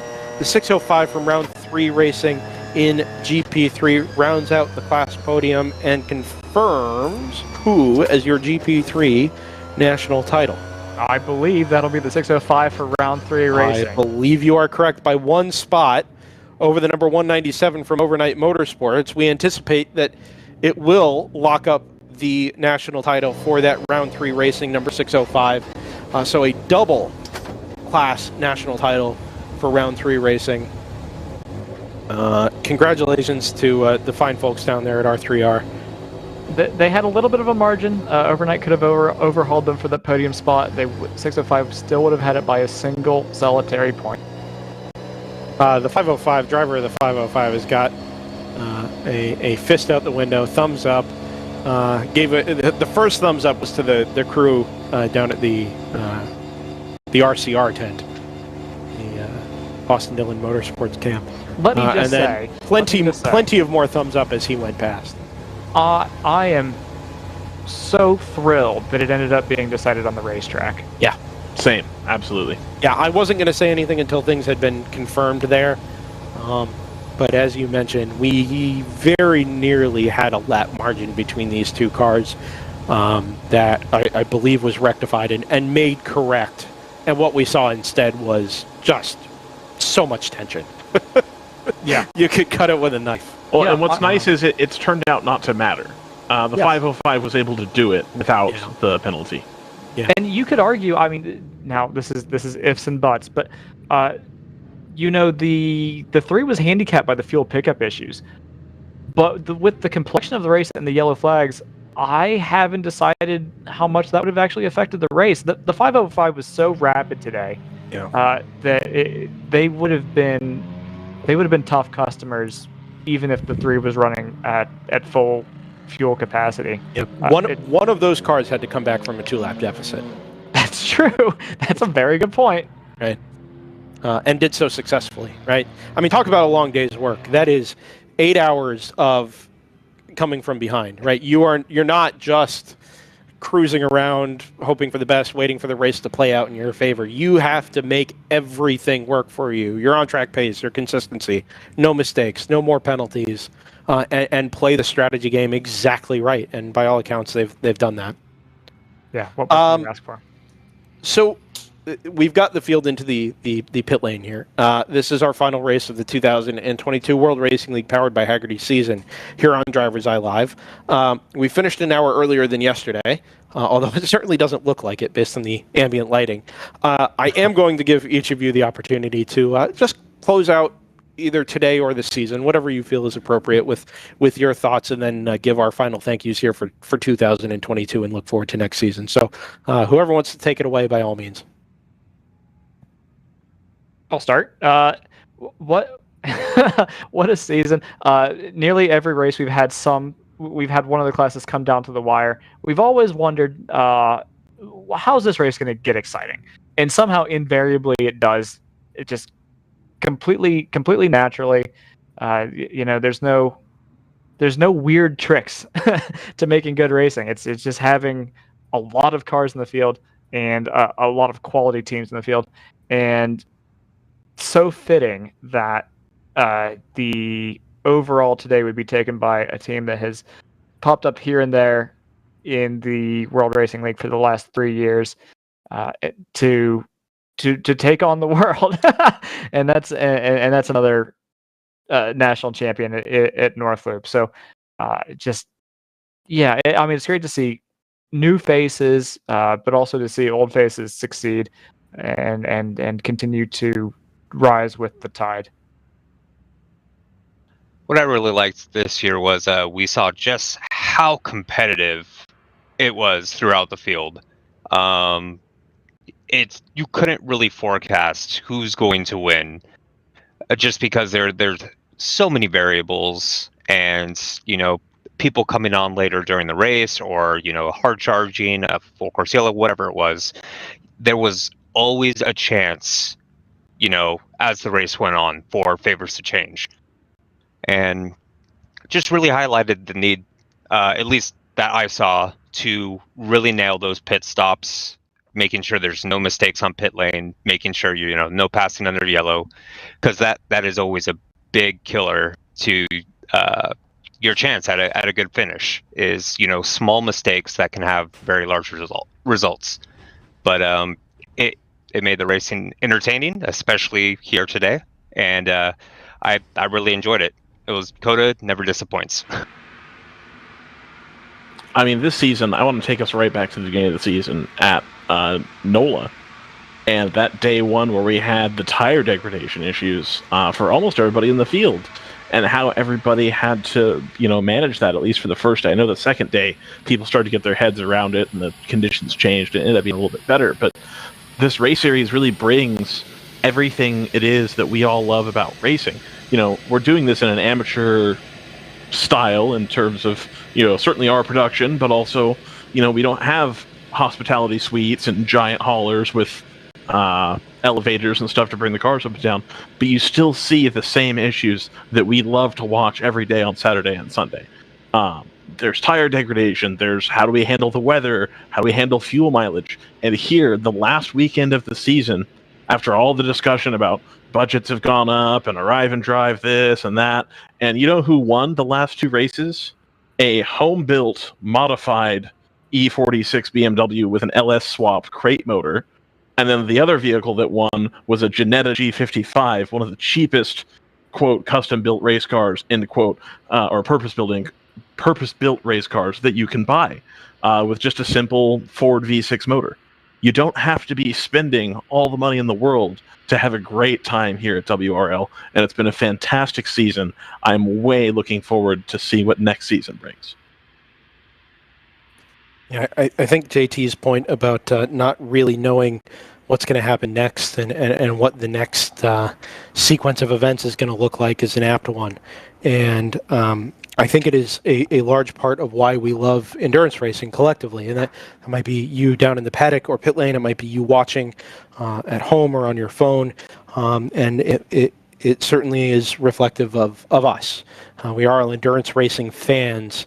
Grew up watching races at Daytona and Le Mans and Sebring and all the really special places. And it is that not knowing what's going to happen next, right? It is a long wait for what feels like an immense payoff when something important does happen or does change or somebody accomplishes something extraordinary. And I think that's what we're seeing here, right? It is the ultimate, in somebody else's words, the ultimate reality show waiting for the next thing to happen, right? The next event to take place that changes the landscape of whatever it is that you're a part of, whether it's a race or whatever. And we've played that game this season many, many times over. 11 race weekends. We've covered all but one of them here on DriversEye Live. We've seen that story and that process play out over and over again. And it's paid off in spades. I've enjoyed every minute of being at the racetrack, as it's easy to do, but also because it is something that we all get to share together, right? And we all get to enjoy the racing, the little investments that are made by the small teams, the big investments made by the big teams, by the series, by the sponsors, and by all those who choose to come out and play and make this a part of their lives and their passion. We do the same and try and reflect that in our work here at DriversEye Live, and are at the most basic level grateful and humbled for the opportunity to do it. Some thanks to go through before we close out the season. First and foremost, at the series level, RJ Till has given us the opportunity to do this for the last 2 seasons now, 2 basically full seasons with the World Racing League. Could not have asked for a better series to partner with and a better audience to speak to than those that are passionate about it, the friends and the family of the drivers that are willing to share this with their families. It's a special group to talk to and interact with and to form these bonds and relationships with. Have been truly appreciative of it. The folks that have supported us, either directly or indirectly, we owe thanks to all of you. Hagerty Motorsports, Cooper Tires, Sentinel, James Candelaria at Sentinel has done a phenomenal job helping to develop his process and his software and hardware in accordance with what we're trying to do here at DriversEye Live. Personally, I owe a huge debt of gratitude to Layla sitting here to my left, to my family, and my household at home. The ability to come do this 8-10 times a year is not a sacrifice that's made lightly, and it's a lot of time spent away from time together, and instead is time spent apart, but obviously she is aware of the joy that it brings me and what racing has meant to my life. And just so grateful and appreciative of the ability to come here and to do this and share this with like-minded people. And lastly, to Joseph Mudrock, to JT Tammy, to Ryan West, to Scott Michaels, to Zach Johnson this weekend, our producers who have been a part of this previous to this race and have helped grow and build DriversEye Live to what it is. We have more to come next season. We'll be back for the 2023 World Racing League season. We're adding the 2023 Sports Car Club of America Hoosier Super Tour to our repertoire as well. 23 races, at least 23 races are going to be covered here on DriversEye Live. It's a big ask and a big undertaking, but when we started this 10, 12 years ago as Endurance Radio, I don't think any of us dreamed that it could be what it is now. So to all of you who have been a part in one way or another of building this and helping us share more racing with more people, even at this level, I owe you just the most heartfelt gratitude. And long may that continue. I like to think that we're doing something special here, and I hope that you feel the same. So, for the final time in 2023, for Layla Kazmarek, for Zach Johnson, for Ryan West, for JT Tammy, for Joseph Mudrock, and for all the hours that they have all put in over the course of 2022, thank you for joining us from Circuit of the Americas. Thank you for joining us in 2022. We will see you second weekend in January for the 2023 Hoosier Super Tour opener at Sebring International Raceway. Keep an eye on Facebook and certainly YouTube and Instagram for all of that to come. We will talk to you in the new year. It's bye for now.